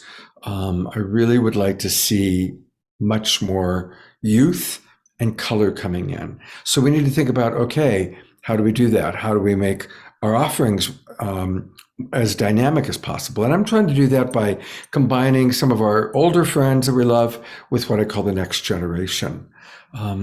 So that's what I think we need to do. We need to look at how we can reach out, and that's really encourage our audience to start watch parties if it's online. Bring people to the retreat if you're going to the retreat, because we all need to grow this together. So that's what I'd like to close with. Thank you, brother. Nicole. Yeah, I love that, Scott. That's a beautiful way of just, bring your friends, your soul friends who are looking. This is soul family. That's what I wanted to say. Like, this is soul family. And if you're here, you're activating your light leadership. And so I feel like what we're also really doing is we're creating the new blueprints for connection, collaboration, and community. It's just shifting. We're in the middle of the shift of shifting into the age of Aquarius, and with that, the ways that we do everything are shifting. So we're on the forefront of that, and I feel it's what Spirit told me the other day is this is the tip of the arrow. Like, this is just the beginning, and we are like literally the tip of the arrow. All of us here, every single person listening, everyone who's been witness this whole weekend is part of that tip of the arrow. And then also we are being galvanized in love. So everything we've been going through, all of the hardships and the conflict and the challenges and the need to return back to center and the dark nights of the soul and all of these parts that are highly uncomfortable are just galvanizing us to be love warriors for this era, so that we can be strong and brave and steeped in love when everybody else is freaking out, as things shift, and they're looking for support and they're looking for something to hold on to when there's nothing to hold on to and everything's changing.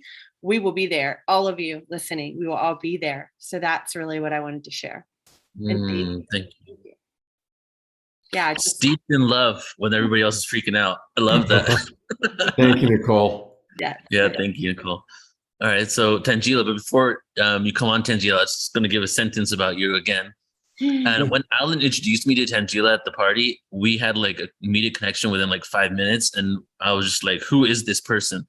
And then we arranged a time to meet like the next day. And we just busted out our laptops and just showed each other our websites, look at what I'm doing, look what I'm doing. And the first thing that came to my mind was like, this person is destined to succeed at what she wants to do. And what she wants to do is she wants to help humanity, which is why, like, when I have the opportunities to come across people like that I feel, in my heart and depths of my heart, that this person is like on this path and really is all about it, completely dedicated, that kind of energy really attracts me. So I'm just so grateful that we've become such good friends and we're crossed over on so many levels. So Tangela, it's been great doing this event with you, and let's hand it over to you. Give us your closing thoughts. Oh, thank you so much, Neil. That is so beautiful. And I just want to say that I appreciate every one of you guys here at the panelists so much for your complete support of the vision of what we are creating together with Soul Search, with Portal to Ascension, with New Realities, the Global Peace Tribe, with all of the work that Nicole is doing, Melissa is doing, Alana, everyone. We started Soul Search less than a year ago, and we have launched this incredible platform, have amazing partnerships, have been bringing together thousands of people from around the world and launching this event together with you, with Neil, and also forging these amazing friendships with Soul Family. So this is just what the new earth looks like, where we are able to relax into ascension together. When we relax and just know that we are here to create this new earth and No more the age of the guru. It's the guru. Each one of us is remembering and connecting with that guru within. And this whole weekend has been an activation of that experience. And like Alan was saying, how many people around the world are craving that, and they may not even know what that looks like. And to be honest with all of you, even I would say a year ago or a year and a half ago or 2 years ago, I would not have known what we were talking about. I had never even really heard of Ascension. So, this is all being very accelerated right now. We are just at the tip of the iceberg of what we are all manifesting together. And we are going to be bringing in so much beautiful community from around the country and around the world, the diversity of ages, the diversity of ethnicity, races, and colors, and being able to work together to bring forth this healing for humanity is just going to be so powerful in so many ways. So I'm just so grateful for every one of you who has been attending, watching, participating with the replay, all of our amazing presenters. Again, great gratitude for the divine service of love and light, each one of you. And really huge acknowledgement and recognition of your courage and your bravery for incarnating at this time, in this planet, in this role, to be the vibrational leader of a new universe, not just planet, not just galaxy, universe and multiverse, because as we all know, everyone is watching, everyone is rejoicing, everyone is celebrating as we truly create a new cosmic family together. So, I just want to acknowledge everyone for being a part of this. And thank you guys so much for really supporting us in creating this together. It's been so heart-opening and heartfelt, so much healing happening over the last 2 days. And I see Ahimsa Hart, she's requesting a reunion at Christmas. And Ahimsa, I just want to let you know, we are actually planning a follow-on event around Christmas time, just around the winter solstice, Portal to Ascension and Soul Search. Again, a follow-on event with our Soul Search healers, teachers, and guides. So stay tuned for that. That will be coming forth. And like Scott said, we want all of you to be inviting your friends, your family. Maybe they haven't heard of Ascension. Maybe they've never heard of, a lot of the things we talk about. It's okay. It doesn't matter, because it's the experience of an activation with Melissa, the experience of the tears of Deva talking about the dark night of the soul, the experience of the meditations and the profound words that are just coming through. These are the transmissions that transcend any level of education, training, knowledge, experience, awareness. It doesn't matter, because we're all communicating soul to soul. So this is not the end, it's the beginning. This is where the soul search really kicks in. Exactly. We're searching for souls. Thank you so much to everyone. And thank you, Neil, for being such an amazing friend, colleague, partner in divine, and roommate in Mount Shasta. So we have just begun our co-collaborations together, and we have strong karmic contracts together from many, many eons to be co-creating, and I'm just looking forward to everything that's coming forth. And same thing with everyone else on this panel: Scott, Alan, Nicole, Melissa, and all of our beautiful panelists, and all of our beautiful community. So much more to come. So much more to come. Tangela, thank you. It is. Thank you. So everybody, let's take a deep breath in together right now into our hearts. Deep breath in and let it out. Another deep breath in.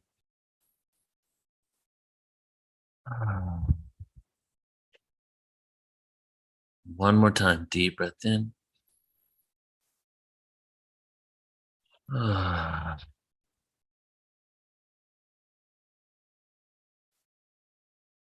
Thank you all so much for being part of this event. And we're going to transition now over to sharing a couple of other gatherings that are coming up. And then we're going to close out with a poem.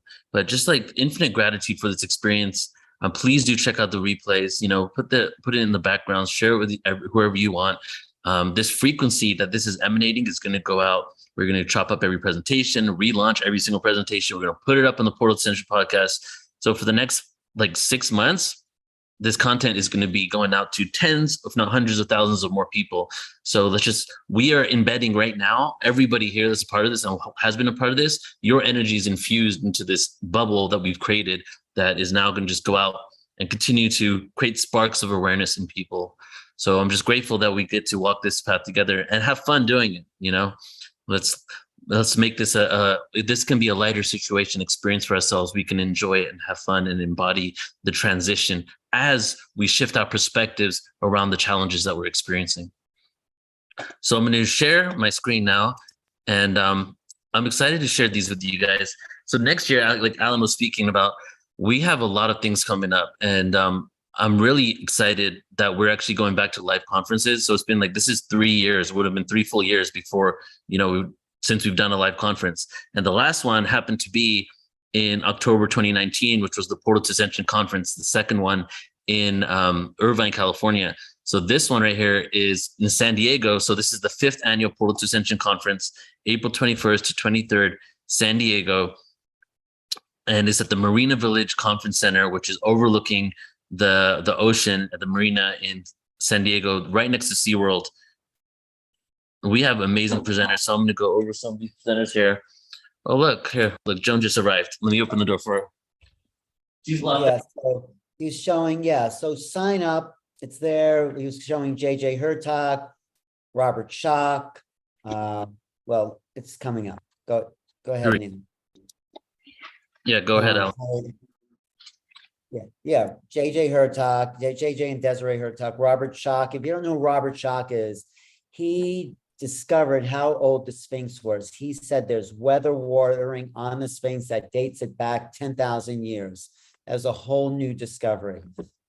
Wait, go slower. Who did we miss? Carolyn Corey. Oh, there's who's Adam Apollo, Linda Moulton Howe, really the top investigator in UFOs. And she says April of 2023, she expects some major revelations from inside the government. So that's really going to be, and Adam Apollo will tell you how to build a spaceship. I don't know, who's this guy? Who's this guy right here, Robert Edward Grant. Have you heard of him? Oh, I've heard of him. Yeah, he was like a researcher with Nassim Haramein, and now he's doing his own thing, and he's just got next level geometry awareness. He just took like 200 people to Egypt, so he's doing some incredible things in regards to sacred geometry and consciousness, and really beyond that. So he's going to be there. We have Michael Cremo, who wrote the book on forbidden archaeology himself. We have the Drone of Angels. And Barbara Lamb, the best regressionist in the abduction field. And then let's talk about your Stargate friends. Yeah, so we have the Stargate experience there, and so Prageet right here channeled around 33 years ago and connected with this being called Alcazar, and Alcazar gave him a download of how to create a Stargate, which is a sacred geometrical pyramid. And actually, Tangela, do you want to mention them? Because you've been following them for a while, and you really have experienced them probably even more than I have. Sure. I'm happy. Yeah, go ahead. Prageet and Jules, they channel a multidimensional galactic team, Alcazar, and really, they have this sacred geometry structure that Prageet was downloaded with that they have built, and it really resonates these very high frequencies and brings through these energies of ascension. And they are really ascension teachers, working with us, bringing in the guides, bringing in the galactic families in a very powerful way to guide us into the leading edge of creating this new reality together. So they're very profound. They're what I really consider their work leading edge work, just because of the teachings that come through and at the levels of energetics that you are working in when you're working with Alcazar and the whole team that comes through Alcazar, right. Prageet and Jules. So yeah, I'm super excited to have them be a part of the conference and see them there. It's going to be amazing. Yeah, and they're going to not only be doing a meditation on Friday night, but they're also doing a post-conference workshop for 3 hours with the Stargate. You get to go in the Stargate yourself as well on Monday. So I'm excited to be working with them. Geraldine Orozco, brilliant. She's going to be there in person, sharing her DNA activations. And wait, who's the guy next to Geraldine up there, Neil? So this is Raw of Earth. He's based out of Laguna. I connected with him because he's like, he has all these viral videos on Instagram on breath work and, you know, self-empowerment. And his information is really like just really impactful to me. So I decided to connect with him, and we have him there. He's going to be doing Kriya Yoga and breathwork experience in the morning for us. Right. We have Lori Spangler. So what we're doing with this event, it's a lot of information, a lot of education, a lot of remembrance. But we also have throughout the whole event experiences. In the morning, you know, in the afternoon, we have music. We have different types of like yoga and things like that that are going to occur. And then at nighttime, we have kind of like an after party. And on Saturday night, we have the official after party, which will be with Larissa Stowe and a whole band. So I don't know if you guys know Larissa Stowe. I know Scott, you know Larissa very well, and you've had her on your show quite a bit. Do you want to speak, Scott, about her a little bit? If you're still with us. Amazing. She's actually playing at 11:11. Oh, no way. She's in Sedona? Oh, she's coming to Sedona? They bought the sacred land in Cornville, and now, she's good friends with India, who lives on my property. So I just spoke to her about that land. She's playing at 11:11, and sharing and teaching there. And she's great. amazing. The real deal. Amazing. She's a real Kundalini activated, awakened being. My Kundalini awoken with her last November. Let me just say that was an experience. Yeah, I want to chime into that. I'm blessed to know so many amazing people, and Larissa is absolutely one of my favorite human beings. Mm-hmm. We were all at her land blessing last week, where the 12 acres that she and her husband Dean bought. And they're going to build community there. She is an amazing community builder, an amazing musical artist, and an amazing soul. So if Larissa Stowe is going to be there, everybody should be there, because she brings so much great energy. Yeah, I mean, the after party is going to be really next level. The room that we have it in is overlooking the bay. It's just an incredible view. And then we have Larissa Stowe opening, and the opening act is Admiral Apollo. You know, Adam Apollo, he goes by Admiral Apollo for his DJ name. So he's going to do a whole hour set, and then we're going into a 2-hour kirtan and dance experience. So just that in itself is going to be really fun, you know, on top of all the other experiences. As you share the light, she actually puts light language over hip hop instrumentals that she creates. So it's really next level downloads, but it's all light language music. And then let me just mention, I'm just going to jump forward here because I want to show you a couple other things, guys. Yeah. Our sponsors for this event are Soul Search, Tangela, Jenna Layden, Star Family Wisdom, and Sheila Seppi, Galactic Alliance. And we didn't just put the sponsorship out to anyone. We hand selected and really reached out to people that we connect with and work with. So it's another amazing experience where we get to collaborate and come together. Right. All right, and I want to share this one with you because this just got launched. Alan, you haven't seen this yet. Right, but let's back to the other one, Neil. If people want to register for that amazing event. Yes. I'm jumping forward too quick. Ascensionconference.com, for San Diego. And you can attend live, and there's post-conference workshops and also the live stream. So if you can't come live, you want to still be part of the live stream, you can do that over there. Ascensionconference.com. It's going to be great live. It's going to be a real party, gathering, music, teaching. Yeah, putting it on the calendar. It's straight up a celebration of life. That's what we want to really cultivate, and a celebrate of life, and then also celebrate the awakening of humanity. Because it's not if we're awakening, we are awakening, and let's enjoy it together, you know, and network with each other. I really want to cultivate experiences where we get to network and share our resources with each other and come together and start collaborating, you know, kind of like how we're doing for this event here. Right. All right. So jumping over to this one. Go ahead, Alan.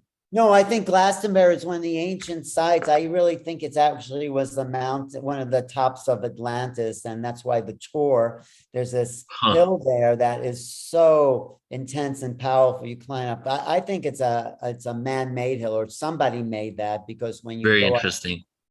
Up, and so it's just a very sacred site, Glastonbury. It's Avalon. They call it Avalon. You If know. I'm so excited, I cannot wait to go. I mean, that is really going to be a magical experience for all of us. I just know we're going to have so many downloads and activations and remembrances and connections and reconnections coming through there. It's just giving me the chills. I want to jump in for a moment too and say I've been to Glastonbury 3 times. It's an incredible place. It's right up there with Machu Picchu and Sedona. And also it's very close to where the crop circles take place. Yes. Yes. And We'll going to visit crop circles is a really cool experience. It is. Hopefully there'll be some that August. They've been a little slow the last couple of years, but I've taken people on crop circle tours, and when you stand in the crop circle, your whole body's activated. Yeah, the real ones are amazing, and August is not bad. I did crop circles in August. It was a few years ago, but it was still, there are quite a few showing up. So right, it's magic. The whole place is magic. So yes. So yeah. So what's just what's the theme? What's the theme of the Glastonbury conference? It's Awakening Ancient Mystery Schools. That's the theme.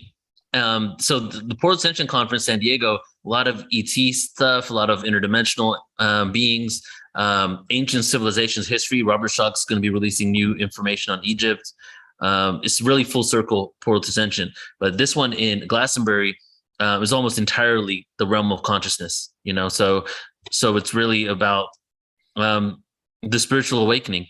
And some of the people that there, we have Magenta Pixie, Laura Eisenhower, Anton Parks, who Alan just got to interview. Vivian Chauvet, who's amazing. Yeah, Vivian Anton Chauvet. Parks has the truth. He's beyond Zachariah Sitchin. He really tapped into the Anunnaki. Daisy Foss is a person who lives in Glastonbury, really connected to the angelic realms. And Lori Wheeler is with us today. Lori Wheeler will be there. Yeah. Incredible activations with her today. I would say, like, to go back to your question, Ellen, what's the theme? It's almost like the way we've structured this is like it's a 3-day ceremony. We even start out with a ceremonial practice, different day, every day, like a cacao ceremony. One day we have a druidic, we have like gypsies from the local area that are sound healing and do drumming. So we're going to have them do a ceremony one morning. So it's really going to be kind of an initiation event. Yeah, so excited about this, guys. This is ascensionglastonbury.com. So go ahead, check it out. You know, we're going to be in Europe for a while, and after that, we're going to go to Egypt, and that's going to start again on September 7th is the tour date when we start, and then we're going to do 2 tours, one with the Hertax and then one with the Stargate experience. And when our new website launches again, you can go ahead and take a look at that over there. Before they launch, for people listening now, just give them like a place to go. So if you are in the chat room, you're already on the email list, so you'll get info on it. But if you're on any other platform, YouTube or Facebook, just go to our website, portaltoascension.org, sign up there, and then we'll send you the info as soon as we go live. Great. Thanks, and Scott. Here's the last thing. Thank you, Scott. Bye, Scott. Thanks, Scott. Scott. So much for joining. My pleasure. Take care, everybody. And I look forward to many, many connections with you. Good night. Love you, brother. Love. So I'm just going to quickly share 5-day Ultimate Star Being event. That's coming up just in a few days from now. But I'm going to jump over to the panel day event, which is completely free. I'm going to go ahead and post this link in the chat. I just want to tell you one more time, if you're on YouTube, we're going to be going live on YouTube for all these panels. It's really like, I wanted to do this specific type of event for 4 years. I was like, wouldn't it be cool if we did a conference that was only panels? And it took me a while to get to it, but now we're there. And these are the panels. We're going to have one on Galactic Origins, 9 a.m. Ascension panel hosted by Deborah Giusti. Experiencers panel hosted by Jenna Layden. The UFO Disclosure panel hosted by Alan. And we just need to finish confirming some people. And then the end one is going to be What is the Multiverse? And I'm excited for all of them. But the What is the Multiverse one, I mean, I'm really excited about, because we're going to be talking about different theories like holographic universe. Are we all frequency? What's outside the universe? How many universes are there?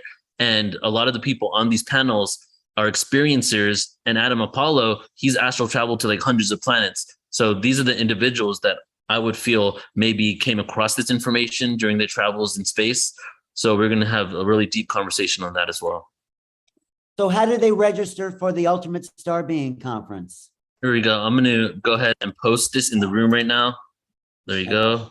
Yeah, I'll And I'm post going it to in as the, well. I'll post in the YouTube chat too. Yeah.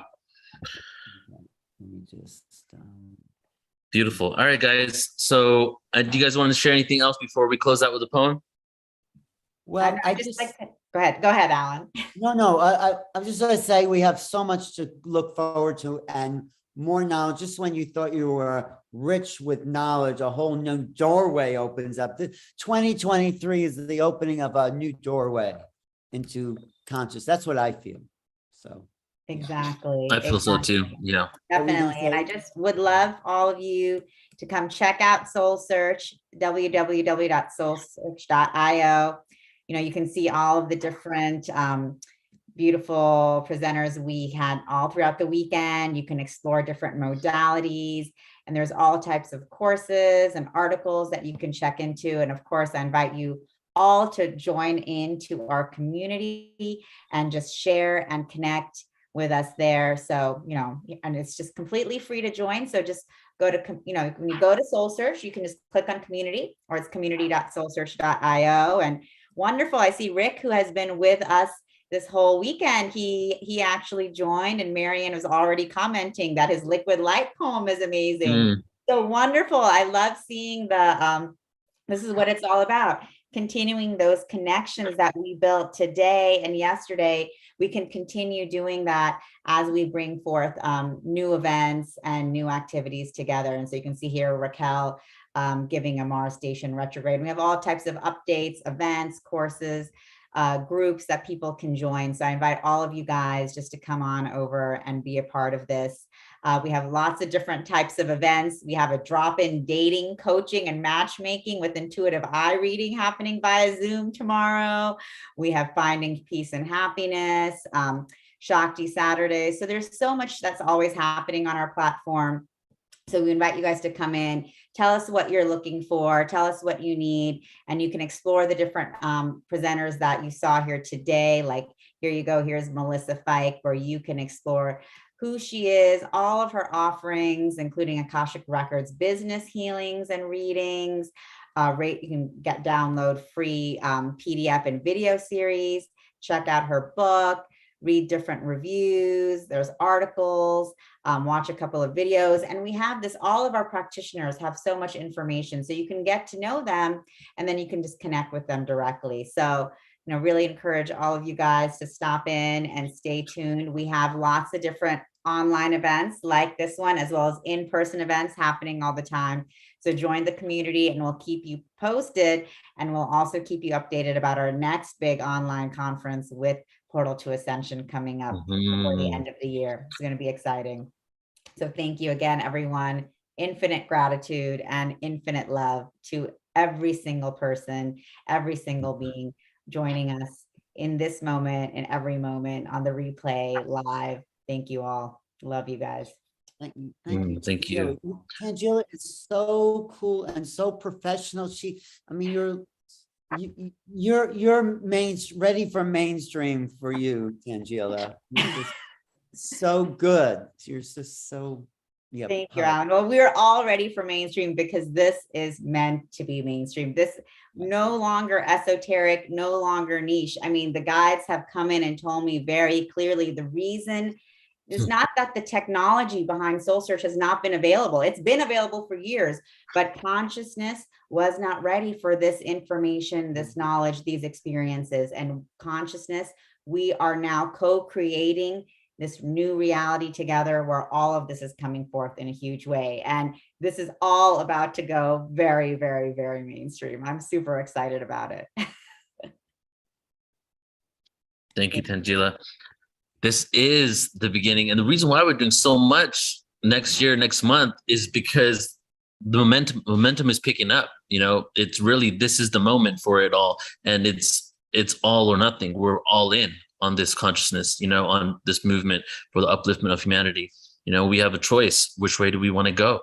And as you know, I showed in the Yuga cycle one, it's inevitable. We're going to ascend, right? So Do you want to go kicking and screaming and being a victim, or do you want to be the creator of this new experience and have that perspective?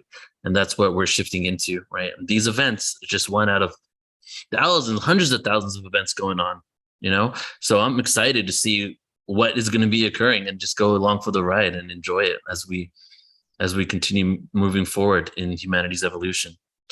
So, okay, I'm going to do a poem here to close out, and this one's called Cocoon.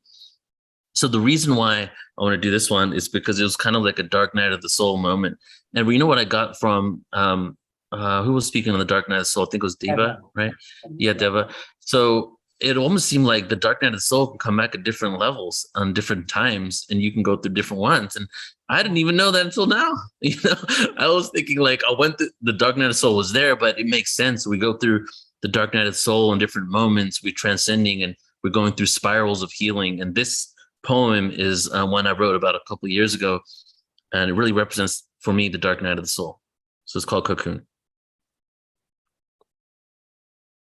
As I enter my cocoon, emotions flood my eyes as I tear up inside, expressed in love from my heart that has been wounded so much. Is that why we are here?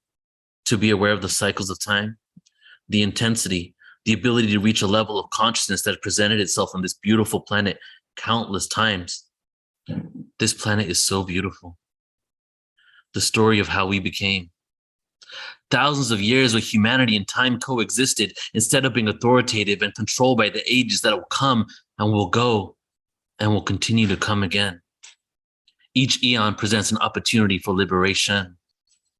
As I sit in my cocoon, my eyes are closed, safe now from the faces, the hatred, the pain. It hurts me often. Knowing the cycles is not a form of implementation, integration of the construct of the highest order when we do not follow leaders but our own sovereign leaders of our own right. A facilitator of energy. Why are we here? Who are we? The philosophy of humanity. What makes us unique, but what also connects us to the plants, animals, and what lies beneath our skin? This vehicle to transport our essence. This time has come before. I cannot judge the transition of one construct into another, one system into another. Who can judge me? The frequencies were designed to provide a depth of experience. Duality came from infinite singularity until the infinite potential burst into countless possibilities. A fractal, a water drop, a black hole, where I can go and hide. The vibration of love is sometimes buried deep inside. Why am I here? I often wonder, who am I? Why do I exist? Why do I know what I know? I cry often for the beauty of what it means to be human, for the uniqueness of our position as the galactic position of the Earth shifts to better assist in my mission. My mission? What if I gave it up? Does life continue, and is the energy enough? I gave up my mission multiple times as I could not deal with the depression and the self-hatred inside. I grew up having to lie. Fears, insecurities can lead to a demise or a way to rise. I experienced both. I love the earth so much that sometimes that love makes it hard to communicate with words. My hope for humanity has been tested over and over. I lost hope, but then a silly joke, but just by people watching, my faith is restored. We are beautiful. We are so beautiful. I wish we all knew. I have experienced hate for myself that altered my health, but only I can help me. Only I can help me. Only I can help me.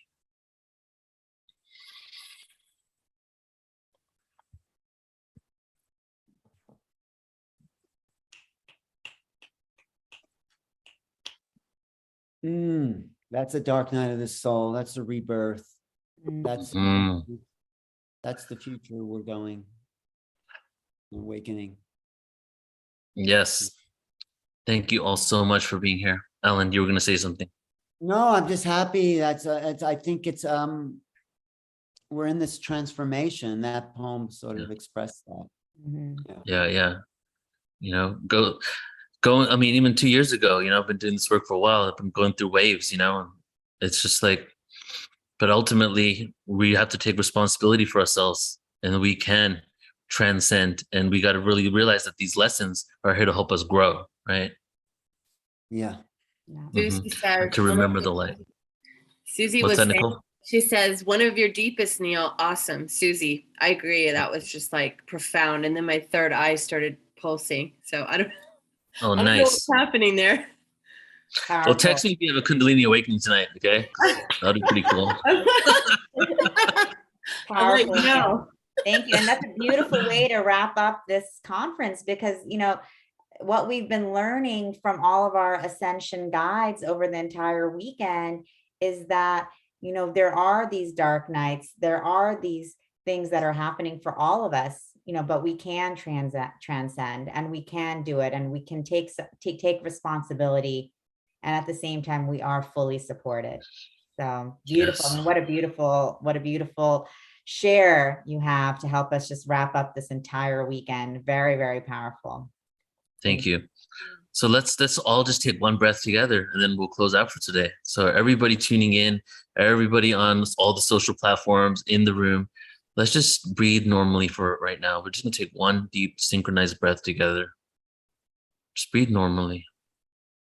Close your eyes. On the next exhale, breathe in deeply into your heart.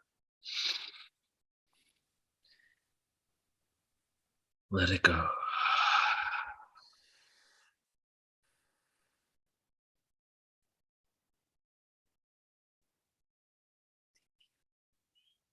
Thank you all so much. Love you all. Thank you all. Love you guys. Thank you so much. Have a beautiful evening, night, wherever you all are. Thank you guys. See you again very, very soon. Okay. Blessings, everyone. Bye.